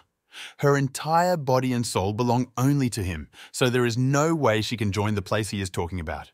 The celestial being calmly said that in this case nothing can be done. After that, he grouped himself and said that he was merciful. All members of his sect would go to the pure land of supreme bliss. And stubborn and insolent people deserve to go to hell and eternal torment. After his transformation, he had 6 arms. And he continued his speech that heaven is favorable to the living, and will also be when he conquers the benefactor and returns him to the Buddhist world. Only the correction process is more brutal. Then he asked the girl again whether she wanted to give up or die. Chanson shouted that there was only one teacher for her, and she would never join his sect. The Buddha called her a stubborn girl and said that he himself would now demonstrate that there were no limits to his strength and would crush her stubbornness. After which he delivered a powerful blow that knocked the white-haired girl back. Before Chanson had time to recover from the blow, a huge fist was approaching her again. Her divine manifestation brought out huge ice swords in front of her, which took the brunt of the blow. But then the Buddha shouted, "The true power of the Vajra and our heroine was dealt a triple blow, which she could not cope with, and her defenses were damaged. After this, she simply flew away at breakneck speed and hit the ground." The Bodhisattva stated that every action in heaven has its price, and she is stubborn and therefore will pay more than for previous actions. The Celestials whispered that his cultivation was clearly above the realm of all things, and he had previously hidden his strength well. With one blow, he knocked the girl down, which means this won't end well. Nan could no longer just sit and watch this, because if this continues, the monk will simply kill Su. But without really having time to take a step, the traveller found herself sealed in the sphere. She turned to Diluo and indignantly asked why she was stopping her. The soul of the artifact replied that one of them is in the kingdom of all things. The other is at the level of the kingdom of heaven and people, and she is only in the kingdom of the soul. Not only will Xiao not help, but she will also distract the girl so she cannot be released. Then Nan told Luo to intervene. But she replied that the gentleman said that she could only give them advice, therefore she could not interfere directly and was powerless at the moment. Then she added that there was no need to worry, because this was just a test from the master for the students. If truly uncontrollable circumstances arise, he will definitely intervene. Xiao calmed down and said that it's real, because there is still a teacher, and why does she care at all about how he educates his students? The Buddha stated that if Su directly met his fist, then even with a divine manifestation for protection, she would be injured and immobilized. He will bring her back to the world of Buddhism and train her properly in the future. But then, glancing at the place where Chanson should have been lying, the Bodhisattva did not see her there and was very surprised where she had gone. Suddenly, the white-haired girl stood behind him with a sword and shouted, "Retroactive yin law!" After which she delivered a powerful blow, and Buddha did not have time to catch her with his own hands. There was a wound on his neck from which blood began to ooze. This angered the monk. Chanson felt that the spiritual power that her teacher had endowed her with had already been used up. The Bodhisattva shouted that she really believed that she could defeat him with some trick. Transforming into his highest form, he said that he was giving her one last chance to kneel before him and submit to the world of Buddhism. The white-haired girl, looking Buddha straight in the eyes, declared that she would never obey him. The deity again roared menacingly for her to kneel before him. The brave girl proudly stood her ground and said that this would never happen. The system observing all this reported that things were bad. The spiritual power he gave to Chanson has been used up. If this continues, this pseudo-monk will simply kill her. Not hearing the answer, Xiao Shi turned around and did not see the owner. He seemed to have disappeared. Meanwhile, the demon said that the body of pure yin power was an extremely rare gift from heaven, and since it could not be used in the world of Buddhism, then he would destroy it. After which he swung his hand in order to deliver a powerful blow to the poor baby with all his might. But suddenly, something happened that left everyone present dumbfounded and did not understand how this was possible. A teacher appeared in front of Su, who stopped the monk's fist with one finger and said that he was just an evil demon from a tiny world and still dared to call himself Buddha. He also wants to force the disciple of the Lord of Heaven to kneel before him. Then he added threateningly that he was not worthy of this, and the huge bodhisattva began to destroy the powerful flow of energy. The three celestials saw the light from the fact that the monk's hand was crushed with one touch and wondered if they still had a chance to escape from here. But they didn't have time to realize anything, and Chen Yi ordered the spirit of the artifact to teleport them to prison. Shansen began to apologize for the fact that she did not have enough strength provided by the master to deal with the monk, and she would accept any punishment. The teacher patted her on the head and said that the demon had hidden his cultivation level and was not even from this world. There is no need to take everything to heart. It is not her fault. He and the pink-haired girl should go relax. He then turned to the bodhisattva and said that now it was his turn to deal with him. He, holding his shoulder, said that with one finger he could destroy a body that had been hardened for so many years. Who was he? The man replied that it didn't matter who he was. He would just punish him now for harassing his student and in general, who allowed him to stand up and talk to him. With one swipe of his finger, he broke the monk's legs and he fell to his knees. Buddha howled that he was alone here and dared to insult him. Did he really want to become the enemy of heaven and the world of Buddhism? Due to the death of the monk, his world will not end, and Chen Yi and his student will not be able to escape. They will be destroyed and turned to dust. The Lord replied that it just so happened that he wanted to know the person who was behind all this and imagined himself to be Buddha. After that, he put his finger to the demon's forehead. After all the manipulations, he sent a powerful stream of light through all the worlds to the place from which the monk had arrived. After a couple of moments, he found himself in thousands of worlds, the world of the Mythian Buddha. He sat in the center, and his successors were located around him. The Buddha asked who the man was and why the bodhisattva hurt him, and then invaded his home. Looking at him, Chen Yi noted that everything is clear now. Although the traditions of Buddhism in heaven were destroyed, this world remained. Suddenly, the order came to take him, and those present began to move towards the ruler. One of them said that he felt Taoist breath. Since ancient times, the rivers of Buddhism and Taoism have not polluted well water. If he leaves this place, they will close their eyes to the death of the bodhisattva and will not pursue. The man replied that that demon was a non-entity, and he had no right to discuss this with him. He came here to verify the authenticity of the Buddha, but was disappointed. One of them said that they are real Orthodox Buddhists and he has invaded their territory and is also making accusations against their Buddhas. Does he really want to provoke a war between Buddhism and Taoism? Chen Yi stated that it is not related to the Tao. How can he start a war? Everyone who is here is nothing more than pigeons that have occupied the magpie's nest. Then he asked if they really considered themselves Buddhas. The man then added that in that case, let them see the real Buddha. At the same moment, thousands of lightning bolts appeared around. Everything began to gradually disintegrate into atoms and disappear. Someone shouted to be stopped immediately, but no one knew how. After the outer shell was destroyed, the true faces that were hidden in the guise of Buddhas came to light. It was demons. One of them roared who he was and how his cultivation was able to tear apart their Dharma bodies. The other replied that he could not be stronger than them. Must have just used some secret technique. The fake demon, Buddha, said that if someone finds out that he is not real, then a whole disaster will happen. Therefore, they are obliged to kill this uninvited guest together. But suddenly, the hand of heaven appeared, which the monsters did not expect to see because they considered it impossible. Chen Yi held their planet in his hand like a small ball. From there came panicked screams that their world was collapsing. The demons shouted, "Who is he? Is there a force that can destroy the whole world with its entire population?" The overlord's grip on their tiny planet tightened in his hand, and the demons inside were practically burning alive. A few seconds later, a powerful flash occurred, and the world filled with false Buddhas ceased to exist. Returning to the Tao Palace, Chen Yi was met by the system, who grabbed his head and asked that he had really destroyed the entire Buddha world. The owner calmly replied that there were only demons and a couple of monsters in him who did evil, hiding behind his name. She said that if the planet is destroyed, then in the future, the legacy of the Buddhism sect will also disappear in the heavens. Chen A replied that its origin is not in this world, and this teaching will disappear after some time. In the future, the heavens have risen to a catastrophe that has destroyed the world.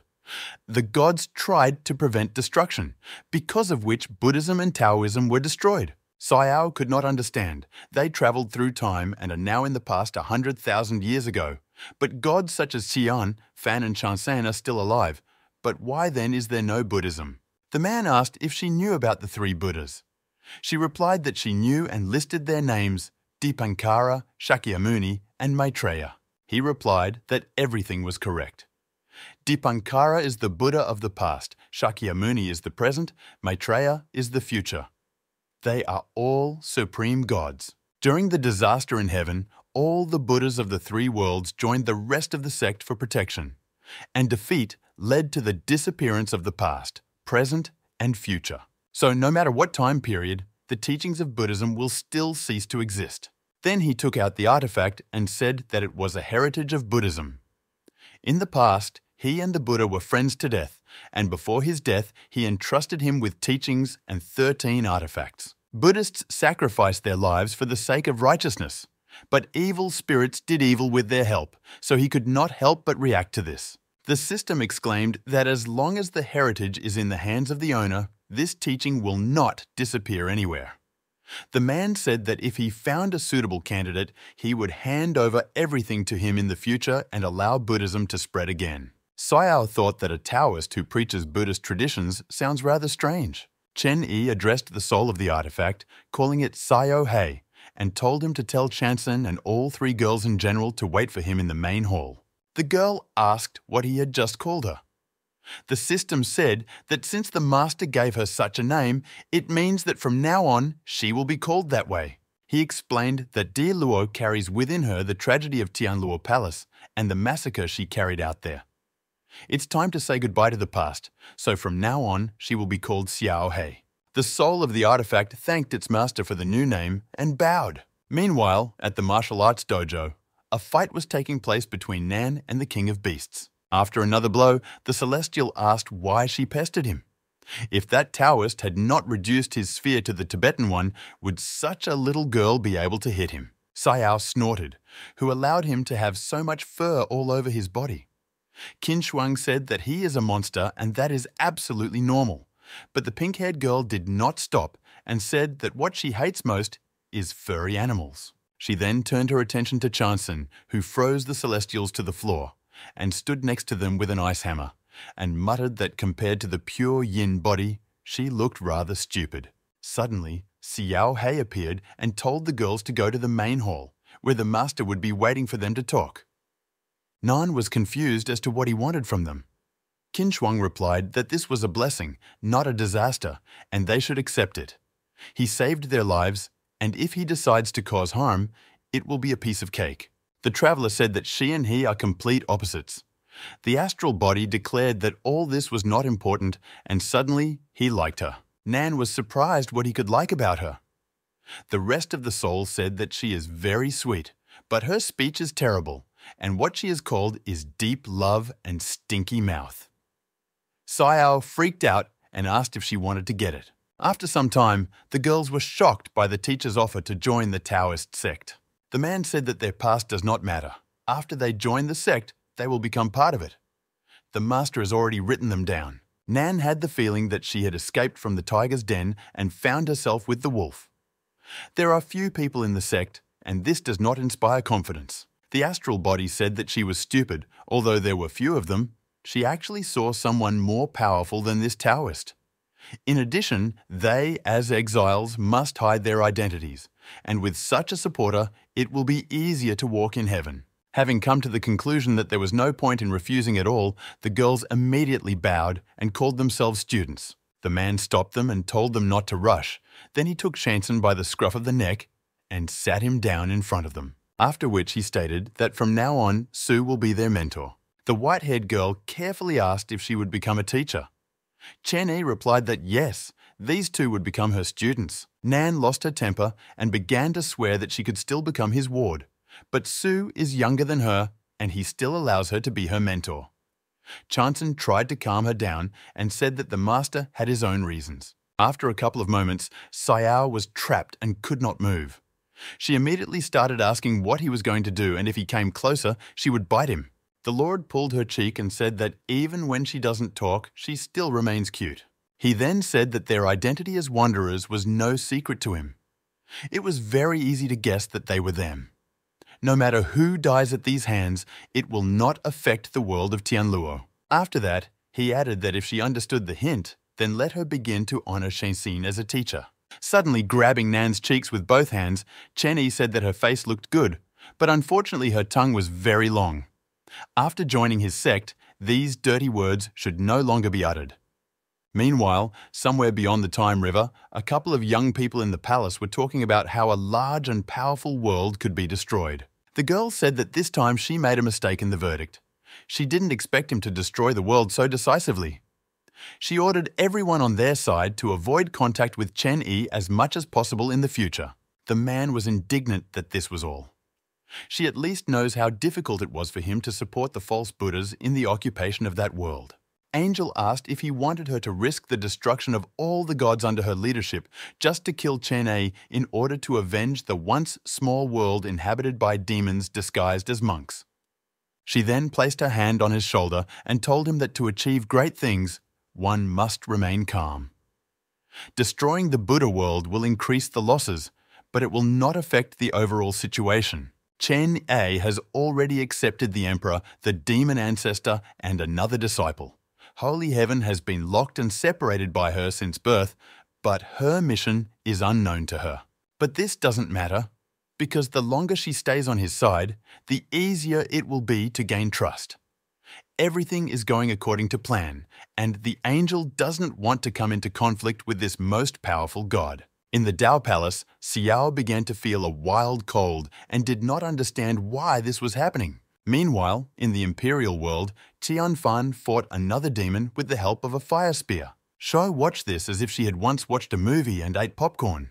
She told the owner that she defeated the silver dragon in a matter of seconds, and it looked like she could soon receive the divine sphere. Ignoring this, Chen-yi asked when the demon mission had reached 99%. The system replied that this happened when the ruler was busy, and she forgot to remind about it. But in any case, the mission was almost over. The owner silently touched her, and Shai returned to the form of energy-saving mode. Squeezing it in his hand, the man said that she did not remind him to complete the mission, which she can say in her defense. Xiao muttered that she was wrong.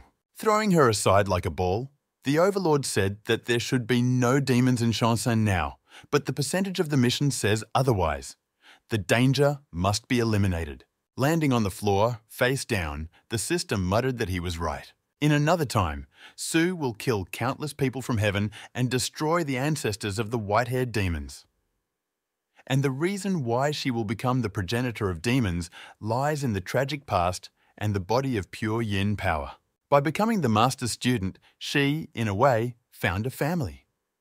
Judging by the way she gets along with the pink-haired girl, Chanson doesn't have any communication problems. Based on this, it turns out that family and friendship are no longer a problem, then it is not clear what other option they might be. The man replied that even if we forget about the mission, this issue needs to be resolved as soon as possible. Otherwise, it will affect Sue's development in the future. When he is free, he will talk to Chanson, but now he needs to rest.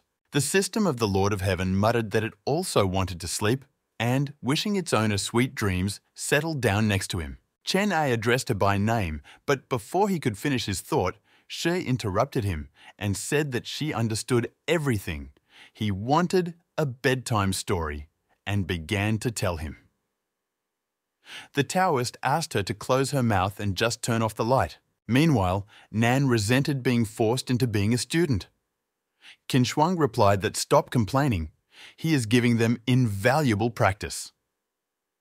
Xiao did not understand why she should obey his student, and if she refused, she would be killed. She then asked Chanson if the mentor recognized her as his student. Su replied no. She said that 8 years ago, a woman kidnapped her because of her body's pure yin power and killed the girl's entire family. On the day she came of age, the teacher saved her and allowed her to kill the tormentor. He never forced her to do anything against her will and never used her. In fact, he is not as formidable as he seems, but gentle. Nan was indignant whether they were talking about the same person, because she has a feeling that if she told him no, he would kill her without hesitation. She then walked close to Su and asked if she happened to like him. The white-haired girl immediately tensed and a blue glow appeared around her, which threw the girl back. Holding her head, Xiao said that it was just a joke and there was no need to react like that. The astral body stated that she deserved it because Chanxin is their master, and this is unacceptable. But suddenly, the owner of the body of pure yin power said that she was right, and she really liked the man. The girls looked at her with bulging eyes in surprise. Nan said that given her IQ, she might have misunderstood the question. Therefore, she clarified that she meant the relationship not as between a student and a master, but as between a man and a woman. After thinking a little, Chanson replied that then she definitely liked him. Sai Yao slapped herself in the face and said that her master fell in love with another master. What kind of nonsense is this? Qin Shuang replied that she saw nothing wrong with this. Nan was indignant at what she was even talking about. The astral body said that let her just think, if they are under the authority of sect master Changqing, then if they become a Taoist couple, how much the status of the girls will change. It dawned on her that if such a couple were formed, they would become the highest generation. The traveller then turned to Su and said that she and Qin Shuang would do everything in their power to help her conquer Chenyi. The girl did not understand why. They moved closer to her and began to tell her in her ear how and what needed to be done. At the end, they added that if she followed their advice exactly, the master would soon become hers. Meanwhile, in the imperial world, Sin Fan and the serpent watched the last of the 19 thunderclaps of the heavenly realm. Fulin's voice rang out as she congratulated Ji, who had experienced unprecedented thunder for being promoted to the heaven and human realm level. A person who could achieve this at such a young age is a rarity in heaven. The girl became embarrassed and said that maybe he was greatly affected by the master's talisman and the world's thunder became weaker. Then she exclaimed that no matter how many students the master has, she will always be his favorite. Of course, as the eldest, she wants to be a role model for future brothers and sisters. Suddenly, Fulin warned of powerful spiritual fluctuations that were approaching the imperial world. Taking a closer look, Qian Fan saw a large number of spiritual ships that were rapidly sailing towards the world of the Lord of People. Meanwhile, in the Dao Palace, Qin Shuang told Nan that of course she could soak in the hot springs, which made her think that they could change. The girl replied that the dojo and rooms appeared before anything came out of thin air. Therefore, she thought that the palace could transform because even the weather changed to snow, which was beyond her expectations. While talking with the teacher, Chanson decided that it was time to start implementing the plan and told him that she wanted to go to the hot springs. Chen Ai replied that it's good. You need to be able to balance between work and rest. Su didn't expect him to agree so easily. Nan and Qin Shuang noticed that the water was somehow unusual. There was a lot of spiritual energy in it. It is very similar to the liquid earth spirit, but with a cleansing effect. While basking in such a priceless spiritual liquid, Xiao felt her soul being cleansed and wondered why they didn't live right here. The privileges of this sect are very cool. Suddenly, Nan jumped up and said that something had completely slipped her mind. Then she shouted to the Queen of the Night, who was basking in the water, if she remembered what they were talking about.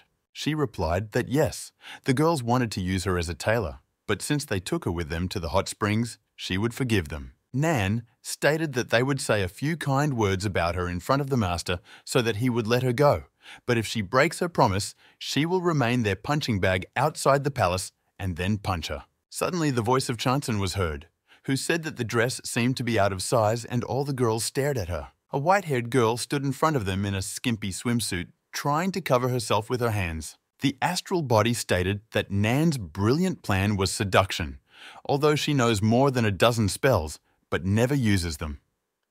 Xiao replied no. She has a special idea.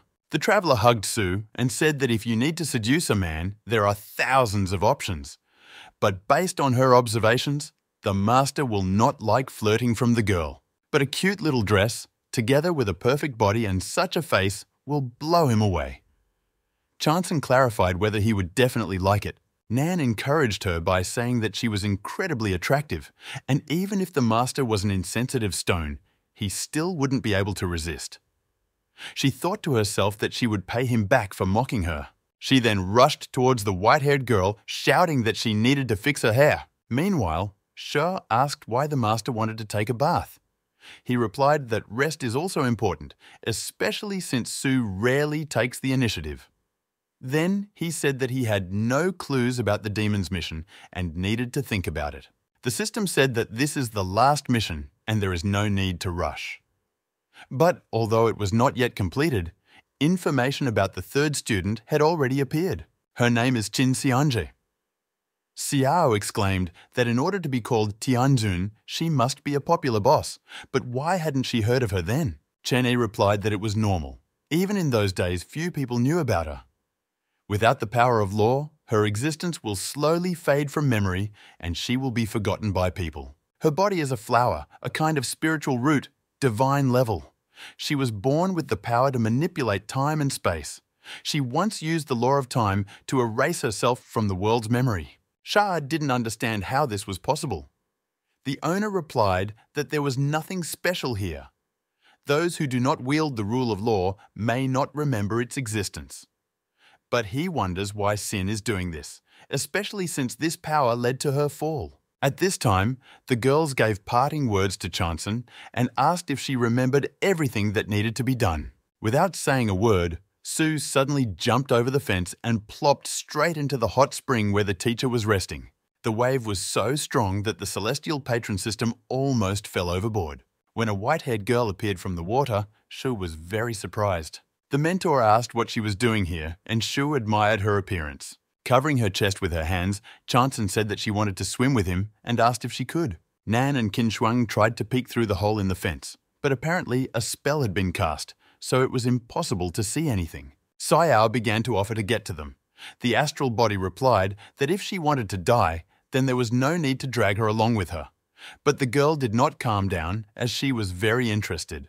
The girl sat next to her mentor and a heavy silence hung around. Su decided that this was the end, since absolutely everything flew out of her head and she completely forgot what Nan told her to tell the teacher when she saw him. Chen Yi said that he did not give her this kind of clothing and asked if the traveler gave her such an outfit. The white-haired girl immediately began to deny everything and say that the girl had nothing to do with it. But seeing that the teacher didn't believe it, she confirmed his words that it was Nan who gave her the dress. After that, the Lord of Heaven turned to her and asked if she wanted to tell him something. But as luck would have it, the girl didn't have a single thought in her head, and she couldn't squeeze anything out of herself except inarticulate sounds. She was already starting to get upset that the master had guessed everything, but she still didn't understand what to do next. Then she remembered that everything that the pink-haired girl told her was written on her hands. But when she looked at them, she saw nothing except the water-blurred ink. Chanson began to panic because this was her only salvation. Suddenly, a beep sounded and the system reported that her inner demon scale had begun to change. Chen Yi patted her on the head and said that he knew about her losing her family as a child to the Tianyue sect. Moreover, she was also imprisoned for more than 1 year. Such hatred is difficult to forget. But as a mentor, he hopes that she will not feel bad emotions towards her body of pure yin power and will not become immersed in thoughts of the past. He can reverse life and death, but her parents and clan members are not cultivators, so they have already been reborn in other bodies. A forced resurrection could lead to bad consequences, but if she wants it, then he can do it. The girl replied that it was not worth it. She is very happy that her parents can live forever. And don't worry, she won't hate herself. Su said that sometimes she thinks that if she didn't have a pure yin body, then the tragedy might have passed them by. While in prison, she repeatedly thought about committing suicide. And on the day when the master saved her from the witch and gave her the opportunity to deal with her with his own hands, For the first time, she felt that having a body of pure yin was not so bad, because thanks to him, she met her teacher and became his student. Chen Yi, noticing that the demon percentage inside had almost disappeared, realized that she simply needed to throw out her internal grievances. But Chanson said she had one more thing to say. Collecting her thoughts, the white-haired girl said that she loved her master. The system of the Lord of Heaven and the Master were surprised in a way that they did not expect such a turn of events. The man replied that they were teacher and student, and she might not understand her true feelings. But Sue said that there is no misunderstanding here. She loves him as a woman loves a man. Chen Yi said that she is only 18 years old and only knows one person of the opposite sex. It's too early to talk about feelings. The girl was upset and said that she would never say anything like that again. Coming out of the hot spring and wiping away her tears, Chanson lamented what a fool she was. Looking after her, she asked the master what they should do about it now. The man guessed that Sue's inner demon was him. Meanwhile, Xiao began to panic near the hologram and call for the owner. Due to the refusal of the Lord of Heaven, the percentage of mission completion decreased significantly. Xiao was silently surprised that the most well-mannered Chanson was able to confess to the master. Unfortunately, she encountered a huge iceberg from which she would achieve nothing. The man said that since the inner demon appeared because of him, this issue needs to be resolved as soon as possible, and called the system with him. Xiao Shi said okay, because for this mission, she just has to follow the old man. The owner grabbed her cheeks sharply and said that she had been talking too much lately. The system immediately began to say that it was wrong. With burning cheeks, Xiao said she was ready to go. The Lord asked if she had forgotten anything by accident, and then she remembered the halo that remained floating right in the middle of the hot spring. After this, the man began to blow lightly, and the water in the font began to gradually disappear. When the water almost disappeared, Chen Yi noticed that the halo of the system was caught on some kind of stick. After the liquid had completely evaporated, he saw Nan and Qin Shuang, who had been hiding in the font all this time and breathing through a tube. The master asked menacingly what the Chanson students had forgotten together here. Nan began to babble that she would explain everything, and her astral body immediately began to push everything onto her. Xiao was freaked out that she immediately turned her down, because she was also interested. Qin Shuang replied that she just needs to admit her guilt, and the mentor will forgive her. The teacher, coming closer and closer to them, began to say that even though they had started their studies not so long ago, it was too much to not know the simple limits of decency. Then he began to reach out to them in order to give them a click and said that now he would teach them manners.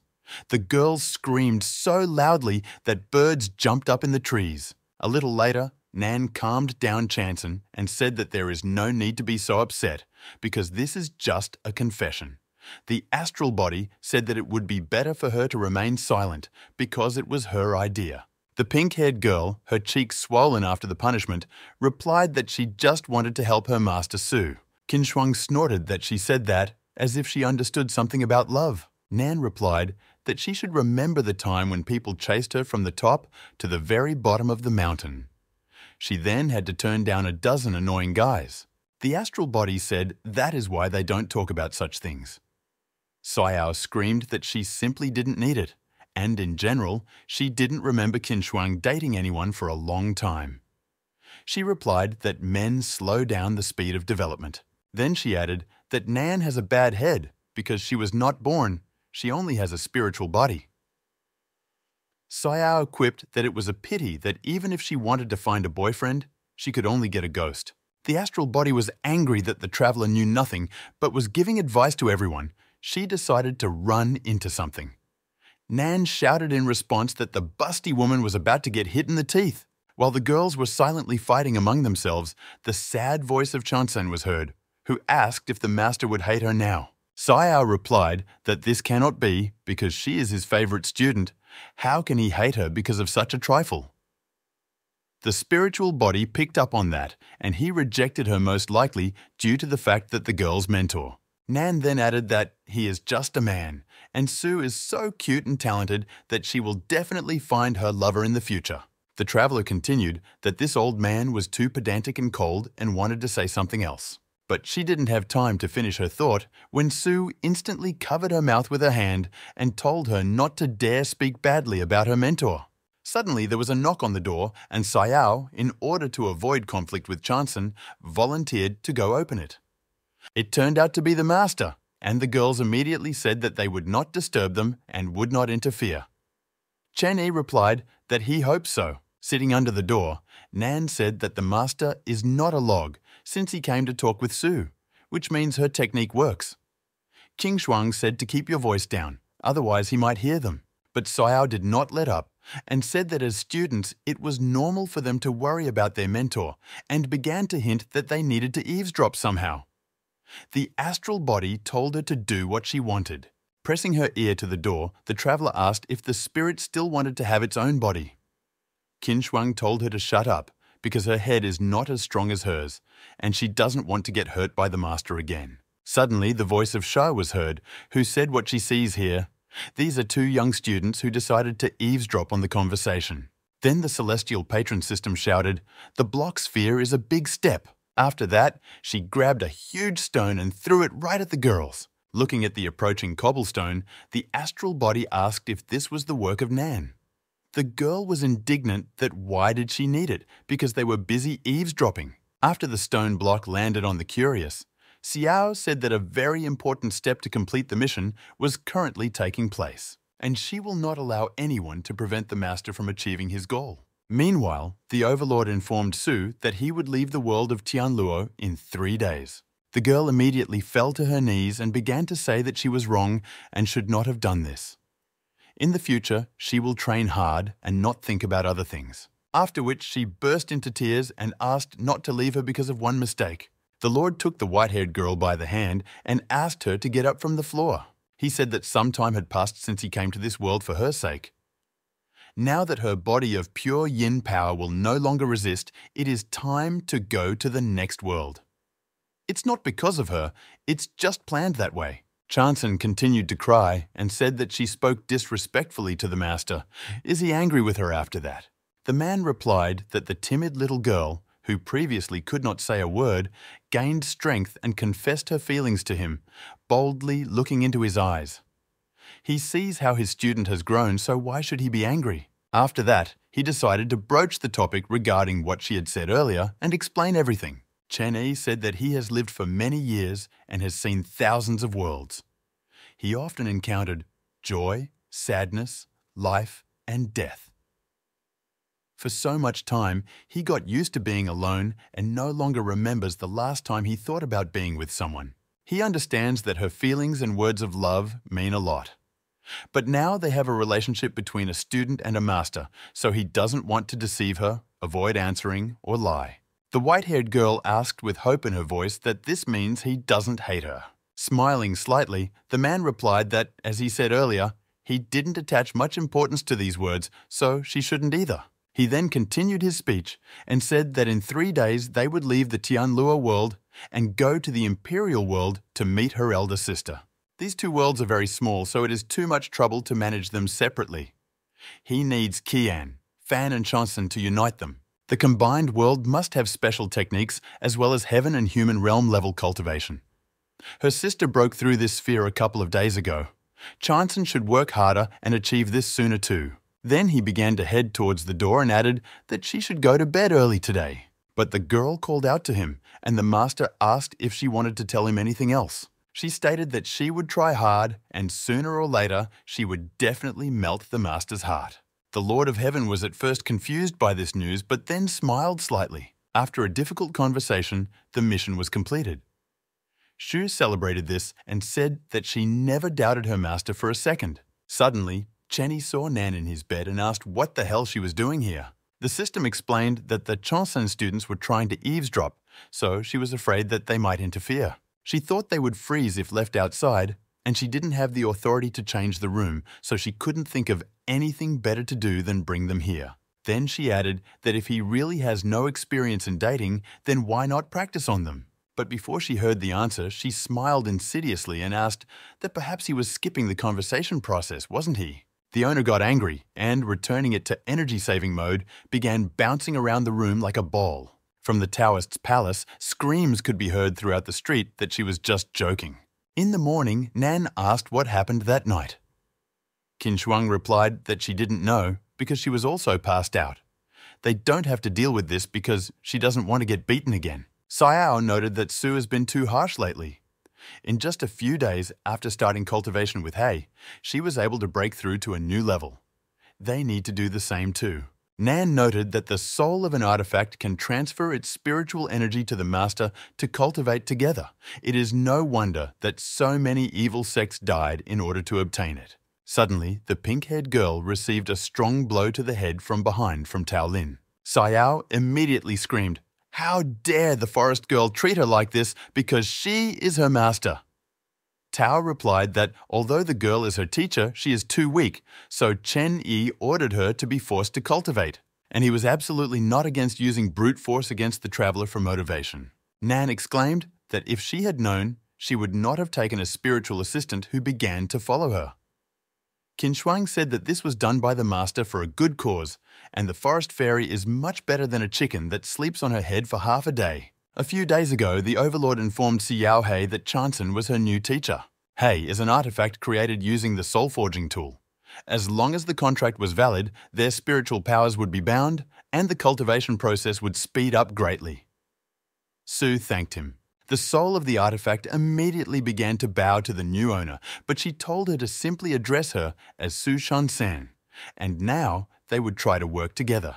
Chen Yi then turned to Tao Lin and asked what she thought about this pink-haired girl. The forest fairy said that she needed to think. Then she flew up close to Nan and asked so scared what she was going to do with her. Taking her hand, the little creature stated that her talent was mediocre. There was only a basis for cultivation at the peak of the soul spirit, and she practiced questionable techniques. But even though she has a fierce character, she is gentle in her soul, and there is fear and disgust for evil spirits and ghosts imprinted there, so the fairy agrees.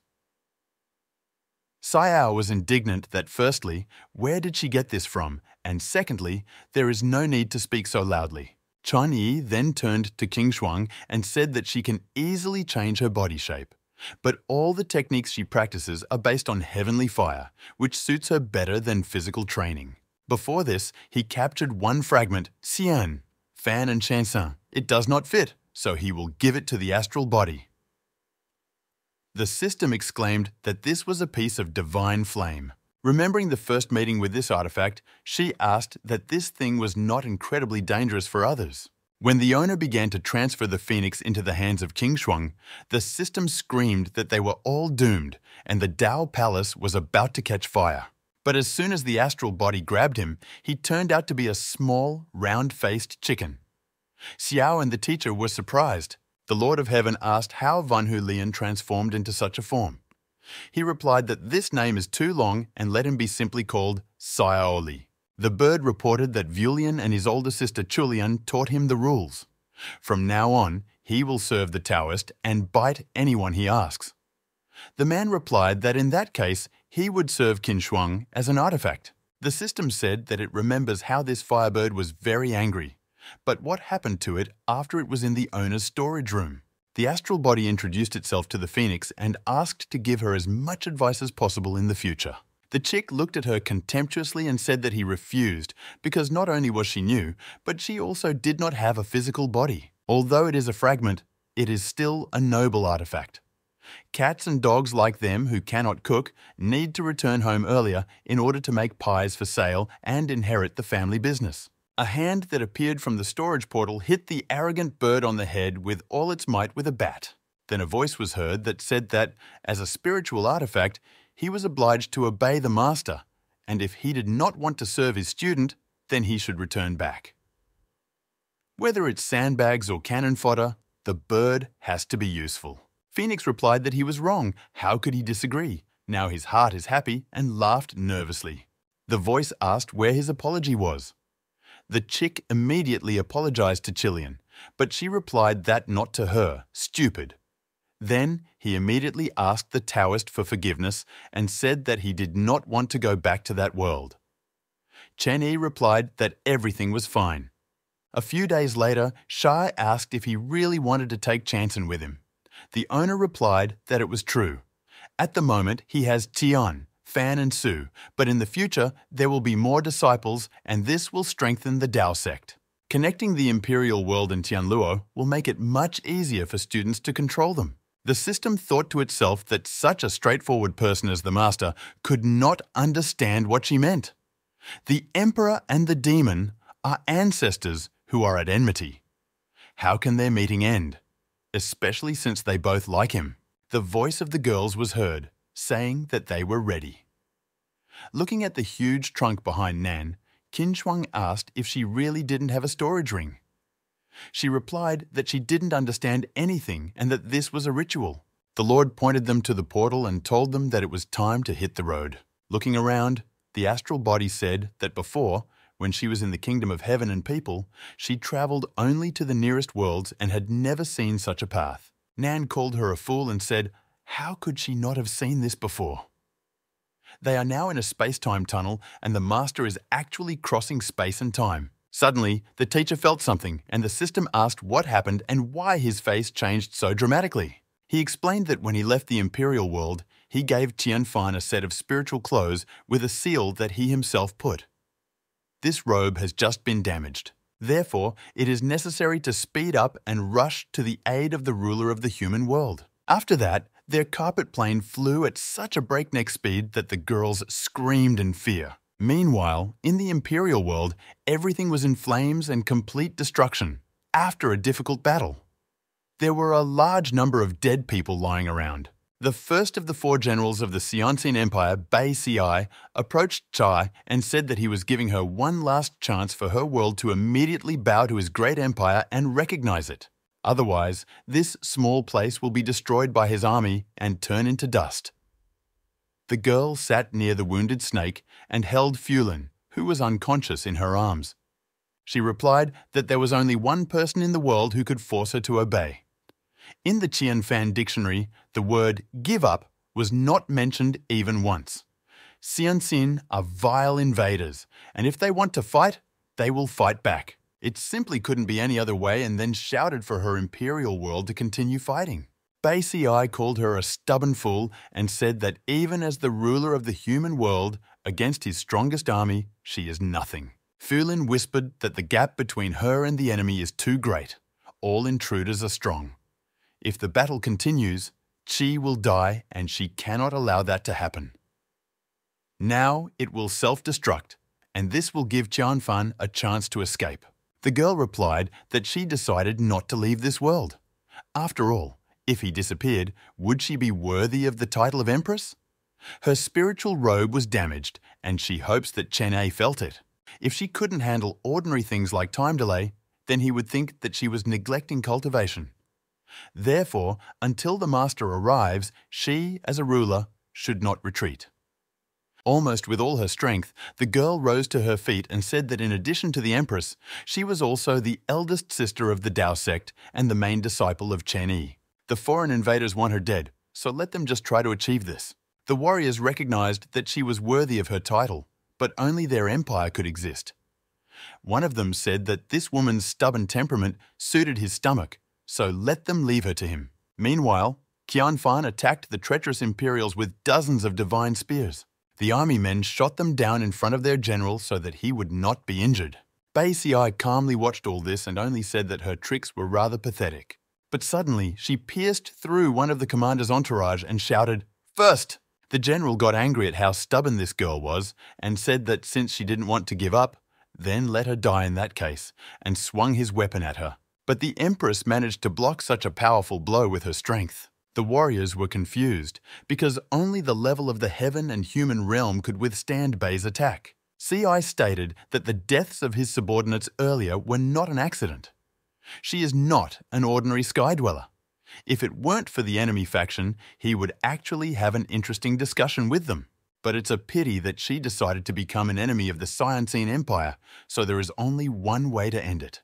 The Emperor's spear began to crack under the onslaught of the general's weapon, and he said that his fate was very similar to that of Qianfan. In the end, the divine spear broke into pieces, and a powerful force fell on the girl. But as it turned out, she managed to dodge at the last moment. Bei Xi said that although she managed to survive this time, she would not be able to do so with his next blow. But suddenly, he was attacked by a cold, energetic force and he didn't understand what was happening. Turning around, the man saw a huge phoenix that just appeared out of nowhere. Nan, calling the Empress, Xuan, asked if she was okay. The girl replied that her spiritual strength had practically dried up. Then it dawned on her that they had addressed her by name and she asked what she was called. The pink-haired girl asked if she was the teacher's sister or if she had mixed up something.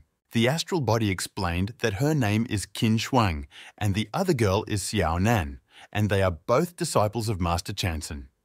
It turns out that Qi is her older sister, which means she is also their master by seniority. Then they began to take the clueless girl to a safe place, and on the way they pointed to Sue, saying that the white-haired girl was her younger sister.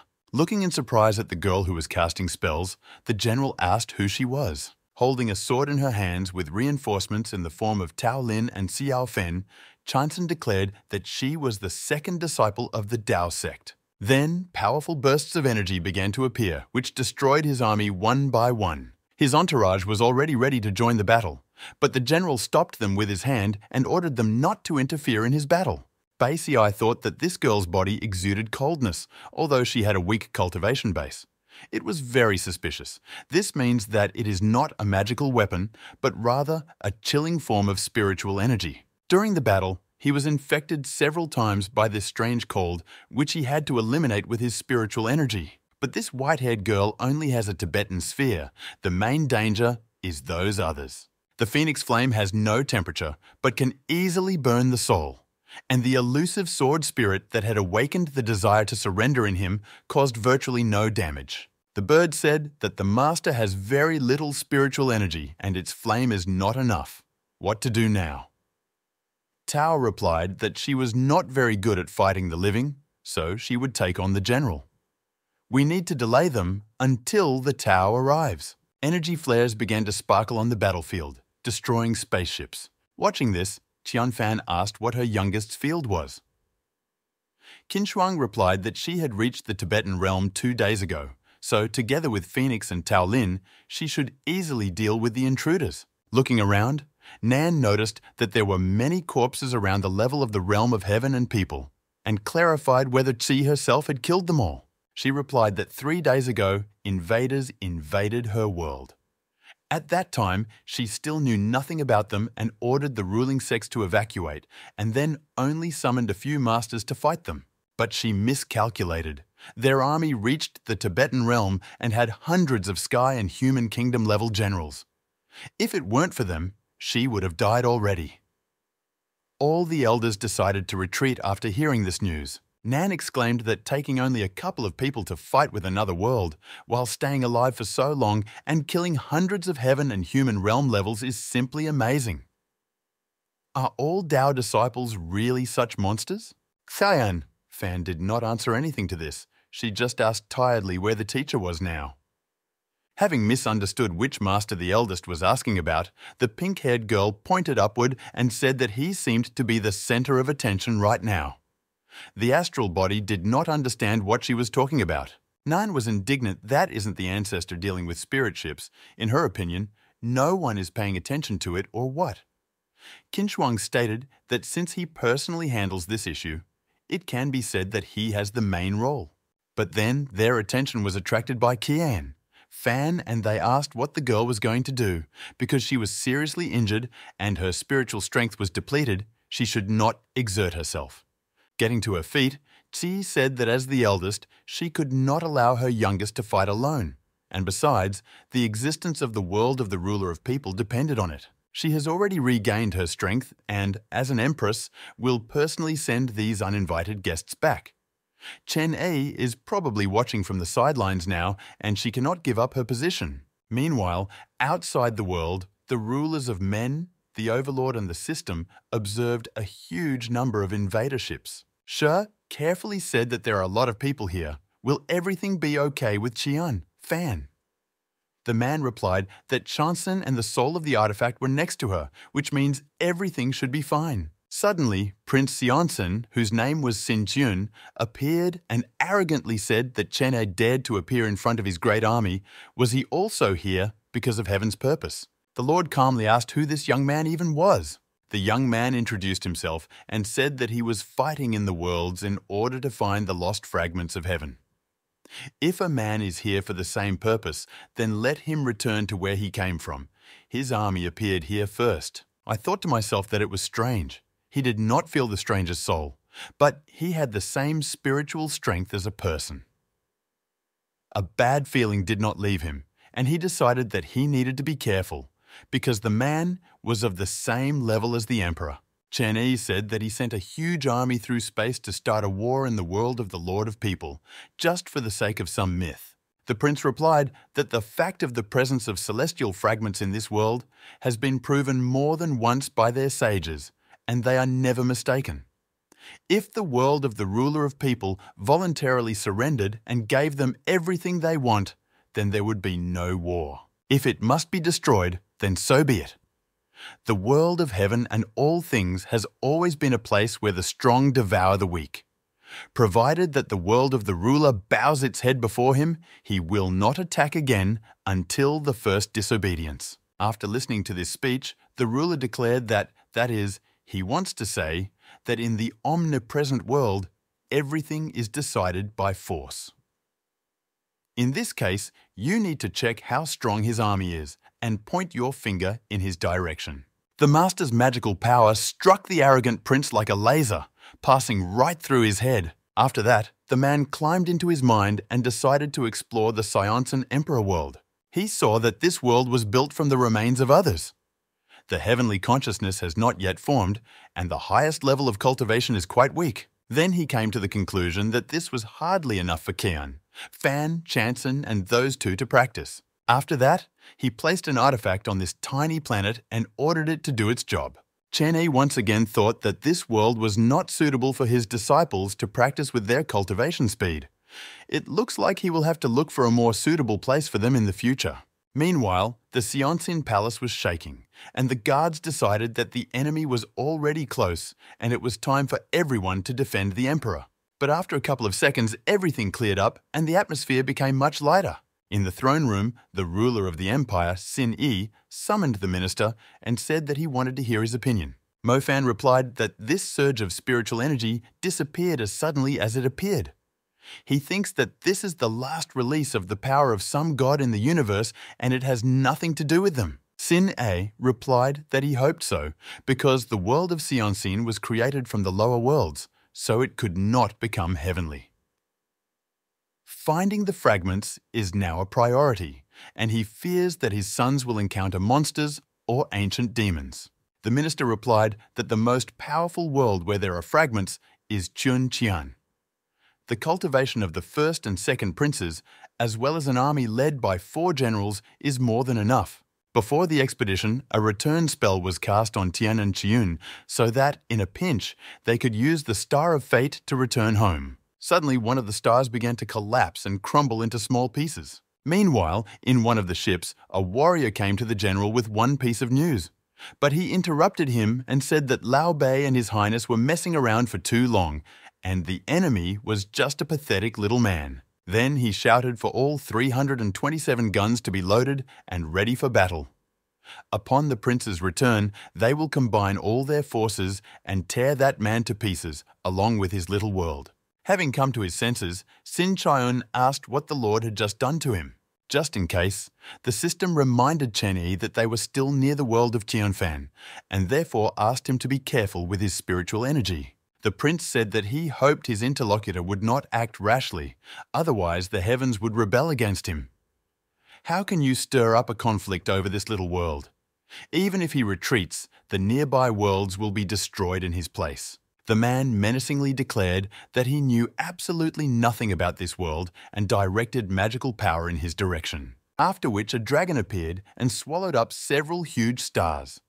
Compared to them, the world of the Lord of Men was a speck. Then the overlord simply combined them together into one small sphere and held them in his hands. The prince was simply horrified by what he saw and did not understand how it was possible to control cosmic bodies so easily. Chen Yi turned to the young man and said that if for him the world of the Lord of People is nothing, then, in his opinion, the world of the prince is nothing more than an insect. After that, he took the newly created sphere and threw it towards the impudent young man. a ball of 2 stars pierced the body of the Emperor's son, leaving a huge hole in him, and then flew through one of the main control ships of the Xianxin army. Immediately, alarms began to sound that the 3rd spiritual board was damaged and began to fall. But that was not all. The sphere began to ricochet off all the ships, destroying everything in its path. Watching everything explode, the sister marveled at how beautiful the fireworks were. Then she added that, as expected, the master destroyed all the bad people with the help of one small ball. Meanwhile, Tsar asked Chanxin if she still had the strength to summon the gods. Su replied that her spiritual energy was almost exhausted and she would not be able to hold out for long. Then she asked if her sister had a plan. The girl replied that the difference in strength was too great and asked whether the teacher had given her the scripture. Su said yes. She stated that although they have different techniques, they have the same spiritual foundations and you can try something. Chanxin firmly replied that her sister can be 100% confident in her. She will do everything in her power. At this time in the sky, the battle continued between Phoenix and the first of the 4 generals, Bei Ci.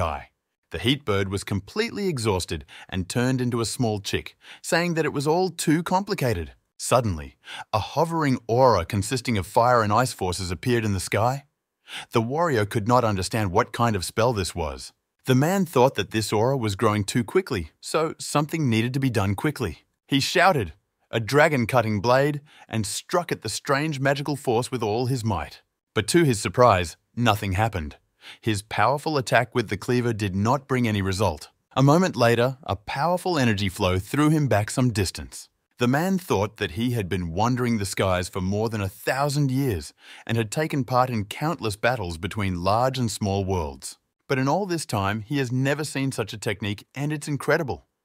It turned out that the girls combined their divine manifestations. Xian Fan turned to Chanxin and said that they must finish as quickly as possible before their spiritual powers run out. Su replied that she understood everything. Meanwhile, the general was not going to calm down and said that he would not miss the opportunity to fight them. So he called on them to get ready and said that he would fight with full force. The surviving soldiers shouted that they needed to get out of here quickly if they wanted to live, since their commander decided to show an aura. The divine manifestation of Bei Ci looked terrifying and resembled a huge monster. The sisters were shocked by what they saw, as they did not expect him to make a knight's move. The man asked that they really thought that only they had such a trick.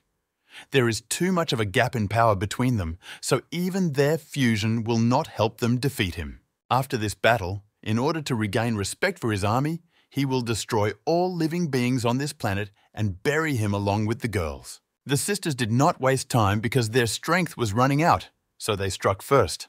The general replied that it was not bad, but their end was still near, no matter what they tried to do. Xian Fan informed Su that she no longer had spiritual energy left, so this blow would be the last. Gathering all the strength they had left, the girls made a final push and inflicted powerful damage on their opponent. After which, completely exhausted at high speed, they fell to the ground unconscious. The man admitted that for the younger generation, it was all very good. He was even a little sorry that the fusion of 2 divine auras could not withstand his crushing power. Suddenly, the general heard loud sounds of explosions behind him and did not understand what it could be. Turning around, Bei Ci saw all his ships, one by one, being struck by an unknown force. Subordinates were either thrown out of them by the blast wave, or some jumped off themselves in the hope of being saved. The man didn't understand how this happened and why there was no warning from the fleet. Then he began to guess that trouble had happened to the second prince. Suddenly a voice was heard asking that one who increases his power through the deaths of others can be called a god. Seizing him in magical shackles, Chen Yi added that he should not expect mercy from him for his dark energy and arrogant behavior. After a couple of seconds, they began to cut the general's divine aura, and blood began to flow from his mouth. The Lord chuckled that there was nothing special about him at all. The girls were very happy to see their master and looked at him with admiration.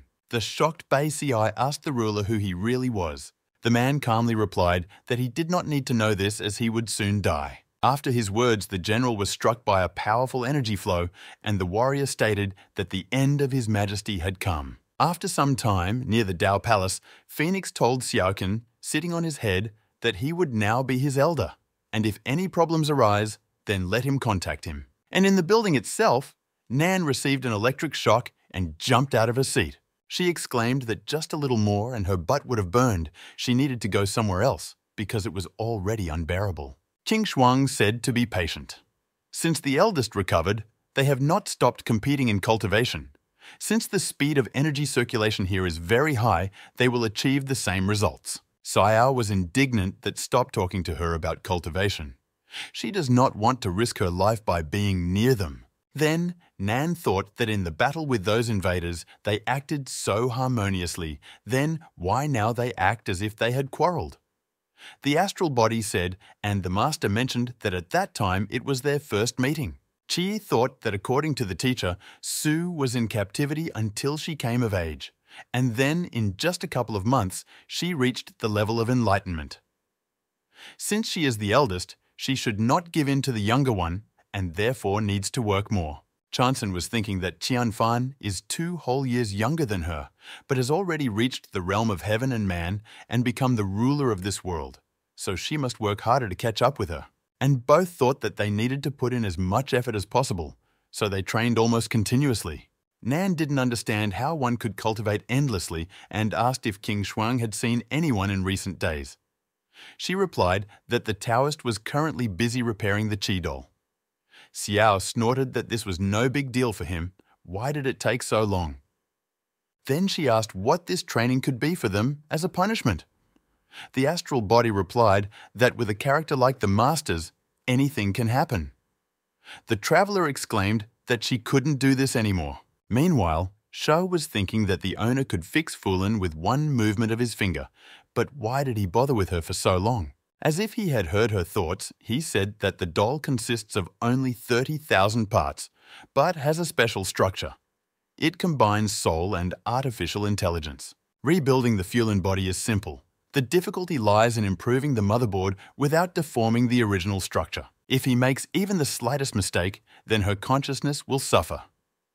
Control of spiritual energy is very important here, since the puppet is made very skillfully. While eating popcorn, the Skylord's system said that it sounded very difficult, but she was confident that he could handle everything. Sometime later, Chen Yi turned to the doll and said that he had finally finished repairing its core and restored the functionality of the body. He also changed the settings of the techniques and engraved the Tao Sutra, which removes restrictions from her body, so in the future she will develop faster.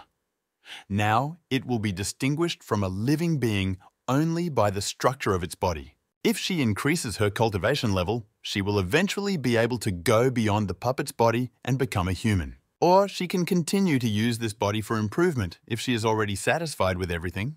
Fulin replied that she was very grateful to the master for this opportunity. When the ruler entered the room where the girls were training, he asked what was going on here.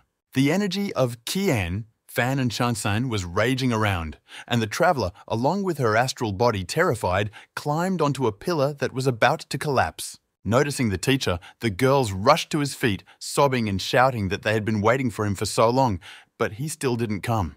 The sisters, seeing their mentor, were incredibly happy as they had not seen him for a long time. Chai boasted that she had been training hard all this time and had stabilized the level of the heaven and human realm.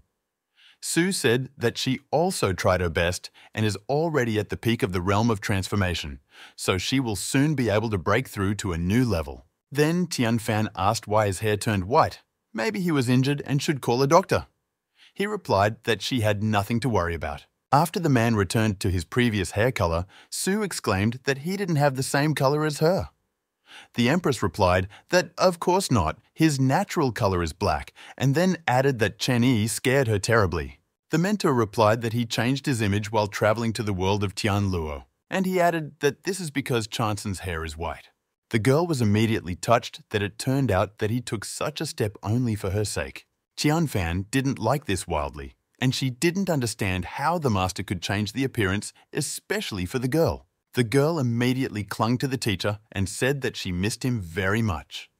Chen Yi praised her and said that she did a good job in managing the world of the Lord of People and the invasion of Xianqin. The girl replied that it was because she was his student. She thought to herself that even though the mentor spent more time with the youngest, she still remained his first ward. Chanson did not waste a minute and pressed herself to the master, on the other hand, saying that she too took part in liberating the world from invaders. The Lord immediately released Qianfan and began stroking Su's head, saying that she had done a pretty good job of controlling the divine aura. The Empress was annoyed that they were so close, because she was his first student. Then the man turned to the girls and said that they were both his students, but they practiced different techniques. What do they think about sharing experiences? The girls looked at each other and were at a loss to answer so immediately. After some time, near the arena, Nan was happy that everything would begin soon, and said that, as expected, the master simply created a whole world in a matter of seconds. Seeing Xiao stuffing herself with walnuts, Qin Shuang asked where she got them from. The girl replied that the day before yesterday there was a feast in honor of the victory, and she took it there, as if the eldest loved them. The astral body was indignant at why she didn't take anything for her. The traveler objected that she didn't ask her for this. Meanwhile, in the arena, two students were preparing to compete with each other. Fulin stated that she will be the judge. Since they are both students of the master, they need to fight with full force. But they cannot kill each other, otherwise the fight will be stopped. You cannot use spiritual artifacts, familiars, scriptures, or invoke gods. You can only use weapons. Then, glancing at the podium, she added that outsiders should not interfere either. Nan said, with her mouth full, that the Tao Master allowed them to come and watch in order to gain experience. Qin Shuang picked up that they could just ignore them. The puppet said that she explained all the rules and the girls can start at any time. Looking at her sister, who had nothing in her hands, Chanson asked Qianfan where her weapon had gone. The Empress replied that the spear of the Lord of Men had broken during the battle with the invaders. But then she added that there was no need to worry, and a divine spear appeared in her hands.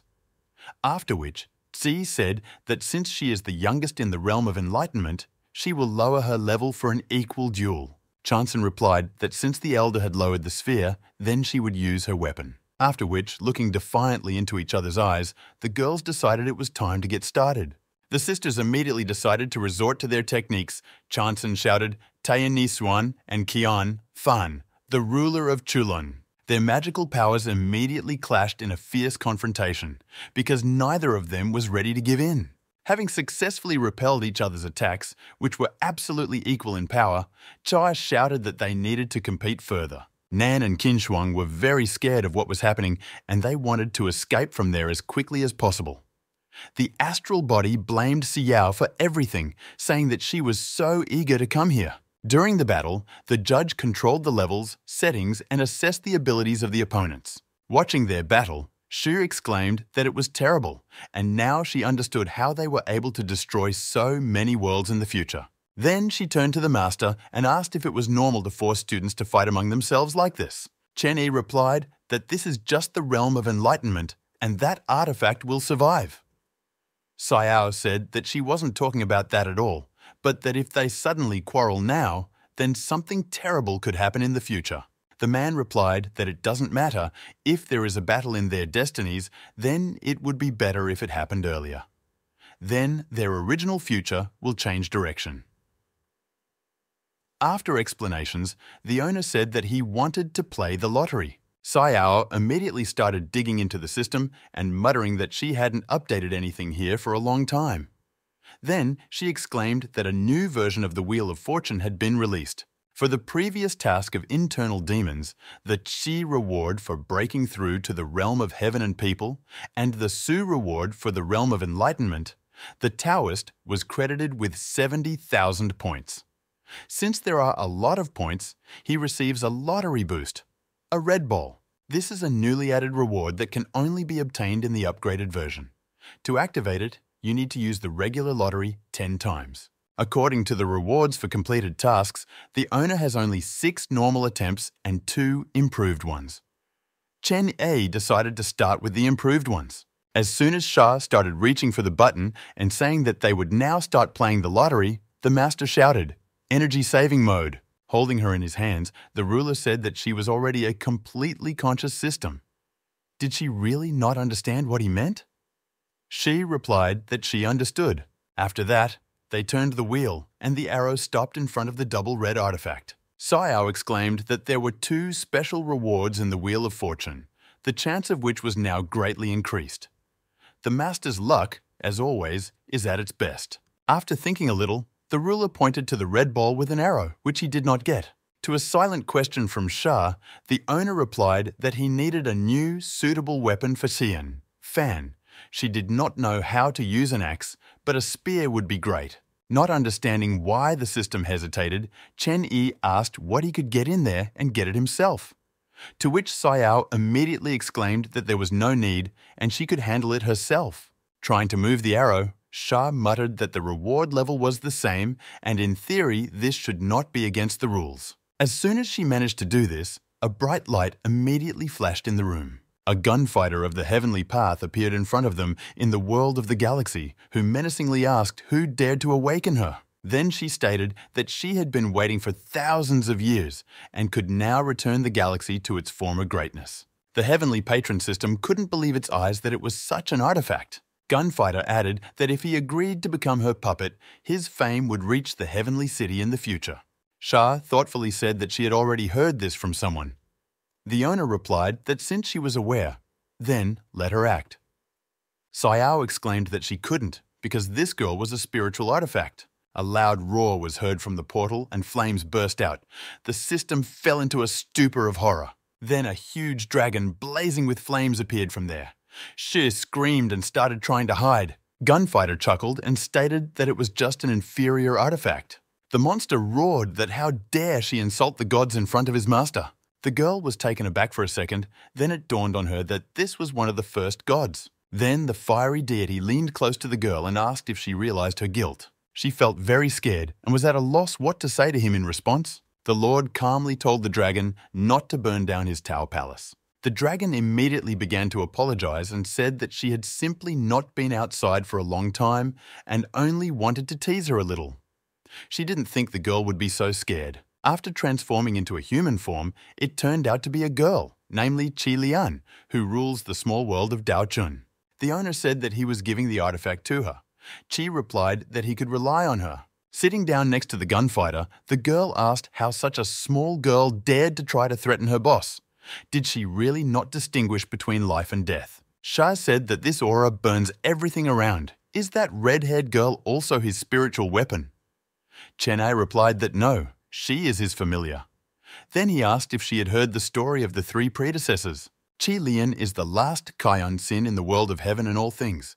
Their role is to rule their world. Noticing that they were looking at her intently, the girl asked if there was something on her face. The man replied that everything was fine and asked how her world was doing. She replied that if Tianchu could sleep peacefully, then the world would be quiet. But this girl gets up every day to find him.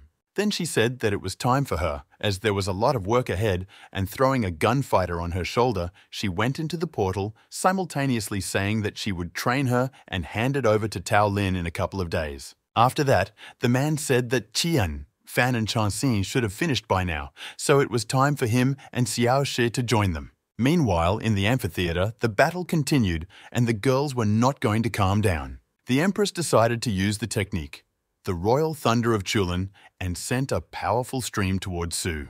The lightning immediately reached Chanxin, but did not cause much damage. It turned out that this was simply a diversionary maneuver in order to deliver the main blow from above. But the younger sister managed to quickly dodge him and remain unharmed.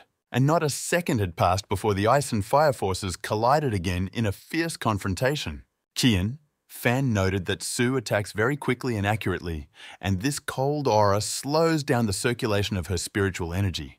If this continues, then everything will end badly for her. Chanxin turned to Choi and said that she did not have much spiritual energy left. Therefore, she will now release part of her yin, and one blow will determine the outcome of the entire battle. The Empress replied that she would then use the talismans that her teacher taught her to make. She will be testing them for the first time on a person, so she warned the younger one to be careful. Her ice dragon appeared around Chanxin, which acted as protection in all battles, and around Xian, Fan, a fiery dragon who saved her more than once during difficult battles. Nan and Qinchuang became nervous after seeing such power and had a bad feeling. Xiao asked that maybe it would be better for them to leave there as soon as possible. Meanwhile, the sisters were already rushing to attack each other with the help of additional forces. As soon as the dragons collided, everything around began to explode and stones flew in different directions. The girls were so engrossed in the battle that they did not notice anything around them. They struck one after another, but deftly countered each other. Nan and Qinshuang were completely horrified and cried out that they would never come to watch their training again. Noticing that the girls were in a panic and could not get out of there, Fulin flew to save them. When they flew away from the trap, the traveller's butt was again damaged by fire. Meanwhile, the dragon Qianfan bit the neck of the dragon Chanson. Qinshuang said that the master's snake was destroyed, who in the end won now. Nan replied that Su was still holding on. The white-haired girl sat on the ground, breathing heavily, her strength drained. Qi said that the secret is in the technique itself. She learned it in the battle with the invaders. The aura of the spirit guides combines with the seal of the human lord in her body and uses the thunder talisman that the master taught her. She won. But suddenly, rays of light began to break out from the artifact in her hands in different directions. The connection between the human lord's seal and the thunder dragon was severed. If he continues to absorb the spiritual power of the 8 vehicles, something irreparable may happen. Qian, Fan turned to the youngest, who looked completely defenseless and realized that something urgently needed to be done. The girl was in a hurry and overestimated her skills in controlling the seal of the Lord of People. She could no longer control the situation, but the younger one must not get hurt under any circumstances, so Qi ran towards her. The Empress quickly covered her with her body and took the entire blow upon herself. Meanwhile, the world created by the Master was split in half. Nan screamed that the Elder's powers were out of control and they urgently needed help. Fulin said that she couldn't do anything. It was the Overlord's plan. Near the sisters, Chen Yi's voice was heard, who quipped that using the seal of the Lord of People to control the aura as the basis of the spell was very smart. The spiritual power of the guide does not belong to Qianfan. If she is not careful, the energy can get out of control, causing chaos to reign. Then, with the help of his magic, he restored the world destroyed by the sisters. After some time, Xiao Hei and Fulin were sitting sewing up the torn clothes of Chanson and Qianfan. The puppet turned on triple speed mode and began sewing up clothes like a sewing machine. Hei was shocked by how fast this sister is, and she couldn't even get a thread into a needle. The girl introduced herself and said that she was a heavenly anthropomorphic doll of Qian, Fan and Tao. Then she added that it seems the girl doesn't know how to sew, so let her leave this task to her. The artifact's soul rejoiced and thanked her. The doll replied that it was not difficult for her. Meanwhile, all the girls went to the nearby Xianyuan Dynasty night market for dinner. Nan stuffed herself with food and said that it was very tasty in the world of the ruler of people. Qinshuang shamed her to eat more carefully. No one is taking it away.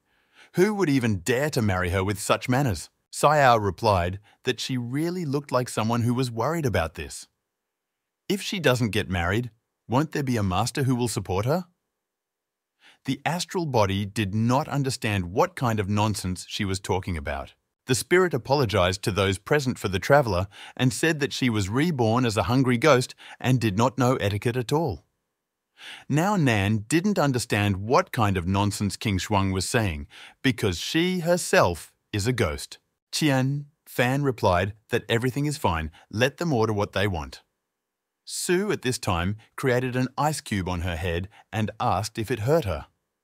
Qi replied that no, but she should go eat because this restaurant is quite famous in the Overlord world. Lounging on a chair with a full belly, Nan said that she had finally eaten enough and asked the eldest where the master had gone.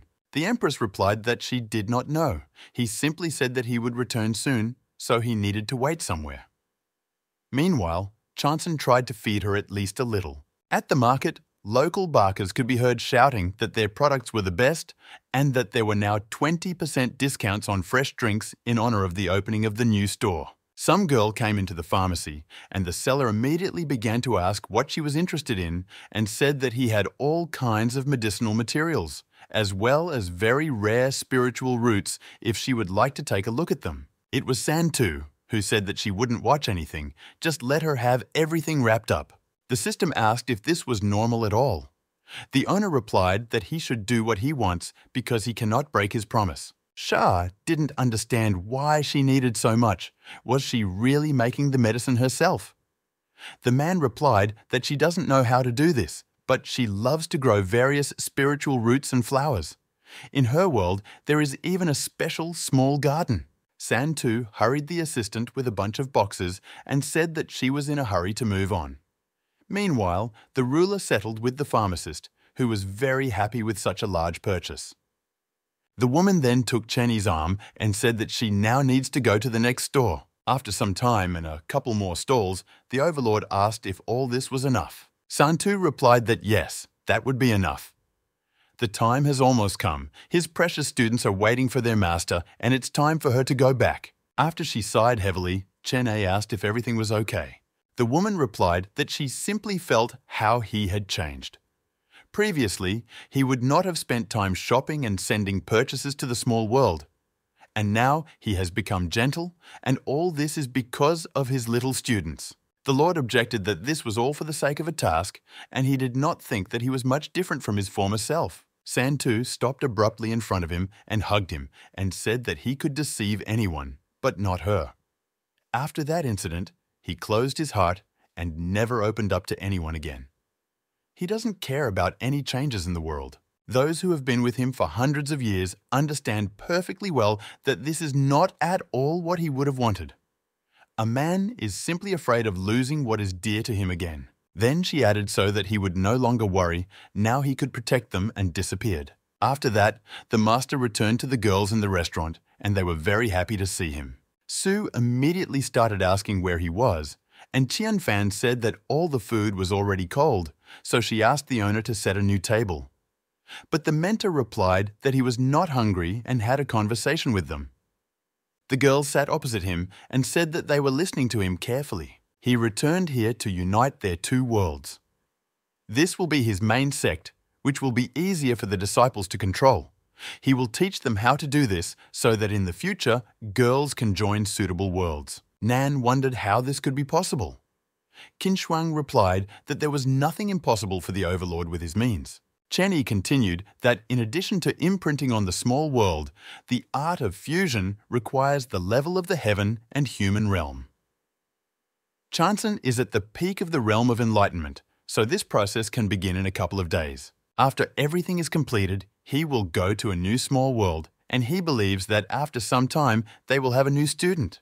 The sisters really didn't like the phrase about the new student, and they were unpleasantly surprised. A few days later, Chanson stood on the top of a mountain and could feel a thunderstorm approaching quickly. Looking at all this, Nan said that the 9-day thunder disaster is the weakest compared to the others, and she hopes that with the help of Chanson's abilities, there should be no problems. Qianfan said that she conducted a whole special course of training for the youngest, and with her capabilities, everything should go like clockwork. Qin Shuang said it covered everything within a 10-kilometer radius.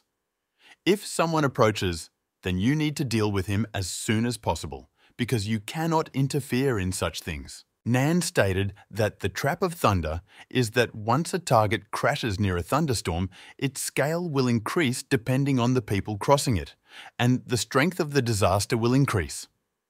Then she asked where the master was now. Qi replied that the master took the younger's artifact and returned to the Tianlua world to solve some problems and said that he would return soon. Meanwhile, a powerful clap of thunder was heard, and a lightning strike struck right at the place where Sue was standing. In the Tianlua world, the Heaven Lord system and the Master stood opposite the gate of the Imperial Palace. The man decided to slightly transform this place with a terrible history, so he began to rebuild it with the help of magic. A few moments later, the castle appeared in a renewed form, and all the ruined souls were able to free themselves and go to heaven. After the reconstruction, Chen Yi turned to Xiao Hei and said that before some events, she went downhill and used the souls of the dead for cultivation, which is why she almost took the devilish path. But there is no clear line between good and evil, so he believes in changing it for the better, and now the palace of the original emperor has been remodeled and renamed the Renaissance Castle. From now on, as the Lord of Rebirth, she will help his disciples control the law of reincarnation in this world. Then he once handed a scroll into her hands, but the girl did not understand what it was and what he was talking about. If in the future, in the united world, a living being dies, then he will end up in this palace and be reborn through transformation. When the souls come here, she will know everything about them in order to draw conclusions about good and evil. Shu whispered in the man's ear that then it turns out that the new world will have some kind of reincarnation system, and what will happen if they find out in the afterlife. The owner said that he would kill anyone who dared to touch his students. Chen Yi added that managing such a business is not easy at all. It is associated with complex issues, and Sue is still too small, and contacts with the memories of the dead will not help her in her development. Hay replied that everything will be under control. He then added that Chanson should have already dealt with the thunder disaster, so they need to go, and began to head towards the portal. The white-haired girl was attacked by lightning over and over again, and it seemed that she could no longer stand it. Nan was worried about Sue and asked if she could cope. Qin Shuang said that she didn't remember that when she moved to the next level, the thunder was so powerful. Qian! Fan wondered if something was wrong. Compared to the thunder disaster last time, this one was twice as strong. What she taught her sister should have been enough to survive, but at the moment, everything is getting out of control. Then the girls began to feel a strong spiritual pressure that seemed to be crushing them from the inside. Suddenly, it dawned on the Empress what was happening, and she realized that she needed to save her sister. Chanson looked at the sky at the approaching lightning bolt and did not suspect that anything was going wrong. Without wasting a minute, the older sister ran to save her white-haired younger sister. Nan exclaimed that everything had come to an end because Qian Fan decided to intervene in this process. Sue was surprised when she saw Qi suddenly appear, standing in front of her and placing her seal upward in the direction of the lightning. The Empress asked how she was feeling because a powerful thunderstorm was approaching. Chanson replied that everything was fine, but the severity of this disaster was not like the ones she had experienced before. She thinks that this is no longer the 9-day thunder disaster when you reach the level of heaven and people, but something more powerful. Ancient scriptures say that when a creature appears that disturbs the balance of the world while chasing a calamity, a terrible beast may be born. Under its strongest black lightning discharges, not only celestial beings will be destroyed, but also the surrounding world. His ancestors called him the Vientiane Thunder Serpent. The huge monster looked terrifying, and the girls urgently needed to come up with a plan of action. Qin Shuang and Nan wanted to rush to their aid, but the eldest stopped them and told them not to come close. And she added that the girls would not be able to resist him, so let them get out of here quickly. Chanson began to tell her that if they pulled the trick with divine manifestations again, they could fight him.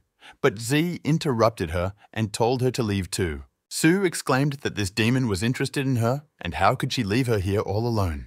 Without answering this, the older one called Fulin, who touched the younger one, using magic that instantly puts her to sleep. The last thing the white-haired girl managed to say before losing consciousness was the question, "Why?" Patting her on the head, Qian Fan said that while the master was away, she was the eldest in their sect and therefore must protect everyone. When she wakes up, the teacher will be back and everything will be over. Then she ordered the puppet to take care of her. Fulin said that she sent a message to the mentor and he should arrive soon. Then she added that the difference in strength with this snake is simply enormous. There is no need to try to destroy him, just try to distract him until Chen Ai returns. Chai replied that she has a plan, but it's a pity that she won't win. Having gathered her thoughts, the girl began to reconfigure herself and say that this was just a strange little animal, summoned by a thunder disaster. Meanwhile, the doll tried to take the owner of the body of pure yin power away from this place as quickly as possible. Qian Fan did not waste time and attacked the monster with fire arrows. Turning his attention to herself, the girl said that his opponent at the moment was her. The Vientiane Thunder Serpent roared loudly, showing its huge mouth. Sha said that she was a little scared because this monster was the strongest they had ever encountered. Chen Ei explained that the snake was created by the will of the world to destroy living beings and shake the balance on the planet. Xiao said that his student's level is not enough to win, so she wants him to help them. The man replied that he would not interfere now. The system was taken aback and could not find anything to answer. The Lord added that the affairs of this world should be decided by the ruler of people. Moreover, Chai bravely fights with a creature of superior strength and doesn't rely on the fact that it will help sooner or later. During his absence, the girl has grown up, and he wants to thoroughly enjoy what she is capable of. Meanwhile, the Empress did not give up and attacked the Thunder Beast over and over again. At one point, the girl did not have time to dodge the blow, and the snake struck her with a powerful discharge. Unable to maintain her balance, she began to fall down at high speed. The blow was so strong that the girl bounced off the rock several times like a ball. The monster opened its mouth wide and an energy sphere appeared there, with which it immediately attacked the place where Chi fell. The system began to lament that this was all you could say goodbye to the girl. Chen Yi told her to close her mouth and look further. When the smoke began to clear, the monster saw a brightly glowing shell and was surprised. It was Fulin who managed to put up protection, after which she became exhausted and began to switch off, whispering that the first phase was completed. Holding Su in her arms, the eldest exclaimed that the puppet did a great job, managing to block the blow. But since the doll could no longer protect the younger doll, Qianfan threw her down to Nan and Qinshuang so that they could catch her. The girls successfully completed their task and managed to grab her before she hit the ground. Qi mused that after each attack, there was a small amount of time for the creature to recover. The accumulated energy runs out, but new energy has not yet had time to accumulate. The larger the body size, the longer this period. Qianfan thought that she had been waiting for this moment and shouted so that the population of the imperial world would listen to her order. Then she called on her artifact, the seal of the ruler of people, as help in the fight against the monster. The auxiliary thing immediately appeared near the serpent and began to try to draw spiritual energy out of it. The system exclaimed that the girl was incredible and was really able to suppress this huge snake. The man said that since negotiations in this case were pointless, the student seized the moment while the beast had not yet regained its strength and hit him. The human lord's seal can control the fate of the human world, but it's just a pity that its compatibility with it is negligible, and Qianfan won't last long. Shi asked if the girl would be in danger. The man replied that it would not be easy for her to defeat the monster that contained the will of heaven. Xiao exclaimed that this is very bad. But why is the master so calm and seems to even be happy? He replied that he was glad to see how a mere mortal tried to fight the heavens. Then he added that he had once been in a similar situation. Meanwhile, the Vientiane Thunder Serpent made a powerful attack on the artifact. Qi frantically began to try to have time to use the divine spear. But the seal of the Lord of People could not withstand a blow of such force, so it cracked and fell into many pieces. Falling down, the girl thought that it was stupid to rely on the Emperor's seal, because she understood that the thing was unlikely to withstand it. Nan and Qinshuang, who were watching the battle, were horrified by what was happening, but could do nothing to help her. Qianfan had words from ancient scriptures flashing in his head that this creature was capable of destroying the world. She understood that at the cost of her life, she could seal the monster, as the previous emperor had done. Suddenly, the voice of the ruler was heard, who told her to catch a new weapon.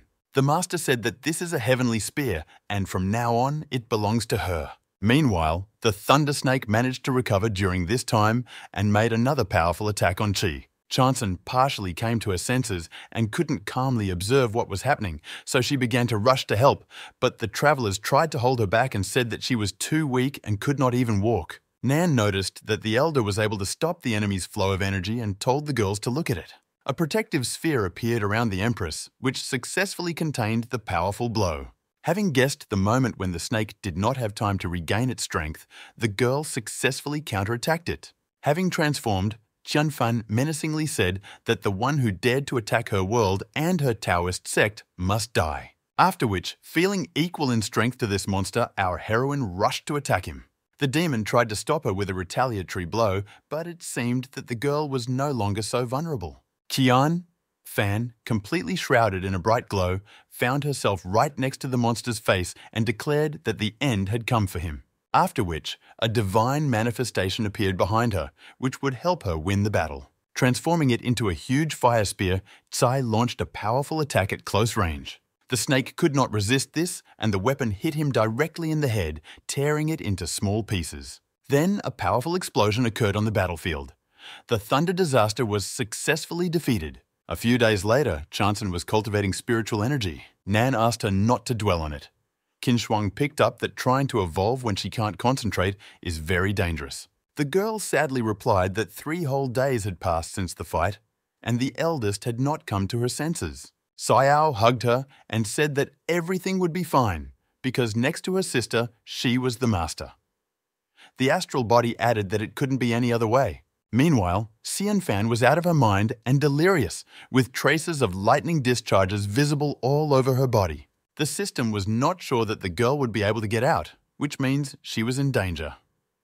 Chen Yi explained that 2 heavenly wills are currently fighting in her body, which is why her flesh is being destroyed. Over the past few days, he had given her spiritual nourishment, and her body was able to adapt to the will of the heavenly Tao.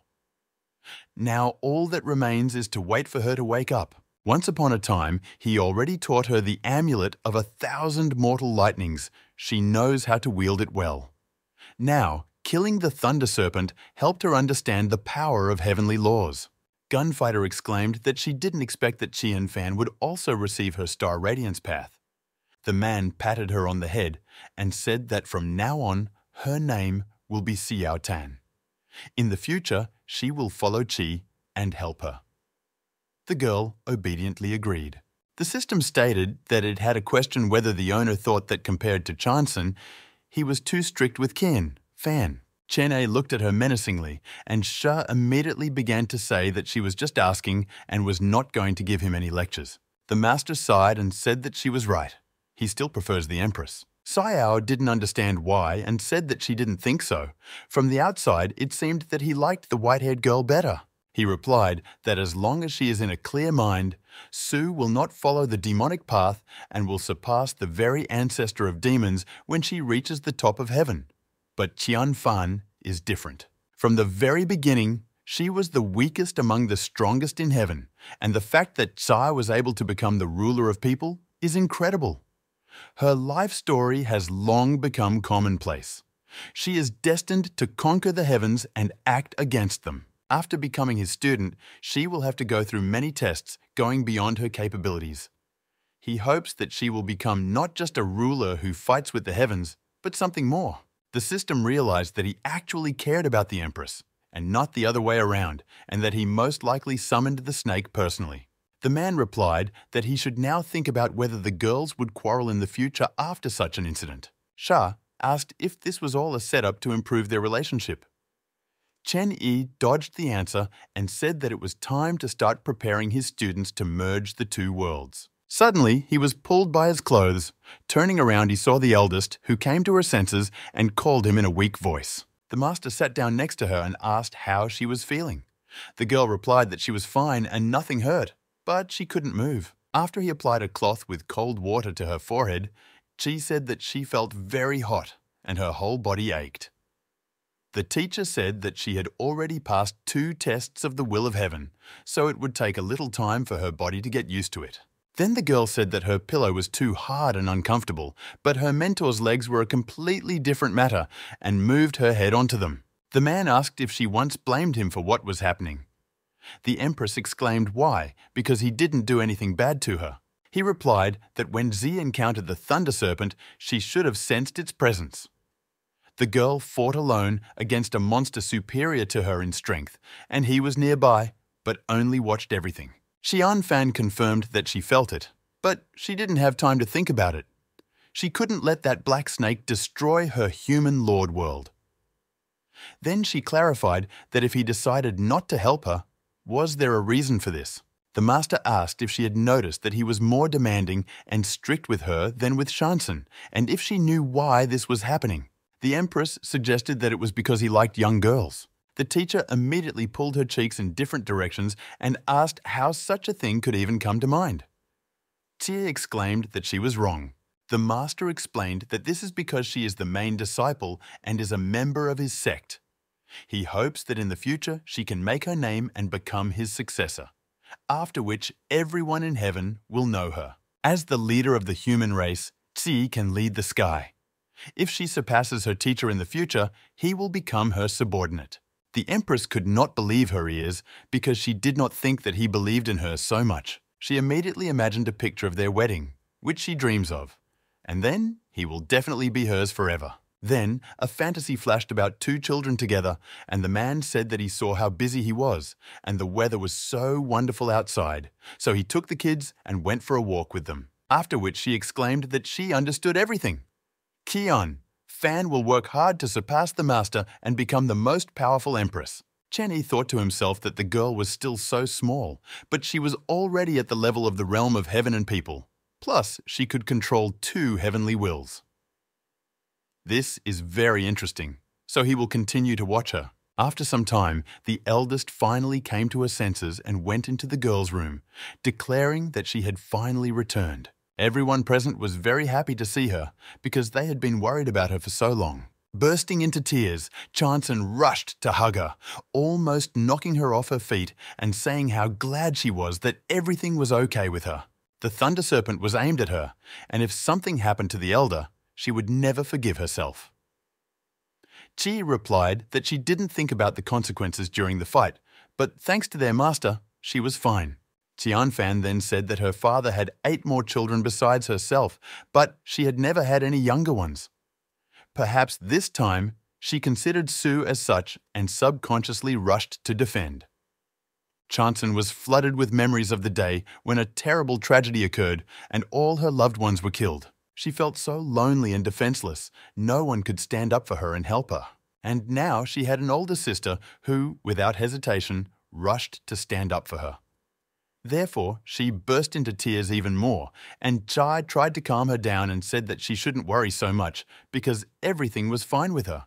Nan began to say that she heard from the Taoist that Tian, Fan is younger than Chanson, and then why is she the older sister? Qin Shuang asked her to close her mouth and not spoil such a touching moment. Suddenly, the voice of the overlord was heard, who asked what they were doing here. Noticing that Su was tearful, he asked what happened. Was Qian Fan really offending her early in the morning? Chai fearfully replied that no, because how could she mock her little sister? Su confirmed that she was just worried that Qian Fan would be okay, so she was moved. Realizing that nothing terrible had happened, the master asked if he was ready to begin an important task. Since the empress was already feeling well, the girls answered yes. He then turned to Nan and Qin Shuang and said that they were staying here to look after the house. Xiao pouted because she really wanted to go see the merging of the two worlds. The astral body said that their cultivation was very weak, but they would still have a chance in the future. Meanwhile, the master and his students went to the galaxy in order to combine 2 planets into one whole. Qian, Fan summoned her new artifact, Xiao Tian, and Chanson summoned the soul of the artifact, Xiao Hei. Then the girls held hands and shouted the names of their own worlds, the lords of people and demons. At this time, the ruler carried out some magical manipulations with them, which should contribute to their merger. Nan and Qin Shuang felt the house shake and realized that the guys had already begun to act. People on the streets began to panic because they did not understand what was happening and thought they were being attacked by invaders again. The Celestials also felt spiritual vibrations. The Queen of the Night was surprised that a Taoist would do such a thing, and the King of Beasts said in disappointment that he had just returned to his sect and had not even had time to rest. Meanwhile, the 2 planets united into one and a common world of 2 sisters was formed. When everything was ready, the mentor asked the girls if they had already come up with a name for it. The students looked at each other and said that they had discussed this issue and decided to voice the option that they came up with last. Chai stated that since ancient times, the human lord world and the demon world have been separated from the heavens. At this point, she, Emperor Qian Fan, has officially united these 2 worlds together with the help of her mentor. Chen Yi created a different way of reincarnation. After the death of several worlds, souls are reborn. Everyone is taking a step towards a new life. From now on, there will no longer be a division between the human lord world and the demon world. A new, common world has been created, which will be called Wantan. The teacher told the girls that their worlds were originally different, with their own customs and culture, and there were also geographical differences. For them, he leaves the task of improving this world so that everyone can exist here together. Xiao Hei has created a small hell world that is based on the world of the dead. If in the future, the disciples again encounter an enemy that is much stronger than them, they will be able to enter there in order to hide for a while. Then the teacher added that he had something for Qianfan, and an artifact began to appear from the warehouse portal.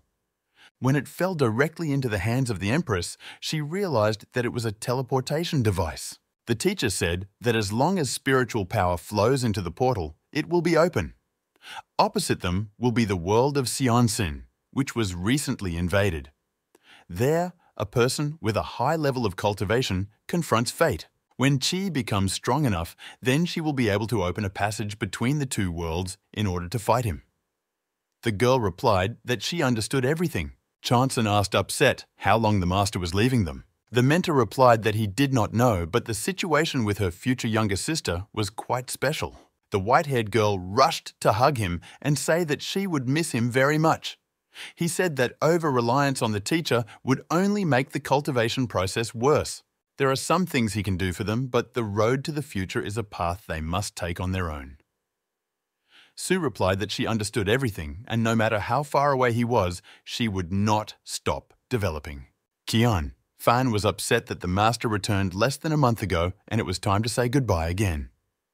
She asked where he was going, and maybe it was necessary to send someone with him, but the man replied that there was no need, he would go alone. The girl became even more sad and said that it was a pity that everything was happening like this. Chen Yi held her close and told her that during his absence, their entire sect would be on her, so she should not slack in cultivation while managing it. Xianfan replied that he should not worry.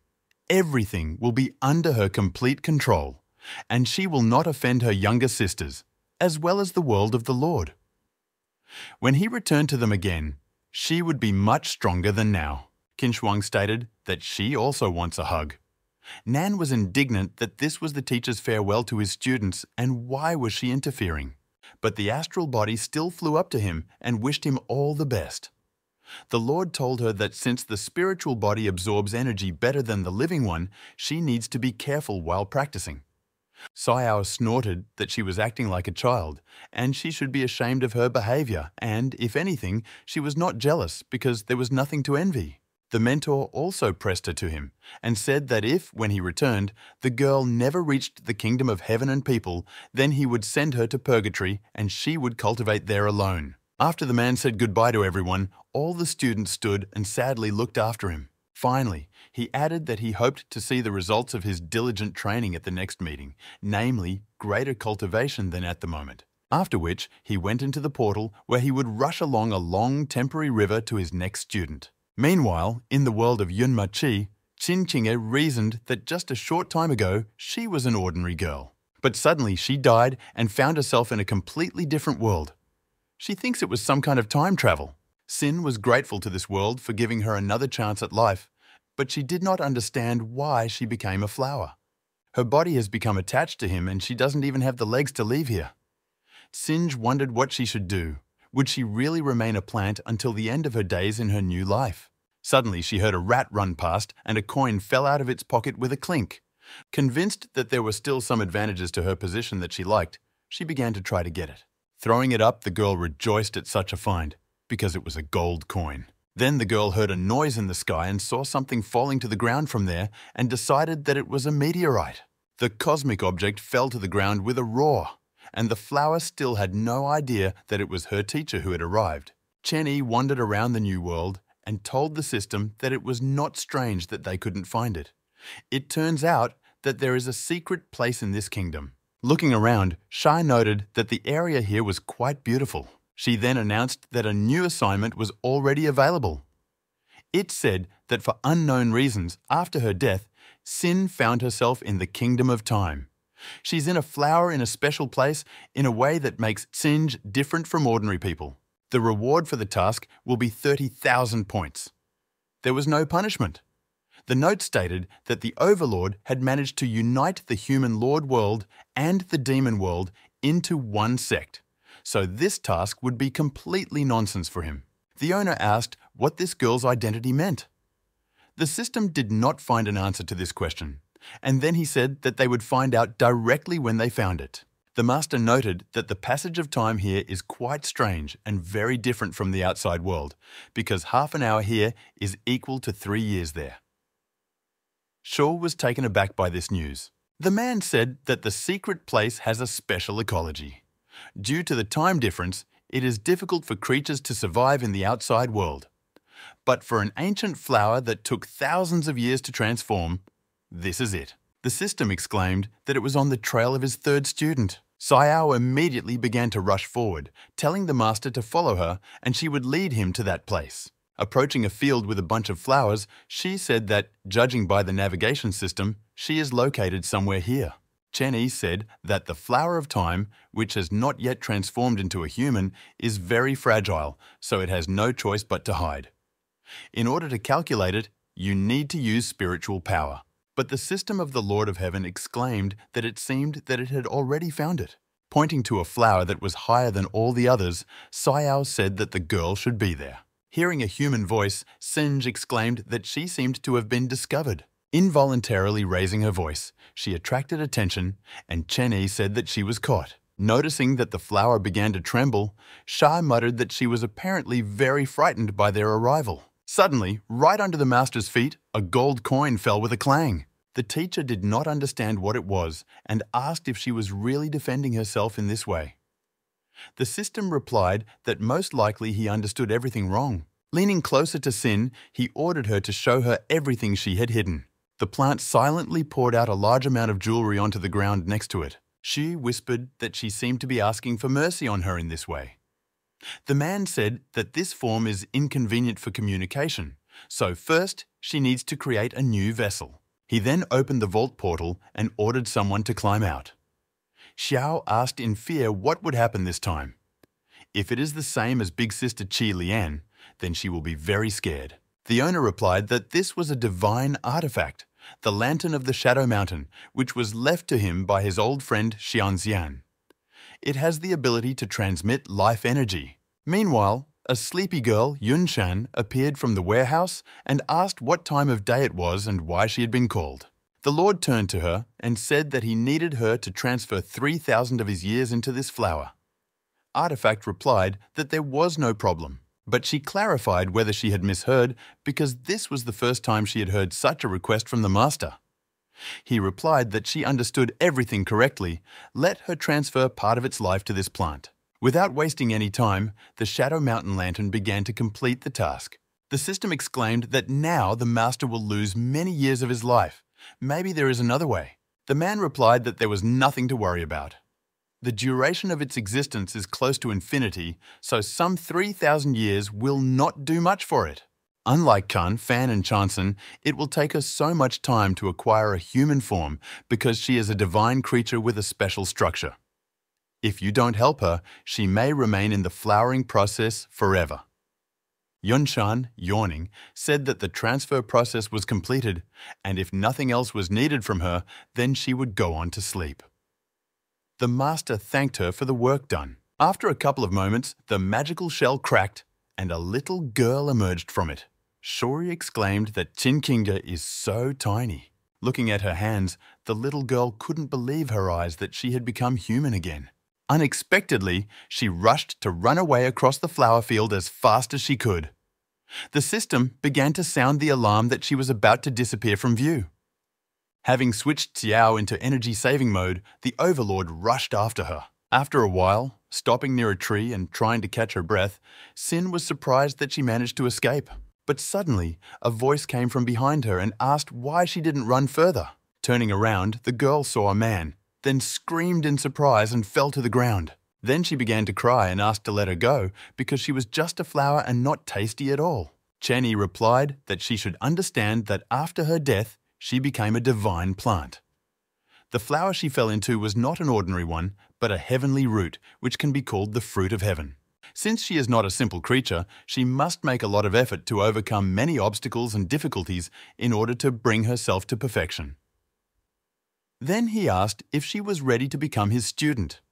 The little girl didn't understand well what he was talking about, so she seemed confused.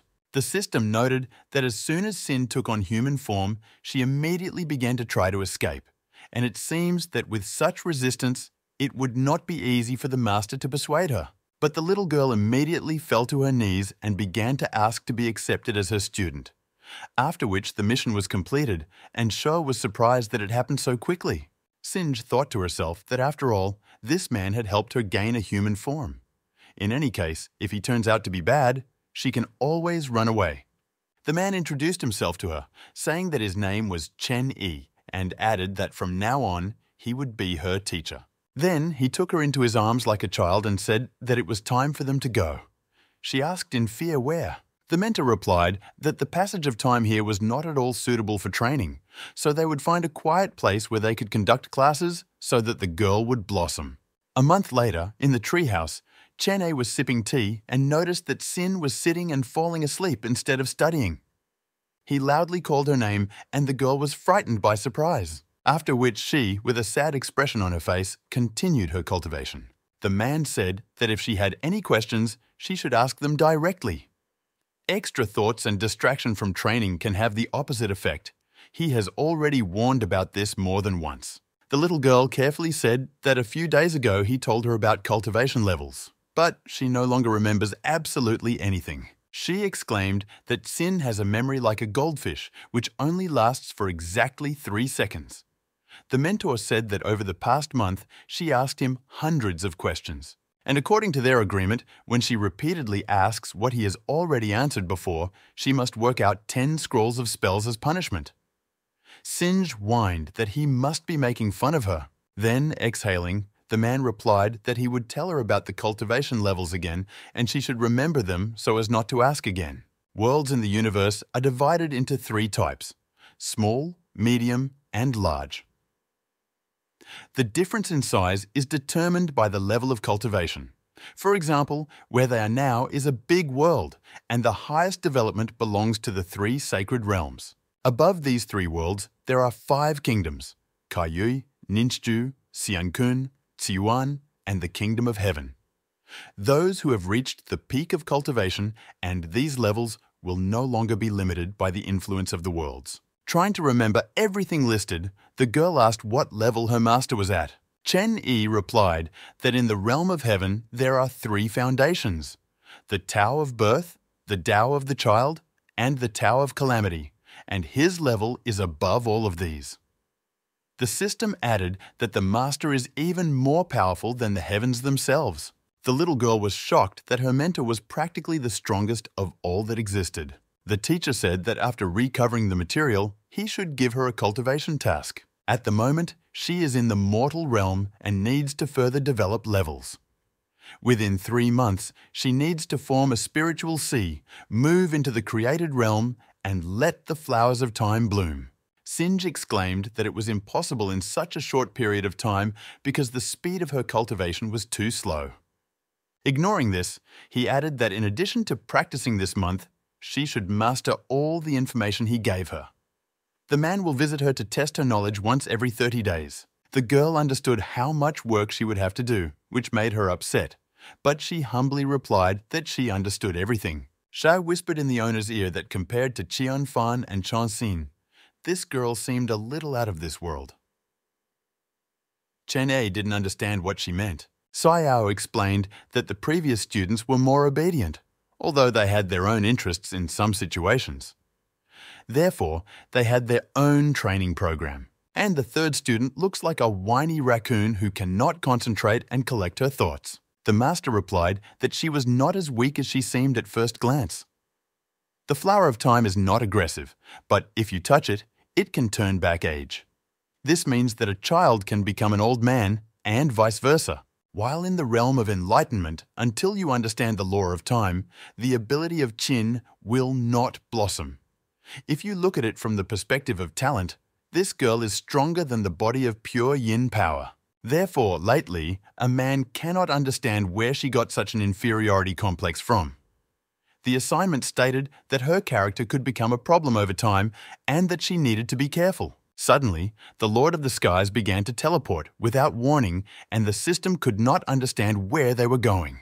Arriving in Yunmenza, the system asked why there were so many ships here, because the last time they were here, only birds lived in this area. Chen Yi explained that this place is called the Endless Sea, and these 9 spirit ships should be the main forces. Sha exclaimed in surprise that these were really the descendants of the great heavenly sages. The man replied that as long as Sinjay wasn't involved, he didn't care about them, so he needed to wait and just watch. Sayao began to tell that thousands of years ago, in this world, there were many strong people who fought for dominance. Due to endless wars, murders and robberies, a large number of people were forced to move. But after some time, 9 great heroes appeared and saved the world, after which they disappeared as quickly as they appeared. In subsequent times, everyone called them the 9 heavens of light. Then a beep sounded and the system exclaimed that it seemed the owner had accidentally launched a new mission. It stated that Yun Menza had attracted the attention of other sects who wanted to explore the world of time. Due to the large number of applicants, this could lead to his collapse. Chen Yi cannot interfere, only help Sin hide it.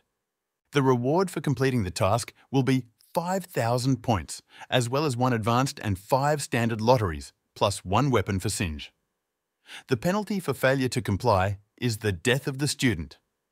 Shaw was taken aback by the last line. Sayao immediately wailed that the punishment had not yet been added to the system, so this misunderstanding could be corrected. But the man stopped her and said that this was not necessary. Sin was born in this place. It is her hometown, which means it is logical that she should protect it. Although the flower is slowly cultivating, thanks to the Tao, she has one of its sutras, and that is enough for growth. Then he added ominously that if the mission failed, he would be very interested to see how the system dared to destroy the 3rd student before his eyes. She scaredly said that she wouldn't dare, and if anything happened, she would definitely cancel the punishment at the last moment. The owner can trust her. Meanwhile, the little girl crawled around the entire house and the area around it, looking for her teacher, and did not understand where he could have gone. Not finding him, Sin concluded that he abandoned her because she doesn't train much and her cultivation speed is very slow. The girl burst into tears and became hysterical, screaming how he could leave her completely alone. When the master and the system returned to the house, they did not find the flower in its place, and it had also started to rain heavily. The man was at a loss as to how this girl was able to get through his protective barrier.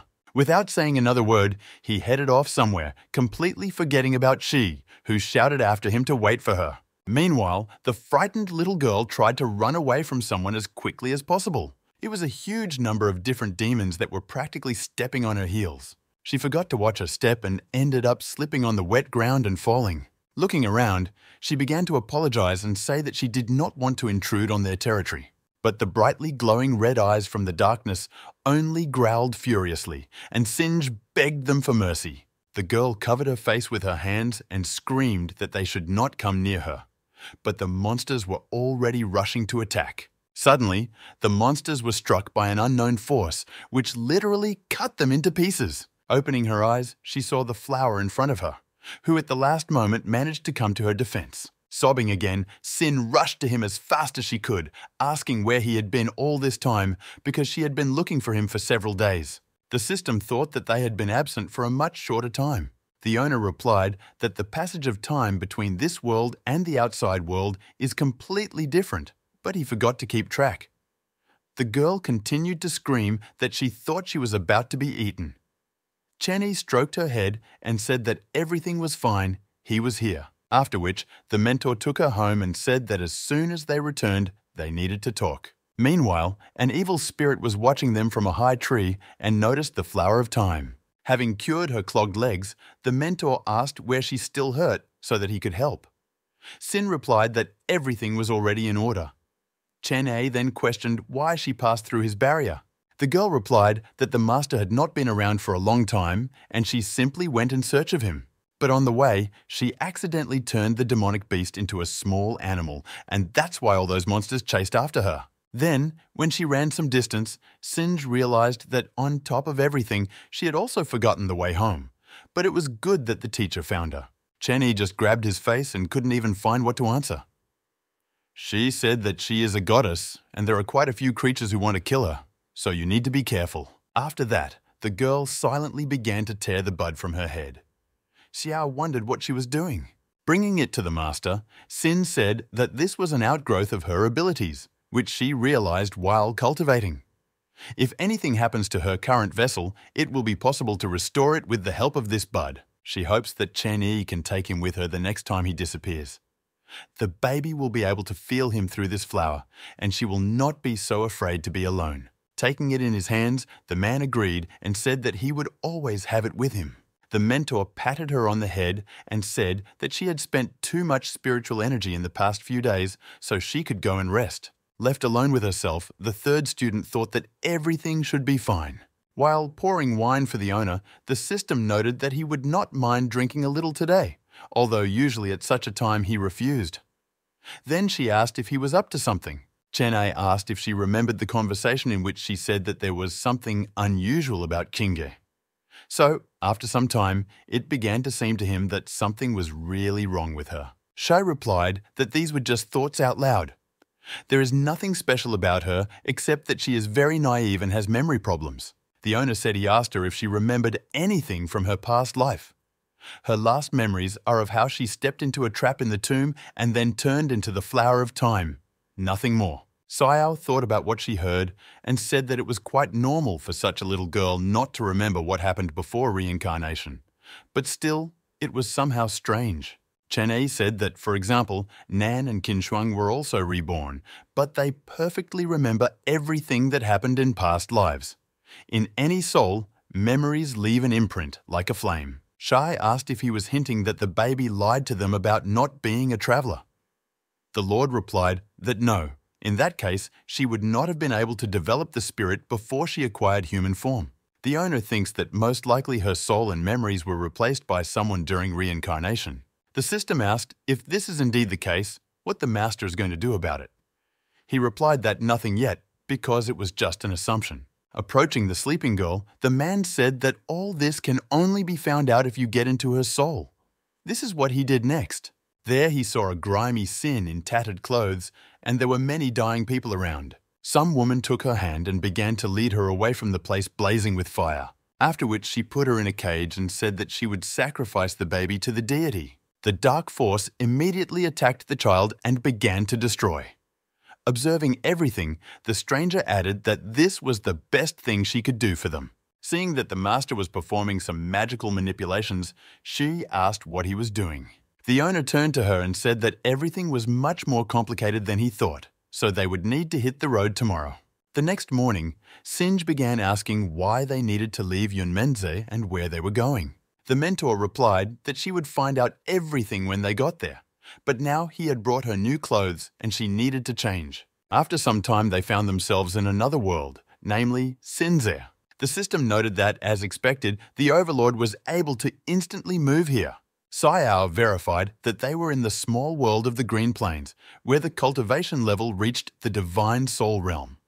Although it is more like a martial arts world than a cultivation world. The system turned to Chen Yi and clarified whether he was sure that the person he needed was in this place with a low rank. The owner said that he was hiding, so he was suppressing his cultivation without showing the true one. Meanwhile, the little girl was sitting on the ground, holding the master's pant leg and crying quietly. Chen Yi sat down next to her and asked what happened to her. The girl replied that for some reason she suddenly felt very sad and the tears flowed on their own. Suddenly, our heroes heard the sound of a falling object behind them and turned around. It was a resident of the village who for some reason was so surprised when he saw them that he dropped the axe from his hands. The man introduced himself as Yanahu and said that he was lucky to meet a practicing Taoist master, although he was not sure whether the monk belonged to the heavenly sect. Chen Yi replied that he was an unknown Taoist and not worthy of such attention. Then he added that he came here with his student, but seeing the beauty of the mountains and water, he stayed here for a while. Yan exclaimed that it was very rare to meet cultivators in the Green Plains, so he would like to invite them to visit him so that they could relax. And he then boasted that he accidentally came across a talented person. Chen Yi replied that he didn't mind at all. The system quietly said that the locals here are very kind and hospitable people. After some time, our heroes, together with a new acquaintance, reached some settlement. Pointing his hand into the distance, Erhu said that his house was located a little further, almost at the end of the street. The system whispered in the master's ear that something was wrong here and it sensed danger. She told him to look around and look at the eyes of the locals. The little girl became scared. She moaned pitifully and clung to the teacher. The man picked her up and told her not to be afraid, because he was next to her. With his peripheral vision, the overlord saw 3 cultivators approaching them and noted that something interesting seemed to be brewing. One of them was Lord Vang Hock, who was surprised to see a Taoist monk there. The woodcutter said that he met them while collecting firewood in the forest. The man must be an immortal monk, so he decided to treat him hospitably. Having heard the explanations, the Lord invited our hero, since he was a like-minded person who came from distant lands, to go with them to the floating temple and discuss joint training. The Lord of Heaven replied that he already had an appointment with Yan and it would be inconvenient. Erhu immediately exclaimed that it was wrong for him to refuse the Lord. The Fudo sect is always hospitable, so they will welcome him next time too. Vang said that he would like to invite him to the mountain and treat him as an honored guest. The master replied that since they were so kind, there was no point in refusing. Their sect was located high among the mountain peaks and was therefore called the Soaring Sky Sect. When they saw the guests, their master said that he was glad to see new faces. Then he asked them to stay for at least a couple of days so that he could throw a feast in their honor and demonstrate his hospitality. Chennai replied that it was generous of him, so he would not disturb him for the next couple of days. The master replied that there were very few cultivators in the Sin-Chi realm and only a few sects within thousands of kilometers, so they should take care of each other.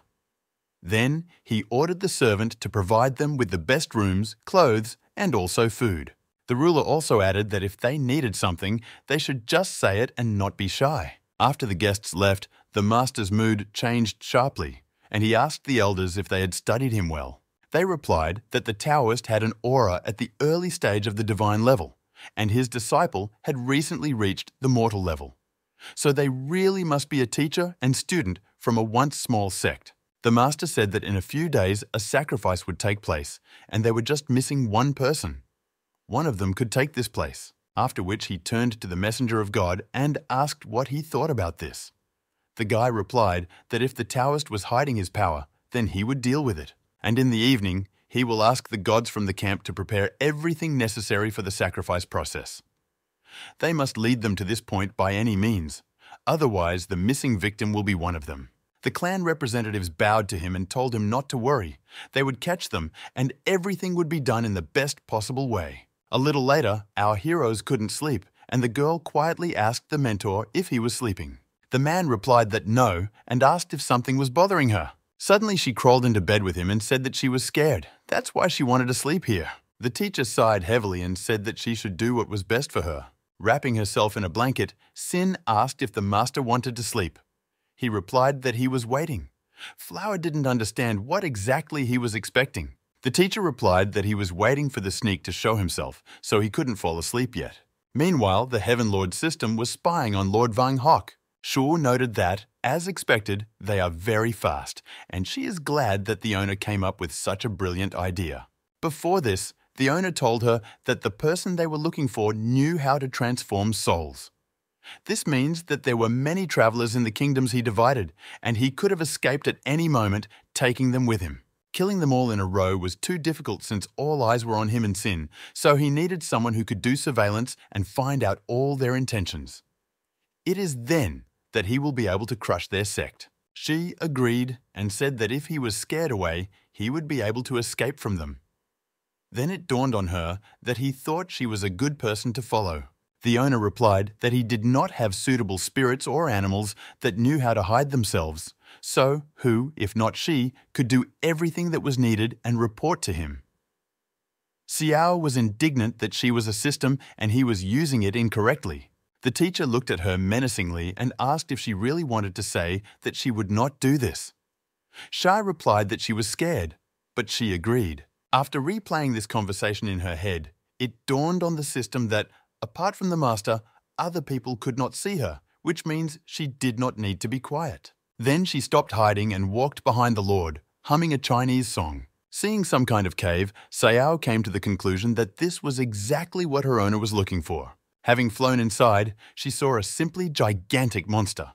Compared to him, Shi was like an ant. It was the former god of heaven and earth, namely the 12th god of despair, who asked Vang if he had found victims for the ceremony. Hock replied that they had already gathered everyone, but it seems that one of them, as it seems to him, is not just a person. The deity asked to tell him more about this special sacrifice. The guy began to say that the gentleman told him how he was wounded during the second plague of the worlds and has been here ever since. During the fourth plague of heaven, it is not clear from where, a god appeared who forcibly entered the battle and killed thousands of Taoists in order to stop the chaos of the collapse of the worlds. The young man doesn't know how everything really happened because he was not there, but he remembers how the master told him about the appearance of that man. This special person about whom there were questions seemed to him very similar to the one his mentor had described. The guy couldn't even feel his spiritual power. The deity wondered what his cultivation level was, since a sky-eyed demon like Vang could not discern his aura. Hawk guessed that it was probably the same god who accompanied his disciple. He felt the imprint of flame in her soul, which is most likely why they're here. The guy then added that he had already sent people from the Soaring Sky sect as a distraction for that Taoist to keep him away from the deity. So while there was time, it was time for them to move on. But the former god of heaven and earth began to get up from his seat and say that this would be very interesting. No one with him would dare to call himself the strongest deity. For thousands of years, he transformed reincarnated bodies into magnetic creations in order to extract spiritual energy to restore his divine body. At the moment, the demon has restored his strength by 80%. If, as the young man says, the god of heaven has landed on his territory, then how can he not greet him? The young man became nervous and said that the gentleman should not do such a thing. The monster didn't understand why. After all, he has already fulfilled his promise and created a large number of reincarnated people. Why is his freedom being limited now? The guy said that not long ago his master's pseudo-Buddhist world was destroyed, which caused great damage to their plans. Not only did he not deal with this issue, but he also ordered others not to interfere. The former god of heaven and earth began to get angry and, calling him a baby, asked if he was trying to tell him what to do. Vang immediately began to ask for forgiveness and say that he allowed himself to blurt out too much. The demon replied that he works with him only because his master is of the same origin. From now on, let him never dare to tell him what to do. The monster can already leave the cave at any moment, but next to the Taoist, there is a disciple with a molten seal, which can become a trump card against him. Today, he will see how strong the one from the new generation of deities is. Hawk thought to himself that this man is the strongest of all the existing gods if he does not kill this madman, but follows his example, it will be very bad. Therefore, he must urgently cut off contact with them in order to stop the future. Shah thought to herself that the abilities of this demon coincided with the master's guesses, but there was no information about him in her system. Sayao realized that he left an imprint on Qin Chinge's soul, and his power lies in transforming souls, so she urgently needs to go to the owner and tell him everything. Meanwhile, the girl was already sleeping without her hind legs, hugging the master's hand, and he just sat with his eyes closed. Sensing the approaching danger, the teacher stood up abruptly, and the flower asked where he was going. The man replied that he would go out for a walk, and let her sit here and not go out anywhere. The little girl replied that it was good and that he should not linger.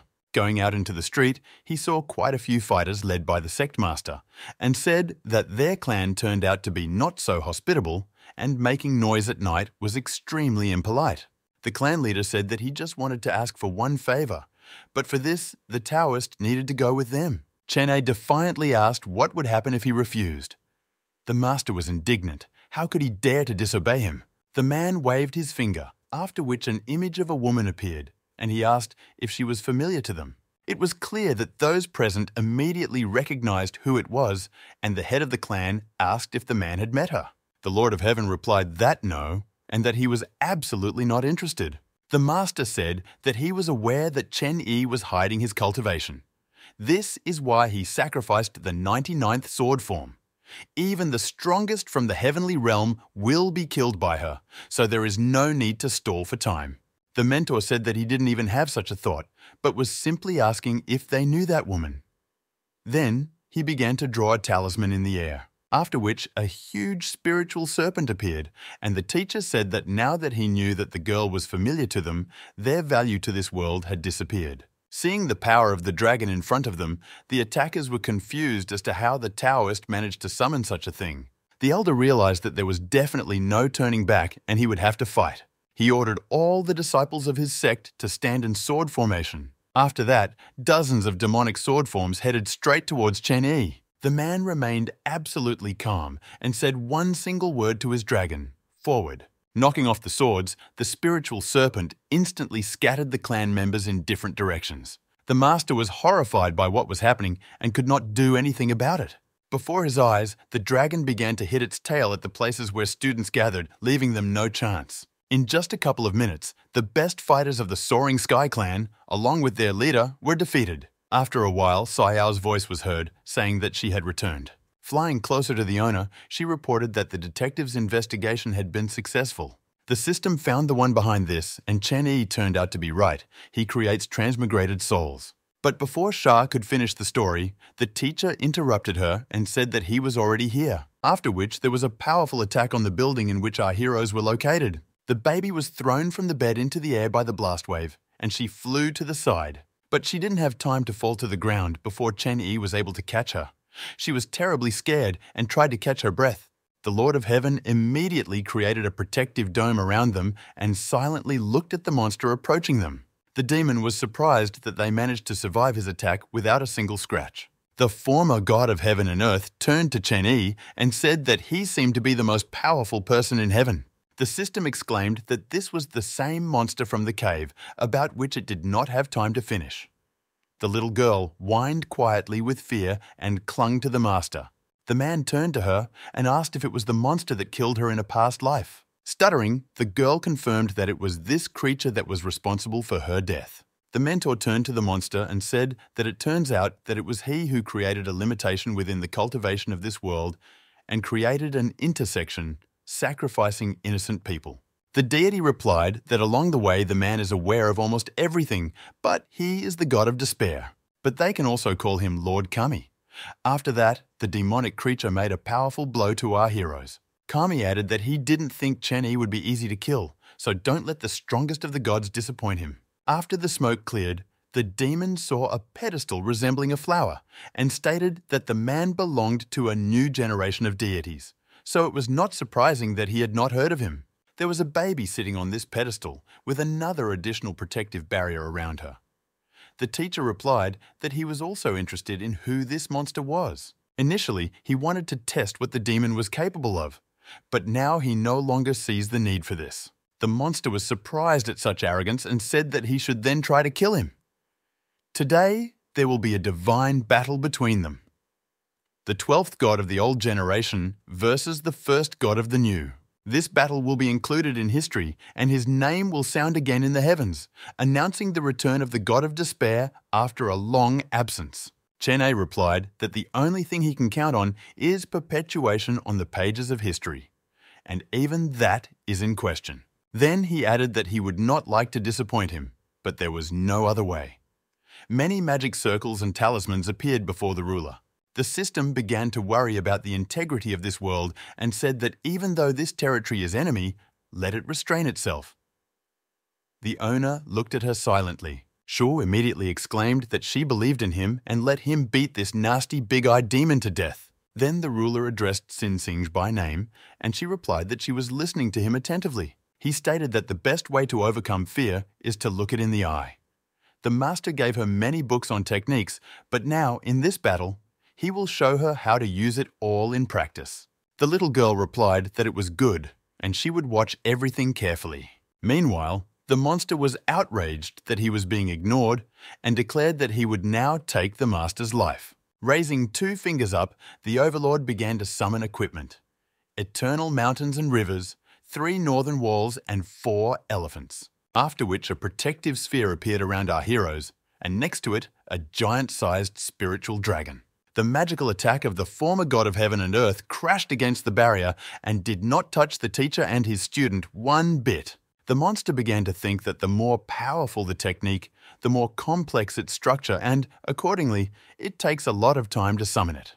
This means that Chen Yi must have exhausted himself after spending so much spiritual energy on the protective sphere, so it can be considered that he has already lost. After which, a demonic manifestation appeared from the monster, even larger in size than the god of despair himself. But Chen Ei was not at all frightened by this, and he began to call upon the seal of the gods and the pacification of demons, as well as the seal of the Tao of three lives. The former god of heaven and earth's aura was immediately grabbed tightly by magical chains. He was taken aback that this was a divine stage. He did not understand how another god technique could be formed so quickly, but with a completely different power. Lord Kami stated that he should not think that he won just by blocking his divine manifestation. The Lord replied that if he did not understand yet, then his death warrant was signed precisely at the moment when he showed himself. After which, the monster was attacked by many divine techniques of incredible power.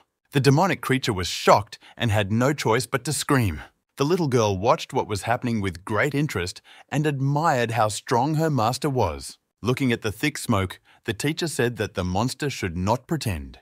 He knows that he is not dead. After revealing himself, the former god of heaven and earth said that his spiritual power seemed to be endless and unstoppable. Even if one enters this path with the help of technology, it is still impossible to reach that level of who a Taoist really is. The master replied that his name was Chen Yi and his divine name was Dao Zun. This means that he is the single strongest deity in heaven and earth. The self-confident demonic creature laughed loudly upon hearing this, after which he admitted that he was not a rival to the Lord of Heaven, but this was because he had not yet fully recovered. But before he leaves, the monster wants to leave unforgettable memories of himself.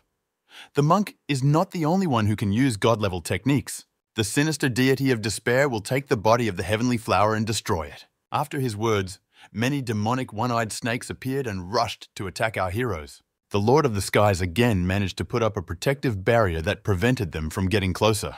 Then the monster added that the Taoist could resist as much as he wanted, but his disciple would still belong to him.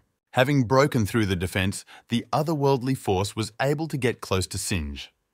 Meanwhile, Lord Kami laughed ominously and was glad that he finally got her. Sayao, who was watching everything, was simply horrified but couldn't do anything about it. The former god of heaven and earth did not stop and said that the strongest in heaven, Chen Ei, sounds simply ridiculous. Having moved into Qin, he stated that in all worlds and universes there are thousands of travelers through time and space. If the Taoist is brave enough, then let him try to find him among them. Now he gives him two options. First, he can now kill his beloved student and there will be no problems. Second, if he really cannot bring himself to do this, then the demon will beat him to death with the help of the physical shell of his ward. Then he asked the ruler how he liked such an offer and whether he could raise his hand to his own little student. A couple of seconds later, from the pedestal on which the possessed Singe stood, magical petals appeared that surrounded him on all sides, and the demon fell into a trap. Then he asked what he did with it. Chen Yi explained that the pure soul lotus is one of the few attack items among Buddhist artifacts. Anything that emits demonic evil energy will be destroyed by it. This is exactly what awaits the god of despair. The monster was surprised because this is the body of his student. If he himself is destroyed, then she will be destroyed too. The Lord looked at the otherworldly force and asked if he was sure of his words. Then he asked how long his student was going to hide on her master's chest. Singe stuck her head out and took a breath of fresh air and asked if he knew about this from the very beginning.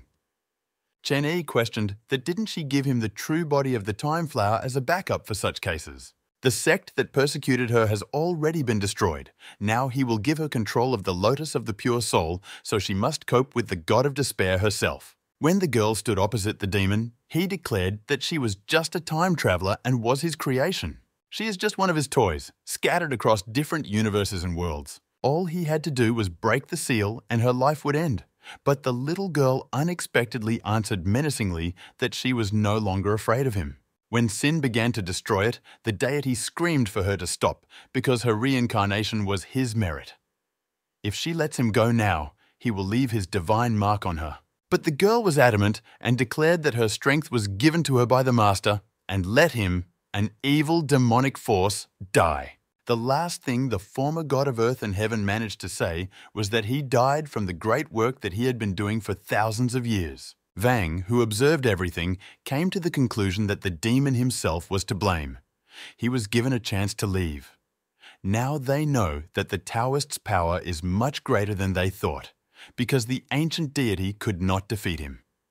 We need to report this soon." Suddenly, behind him, the voice of Chen Yi was heard, who said that the guy had been hiding from him for so long because he was actually the one behind the rebirth of souls. Hawk did not expect that he would fall directly into the hands of the ruler and did not understand when he managed to get so close. The Lord began to panic and tell himself that he must under no circumstances be caught.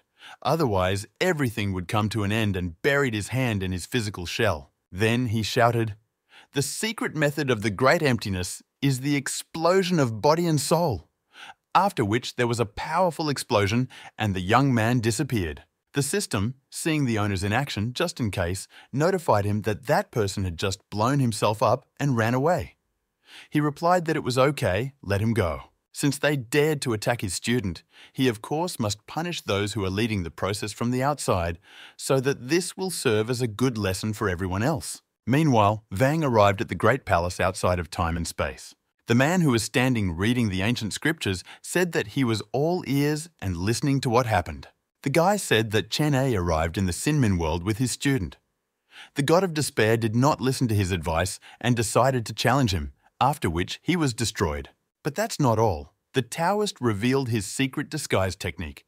If he had not exploded his body in time and escaped, he would have been in his hands by now. The gentleman exclaimed that that ancient god was already useless.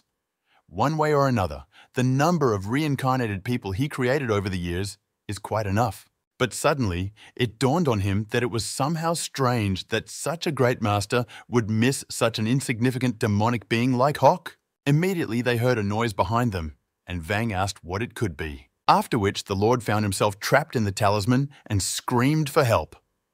The gentleman did nothing, just said that he was a complete idiot. Then there was a powerful explosion, and the top of the palace outside of time and space was destroyed. A few days later, the little girl was diligently cultivating her spiritual energy. She thought that since they returned from that world, the master left her with these ingredients for alchemy and creating medicine, after which he stopped paying attention to her altogether. Sin decided that it was because she had a bad memory, or because she cultivated very slowly, so she even wanted to take the bud from him, which she handed over just in case there was trouble with her. But he said not to think about the bad. But since the master did not refuse her flower and did not let her take it, it means that he most likely is not angry with her. Although on the other hand, Chen Yi today forbade her to leave the room until sunset, and said that she must cultivate all alone from morning to evening. Therefore, she came to the conclusion that he was still angry with her and burst into tears. Meanwhile, the ward arrived and greeted him. The system exclaimed that it seems a new big sister has appeared. It was the manager of the Master's Small World, Jen Gu, who said that Yu Lian's sister told her that he was looking for her. While drinking tea, the teacher said that there was one thing she should do. The man reported that a couple of days ago, he destroyed a demonic deity that had survived from the last generation, and this god of despair had the ability to turn souls into reborn ones. His third student is one of those reincarnated ones created by Lord Kami. What is now in Gu's hands is a trace of the soul extracted from the body of his ward. Jen clarified whether he was hinting that he wanted to use her abilities to find those reborn, with traces of souls in all worlds and universes. The creation of such reborns was not only his desire. Perhaps someone was manipulating and secretly directing him. She needs to find such people and extract the soul imprints before they are used with malicious intent. When she finds them, she must follow one rule. If they live an ordinary life, then there is no need to touch them. But if there are villains among them, then Gu can decide for herself what to do with them. Jen replied that she understood everything. Then the girl said that before she leaves, she must convey something to the respected master at the request of Yulian and climbed into the portal. From there, she once took out a bag and said that since he had even more students, he must need money. In this little thing of heaven and earth, there are popular currencies of different worlds. Then she added that she recently saw elder sister Qi Lian release Sayao Taote for a month, after which she came to the conclusion that the master should not need money. Chen A was surprised how thoughtful that woman was. Jen said that if there are no other tasks for her, then she goes back and immediately begins searching for the reborn. As soon as she finds some interesting clues, she will definitely inform the overlord. Chen Yi, reported to the system that it seems that the problem with Sin Kinga has not yet been completely resolved. She said that compared to last time, everything has become much better, but the little one is still as nervous as before. Then she added that unfortunately, this time the hidden task was not activated. Otherwise, they would have been able to find out the degree of his progress. The man replied that character problems cannot be solved in one day, so they must be done gradually. She said that she has been in the body of the flower for several hundred years. You can take her somewhere so that she can get distracted. Sin is still a child. Now that they have money, they can take her with them to go shopping and take her out to eat. Perhaps this will help her broaden her horizons and cope with her timid, fearful nature. Chen Yi agreed with her. Now is the right time to buy her some low-level materials needed for alchemy and artifact creation. Sometime later, the ruler decided to go into Sinja's room. When she saw him, the little girl was very happy, as he had visited her very rarely lately. But she was distracted from the process she was doing, namely forging an artifact, and a loud explosion occurred. The baby was upset again, and tears appeared in her eyes because she had ruined everything. The teacher did not pay attention to this, only said that they would remove it later, after they returned, and now they would go for a walk. After some time, our heroes found themselves at a fair in the world of Faiyue, the city of Shinkui. The system admired how bright and lively everything was. There must have been a holiday going on here at some point, and they were very lucky to get to it. Chen A approached a local and asked him to tell him what event the celebration was taking place. The old man immediately realized that they were not from these parts and said that today they were celebrating a unique holiday, Yuehe. At first, this day was dedicated to the saint who saved the people from trouble. Over time, it became dedicated to bringing people back to this city, symbolizing reunion and happiness. Then, a local offered to buy a mask with the image of a saint. Turning to Sin, the master asked if she had ever been to such celebrations. The girl answered no. Chenny told the old man that they would take one. A local exclaimed that for new guests, he has a special offer. When you buy one mask, get 2 free. She said great, and she wants a fox mask. After everyone had dressed them, the system exclaimed that now the holiday was definitely starting. The man replied that first you need to buy the necessary materials, and then everything else will happen. The Lord turned to the little girl and said that he needed to go to the store and buy some things and let her stand and wait for him outside. Sin replied that it was good. The flower sat down on the steps and began to obediently wait for the ruler to return back to her. Suddenly, the festive fireworks started, and the girl admired how beautiful it was. Sinj began to remember how her mother told her that during her father's absence, she should be obedient. When Dad earns money in the city, he will return and take it with him to buy new clothes and a lot of delicious food. Standing at the door, her father confirmed that on New Year's Day, when there would be a holiday in the city, he would take her there and they would buy the tankula that she had always wanted. Clutching her head, the little girl didn't understand what it was, maybe memories from a past life. The master, who returned, noticed that something was wrong with the girl and asked if she was okay. Sin replied that she was fine. She was just scared of the fireworks that had just happened. Then the teacher said that it was time for them to go, because they needed to buy some more materials to create instruments. On the way, the flower drew attention to the cries of a child who was sitting on his father's neck and asking him to buy him some candy. His dad answered kindly that of course he would take him what he wanted, and the son shouted that he had the best father. Watching this picture, the girl became very sad. Memories came flooding back to her again, how her father handed her the same candy and said that now they could only afford one. But when he earned a lot of money, he would take her with him to the city and buy everything she wanted. But the little girl was happy with just one little thing, because they didn't live richly and sweets were rare. Noticing that Sinj was not taking his eyes off that boy from the Tanhulu and was looking after him, the man asked if something might be wrong. Then he said that he would give her money and she could buy the same thing if she wanted. Sin began to deny and say that she was no longer small. The mentor replied that in this case, everything necessary has already been purchased, so you can safely enjoy the holiday.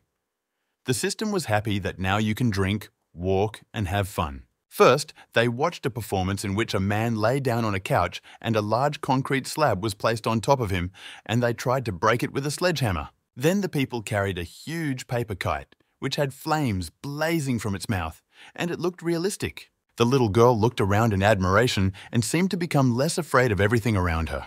While the girl was distracted, the ruler turned to the seller from whom they took the masks and asked to give him 2 tanhulu skewers. A little later, the system was happy with the new purchases, and Chen Yi said that since they had already done everything they wanted, it was time to return home. Surrounded by baskets of all sorts of goodies, She said that even though she hadn't done anything special today, she would still reward herself for her efforts. The man told Sin that the seller offered him traditional sweets from the city of Shankui. Since the choice was very extensive, the master took a little of everything.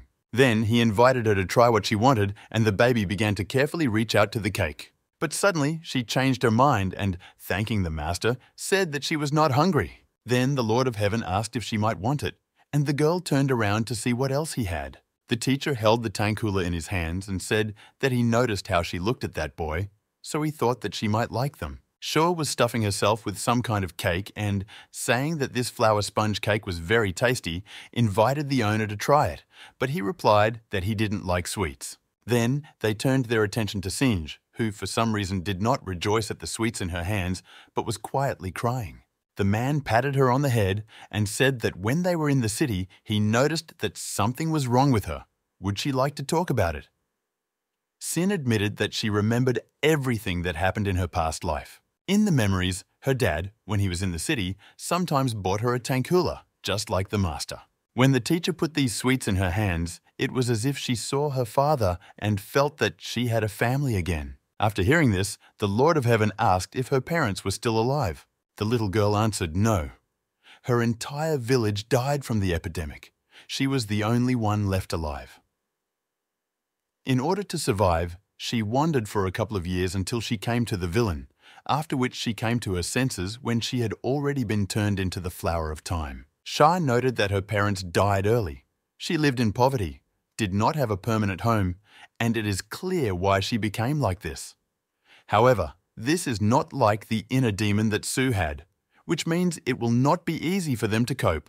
The girl could not cope with the surging emotions, so she apologized to the master and asked him not to pay attention to it. The mentor held her close and said that she asked him to become her master. Now, it doesn't matter whether she is a person or a flower. He will take care of her, educate, and protect her instead of her dead parents. From now on, as her teacher, he becomes part of her family and she will never be alone again. That day, he took her with him to the world of Sinming in order to destroy the god of despair and the sect that once brought her pain and suffering. After which, she had the opportunity to say goodbye to the past. Sin asked if he went there for her sake. Chen A replied that yes, and he gave her control of the soul lotus so that she herself would defeat the offender. His goal was for her to end the fear that gripped her heart. The past can no longer be corrected, and the future is only ahead. Now she is the flower of time and his third student. If what happened before took away her courage to move on, then let her allow him to give her that courage. As long as the master is here, he can help deal with all the demons and evil spirits that threaten her, but she must learn to do this herself. He hopes that after going through a difficult path, Sin can become a fearless leader in all worlds. Shaw noted that the owner proved himself to be a wise mentor.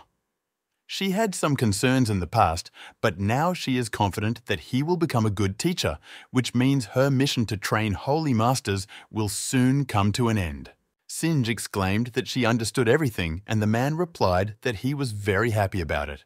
Suddenly, the bud on her head opened and pink spiritual energy appeared, which transformed into a huge pink flower, similar to the one in which they found the crumb. The system was surprised that it began cultivating. The owner also did not expect that this would happen sooner than he expected. The girl was engaged in the formation of the spiritual sea, but then, unexpectedly, disappeared. Xiao didn't understand what happened. Did she really fail to complete her cultivation and move to the next level? Suddenly, a bright pink glow began to appear from the bud on the master's chest. Then, a clearly matured Sinj appeared, who solemnly declared that she had finished forming the spiritual sea and it was golden in color. The teacher replied that it happened 10 days earlier than he expected, so she did a good job. Then he added that this is all wonderful, of course, but could she get up from him? When the girl realized that she was sitting on her mentor, Sin immediately blushed all over, began to apologize and say that she would get off. Then there was a flash, and Sinj turned back into a little girl. The system was surprised that the big Sin had so dramatically transformed back into a baby. When the flower asked why this happened, the master explained that he had previously transferred 3,000 years of his life to her so that she would acquire a human form, but her strength is now not enough to maintain an adult appearance. Then he added that when she reaches the realm of heaven and people, she will be able to naturally maintain this form.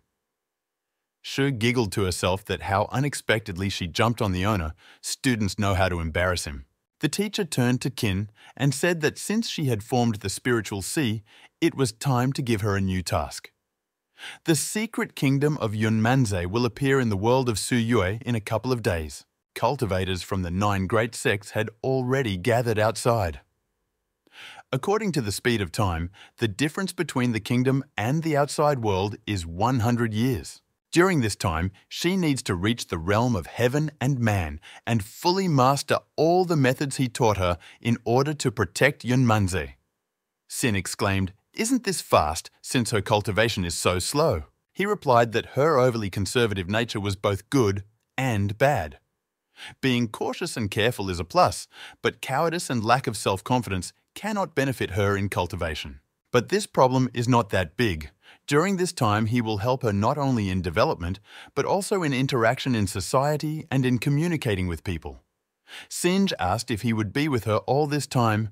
Chen Yi answered yes. The girl said that if he helps her all this time, then she will definitely succeed and will work hard. Meanwhile, in the Huantan world, training was taking place between the disciples in the Dao Palace. Qin Shuang, with the help of her technique, was engaged in establishing the divine seal. Chanson, using the reverse law technique of pure yin power, tried to freeze the astral body. Being half in the ice, the spirit screamed at Nan to hurry up because she could only hold her for no more than 3 seconds. Screaming that she already knew this, Xiao rushed to attack Su. The white-haired girl immediately formed a huge hand with a sword made of ice, using spiritual energy, and covered herself. After which the traveller, not reaching Shansen, encountered her magical abilities. Nan immediately flew to the side like a rag doll, because the forces were not equal. Su said that after Sayao reached the realm of profound strength, her speed and fighting skills improved greatly. This should be quite enough. The traveller was indignant that they agreed to fight in moderation, and her master even used her divine manifestation. Did she really want to get rid of her students? Su replied that elder sister told her to test their skills after the breakthrough, and she didn't remember it being said not to use aura. In theory, without weapons and manifestation, she really would not have been able to cope with them. Nan was indignant that something so terrible would happen if she ever let her win. Kanansin replied that they should put in their best during training. Qin Shuang told them to stop arguing and unfreeze her finally. Then they saw their older sister enter the room, saying that she was very tired. She added that she had never been good at management, and after the unification of the world of the Lord of People and Tianluo, the amount of work became much greater. Su replied that if she could speak as convincingly as Jianfan, then she would be able to take over part of the affairs of their world. Qiji sighed that nothing could be done since she was the elder sister, and asked how Nan and Qin Shuang were doing.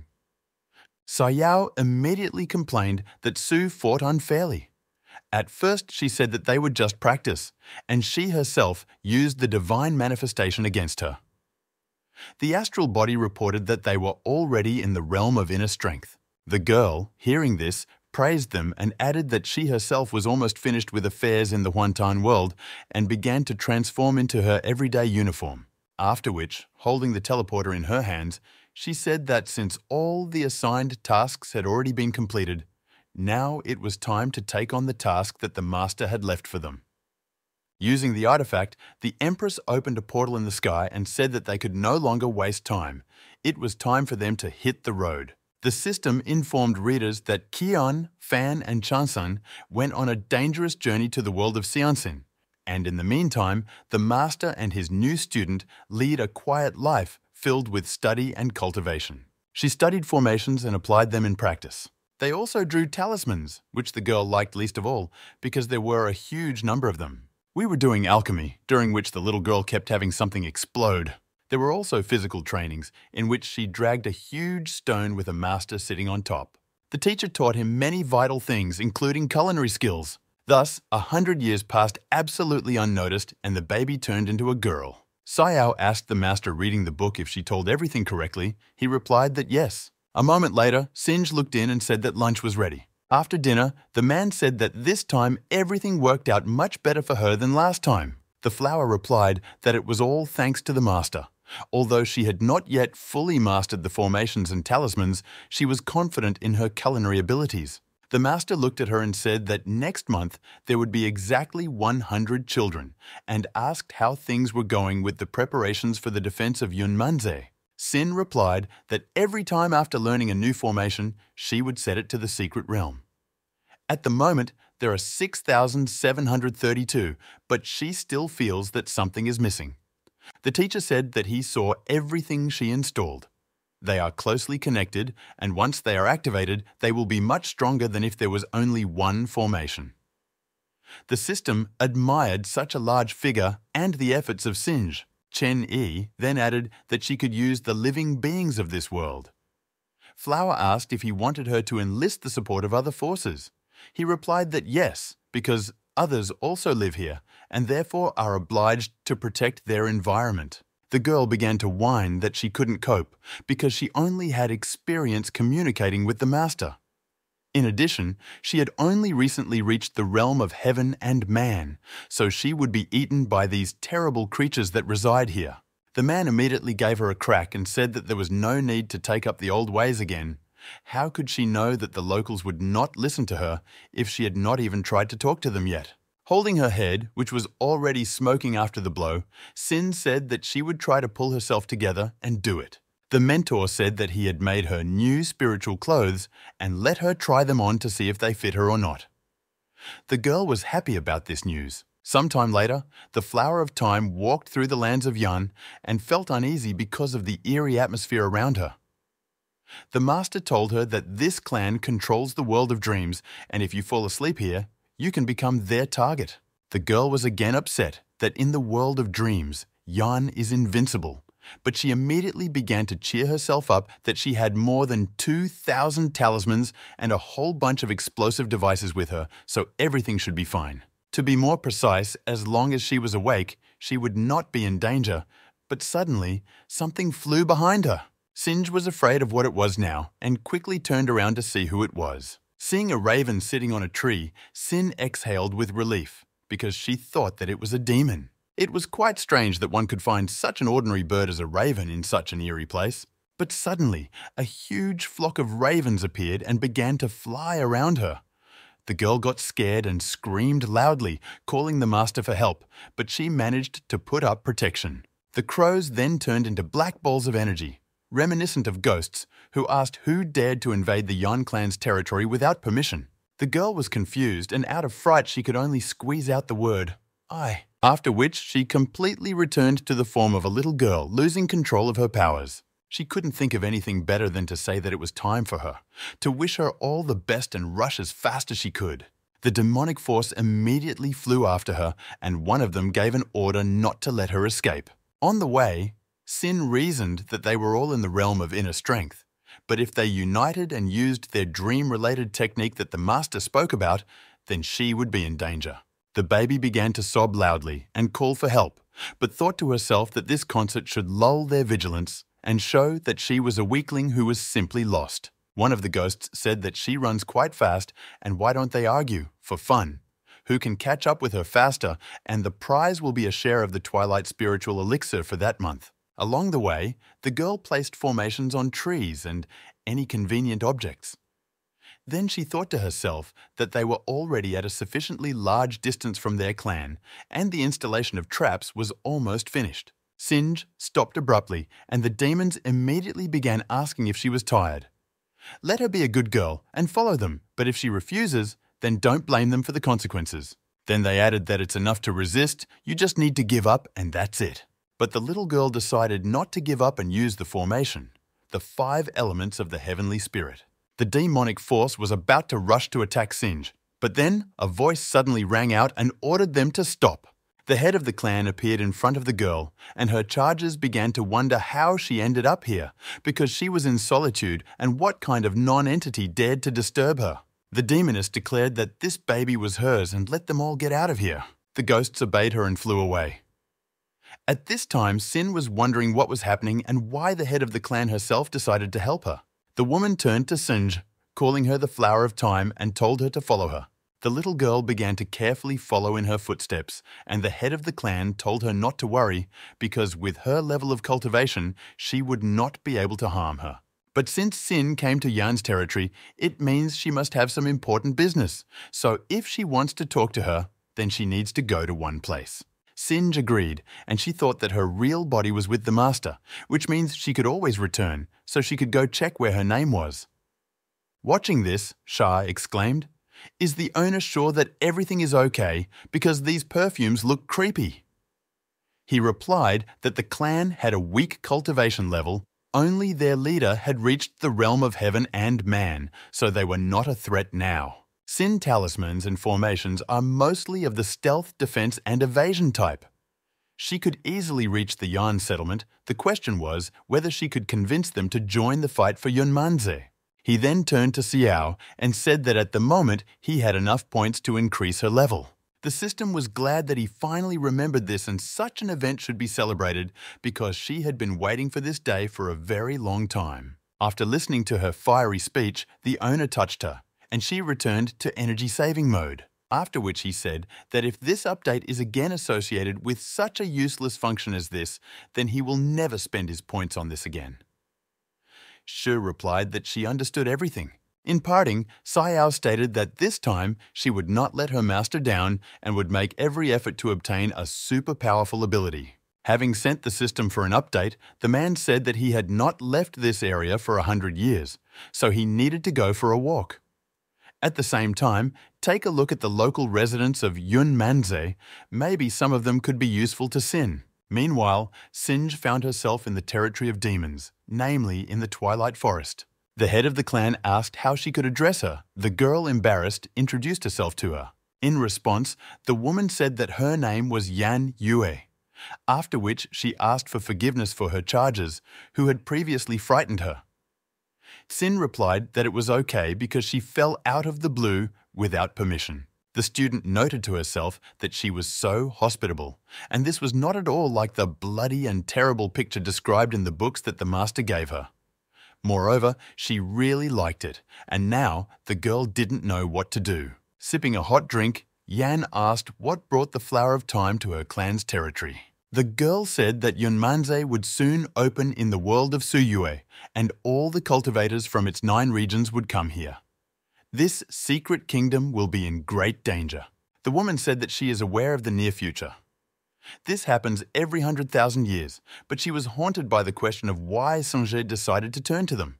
The little girl replied that this time would be different from the rest, because many strong cultivators will rush in here and she wants to unite with her clan. Sin, being the Flower of Time, senses the approaching catastrophe for the creatures. If they do not help, then this kingdom will certainly suffer great losses and maybe even be destroyed.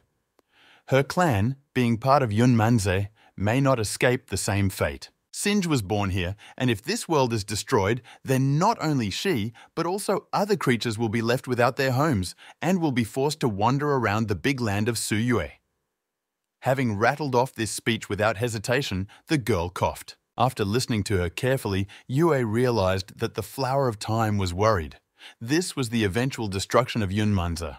The girl thought to herself that uniting all the creatures in this world is the task of the master for her. But it is unknown whether the attack will lead to complete destruction. But, on the other hand, the enemy is a great ancient demon. Seeing that the woman was delaying her response, Sinj was already upset that, judging by her expression, the great deception technique seemed to have been revealed. But, unexpectedly, the head of the clan replied that he believed her. At first, Sin couldn't even believe her ears and was overjoyed. Yan added that although she doesn't look very similar to her, the aura that the girl radiates is almost the same. The Flower of Time didn't understand who she was talking about, so she asked what she meant. Yue muttered that the memories were not transferred to her, which was not surprising at all. Then she said that she knew her mother, who was the previous Flower of Time. Our heroine never expected to hear such information from her, so she was very surprised. Sin said that from the moment she regained consciousness, all memories were erased from her, including those of her parents. I thought to myself that she remembers Mom and Dad from a past life, but why doesn't she remember Mom from the current one at all? The woman replied that perhaps she did not want to influence the baby, so she did not convey her memories to her. The Flower of Time clarified whether the head of the clan believed her only because she knew and remembers her mother. The demoness replied that everything was correct. She and her charges are from birth more sensitive to other people's aura, and Sinja's energy is very similar to her mother's biofield. Sin must remember how 100 years ago she invaded their territory and caused unrest there until it was taken away by a mysterious Taoist. Yan noticed her back then. Their habitat is surrounded by a powerful protective formation, so they did not risk entering. Her mother, at one time, spent more than 9,000 years in order to acquire a full human form, and the girl managed it in just 1 century, and this is very impressive. The Flower of Time replied that this happened only thanks to her master. She was able to reach the realm of heaven and man in a short time, solely because of his special techniques that he taught her. After which, she asked that since the woman knew her, she could not tell where her mother was now, but she heard the answer that she had already died. Yan said that since she didn't get the memories, she might not be aware of her abilities. Her mother once said that the Flower of Time can only produce 1 seed in its entire life, after which the life of the old one ends. This means that her birth has already ended her mother's existence. This is such a special way of rebirthing the Flower of Time. The girl was upset and replied that she understood everything. Yue continued that knowing her mother, she wouldn't form a seed unless absolutely necessary. She thinks that the reason why she was reborn in this kingdom and left no memories is precisely this impending catastrophe. Taking human form, the woman said that she had spent tens of thousands of years with her mother. They resisted the invaders together, were ready to die for each other, and were very close, like a real family. Sinj felt some kind of warm and very familiar force.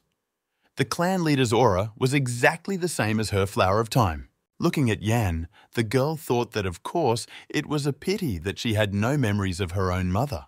But it seemed to her that the closest person she had never seen was now standing right before her eyes. Yue began to move closer to Sin and said that by taking on a human form, it would be much more convenient for her to talk to her. It was a gift left by her mother.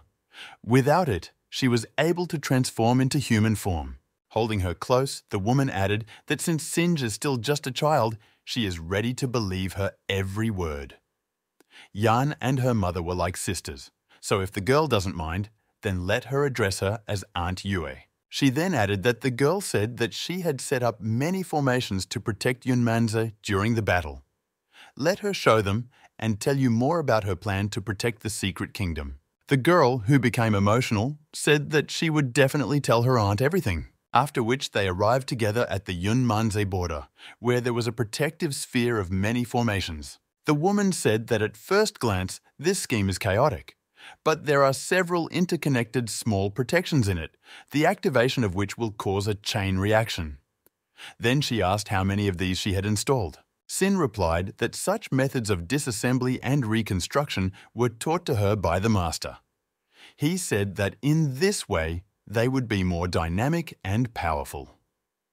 Flower has established more than 6,000 protective formations in this secret realm. Yan was taken aback by this figure and, just in case, asked again whether this was the exact number or maybe she was mistaken. The girl replied that if this is not enough, then as soon as time appears, she will install a few more. Yue exclaimed that this was not what she meant. The woman, admiringly examining the work done, asked whether she did it all herself or whether her master helped her. She replied that the formations were daily exercises that she had been doing for the past 100 years. Every time she learned a new one, she came here to the border to install it. So there were a lot of them. The girl was interested in the drawing near her aunt's navel, and she carefully touched it. The woman screamed in surprise and asked what the flower of time was doing. Sin said that when Yan hugged her recently, the girl felt something. This familiar feeling intensifies near her stomach, most likely where the spiritual energy of her late mother comes from. Coughing, Yue replied that this was the formation that her mother left for her so that she could control the clan. Sinj said that the books that the master gave said that the Yan are a cruel and evil race that feeds on dreams, but her aunt seems completely different from what was described in them. Yue replied that in fact, everything described there is correct. Her clan was initially known as Menyan.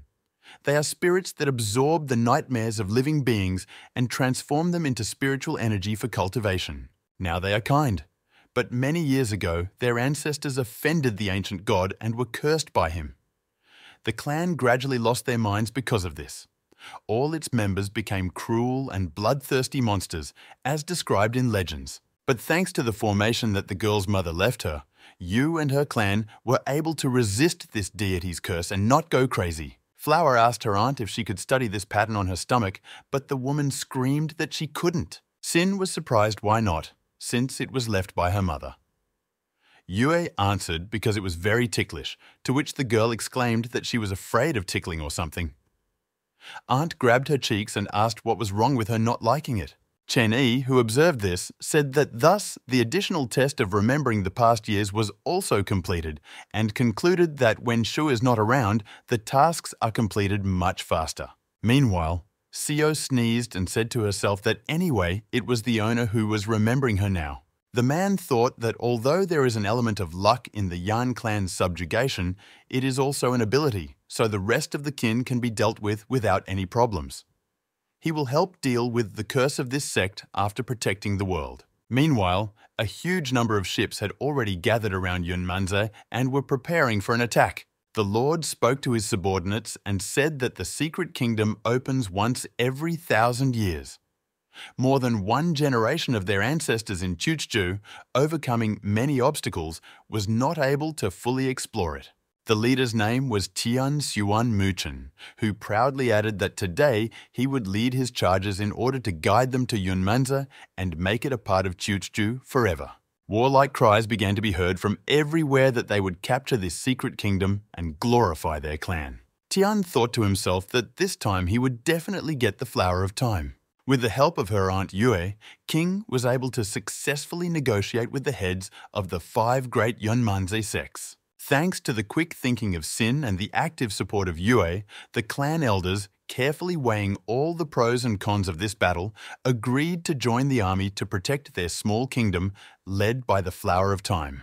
Of course, not everything went so smoothly, and there were clans that refused to take part in the battle, despite all the persuasion and arguments. However, in such cases, at the prompting of her aunt, the girl began to use a more convincing method of persuasion, namely the use of brute force, which ultimately helped to reach an agreement. Shaw then added that in this way, in just 5 days, the girl managed to unite the 5 dominant Yunmanze clans. Then she asked if readers were interested in what she was doing here. Of course, she came back because she had already finished leveling up and all the upgrades. From now on, she needs to be called Super Cool, Unsurpassed Mentor of Heaven and Earth with a version 3.0 system. Chen Yi asked her what new abilities she gained after the reboot. Giggling, Xiao replied that this update was very cool, and she got 2 new abilities at once. The first is called the Weapon of the Holy Master. To put it simply, it can now turn into any weapon that the owner can imagine. Shah will control his spiritual energy so that the Master does not destroy the world. Meanwhile, Chen Yi had a bat in his hands. Shaw continued to say that as soon as he can see it, it is actually an invisible weapon. It's perfect for home, travel, covert ops, assassination, and it's wonderful. The Lord of Heaven, after listening to this speech, silently touched Xiao and returned it to energy-saving mode, after which he grabbed her and said that since there was a new ability to turn into a weapon, we should try it. Xiao immediately began to say that she had made a mistake and that she also had a second ability. It's called Enlightenment. Thanks to her, the owner can use his points to increase the cultivation of students. Doesn't he consider all the artifacts won before this to be trash? Shah made sure his glasses didn't go to waste. The teacher approached the hologram and began to examine it. Sayao added that to achieve enlightenment, you only need to press one button. Unfortunately, this does not work for students who have not completed all of their assignments. Therefore, it is currently only available for Kayan, Fan and Chansin. By using this ability, the speed of development of the wards will greatly increase. The cost is 1,000 points per hour. After the Shi upgrade, Chen A had 32,000 left. After thinking for a while, the owner said that their cultivation level was really low, so they needed to use all the points. Xiao was shocked by this decision. Meanwhile, the older students were already in Sionxin. Nan was indignant that they had been fighting for 3 whole days and nights. She wanted to rest a little and sleep. Qinshuang told her not to complain, because in that fortress there were more than 10 heavenly and human realm level guards. If it weren't for Qianfan and Chanxin, they would never have managed it. Qi agreed that they needed a break here. Suddenly, a powerful stream of energy hit the sisters and a voice declared that their status as disciples was confirmed, and within 32 hours, spiritual energy would flow to them, so they should be in a state of cultivation. Qi said it's a mentor along the way. She feels energy pouring into her, and only he can have such an ability. Then she ordered Nan and Qinshuang to guard them as they urgently needed to enter cultivation. Sayao was indignant that what other cultivation could there be now, because they are in the enemy's lair. The astral body said that it looks like they have received such a task from the master, so stop chattering, you just need to protect them. The Lord turned to Shi and admitted that this was a pretty good ability, so he would spare her this time. The system thought to itself in disappointment that the owner spent all the points at once. How can it update next time now?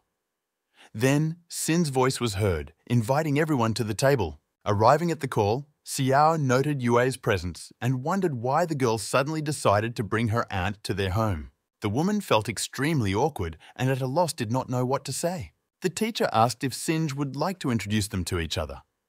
The girl replied that she was so carried away with cooking that she completely forgot. Flower approached Yan and said that this was her aunt, whom she had told him about. And only thanks to her help, Sin was able, during these days, to come to an agreement with the heads of the largest Yun Manze clans. Yue stood up, bowed and said that the younger one was glad to meet the older one. The Lord replied that since she was so close to his student, then she should not show so much respect. Sinj turned to the master that the secret kingdom would soon open. She arranged everything along with the rest of the sects, and in that case, could her aunt stay overnight? Chen Yi replied that she herself could decide such issues. The teacher said that tomorrow the fate of Yun Manzi will be decided, and he wishes good luck to his ward. She, in turn, replied that she would win this battle and would not let him down.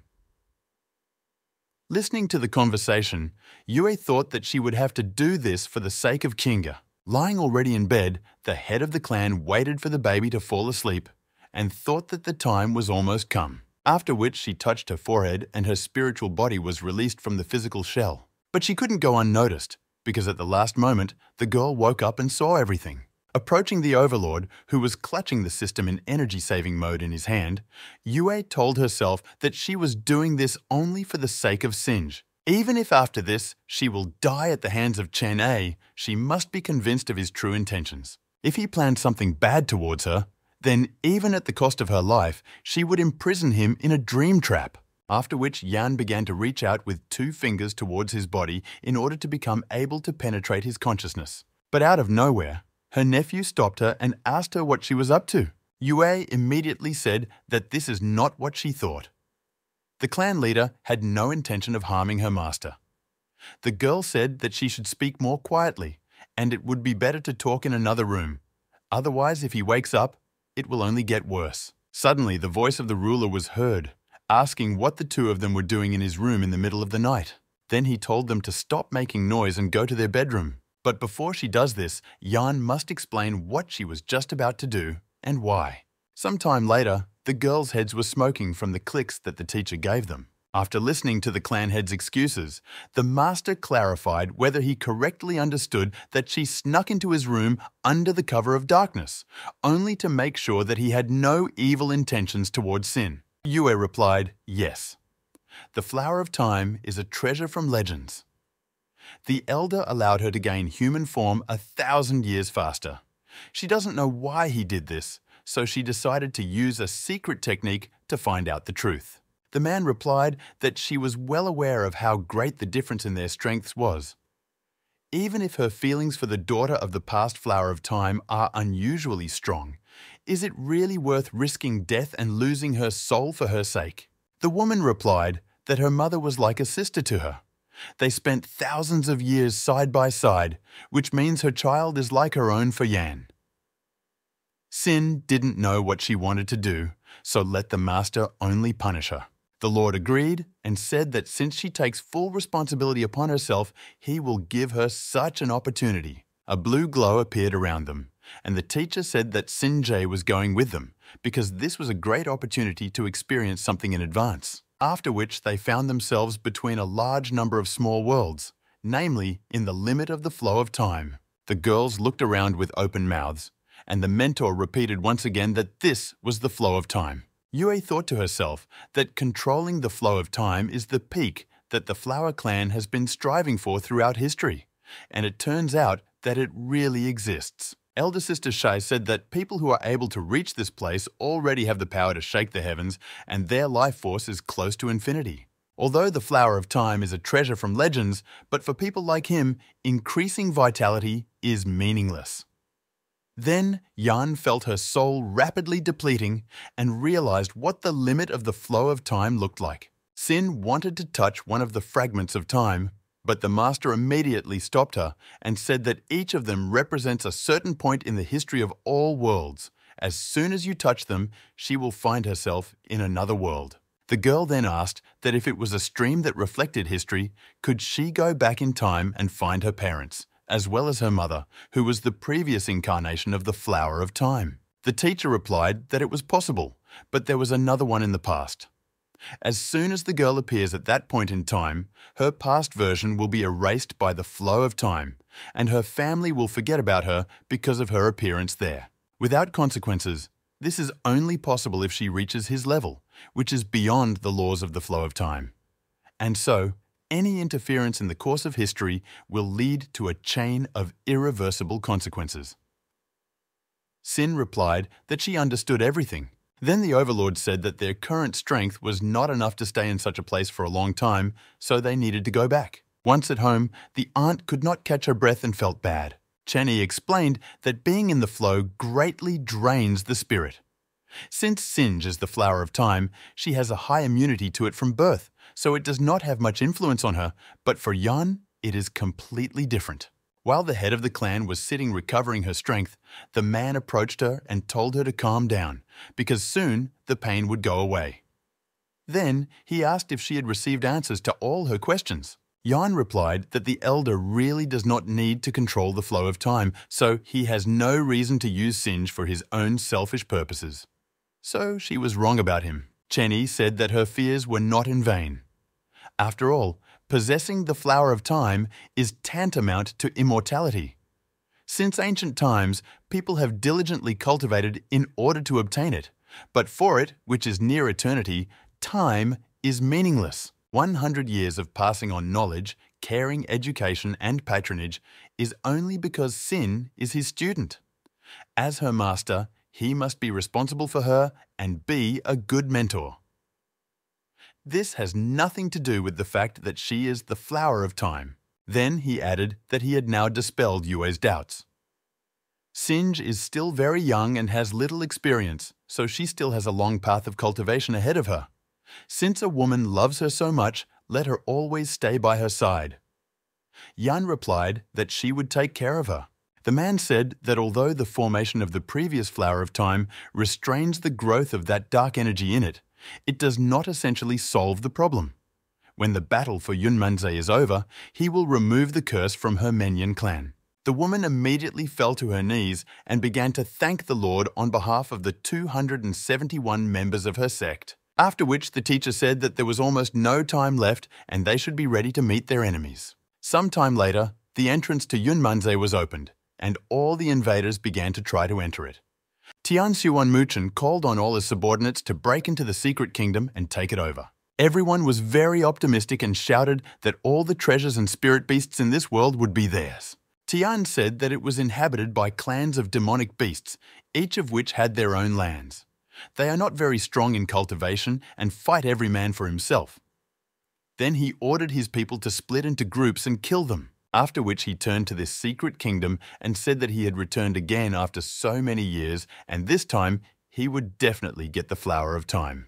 The first invader stepped on Sin's trap and immediately noticed a bright glow that appeared near his feet. A moment later, there was a powerful explosion that scattered the uninvited guests in different directions. The head of the clan did not understand what was happening around, but then his right hand said to urgently look at the sky. Huge fireballs resembling meteorites began to fall straight from the sky. Saiwan shouted for everyone to quickly disperse and not stand in a crowd in one place. Watching the spheres fall, Muchen was angry that someone had set up an ambush, anticipating their arrival here in advance. These formations are not particularly powerful, but it doesn't look like the locals with their low level of cultivation. After this, his people began to be attacked by all kinds of demonic beasts who united and worked as one. The head of the clan was shocked by what was happening and could not believe his eyes, because 1,000 years ago, everything was completely different. So, what happened to Yunmanze this time? A few hours earlier, King Zhanyue, along with the elders of the other clans, met on the mountain in anticipation of the upcoming battle. They said among themselves that Yunmanze was their home. For thousands of years, every time a secret kingdom was discovered, these greedy people invaded this pure land.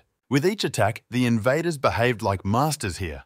They burned, killed, enslaved every living thing in the secret kingdom. Sin replied that this is why it does not matter what feuds there were between them in the past. Today's battle will decide the future of their little world, so they must win at any cost. It is necessary to put aside their old differences, and all clans must unite in order to protect Yunmanze under her leadership. Already during the attack, some of the invaders began to be pulled to the ground. It seemed to them that their bodies were very heavy. One of them guessed that they were under the influence of a gravitational formation. Others fell into the clutches of an angry ape-like monster and begged for help. Suddenly, Mushin appeared, who cut the monster into several parts with his magical power and freed the hostages. He then noticed a formation drawn on the ground next to him, which glowed brightly. Literally, a second later, powerful fiery streams began to break out from that place. Saiwan was not injured, but was thrown to the side. He didn't expect to end up like this. The guy began to think that all this could only be explained by the appearance of a king in Yunmanze, who managed to unite several clans together, after which he led these beast-like creatures to revolt. Because these formations that were everywhere did not have great power, but there were a lot of them, and they were all interconnected. Demonic beasts definitely cannot control them. The young man decided that once he destroyed all these annoying traps, there would only be animals left that had nothing to fear. After which he used a technique, a penetrating gaze. This made it possible to see that a huge number of formations, the practice of which was not at all easy, were installed everywhere. He wondered if someone from an ancient formation clan had snuck in here and taught someone the techniques. The young man decided that this could no longer continue. The cultivators from his world are stuck here and cannot move forward. So how can he take advantage of the chaos to get the flower of time? Therefore, a decision was made to eliminate whoever was operating the traps as soon as possible, and Tian went in search of this person. Meanwhile, Singe monitored the formations and observed what was happening on the battlefield. The tree demon, growling menacingly, ate one of the invaders alive. Elsewhere, after the fiery streams, many wounded and burnt bodies lay. The girl thought that because of her traps, too many people had died, and whether she was doing the right thing, because if she had simply sealed the entrance with formations, then so many victims could have been avoided. A teacher appeared behind her, who reminded her that she was currently the commander-in-chief and should not hesitate during the battle because it could lead to very bad consequences. Sin was upset that these cultivators, after all, were people too, and she began to be tormented by thoughts that maybe she could have acted differently and simply sealed the entrance. The ruler came close to the girl and ordered her to turn to him, raising her head up, after which he gave her a crack and told her to stop doing nonsense and come to her senses. At the moment, she is on the battlefield. If Singe, as the commander-in-chief, thinks like this, then it will bring a lot of problems to Yun Manze. Flower apologized to him. The man replied that she had nothing to apologize to him for. She must speak these words to all the clans who trusted her and are now fighting to protect their native secret kingdom. Sin only looks at humans. What about all the demonic beasts who fight bravely for their world? Their sacrifices and loss of life are all for the sake of protecting their home, and not for her to stand here and doubt. The Su Yue world has always used this place for training. Fighting the invading invaders and defending their kingdom is what united all the sects. If Yun Manze loses, it will forever become a hunting ground. And those demonic beasts who trusted her and gave their lives in battle will only turn into prey that the cultivators will mercilessly kill. Does she really want the 1,000-year history of the kingdom to be interrupted and it to be devastated? The girl gathered herself and said that she would not allow this because her mother and aunt always protected him. This is her homeland and all animals. She will not allow his death. Disappearing, the ruler told her to confirm this with deeds and not just in words. The girl came to the conclusion that the master was right. She, as the commander-in-chief of Yun Manze, must fight side by side with the demonic beasts in order to protect their common home. The Flower of Time will not allow loss, and the secret kingdom will certainly win. After which she activated instantaneous time dilation formations. By a chain reaction, all the time traps were set in motion. A circulation of spiritual energy began to appear around some of the invaders, which completely immobilized them. Auntie realized that Singe was helping them a lot at the moment, so there was not a moment to waste. Therefore, she ordered her clan to destroy all uninvited guests from the world of Suyue who would appear on their way. Meanwhile, the tree demons scattered the invaders in different directions, and they didn't have time to do anything to him. And Yue's wards drained spiritual energy from them and practically paralyzed everyone. The system admired how strong Sin was, since she was able to stop the attackers in one fell swoop. The master said that this is what a commander-in-chief should look like. Shi carefully stated that the owner was very harsh. Before, when he was with Qianfan and Chansan, she had never seen him get so angry. The teacher said that kindness and compassion are good qualities, but not towards enemies. Sin was doubtful because she still had memories of human life. For local animals, cultivators are only livestock that they kill. After all, over so many years, a sea of blood was shed between them, and there can be no talk of pity. Shi asked that since the invaders could no longer resist, did that mean the battle was won? Chen Yi replied that this is not a fact, because Singe is now using a formation created by her personally based on the characteristics of the Flower of Time. Therefore, the wider the scope of the trap, the more spiritual energy it uses, and Sin will not last long. In a battle between cultivators, unlike humans, where strategy and numbers of troops are important, the battle between the strongest is decisive. Demonic beasts and attackers have roughly the same cultivation levels. But the enemy has one whose kingdom is 3 levels higher, and he is already close. Sin became more and more complex, and she realized that her spiritual energy was at its limit. Suddenly, she turned into a baby again and said, breathing heavily, that the front line might now weaken. After which, someone hit a powerful stream of energy at the very place where Singe was located. The girl was abruptly thrown to the side, but she managed to put a protective formation on herself. Landing on the ground, Sin did not understand whether it was an enemy attack or what. Muchen, who appeared next, realized that this little girl was the one who controlled all these formations and killed so many cultivators from 9 different worlds. Then he asked which clan she belonged to. But sensing her spiritual power, the young man guessed that Sin was the Flower of Time. The young man could not believe his eyes that this was a legendary plant that had taken on human form. Taking a stance and hiding behind formations, Singe asked the guy who he was. Laughing loudly, the guy said that it was just a gift of fate. It turns out that in front of him is an already ripe flower of time. Heaven itself helps him. Then he said that his name is Tian Xuan Muchen. Everyone in the 9 worlds should call him Master, and from today, she can simply address him as Master.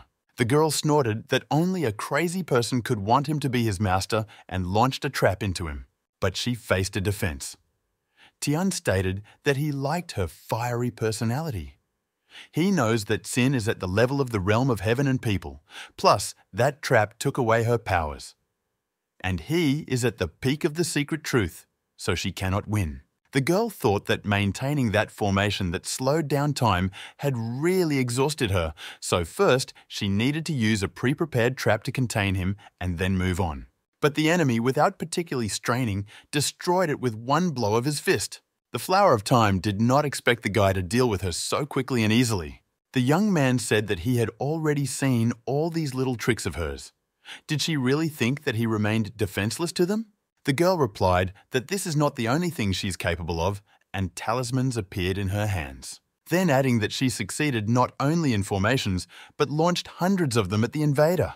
Tian Xuan Muchen quickly hid behind a rock that was next to him. After her order to destroy the uninvited guest, the talismans in flight were transformed into arrows and swords. A powerful attack hit the place where the guy was, and it seemed that there should not be a wet spot left from the enemy. But after a moment, the smoke cleared, and the young man appeared completely safe and sound. The young man called her a stupid girl and said that she really thought that she could defeat him with her pathetic tricks. But then he noticed that she had disappeared from the place where she was. The girl decided to jump off the mountain, and the head of the enemy clan was angry that the once insignificant small flower dared to mock him. Muchen realized that it would not be possible to subjugate the flower without problems. It is not yet clear whether the old monsters from his world will decide to suddenly invade here and cause chaos. Any delay may result in unforeseen circumstances. But in any case, it didn't matter to him whether Sin lived or died, because it was so that he could process her for his own purposes, so it would be even better if she died. The little girl understood that that golden-haired eccentric was too strong, and if she ended up on the battlefield, the residents of Yunmanzi would undoubtedly suffer huge, irrevocable losses. Even if she currently calls upon her main body, which remains with the master, it is not a fact that she will help cope with the enemy. Tian's attention is focused on her now, so she needs to distract him as much as possible. Suddenly, the voice of the invader was heard and addressed her. The girl did not expect that he would overtake her so quickly. The Flower of Time immediately began to run, and he, catching up with her, asked where she was going again. After which the young man decided to use the technique, the destructive wind of Tianzhuan. Powerful energy streams began to hit the ground and everything that came in their way. One of these rays hit Singe directly, but fortunately she managed to put a protective sphere around herself. But this completely exhausted her. There was practically no spiritual energy left. The guy came to the conclusion that the girl only knows how to be cunning, but he won't give her such a chance again. The young man launched an attack on her, shouting for her to finally die. The baby had already come to terms with the fact that she would have to give up this body, because she did not have time to do anything. Suddenly, Aunt Yue appeared in her spiritual shell and shouted for the vile invader to leave her alone. Then Yan kicked him in the jaw with all her might and ordered him to stay away from Xingje.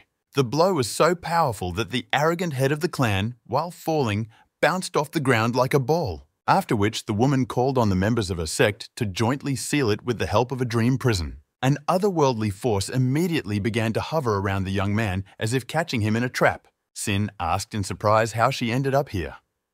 Yue explained that when her formation disappeared, strong fluctuations in the spiritual energy at the top of the mountain began, and the aunt immediately realized that the little girl was in trouble, so she rushed to help. Then she added that there was no time to talk. Without the support of Singe, the enemies launched a counterattack, and the situation was very difficult. That man was almost unharmed by her blow, and he is clearly stronger than her.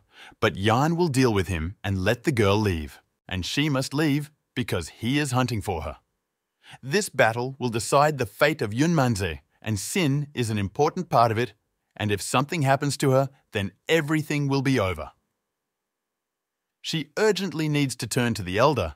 He definitely has enough strength to solve everything. The little girl explained that protecting the secret kingdom was her test, and the master said that he would not interfere with it. They must win this battle on their own, therefore, she, as part of Yunmanze, will fight everyone equally. Suddenly, a magical energy flow broke through the dream prison and pierced right through Aunt Yue. Muchen managed to break the dream prison and destroy some of the members of the Yan clan. The young man was angry that the insignificant minion dared to oppose him, but he would still receive the flower of time, and everyone who tried to stop him would die. The system exclaimed that the guy had pierced the ant through and through. Wouldn't the master really intervene? The man replied no.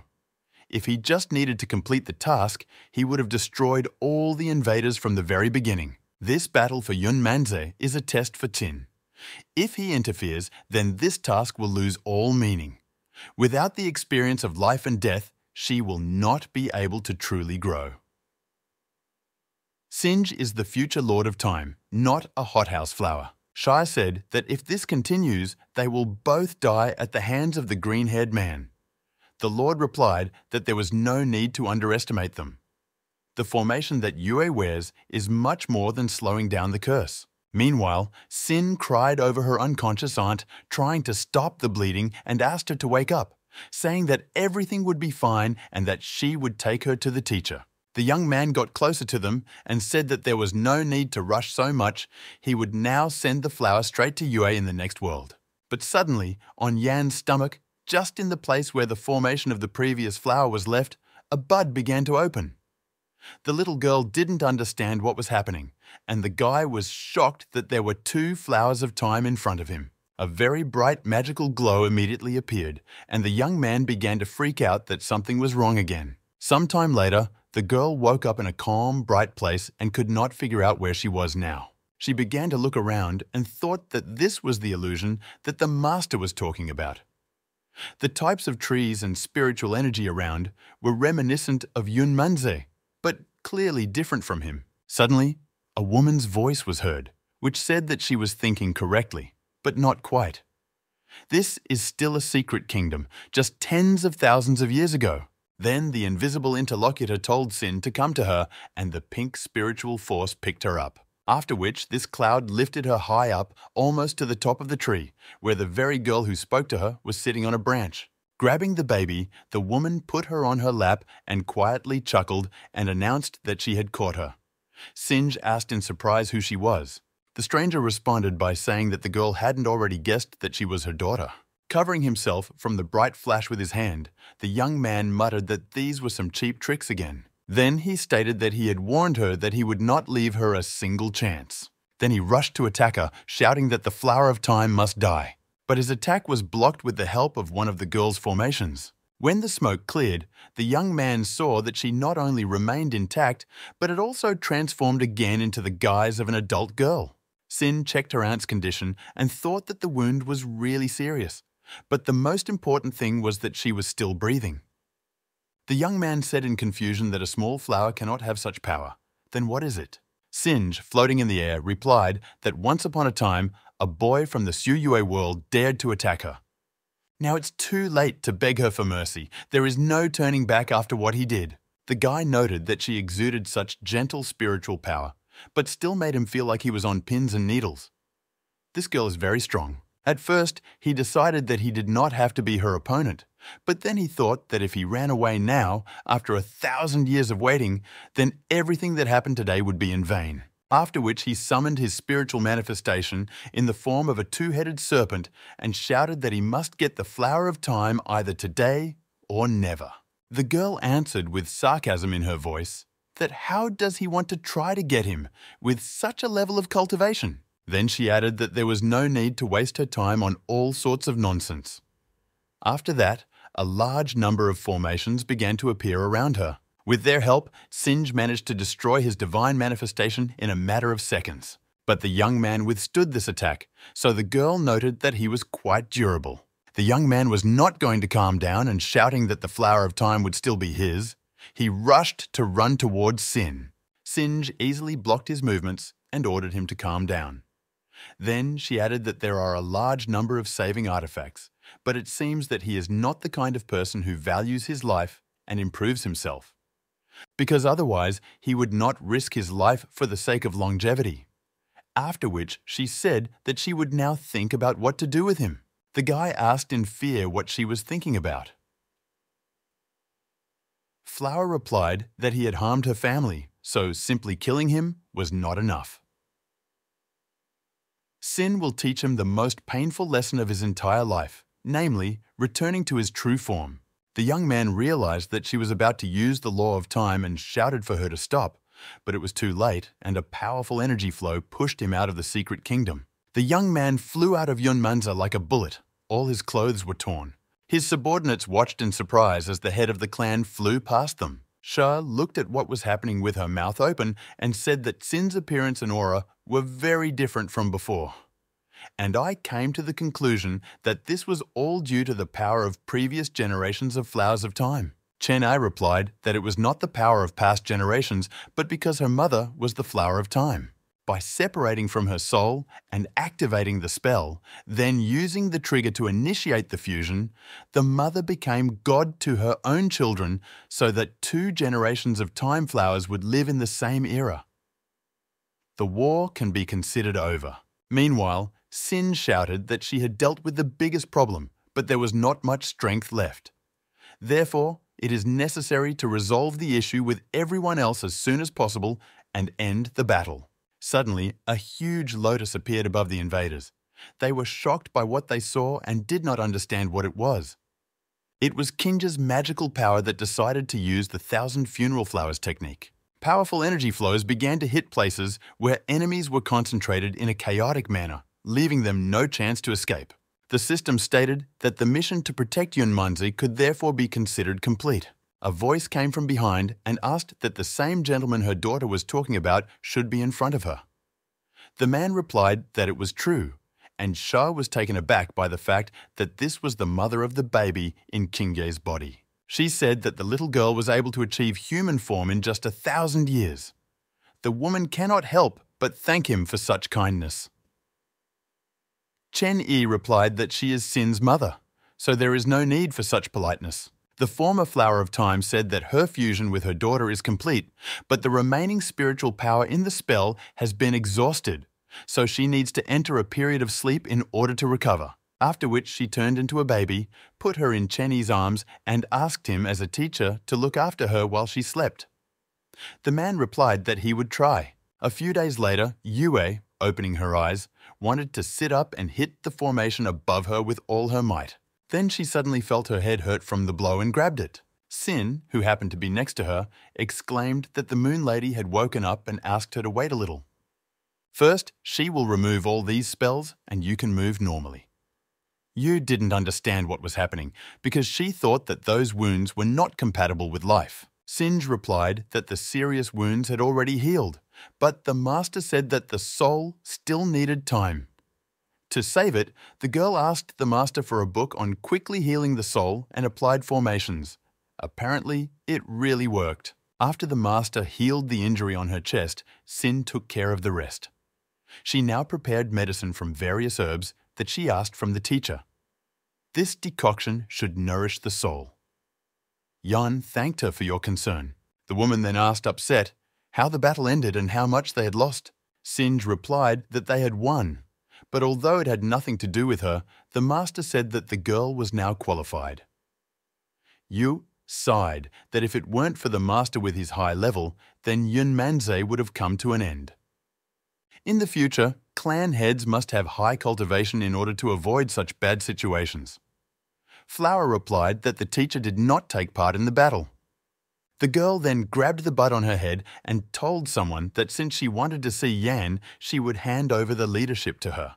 The woman began to feel familiar spiritual energy, but did not yet fully understand that this was really possible. Sinj's mother appeared before her and said that she had not seen her little nightmare for a long time. Tears flowed down the clan head's cheeks, and she kept saying that her sister was still alive or it was just a dream. Shai replied that Yue is a nightmare. How can she not know whether it is a dream or reality? Convinced that her longtime friend was indeed alive, Yan rushed into her arms and Chin's mother asked for forgiveness for lying to her for so long. Meanwhile, in the room where the teacher was drinking tea, someone was crying loudly, and he asked her to calm down. It was a creature, Xiao Xiu, who said that we need to be patient for a while until the tears end. Chen A replied that the blood curse on the Nightmare clan could destroy his blood. There is no need to make such a problem out of this. Xiu said that after he used his blood to cure a person they didn't need, Sister Wu Lian lectured her for several days in a row. Meanwhile, the creature Taote Xiao Tao was climbing everywhere and looking for problems on its own. The mythical creature continued to cry that every drop of his blood was very important, and she did not understand how it could be wasted on such small things. The master sighed heavily and asked to tell the truth. The girl said that after that incident, Wu Lian was very angry and doubled the number of tasks for everyone in their small world. At this time, Taote began to chew on the machine. Plus, Wu stated that all his problems should be solved by them, mythical creatures. Their world doesn't like lazy people, and those who don't take on missions will go to combat training. So Xiu, as soon as she found out, came running to help break the curse. The Lord replied that it was just a drop of blood and nothing special. A little later, he will talk to Lian. Xiao asked not to tell her elder sister that he learned this from her. Behind the mythical creature, Tao began to eat the gems that her partner's tears turned into. Noticing this, Xiu became angry and said that she had been putting up with her antics for too long. Then she started trying to make Taote spit out her tears. The system, observing this, said that the master's restraint impressed her. These two babies don't look like artifact spirits at all, and they make a lot of noise. Watching the girls fight, Chen A explained that Xiao's tears have the effect of removing all curses, which is much better and easier than his blood. This was all clear, but Shaw didn't understand why Taote was there then. The Taoist said that they have been inseparable since childhood. Tao unknowingly brings chaos and destruction, but with Xiu, she can't do much damage and is easier to control. The system noted that all the Overlord's assistants are high-level mythical creatures. Xiao turned to the owner and said that all the tears had already been collected. Meanwhile, Tao was crawling in the background and crying, complaining that she was hurting her. Then she threw her friend over her shoulder and said that they would already go. But if there were not enough precious stones, then she should just call them. The master thanked them for their work. Tao was now crying because Chen A didn't play with her. She exclaimed that since a new way to remove the curse had appeared, she needed to tackle this important task as soon as possible. The Lord agreed with her. After some time, everyone gathered in the Twilight Forest so that the ruler could free everyone. Yue informed the master that all the members of the Nightmare clan had already arrived. Hearing this, the man said that then we can begin to work and raised up the vessel with Xiu's tears. After which he flew forward, stopped right above the creatures from the sect and crashed. From there, bright dots began to fall, which were precious stones. After contact with them, members of the sect began to glow. A moment later, ordinary people appeared, not dark ghosts, who rejoiced that the curse of the ancient god had finally been lifted. But there was something wrong with their leader. Others noticed it and could not understand what was happening. The girl was scared for her aunt, but Chen Ai told her not to worry because it was quite expected. The man explained that among everyone in the Nightmare clan, only the moon creature has such a heritage, so her situation is a little different from the others. After Yue's transformation was completed, the teacher said to look at her carefully and explained that this spirit that lived thousands of years ago is the true form of the Nightmare sect. Meanwhile, around the entrance to Yunmanzi, hundreds of corpses of those who did not survive the battle were floating in the water. Muchen carefully walked along them and was indignant that the flower of time had changed his physical age and lowered the level of spiritual development. How could she even dare to do this to him? But then I began to look for the positives, that this was simply a decline in development. If he wants to remove this seal, he will simply need to improve himself. Now he has a lot of time for this, so he can even say thank you.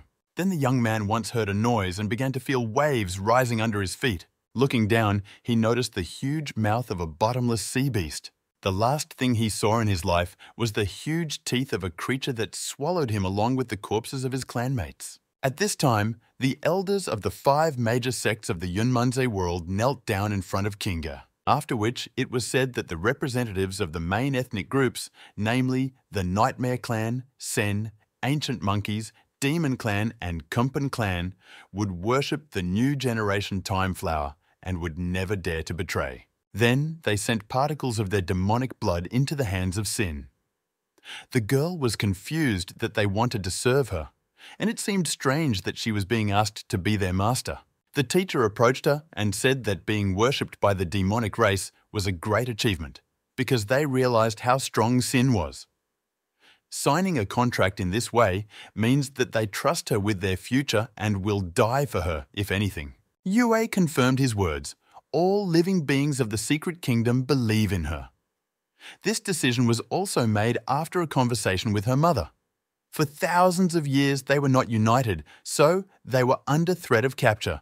But now everything must change. The girl was a little at a loss from such responsibility, but having collected her thoughts, she said that since they believed in her so much, then everything should work out for her. After which, the girl began the process of binding and concluding a so-called contract with the heads of the sects. In the heart area of each of the elders, Singe formations appeared, and she shouted that from now on, the flower of time is their mistress and will protect this world. From now on until death, they will all together preserve the honor and dignity of Yunmanze. A little later, standing in front of the gate to the secret kingdom, the teacher asked how the practice of the spells he had taught her was going.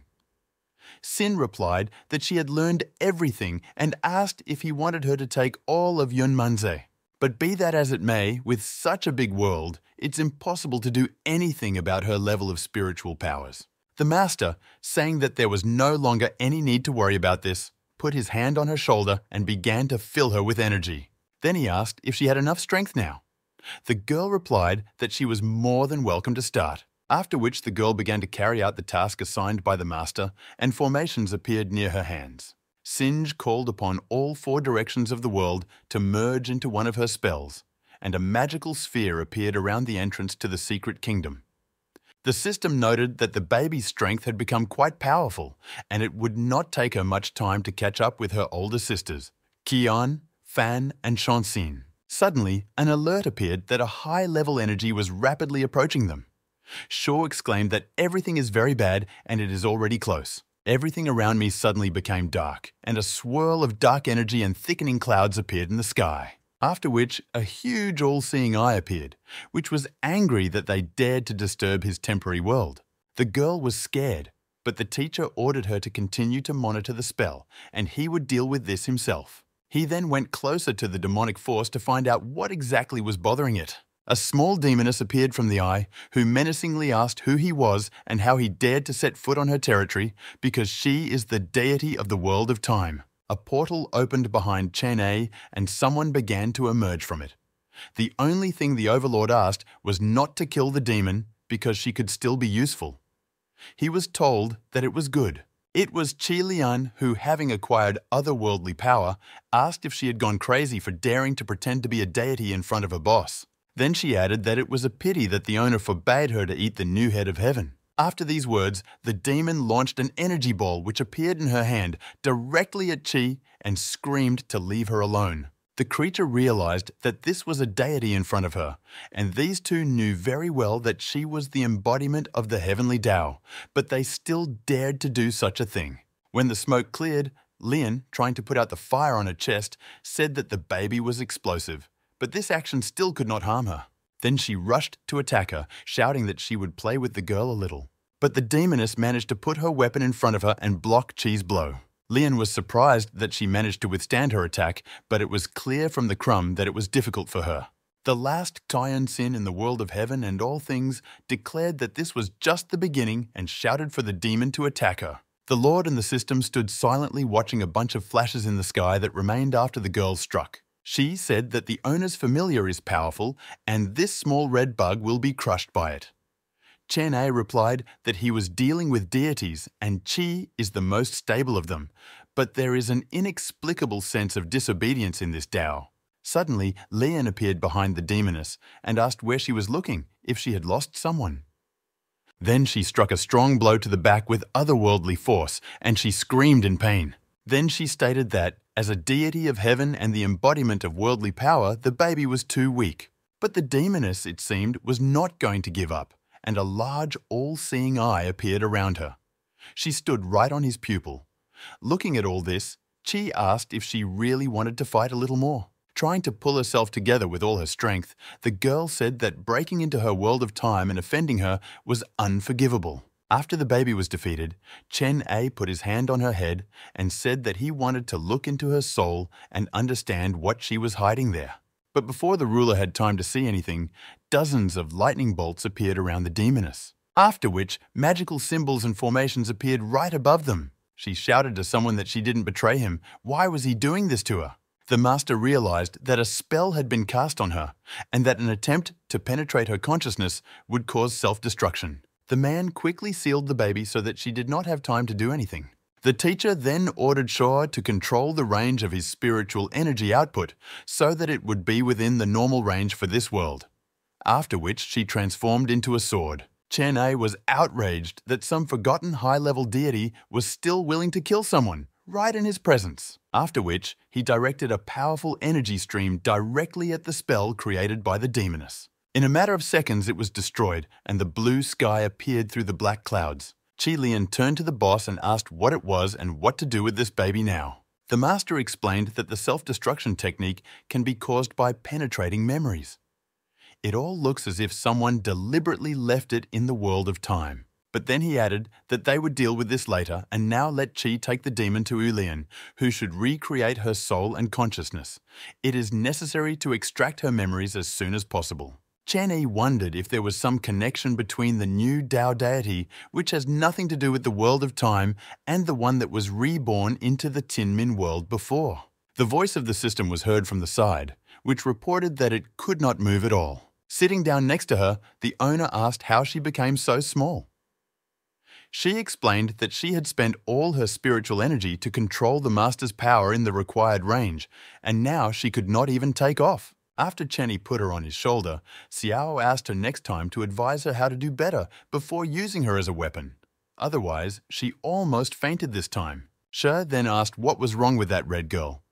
Even if she was a fake, can she be considered the ruler of time? In this case, after the master got rid of it, this can also have an impact on the world of time. The man replied that this creature was not created by the will of the world of time, therefore, by destroying the spell, he broke the connection between them, and this would not affect its inhabitants in any way. But if the true Tao deity was captured, then how could this affect the world of time? The master thinks that Sinja's mother should know some clues or the answer to this question. In the palace beyond time and space, the girl reasoned that the only thing that could harm her was the sword. But what did Chen Yi achieve with this? The heavenly Tao in the world of time is just a puppet, and even if this is revealed, there will be no useful information, but the monk may decide to dig further, and then it will affect their plans. After which, she put the piece on the chessboard and said that she had a gift for him, and she hoped that he would like it. Meanwhile, Sin and the master were sailing somewhere on a boat, and the girl was babbling that when the eye appeared in the sky, she was very scared. If it weren't for the teacher, she would have simply dropped everything and ran away.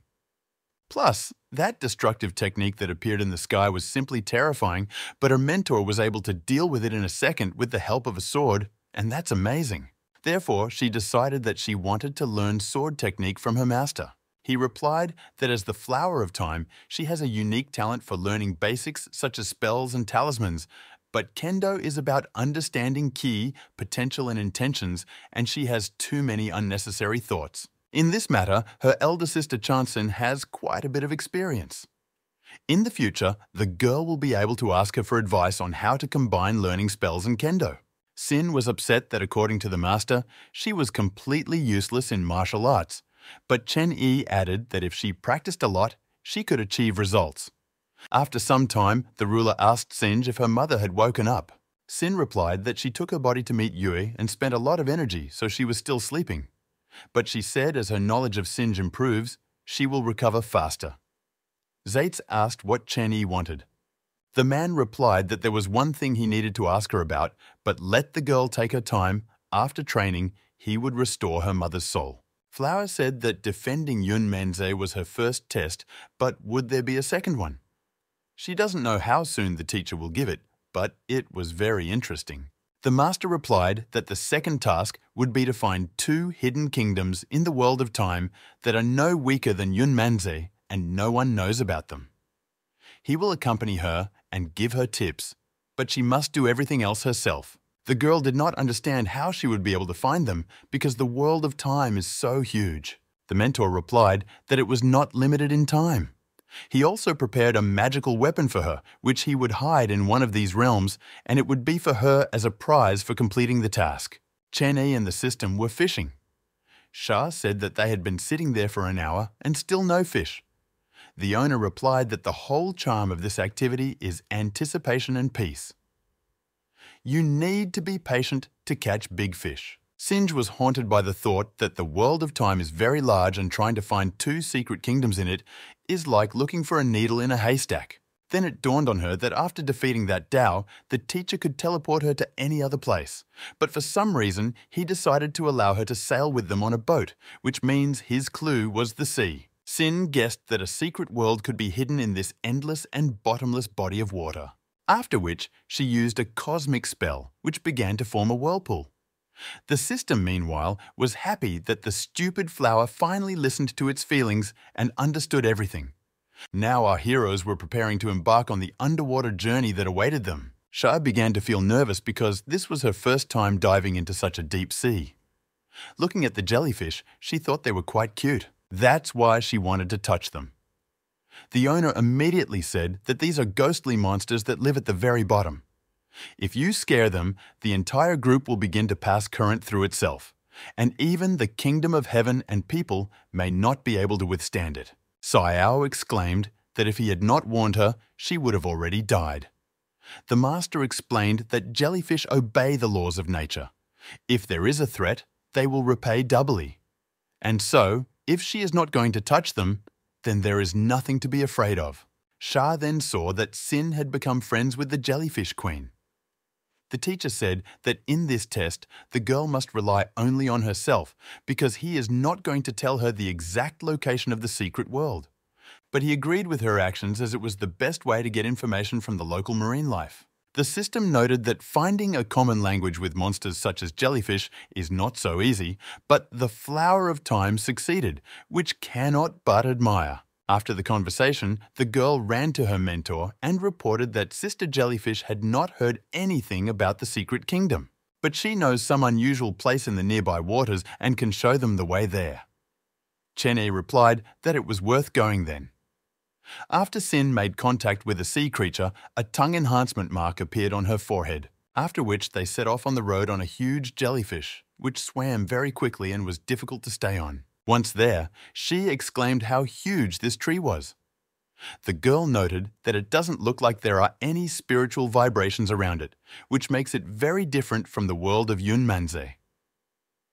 Chen-Yi replied that it is correct. Then he explained that the secret world is different from the secret one since it was created by people. After hundreds of years of changes, it ended up here and became what they see. Also, this is a whole organism that is associated with the technology of mechanisms.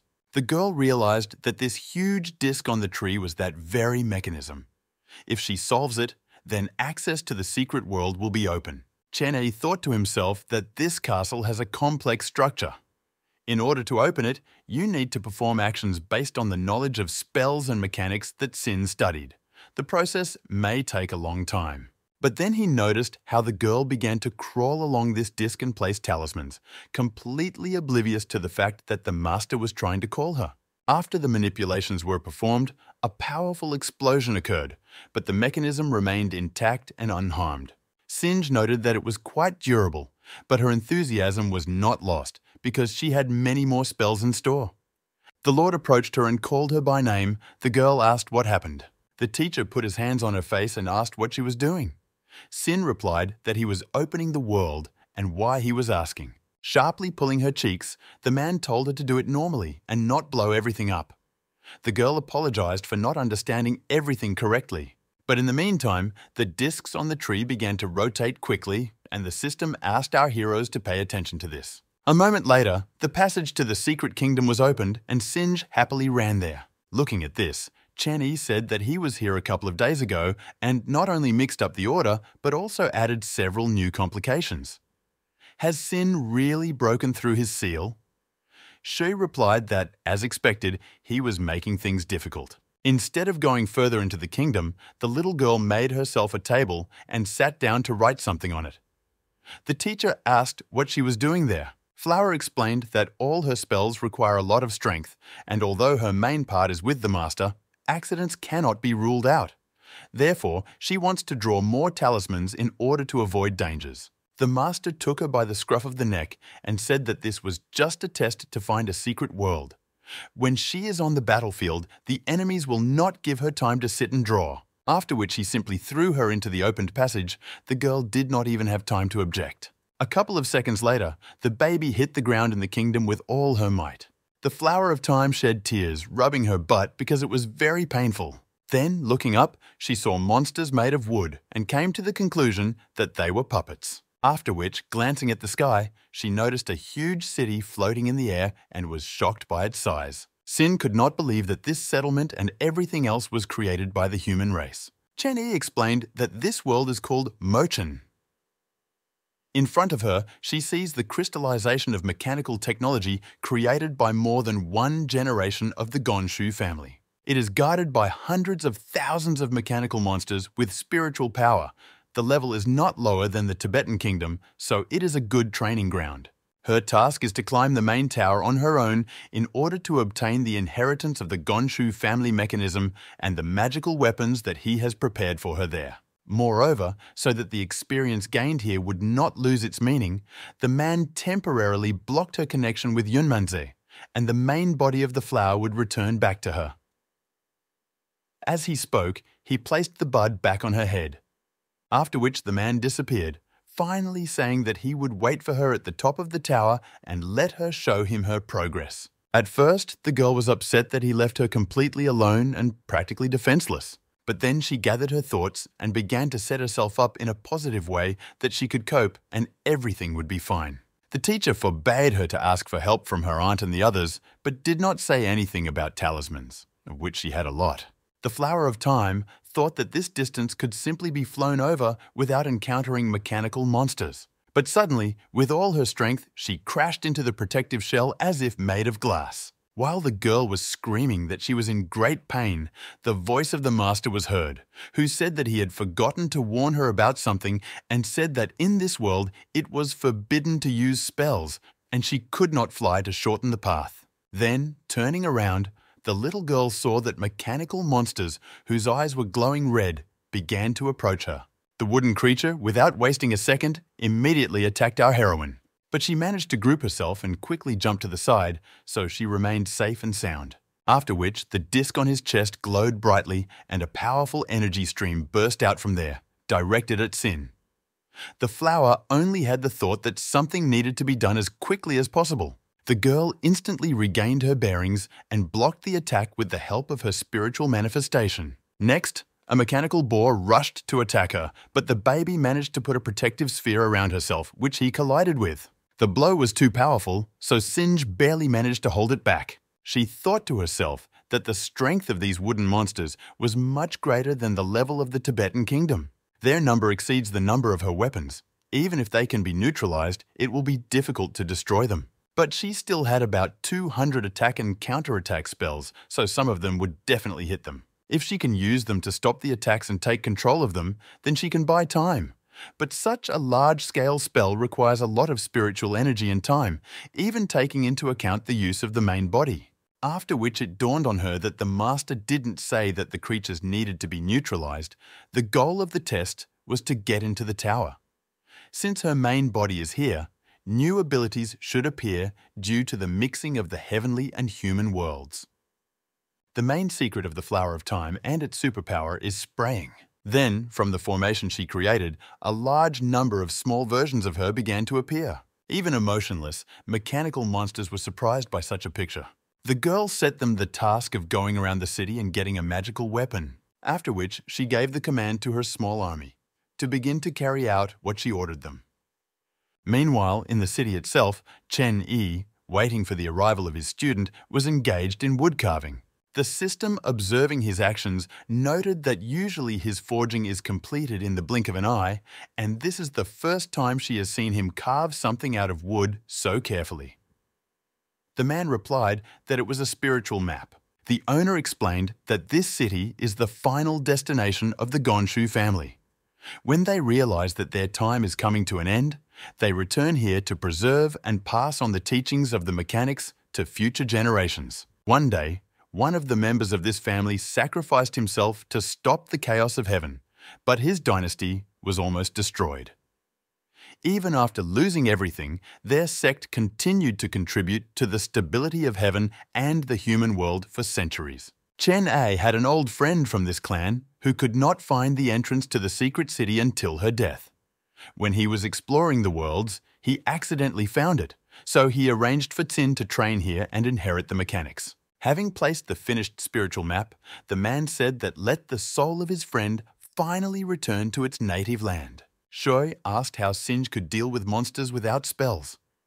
He replied that her problem was using the tricks he taught her, not the flower's power. These creatures are different from living creatures because they are not affected by spells. Among his disciples, Tsi is a modern empress, and Chansin, who has the power of pure yin body, will be good at swordsmanship and killing in the future.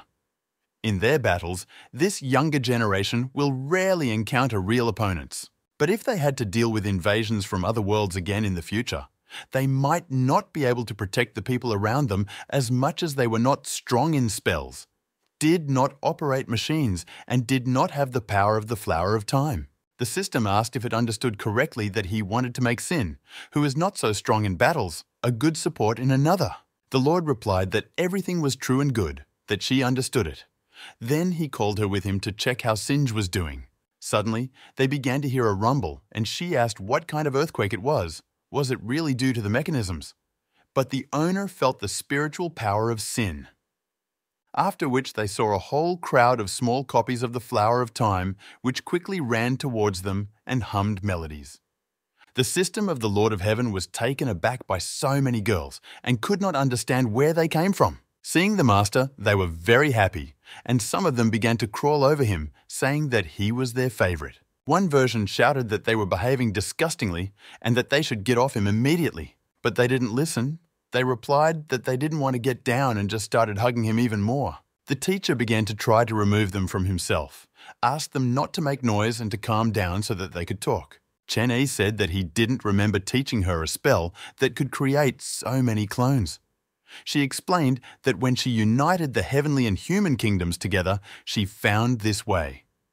Each of the copies has a portion of her strength and body. After listening to the explanations, the man asked what about the mechanical monsters, whether she had passed it. Sin explained that these animals were too strong and attacked her, but spells and talismans had no effect on them. But then she remembered that the master had given her her main body, and that's when she realized the secret method. It was very difficult to deal with so many mechanisms at once, so she used this technique of splitting the body into many small versions, and they managed to disable them. Only when there was so much of it was it possible to contain everyone. There was no other solution to the problem. The mentor praised her for using the characteristics of the flower and the law of time because the monsters were stopped, which means the test can be considered passed. In the future, in addition to technology, she will need to work with time. After Sin returned to her natural form, the master led her to the legacy mechanisms and artifact prepared for her. First of all, the teacher said to come and pick up the mechanical heritage. The girl was about to take it and began to read an auxiliary spell, but the master stopped her and said that she could take the monsters, but not the core itself. What she sees in front of her is an illusion that is supported by the core. As soon as she takes it out, it will disappear. You can only accept your inheritance here. Mastering the inheritance may take several days. All this time he will be waiting for her here. In the future, if there is a need to improve mastery of mechanisms, then it will also be necessary to return here.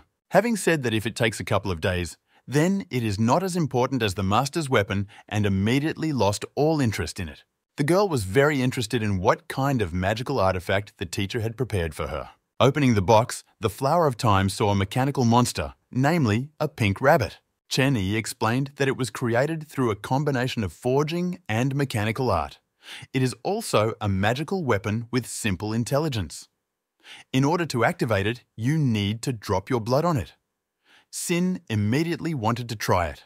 As soon as a drop of blood fell on him, the entire room was immediately illuminated by a dazzling light. The system covered its face with its hands and was indignant at how bright it became and that it couldn't see anything. The owner asked why her eyes were so weak. When the glow disappeared, Singe appeared, who said that the magical weapon created for her by the master turned out to be a mechanical glove. A few days later, our heroes were sailing in a submersible, and the girl was indignant that so much time had passed since they left Moshen, and she still had not sensed similar worlds and could not find them. She has already begun to get upset that the master does not deviate from his own and continues to insist that the second kingdom is also located somewhere here. But the underwater world is so huge. It's like looking for a needle in a haystack. It suddenly dawned on her that one of the clones was saying that she felt strong spiritual vibrations within a 50 nautical mile radius. So she decided to call her. But the baby somehow managed to get stuck in the formation and had to be pulled out by her legs. As soon as she was pulled out of there, Singe lost her balance and fell to the floor. Watching this, the system thought about how stupid the flower is. Then, the newly summoned clone began to point her finger somewhere and say that a big fish was sleeping there. Sin thought that recently she had seen a lot of underwater monsters during her research, but she had never had such a reaction to anyone. Perhaps this is a monster from that same secret world.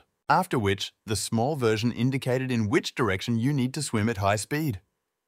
The girl listened to her, and they quickly went there. Once near the fish, Sin said that she thought it was an ordinary whale that was sleeping, but in fact, it was suspiciously huge. The girl added in surprise that she really felt the light atmosphere of a secret kingdom here, but how could it be located in an underwater inhabitant? The master replied that she was thinking correctly. Now he would help her a little and she would go there. Singe screamed that she was not ready yet, but it was too late. She said that now he will awaken the sleeping soul. Swimming up to the sleeping whale, he simply started kicking it, saying that it was time to wake up. When his huge eye opened opposite the flower of time, the girl was very scared. After which, he began to pull her into his mouth with all the creatures that were nearby. After some time, Singe emerged from a pond in a once unfamiliar area. Looking around, Sin realized that this was such an entrance, and she now found herself in the second secret kingdom. The girl noted that unlike the mechanical world, this one is somewhat similar to Yunmanzi. The sky was full of monsters that she saw for the first time. Since this place has not been explored by the world of time, it has no name. A master appeared who said that it was called the Ruins of Kunlun. There has been no one here for years. The world is essentially open, but there are some restrictions in it. The magic of strangers who enter here is immediately suppressed and reduced. Even if she finds something here, she will not be able to easily leave this world with that thing, so it can be considered unexplored. After his words, the girl tested her magic, and it was indeed limited. The teacher continued that the largest ethnic group in this area is the Yulin clan, created hundreds of years ago from a mixture of divine blood, unicorn blood, and mountain spirit. They have very good technique. He also said that there are many spiritual stones and plants here that are not found in other worlds. They may be useful to her in alchemy and forging. Her task is to do everything possible to take things from the ruins. He won't help and will pick her up later. Finally, the master added that the Yulin clan really does not like strangers on their land. As soon as she steps into the territory of the secret kingdom, they will already be aware of her presence. After these words, the girl noticed how quickly representatives of the sect were approaching her and shouting that the invaders had come to them. Without bothering to investigate and find out who she was, one of them knocked our heroine down, and a local girl, unexpectedly, hit the flower of time with her elbow in the face with all her might. After which, Singe flew some distance across the water and thought that the Yulin clan was not particularly hospitable. The girl stated that those who invaded their territory are obliged to surrender and will be captured. Another said that they would just create a spell of 3 and capture her. The third added that she was too weak and he could easily break her leg. Sin replied that they found her quite quickly. but just because there are 3 of them, they won't be able to catch her or throw her out of here. Don't underestimate your enemy. Although they suppressed the use of magic, Sin managed to prepare a couple of spells, so she cannot lose. After which, Singe summoned a water prison and the waves began to envelop the unkind locals. The Flower of Time kept them in the air with the help of water spheres, from which they could not escape. The evil girl shouted menacingly that she really thought that she would be able to keep them in this way. The girl replied that of course not, so it was better for them to just obey her. After which, she used the Thunder Talisman and dozens of lightning bolts began to strike the bodies of the Yulin clan members. Looking at the unconscious attackers, Sin noted that it was not so easy to deal with 3 at once. Then I thought that I needed to put them in a sleep talisman now and then release them when I was leaving the secret kingdom. The system said that it considered these guys to be very strong, but Sin was able to deal with them. The master explained that in terms of cultivation level, they were indeed stronger than her, and she could not win. But the little girl concentrated spiritual energy on her feet, and when her feet stepped onto the clan's territory, the imprints of her pre-thought-out spells remained on the ground, so she was already 1 step ahead. She admired how careful and thoughtful she was, but then saw what Singe was doing and asked why. It turned out that the Flower of Time took off the girl's clothes and asked for forgiveness in advance for this. Then she started putting this suit on herself and asking why it was so tight, after which she changed her hair color to that of the locals and created horns on her head. When the transformation was completed, the girl made a verdict that with such an appearance, she would be perceived as one of her own and the Yulin clan would not attack her. Saya was surprised that Sin thought to disguise herself and said that the stupid flower is becoming smarter. Chen Yi explained that she is timid, but not stupid. She remembered that this sect does not tolerate strangers, so she took on the same guise. The goal of this challenge is to explore the Kunlun ruins to obtain unique materials. There is nothing wrong with the fact that she decided to change her image in order to avoid unnecessary conflicts. She wondered what would happen next. She then stated that after hearing what she heard, she wanted to sing 1 song. The master told her to be silent. A second later, she began to offer him nuts, but the man replied that 1 more word and she would return to his body without a chance of return. Seeing Yulin City, Sin was surprised at how big it was. She never expected to see such a huge settlement in the Kunlun ruins. It seems the sect has been surviving in this world for many years. But there was one thing that seemed to be wrong with her appearance.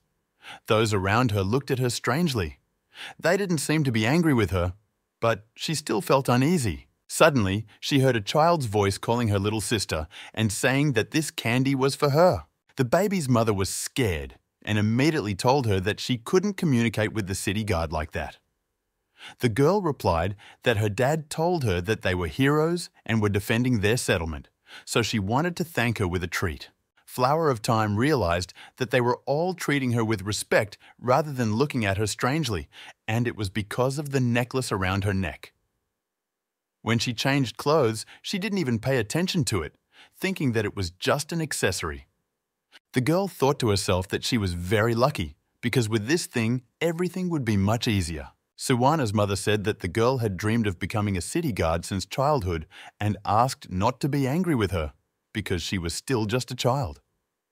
The little girl didn't understand what she had done wrong. Sin told the girl to listen to her mother and study well. Then she will definitely become a guard. Then she added that she herself, from a very young age, studied a lot from a strict master, and when she grew up, she was able to become who she is. Suddenly, a sound signal was heard from the tower and a voice loudly announced an urgent decree. The entire city guard urgently needed to gather in the main hall. Saiwana's mother noted that it was the voice of the first elder, and apparently something very important had happened, so Tin needed to rush there as soon as possible. Singe immediately thought that the locals had not declassified her identity, and this proved that her disguise was working perfectly, which meant that the meeting was not because of her. Judging by the insistence of his tone, something important might actually have happened. This could be related to the adventure that the master told her about, so she needs to go there and see what's what. It would not be surprising if the teacher is currently observing her actions. Meanwhile, everyone quietly began to gather in the main hall of the Yulin sect. The young man asked his brother, named Fen, if he knew why the first elder so urgently decided to call everyone here. The man exclaimed that how could he know this? Then he added that they were in the clan all the time and were not in the know, while he had just returned from abroad. The guy said that it seemed like something had moved on the holy ground. The man said that these were fairy tales. This could happen once every 500 years. Meanwhile, the chief master appeared in the hall and asked for forgiveness for such urgency, but this was a necessary measure due to one current situation. Fen began to ask what happened. Was a once powerful enemy approaching them? Let the elders just tell him, and he and the guys would cut him down.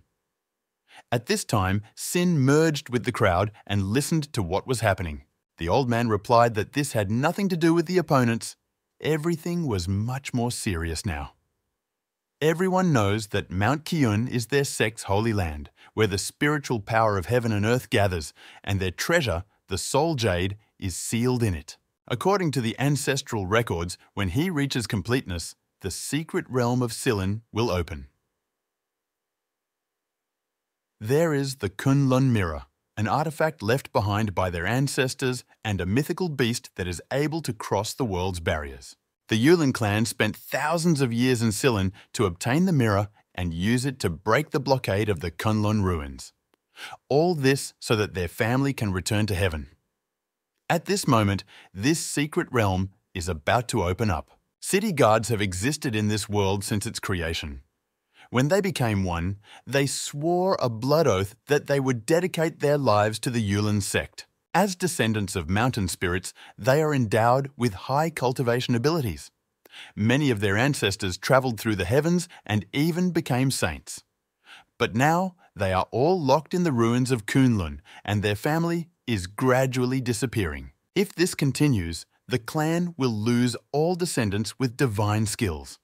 Even if they manage to return the artifact, they will not be able to control it due to lack of spiritual strength, but this is their chance to return to heaven.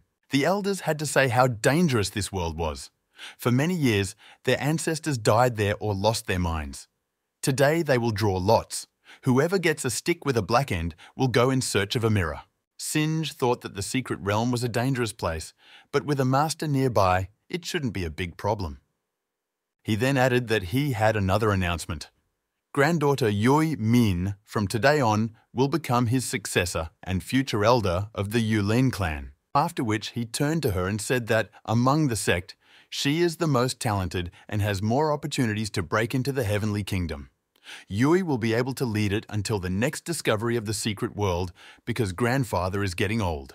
The master then declared that the first black lot belonged to him. He will lead the team on this journey, and now it is time to move on to the selection among the guardians. The system thoughtfully said that in this secret world, there is another secret kingdom that opens once every 500 years, and now it will appear just in time for their arrival. The coincidence was very strange. The man calmly replied that the jade of the soul in this mountain was filled to the end with him. She noted that this is amazing, and he really deserves the title of master. Noticing Chen Yi throwing a book into the portal, she asked what he had been writing for half a day.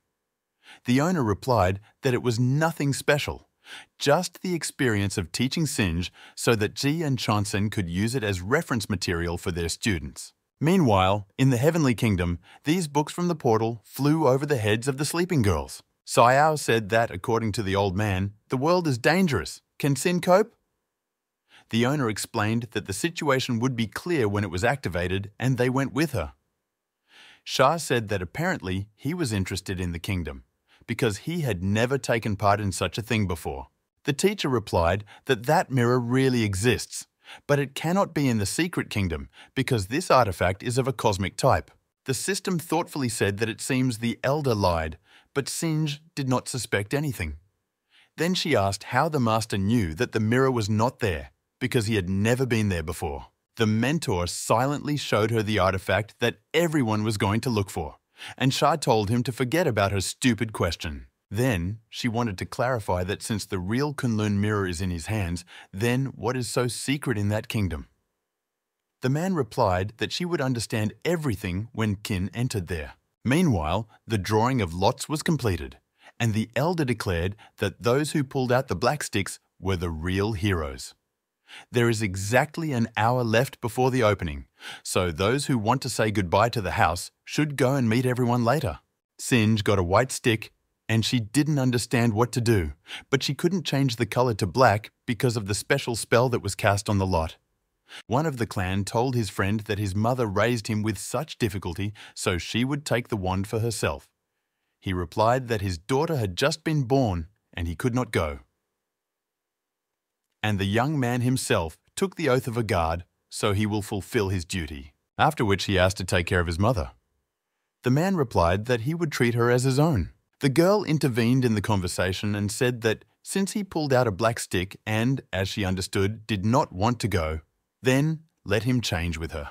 The guy began to be indignant that they were not a clan of cowards and this stick was his. But Sin simply pulled it out of his hands and said, "Thank you." The young man suddenly fell to his knees and began to say that he would never forget this. If she manages to survive this journey, but she loses her mind and cannot take care of herself, then he will marry her and court her.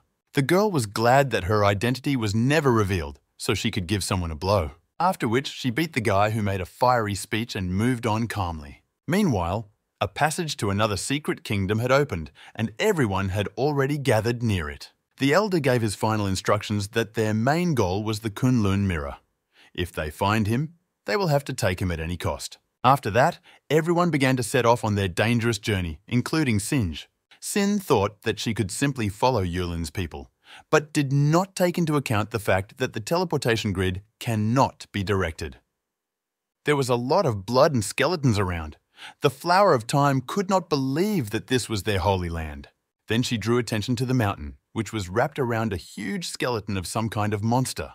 The girl suggested that the Kunlun mirror could be located there. Suddenly, Sin heard a bubbling sound behind her and water, colored red due to blood, began to rise into the air. After which, she transformed into monsters that growled menacingly and wished death to the Yulin sect. Singe did not feel their spiritual power and did not understand then who they were and how to fight them. Meanwhile, 3 of the clan stood in a defensive position and tried to figure out what to do because there were a lot of creatures. The monsters did not waste any time and immediately rushed to attack Huachi.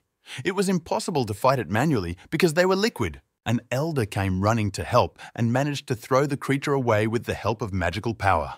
The master realized that these demons could use the power of his subordinates, and on top of that, this thick fog was corroding the meridians. Suddenly, the head of the clan was attacked from behind by an otherworldly force, which pierced him through with its hand, which turned into a sharp spear.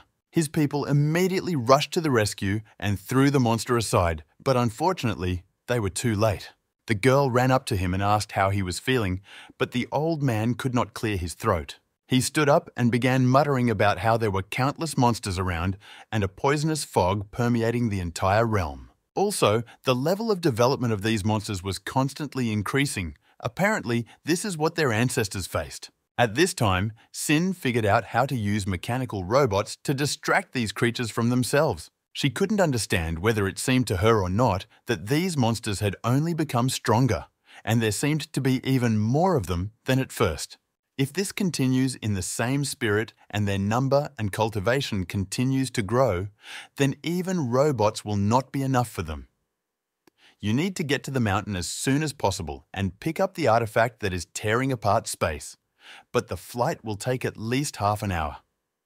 Hearing a piercing scream behind her, the girl saw how a large number of creatures attacked one. After killing him, something strange began to happen, as if he was being absorbed by a red substance. The Flower of Time realized that after death, Yulin people turn into these monsters. Sin noticed that as soon as people from the clan appeared on their way, they ignored her and attacked them. Before the transformation, they were not so strong, but now they are close to the heavenly realm. She didn't understand why this was happening. Singe came to the conclusion that this world is a formation that absorbs the dead and thus feeds monsters. She couldn't allow everyone to be devoured, so she urgently needed to unite the Yulin sect. The subordinates grabbed the wounded elder and tried to run away as these creatures approached them, but the old man asked him to leave him so that he could attract their attention to himself. Seeing that the clan members were trying to escape, the monsters took a stance and decided to use the 3 corners spell. The triple energy flow headed towards the fugitives and almost reached its goal. But at the last moment, a time flower formation fell on the monsters, stopping the attack. Then, the otherworldly force was attacked by the talismans that it always had in stock. The young man could not believe his luck that someone managed to block this blow, and could it be that reinforcements had arrived to them? Behind them, they saw a stranger who came to their defense along with mechanical monsters. Sin turned to them and said that if they had at least some communication skills, then let them gather together all the remaining members of their clan so that no one else would die. Then she added that at this time she herself would try to stop them, so let them run. Sha asked if Kinge had returned to save everyone. Chen Yi replied that after seeing the problem, she took action. But when they entered, the master felt that the spell seal was in the mountain, so he poured his energy into that stone. Then he explained that a spell was cast on the ruins of Kunlun, suppressing the development of all creatures, and it was intended not for the invaders, but for the clan itself. Sha didn't understand why, because this was their shrine, and asked who the bones belonged to. The man replied that this is the mythical beast Silin, which was killed by someone, and these bones are its spine, which wraps around the mountain. The beast's bones were broken into pieces. Its flesh and blood were used to create this kingdom, and a dragon's claw was stuck into its skull. It's a kind of ritual. The system said that killing in this way, plus using the remains to create a bloody world, is simply terrible. Chen A said that the people who did this not only killed Silin, but also made Kunlun a prison, and the mirror is a fake. The kingdom opens once every 500 years to kill as many clan members as possible and replenish your energy with their blood. Placing his hand on the claw, the master said that the core of the ritual was located here. Once it is destroyed, the monsters will disappear and the seal covering Kunlun will be destroyed. Shai replied that this place was terrible and asked to destroy the claw. The ruler's hand reached out to him and spiritual energy had already begun to manifest. But at the last moment, he turned away and walked away from there. The system did not understand why the owner stopped, because he had already almost started doing it. The master began to list, killing a divine being, transforming his body into a formation, creating the ruins of Kunlun.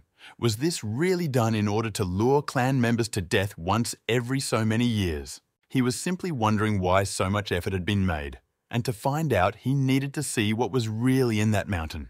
Meanwhile, the clan members reached one place, to which the monsters for some reason did not come close. One of them came to the conclusion that for the creatures, this is some kind of special place. The second one said that they were still too close, and even if they didn't poke their noses in there was no point in relaxing. The closer people are to the mountain, the stronger the suppression of forces. Now everything rests on the shoulders of that girl. While she fights, the clan can gain strength. If not for her robots, then there would be no trace left of their army. Then they thought that they did not remember a master who could create them. The guy replied that he had never seen her before. Perhaps the head of the clan was simply hiding her. The second one replied that she was strong in spells, talismans, and now she was also healing him. It was necessary to leave her in the settlement and not take her with her. Sin told the old man that she had healed all the wounds except the internal ones because she did not have the necessary materials at hand, so she prevented the spread with basic magic. After which, he asked to leave him with Sinj to talk. The elder said that she held off those creatures with the help of robots, saved the guards, and found this place. If it weren't for the girl, they would all have died long ago and gone to their ancestors. The flower replied that this was simply her purpose. The head of the clan said that her spells, talismans, mechanical monsters are unknown in these parts, which means she is not from the Yulin clan, and added that he is of course old, but not blind. Sin replied that since the old man himself had guessed everything, then she no longer needed to hide her true appearance. Returning to her form, she introduced herself, saying that she was indeed not from their clan and came from the secret kingdom of Yunmanze. He replied that the guards are Yulin's elite. Now there are less than 15 of them left. If she had not saved them, the monsters would have become even stronger. Even though the girl is a criminal who infiltrated the clan, why did she risk saving everyone? The girl listed spiritual stone, root, artifact. She wants to get all the treasures of the Kunlun ruins. The elder was amused by such childish spontaneity and honesty from her. Sin explained that this was the purpose of the test that the master set for her. He told her to collect as many things as possible in that world. The girl doesn't know whether they will be useful to her in the future, but in any case, she must get them. The clan leader asked if she thought the master was doing the right thing towards his sect and if he had thought about him. Singe misunderstood the question and exclaimed that managing a small secret world is already very difficult for her. She cannot handle the Yulin clan and it is not included in her plans. The elder proposed to conclude an agreement. During the selection, he said that the Kunlun mirror is the most valuable artifact that can change the future of his clan. It is probably hidden in this mountain as the activities of monsters become limited near it due to the spell cast. If the girl helps them get it and ascend to heaven, all Yulin's treasures will be hers. The Flower of Time smiled sweetly and said that she also wanted to get this artifact. The clan head got angry and asked if she really wanted to betray his sect in such a difficult situation. Sin immediately said that no, and he simply misunderstood her. She has nothing against Yulin, but this mirror is also a treasure. Their ancestors, for so many centuries, sent people to death for his sake in order to remove the seal from the secret kingdom. She has a counteroffer. She receives absolutely all the artifacts, and they calmly return to their home. The elder said that dealing with Kunlun is not that easy. Her cultivation level is not higher than his. How is she going to pull all this? Singe fearfully said that she couldn't. Even if there were no suppression of magic here, it is only at the level of the heaven and human realm. But a master can. There is not a single place in heaven and earth where he cannot go. The teacher said he would pick her up in 3 days, and she would like them to come with them. Looking at her, the head of the clan said that the color had not changed, which means she was not lying. Sin didn't understand what color it was. The old man replied that this was his skill. He can tell by the color of the aura whether a person is lying or not, so this time he will believe her. Suddenly, a ball appeared in his hand, and the flower asked what it was. The head explained that this was his internal alchemy. The clan uses water and wood in spells. The monster attacks almost destroyed his organs, but this thing preserves his vitality. Then he added that there could be creatures in the mountains much stronger than these. Through internal alchemy, protective spells can be created, so he gives it to her, along with the Kunlun mirror. Taking this ball in her hands, the girl promised to do everything possible in her power. Going inside, the girl reasoned that the Great Elder's internal alchemy could help with protection. But the further she went, the stronger the spell became, which suppresses spiritual power.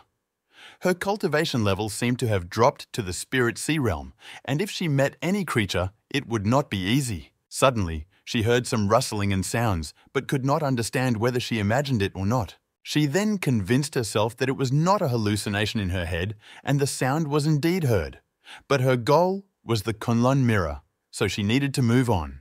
But after that, she heard this sound again, and, out of fear, hid behind some stones. After which her gaze fell on a white, fluffy fox, who was sleeping surrounded by a two-headed snake. Sin thought that this is what the spirit of the Kunlun mirror looks like, and that it turns out to be in the secret kingdom of Tilin. Such a big cocoon has been hiding all this time. The girl noted that she did not look like an artifact at all, but rather like a huge demon about which her master had warned her. Suddenly, the many-tailed fox screamed for the Flower of Time to get out of here. Singe was almost blown away by the flow of air, but she was not going to give up, and talismans appeared in her hands. The girl noted that the fox has powerful spiritual pressure and the ability to control bloody monsters, which means she is definitely the spirit of the mirror. For starters, Sin decided to use their talismans in 1,000 colors. Then she summoned a mechanical rabbit, which the master presented to her as an artifact. The Flower of Time ordered him to attack with all the power he had. Singe thought that if she couldn't deal with her with the help of spells and her robots, then the last thing she would have to do was use the escape talisman. Suddenly, a teacher appeared in front of the fox, who said that it was very reckless to attack a creature without understanding who it really is and without seeing its true nature. After which the ruler added that this multi-tailed fox was not their enemy. New monsters began to emerge from the bloodstreams and began to make their way closer to Kaikun. Having reached their target, they began to attack and bite. The huge beast roared in pain. Seeing that this otherworldly force began to attack the fox, Sin was surprised and asked why this was so. The man, without saying a word, destroyed them all with his formations. Sin asked what was going on because she thought that this mirror controlled the creatures. The man replied that her level of development is low, so it is not surprising that she does not see the whole situation. There is no artifact in this location. He explained that this kingdom is the opposite of correct formations. It's something like hell. When a person creates them, he uses life expenses to change them later if something happens, but there was nothing like that, and it is a dead end. The reason why the kingdom opens once every 500 years is because it uses the Yulin clan to maintain its livelihood. The evil formation feeds on their blood and replenishes the energy that has been spent over the years. They created a lie about the existence of artifacts in order to lure sect members here to certain death. Sin cast a sealing device that suppressed Kikun's power, but she died long ago. And the seal is only one of the 3 spirits. At the moment, this soul is very weak, and if it is subjected to even one more external influence or is eaten by creatures, it may simply disappear, so it is necessary to behave very carefully with it. Then he added that at this point, Sinja's training can be considered completed, but in order to destroy the seal of evil, he needs the girl to create protective formations around the perimeter around Kikun's soul for its safety. The Flower of Time replied that, of course, she would do everything he told her. In the meantime, the owner asked the system to check what the fox was like. Shah replied that it was not at all difficult to find information about it, because it is quite popular, but there are some oddities in it. This is the Sinkyu Demon Empress. Great hopes were placed on her, but on her 2000th birthday, rumors appeared about the death of the fox. For the sake of revenge, the demon race started wars with other worlds, but suffered losses and were unable to recover from the war. Almost nothing is mentioned about the disappearance of the Demon Empire, but the master travels 100,000 years ago, and the fall of the head of the demons occurred only 2,000 years later. It turns out that she did not die, but was only born. Suddenly, the weak voice of a many-tailed fox was heard, asking to be saved. The man wondered if this cosmic confusion was caused by his time travel or during meditation, someone tried to do something behind his back. Time Flower announced that she had finished setting up the formations. Without thinking twice, the teacher began to summon some kind of divine beast, after which he turned to him and said that as soon as he entered this kingdom, he began to feel its murderous intent. Therefore, I thought that if I entrusted this task to someone else, the creature would be unhappy. A huge mythical beast, Black Sillin, Moran appeared in front of Chen Yi, who thanked him for the opportunity. The Overlord said that the true intentions of whoever created this realm are still unclear, but if he killed Sillin and used his bones, then perhaps this was a way to fight the creature. Moran replied that although he had conflicts with his clan and was expelled from there, it was still the matter of their sect. There were people in the world who dared to torture and kill his descendants, so he will destroy them all. This matter doesn't concern the master, but only him, and he hopes that the man will understand him and will not interfere. Chen Yi replied that it was a misunderstanding. If he released Moran, he was no longer going to retreat.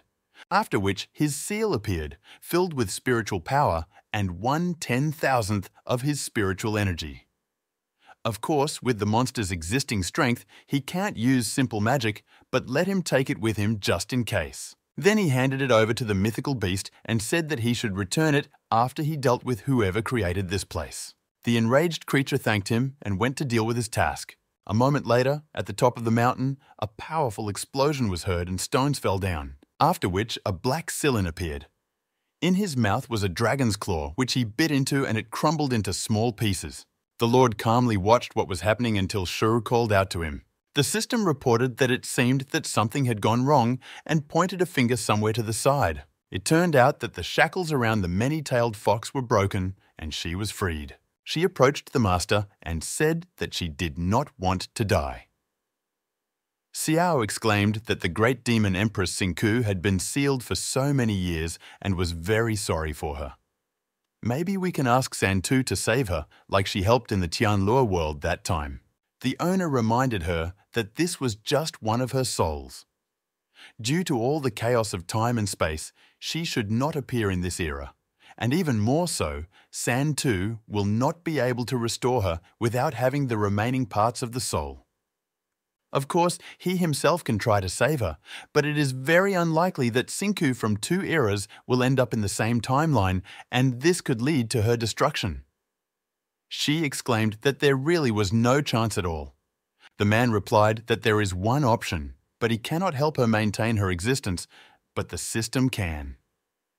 Xiao was very surprised to hear this. He then turned to the fox and said that although she was only one of the remaining souls, she should understand his words.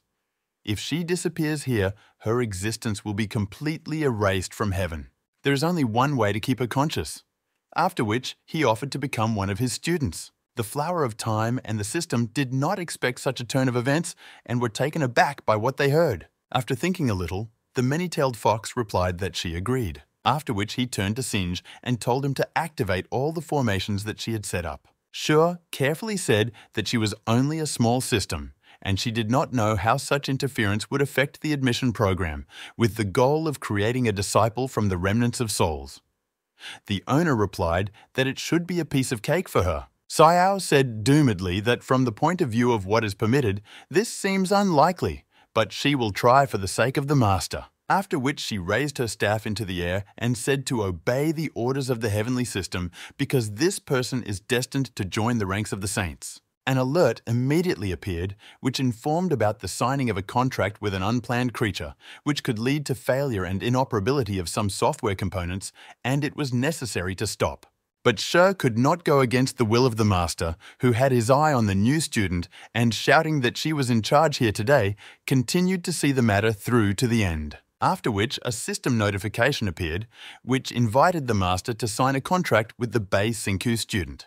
The story moved to the kingdom of mountains and seas, to the habitat of the Sinku clan. Two girls stood under a tree and tried to persuade Her Highness to get down from there, as it was very tall and dangerous. It turned out that a little fox was sleeping on it in a bird's nest and muttered that it was too noisy. Seeing the bright light on the branch, the girls began to get nervous that they needed to quickly transform in order to catch Her Majesty.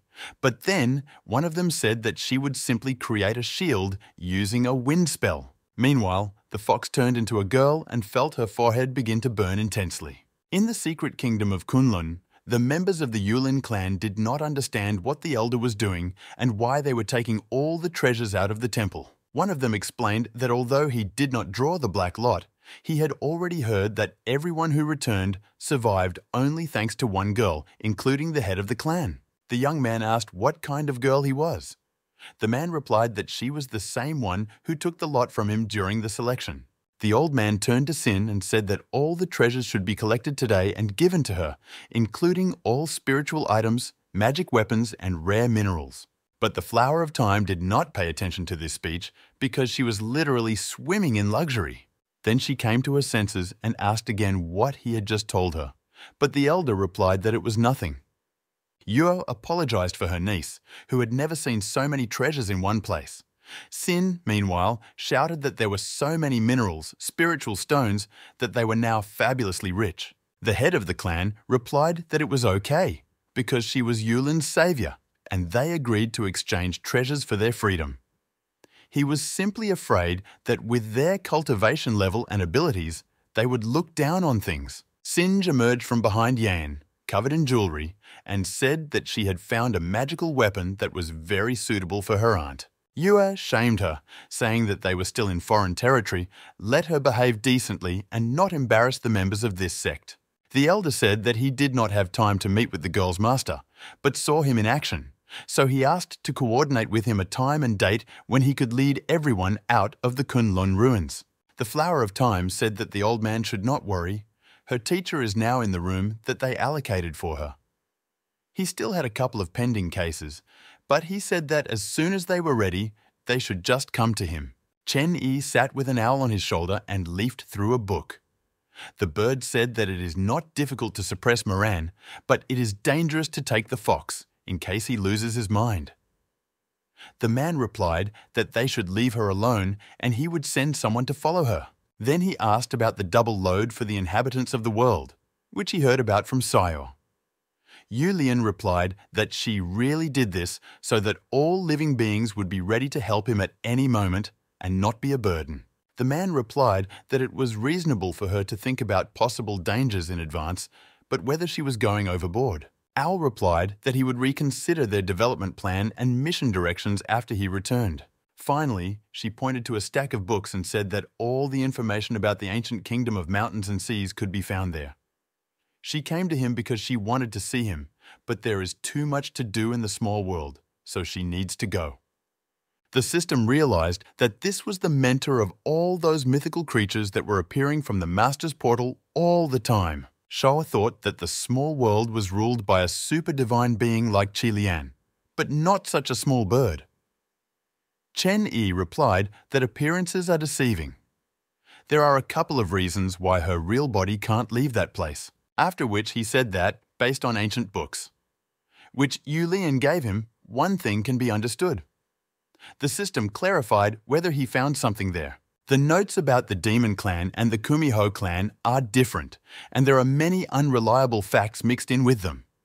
But surprisingly, everything about Sinku is consistent and clear. Little is known about her life, and there is absolutely no information about the cause of her death. The Heaven Master system said that it was too complex for her to understand. The owner replied that Bei's remaining soul is sealed in the realm of time, and among the heavenly saints, there is the Sinku sect. Sinja's mom should be aware of this and will be able to give clues. And Shu will find out the rest when he finds the fox. Sometime later, near the mountain outside the city of Yulin, all the members of the sect gathered to ensure that the Overlord did what he must. Chene asked if everything was in place. Sin replied yes. The elder said that their clan consists of thousands of people. If he needs help in creating a large-scale teleportation formation, then they have a large number of masters who can be deployed. The man replied that this was not necessary and began to carry out the plan. A moment later, over a huge number of sect members, the very formation that would release them to freedom appeared. The head of the clan was surprised that he did it so easily, without any preparation. Gradually, they all began to disappear. And the elder's granddaughter was very scared, in fact, like the rest of the people from their family. But after a moment, they all found themselves in the realm of time. The elder shed tears because today, the cherished dream of more than one generation of the Yulin clan finally came true. After which, he loudly shouted that their sect was now free, and thousands of people shouted with joy. But suddenly, the sky began to collapse and everyone present found it difficult to breathe. Qin asked that it was really the will of the world again because the master took away the heavenly Tao last time. The teacher replied that it had nothing to do with it. This is someone fighting outside the world of time with a very strong cultivation. The Lord noted that this spiritual aura of the warring parties was very familiar to him. The teacher said that he would go check what was happening there and let Sinja take care of the Yulin clan and take them to Yunmanze as soon as possible. On the battlefield, someone shouted for the Crimson Flame Empress to give up the artifact because she deserved to die. The head of the Fenzian sect in the Kangoo Kingdom, Qin Chiyuanchun, stated that if Her Majesty Qinhua gave him the imperial power, personifying the ruler of the ancient world, then he would let her live. The woman was surprised by the proposal to leave her alive because, having bribed her subordinates, they placed a curse on her, poisoned her, conspired with monks from other worlds, and set up an ambush. Their master is ready to overthrow all imperial power just to get this artifact, so she considers it wrong to give it into their hands. If they so want to get it, then let them take it at the cost of their lives. The defending party was the Crimson Flame Saint Empress Qinhua. Meanwhile, in her hands, a huge sword began to form from the fire. The attackers did not expect that the symbol of the imperial power of the Kanga Kingdom, the bloody map of the flaming sky, would turn out to be a sword. The sect leader reminded her that using this card would only speed up her death, let her leave the artifact, and never set foot on Kangoo land again. His promise still stands. He can provide an antidote, and the hunt for her will end. Qinhua, calling him a traitor, told him to stop pretending to be a gentleman in front of her. It was very nice of him to want to let her go, but it was a shame that she wasn't going to leave in the first place. after which she attacked the people who attacked her with a powerful stream of fire. The head of the clan ordered her to be restrained because she would not be able to fight for long anyway, because the artifact would simply burn her alive. One of them was about to attack her with magic, but Manhwa, as if out of nowhere, appeared near him. Then she pierced him through with a sword and menacingly added that how dare they think that they could restrain her. Shouting that they would never be able to stop her, the woman struck everyone near her with flames. Meanwhile, the master and the system watched the battle from the side. Shah replied that although they were at a great distance, this little sister's power was so strong that she felt it from afar. Then she added that it was the first time she had seen someone so strong, other than a master, who could threaten the existence of the entire world. The Lord thought to himself that this interference was much more serious than he had imagined. In the background, the voice of Shaw was heard, who asked if he was hot, because this fan was too small and she would now take out another one. He continued to think that people who had disappeared in the long rivers of time and space seemed to have reappeared in this era. Could this be due to the disruption of everything because of the fox? The system tried to shout to the master, but he didn't react for a long time. And when he looked at her, she asked what happened, because she had never seen him so serious, and once again asked if he was hot. Chen-A replied that everything was fine. Xiao then asked if he wanted to stop this battle and go back to the world of time, but the owner did not answer. Meanwhile, Qinhua was fending off hundreds of swords with her fiery artifact. But as soon as she dealt with them, the head of the clan again pointed the same number of daggers at her. The woman turned to the blood of heaven and ordered an end to this. The sword replied that he understood everything, after which the empress shouted a spell, heavenly flaming judgment, and a powerful stream of fire began to destroy all the weapons that did not even have time to fly close to her. The attack was so strong that the stream rushed towards the master and the system, which began to panic that he was approaching them, after which he collided with the world of time, but did not cause harm as much as he was under the protection of the formations. The members of the Yulin sect, seeing this, were amazed by such power and it even frightened them. The head of the clan managed to dodge the attack, and he exhaled that he almost got hit. His body was poisoned and his aura depleted. He was surprised by the fact that the artifact could destroy thousands of his blades at once. Now it is clear why the two kings of the Night Fury and Giant sects decided to join forces after many years of enmity in order to kill her and get the heavenly weapon. If he manages to get his hands on this artifact, he will be able to overthrow Qinhua and become the ruler of the ancient world. After all the thinking, he shouted that the bloody map of the burning sky belonged to him and rushed to attack the woman. But suddenly, Chen-A appeared in front of the Empress, who was able to stop the attacker with one hand without making much effort. The clan head hissed that the kings of the Night World and Giant sects ordered him to kill the Empress and bring them the body. So if the man interfered, he would become an enemy of the Kangoo kingdom. The Lord frowned and asked what kind of clans these were, after which he was about to give him a slap, with which he tore his head off and added that he had never heard of such sects. Glancing at Qinhua, the man saw that her entire body was on fire.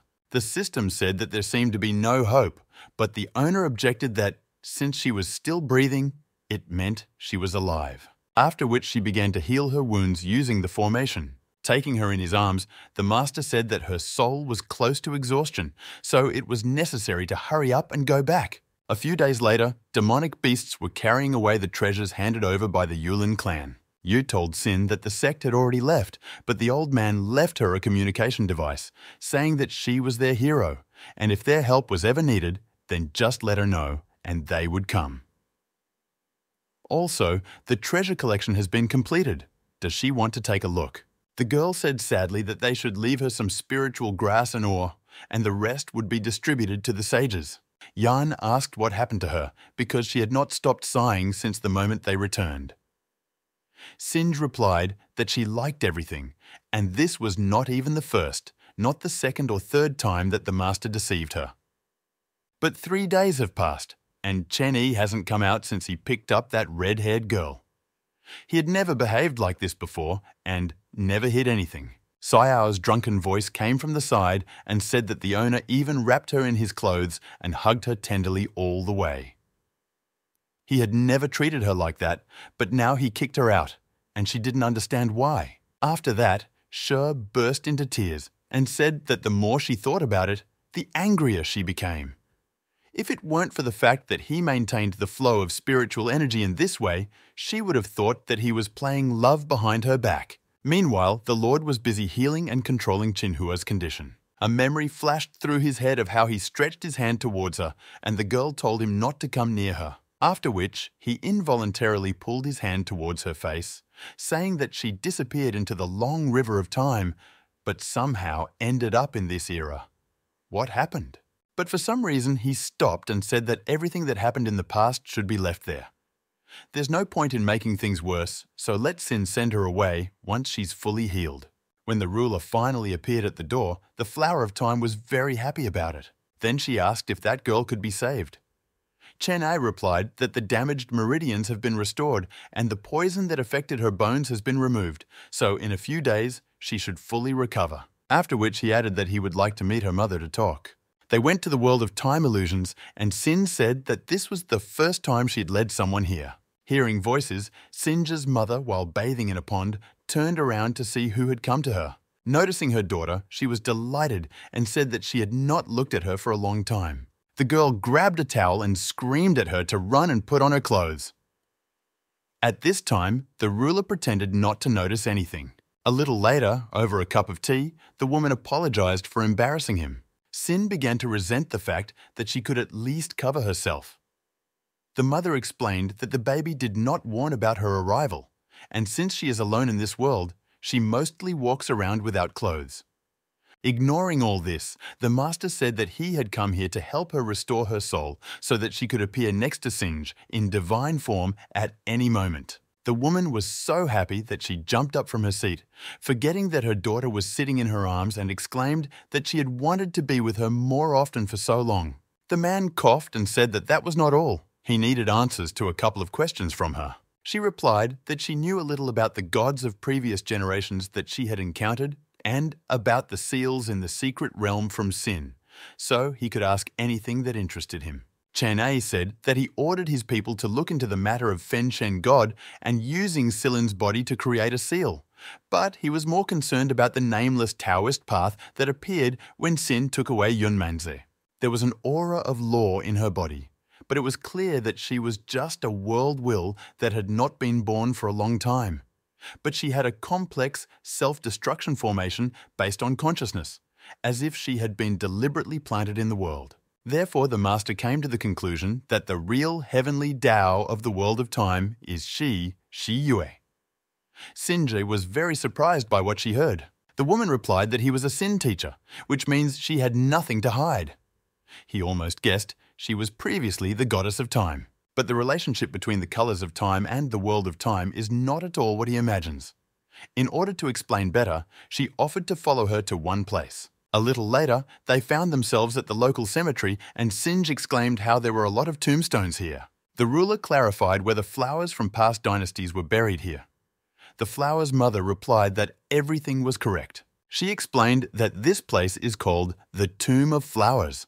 All past dynasties rest here, and this is also where their roots, the fruits of their family's heritage, take their roots. When they realize that their journey is coming to an end, then wherever they are, everyone returns to Yunmanzi and sows flower seeds to pass on everything they have to the next generations. It turns out that life and rebirth are eternal, just as a family of flowers passes on its heritage to its descendants.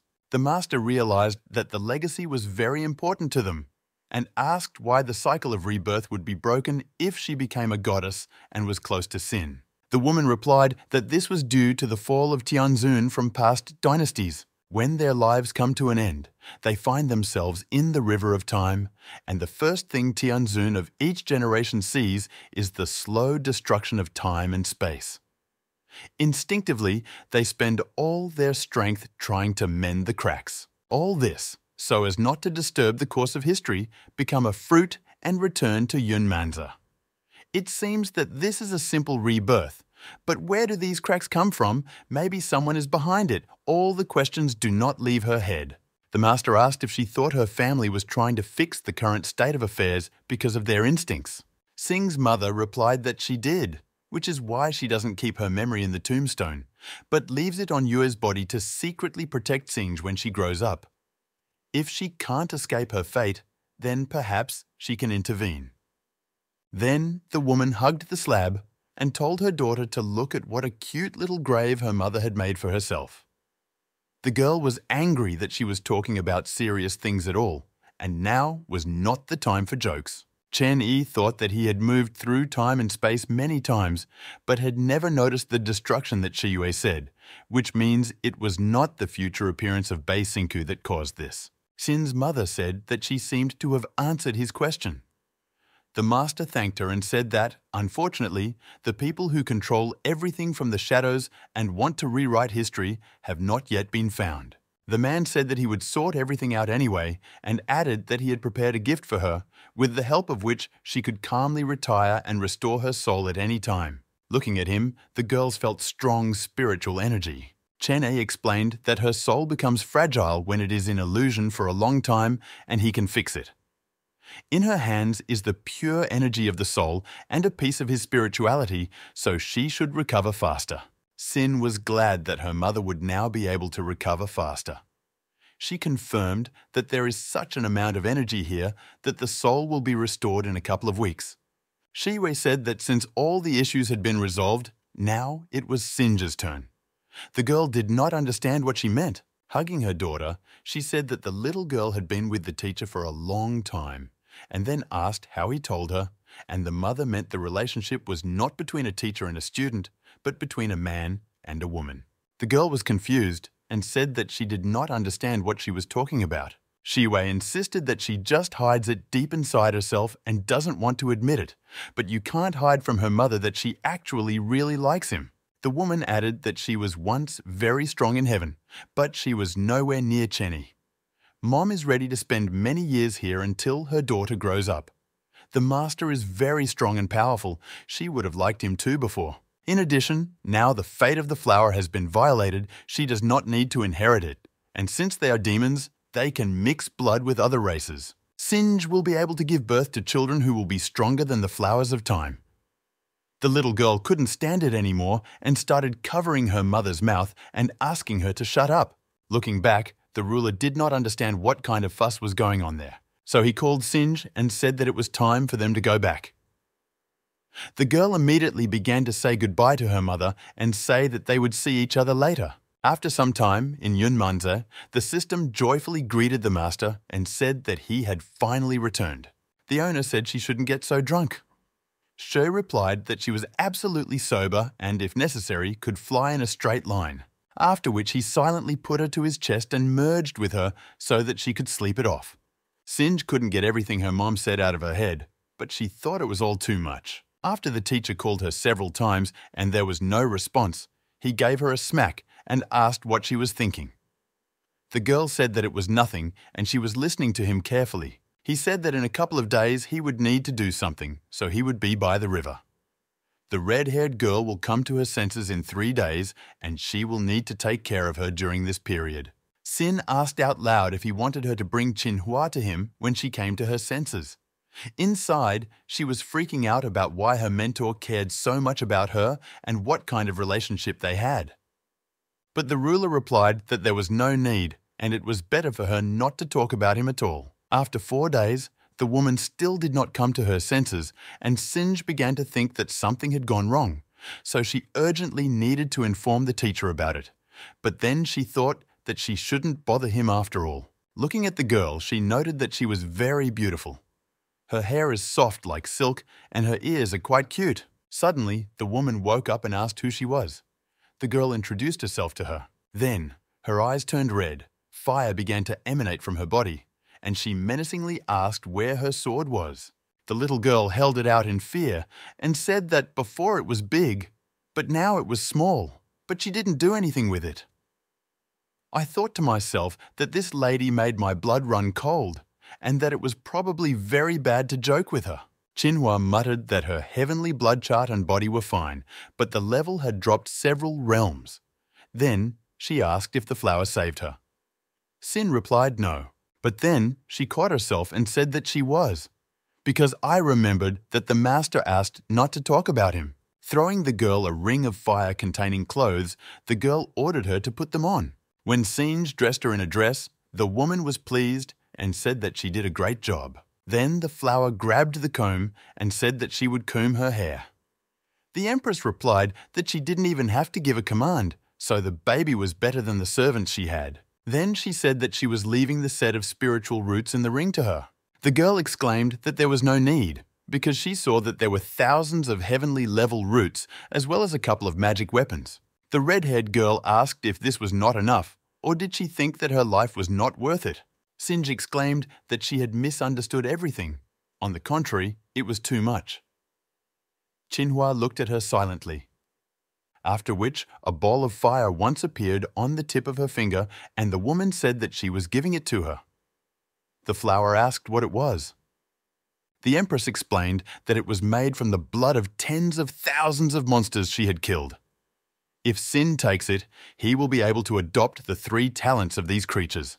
The little girl said that she had never heard of such a thing and that it must be a magical treasure. Then she asked who this girl was. The girl replied that her name was Manhwa. She is the queen of the ancient world in the 5 dimensions of the universe. Some call her the Holy Scarlet Flame, and some call her the Heavenly Blood Empress.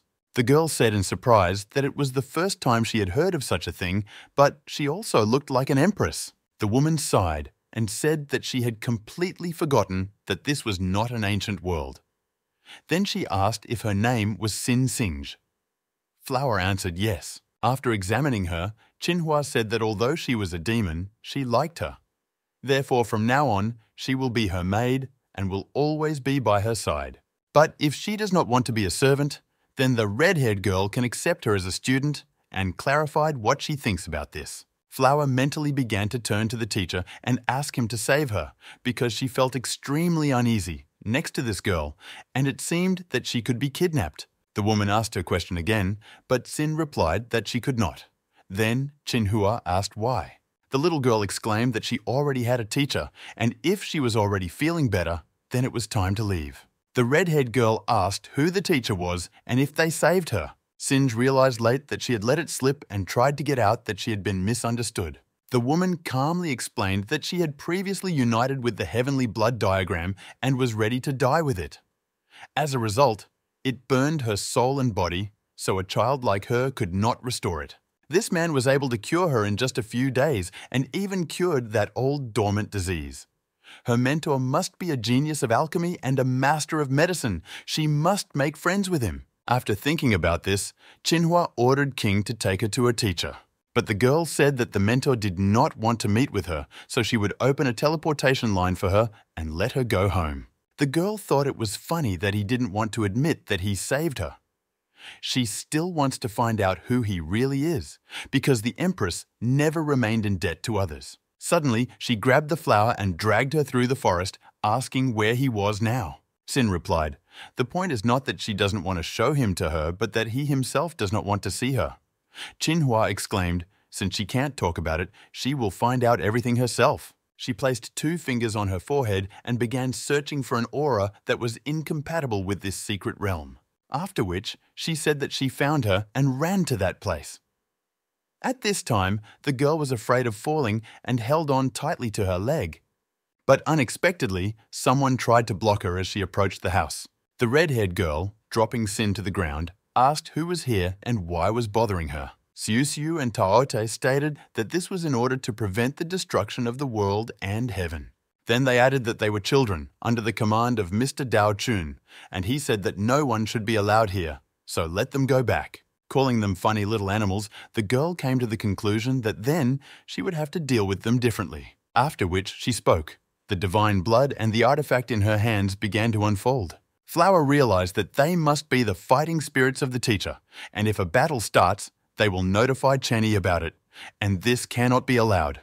But before she had time to do anything, multicolored balls appeared in Manhwa's hand, and she said that she had killed many heavenly monsters over the years, and now they see before them their inner alchemy. Taote looked at them, spellbound, and wanted to come closer, but her friend stopped her. After this, the woman showed a mountain of gold bars to Siusiu and said that if she did not interfere, then it would all belong to her. Sin was afraid that she would deal with them using force. Manhwa replied that her teacher saved her. She cannot resort to violence. Moreover, these girls didn't wish her harm. It was necessary to give her treasures to avoid conflict.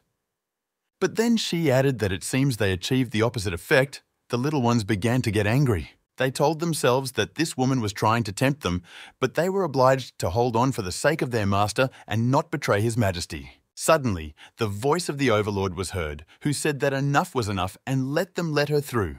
The empress thought this voice was familiar, and she could not believe that the girl's teacher was the same one. She decided to see everything with her own eyes, so she quickly flew to him. Having opened the doors, the empress froze.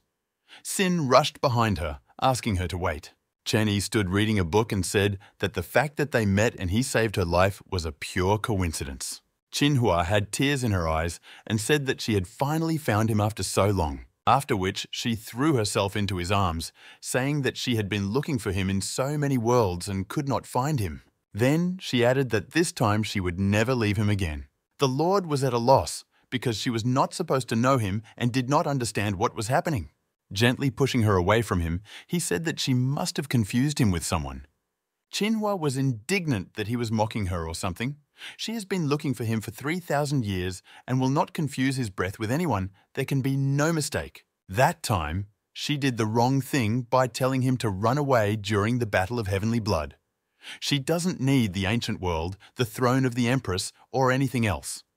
As long as they are together, she is ready to follow him anywhere. Flower tried to stop her, saying that the teacher had warned her that she had made a mistake. Remembering the conversation with her mother, she added that she should not pester her master. The Empress snorted that she was his student, so she should address her as mistress. Then she added that her mentor and she got married on the day she ascended the throne. They were witnessed by the sun, moon, mountains, rivers, and many people from the ancient world. Everything she has belongs to him, and everything he has belongs to her. If her words reached Sin, then let her not stand in her way. Looking at the master, Sinj asked if it was true that he had a wife. The man sighed that in a century of her practice, he had answered this question 223 times. After which, she remembered some of the questions about his marital status, children, what kind of girls he likes, and whether he wants a relationship. There was only one answer to all this: no. Then she turned to the Empress and replied that she knew for sure that he could not have any wife. The system said that it seemed like she was talking nonsense, but quite plausibly. The owner replied that perhaps the timeline was causing memory problems. The Lord was about to explain everything to Manhwa again, but suddenly a voice came from the portal and asked if he had a minute. His ward appeared, who said that she had dealt with the reincarnation that God Fen created. After conducting a deep study of the fragments of his soul, everything turned out to be much more complicated, and she asked him to come out to her into the universe. Then he turned to the Empress and said that he had something important to do. After that, he will return and they will discuss their relationship. The girl began to rush to go with him. The man replied no.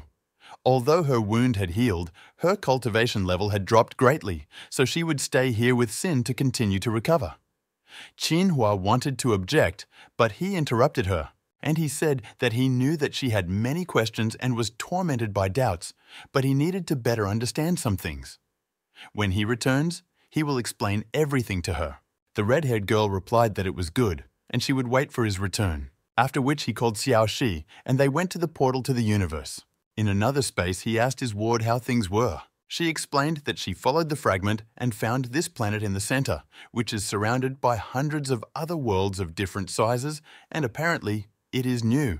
The master replied that so much time had passed that he had already forgotten about this request, but now it was not a new world before them. It shouldn't exist yet in this era. This is the realm of Vuhu. The demon asked how he felt all this or something. The man explained that there are traces of more than just God here, so it is not surprising that she decided to call him. The girl answered yes. If her intuition is correct, then they will have to face many gods, and she cannot promise that she will be able to catch everyone, so his help is needed. The Lord said that they had already been noticed because he didn't hide his breath when he came here. It turned out that from this planet, a spaceship began to rapidly approach them. The ward asked what he was going to do with them, negotiate or what. The Lord replied that this was not at all necessary and that he did not want to beat around the bush. After which, a magical glow appeared around him. If you have watched this far, I am very grateful to you. I hope you enjoyed this video because I put a lot of effort into creating it. I would be very grateful if you like this video and subscribe to the channel.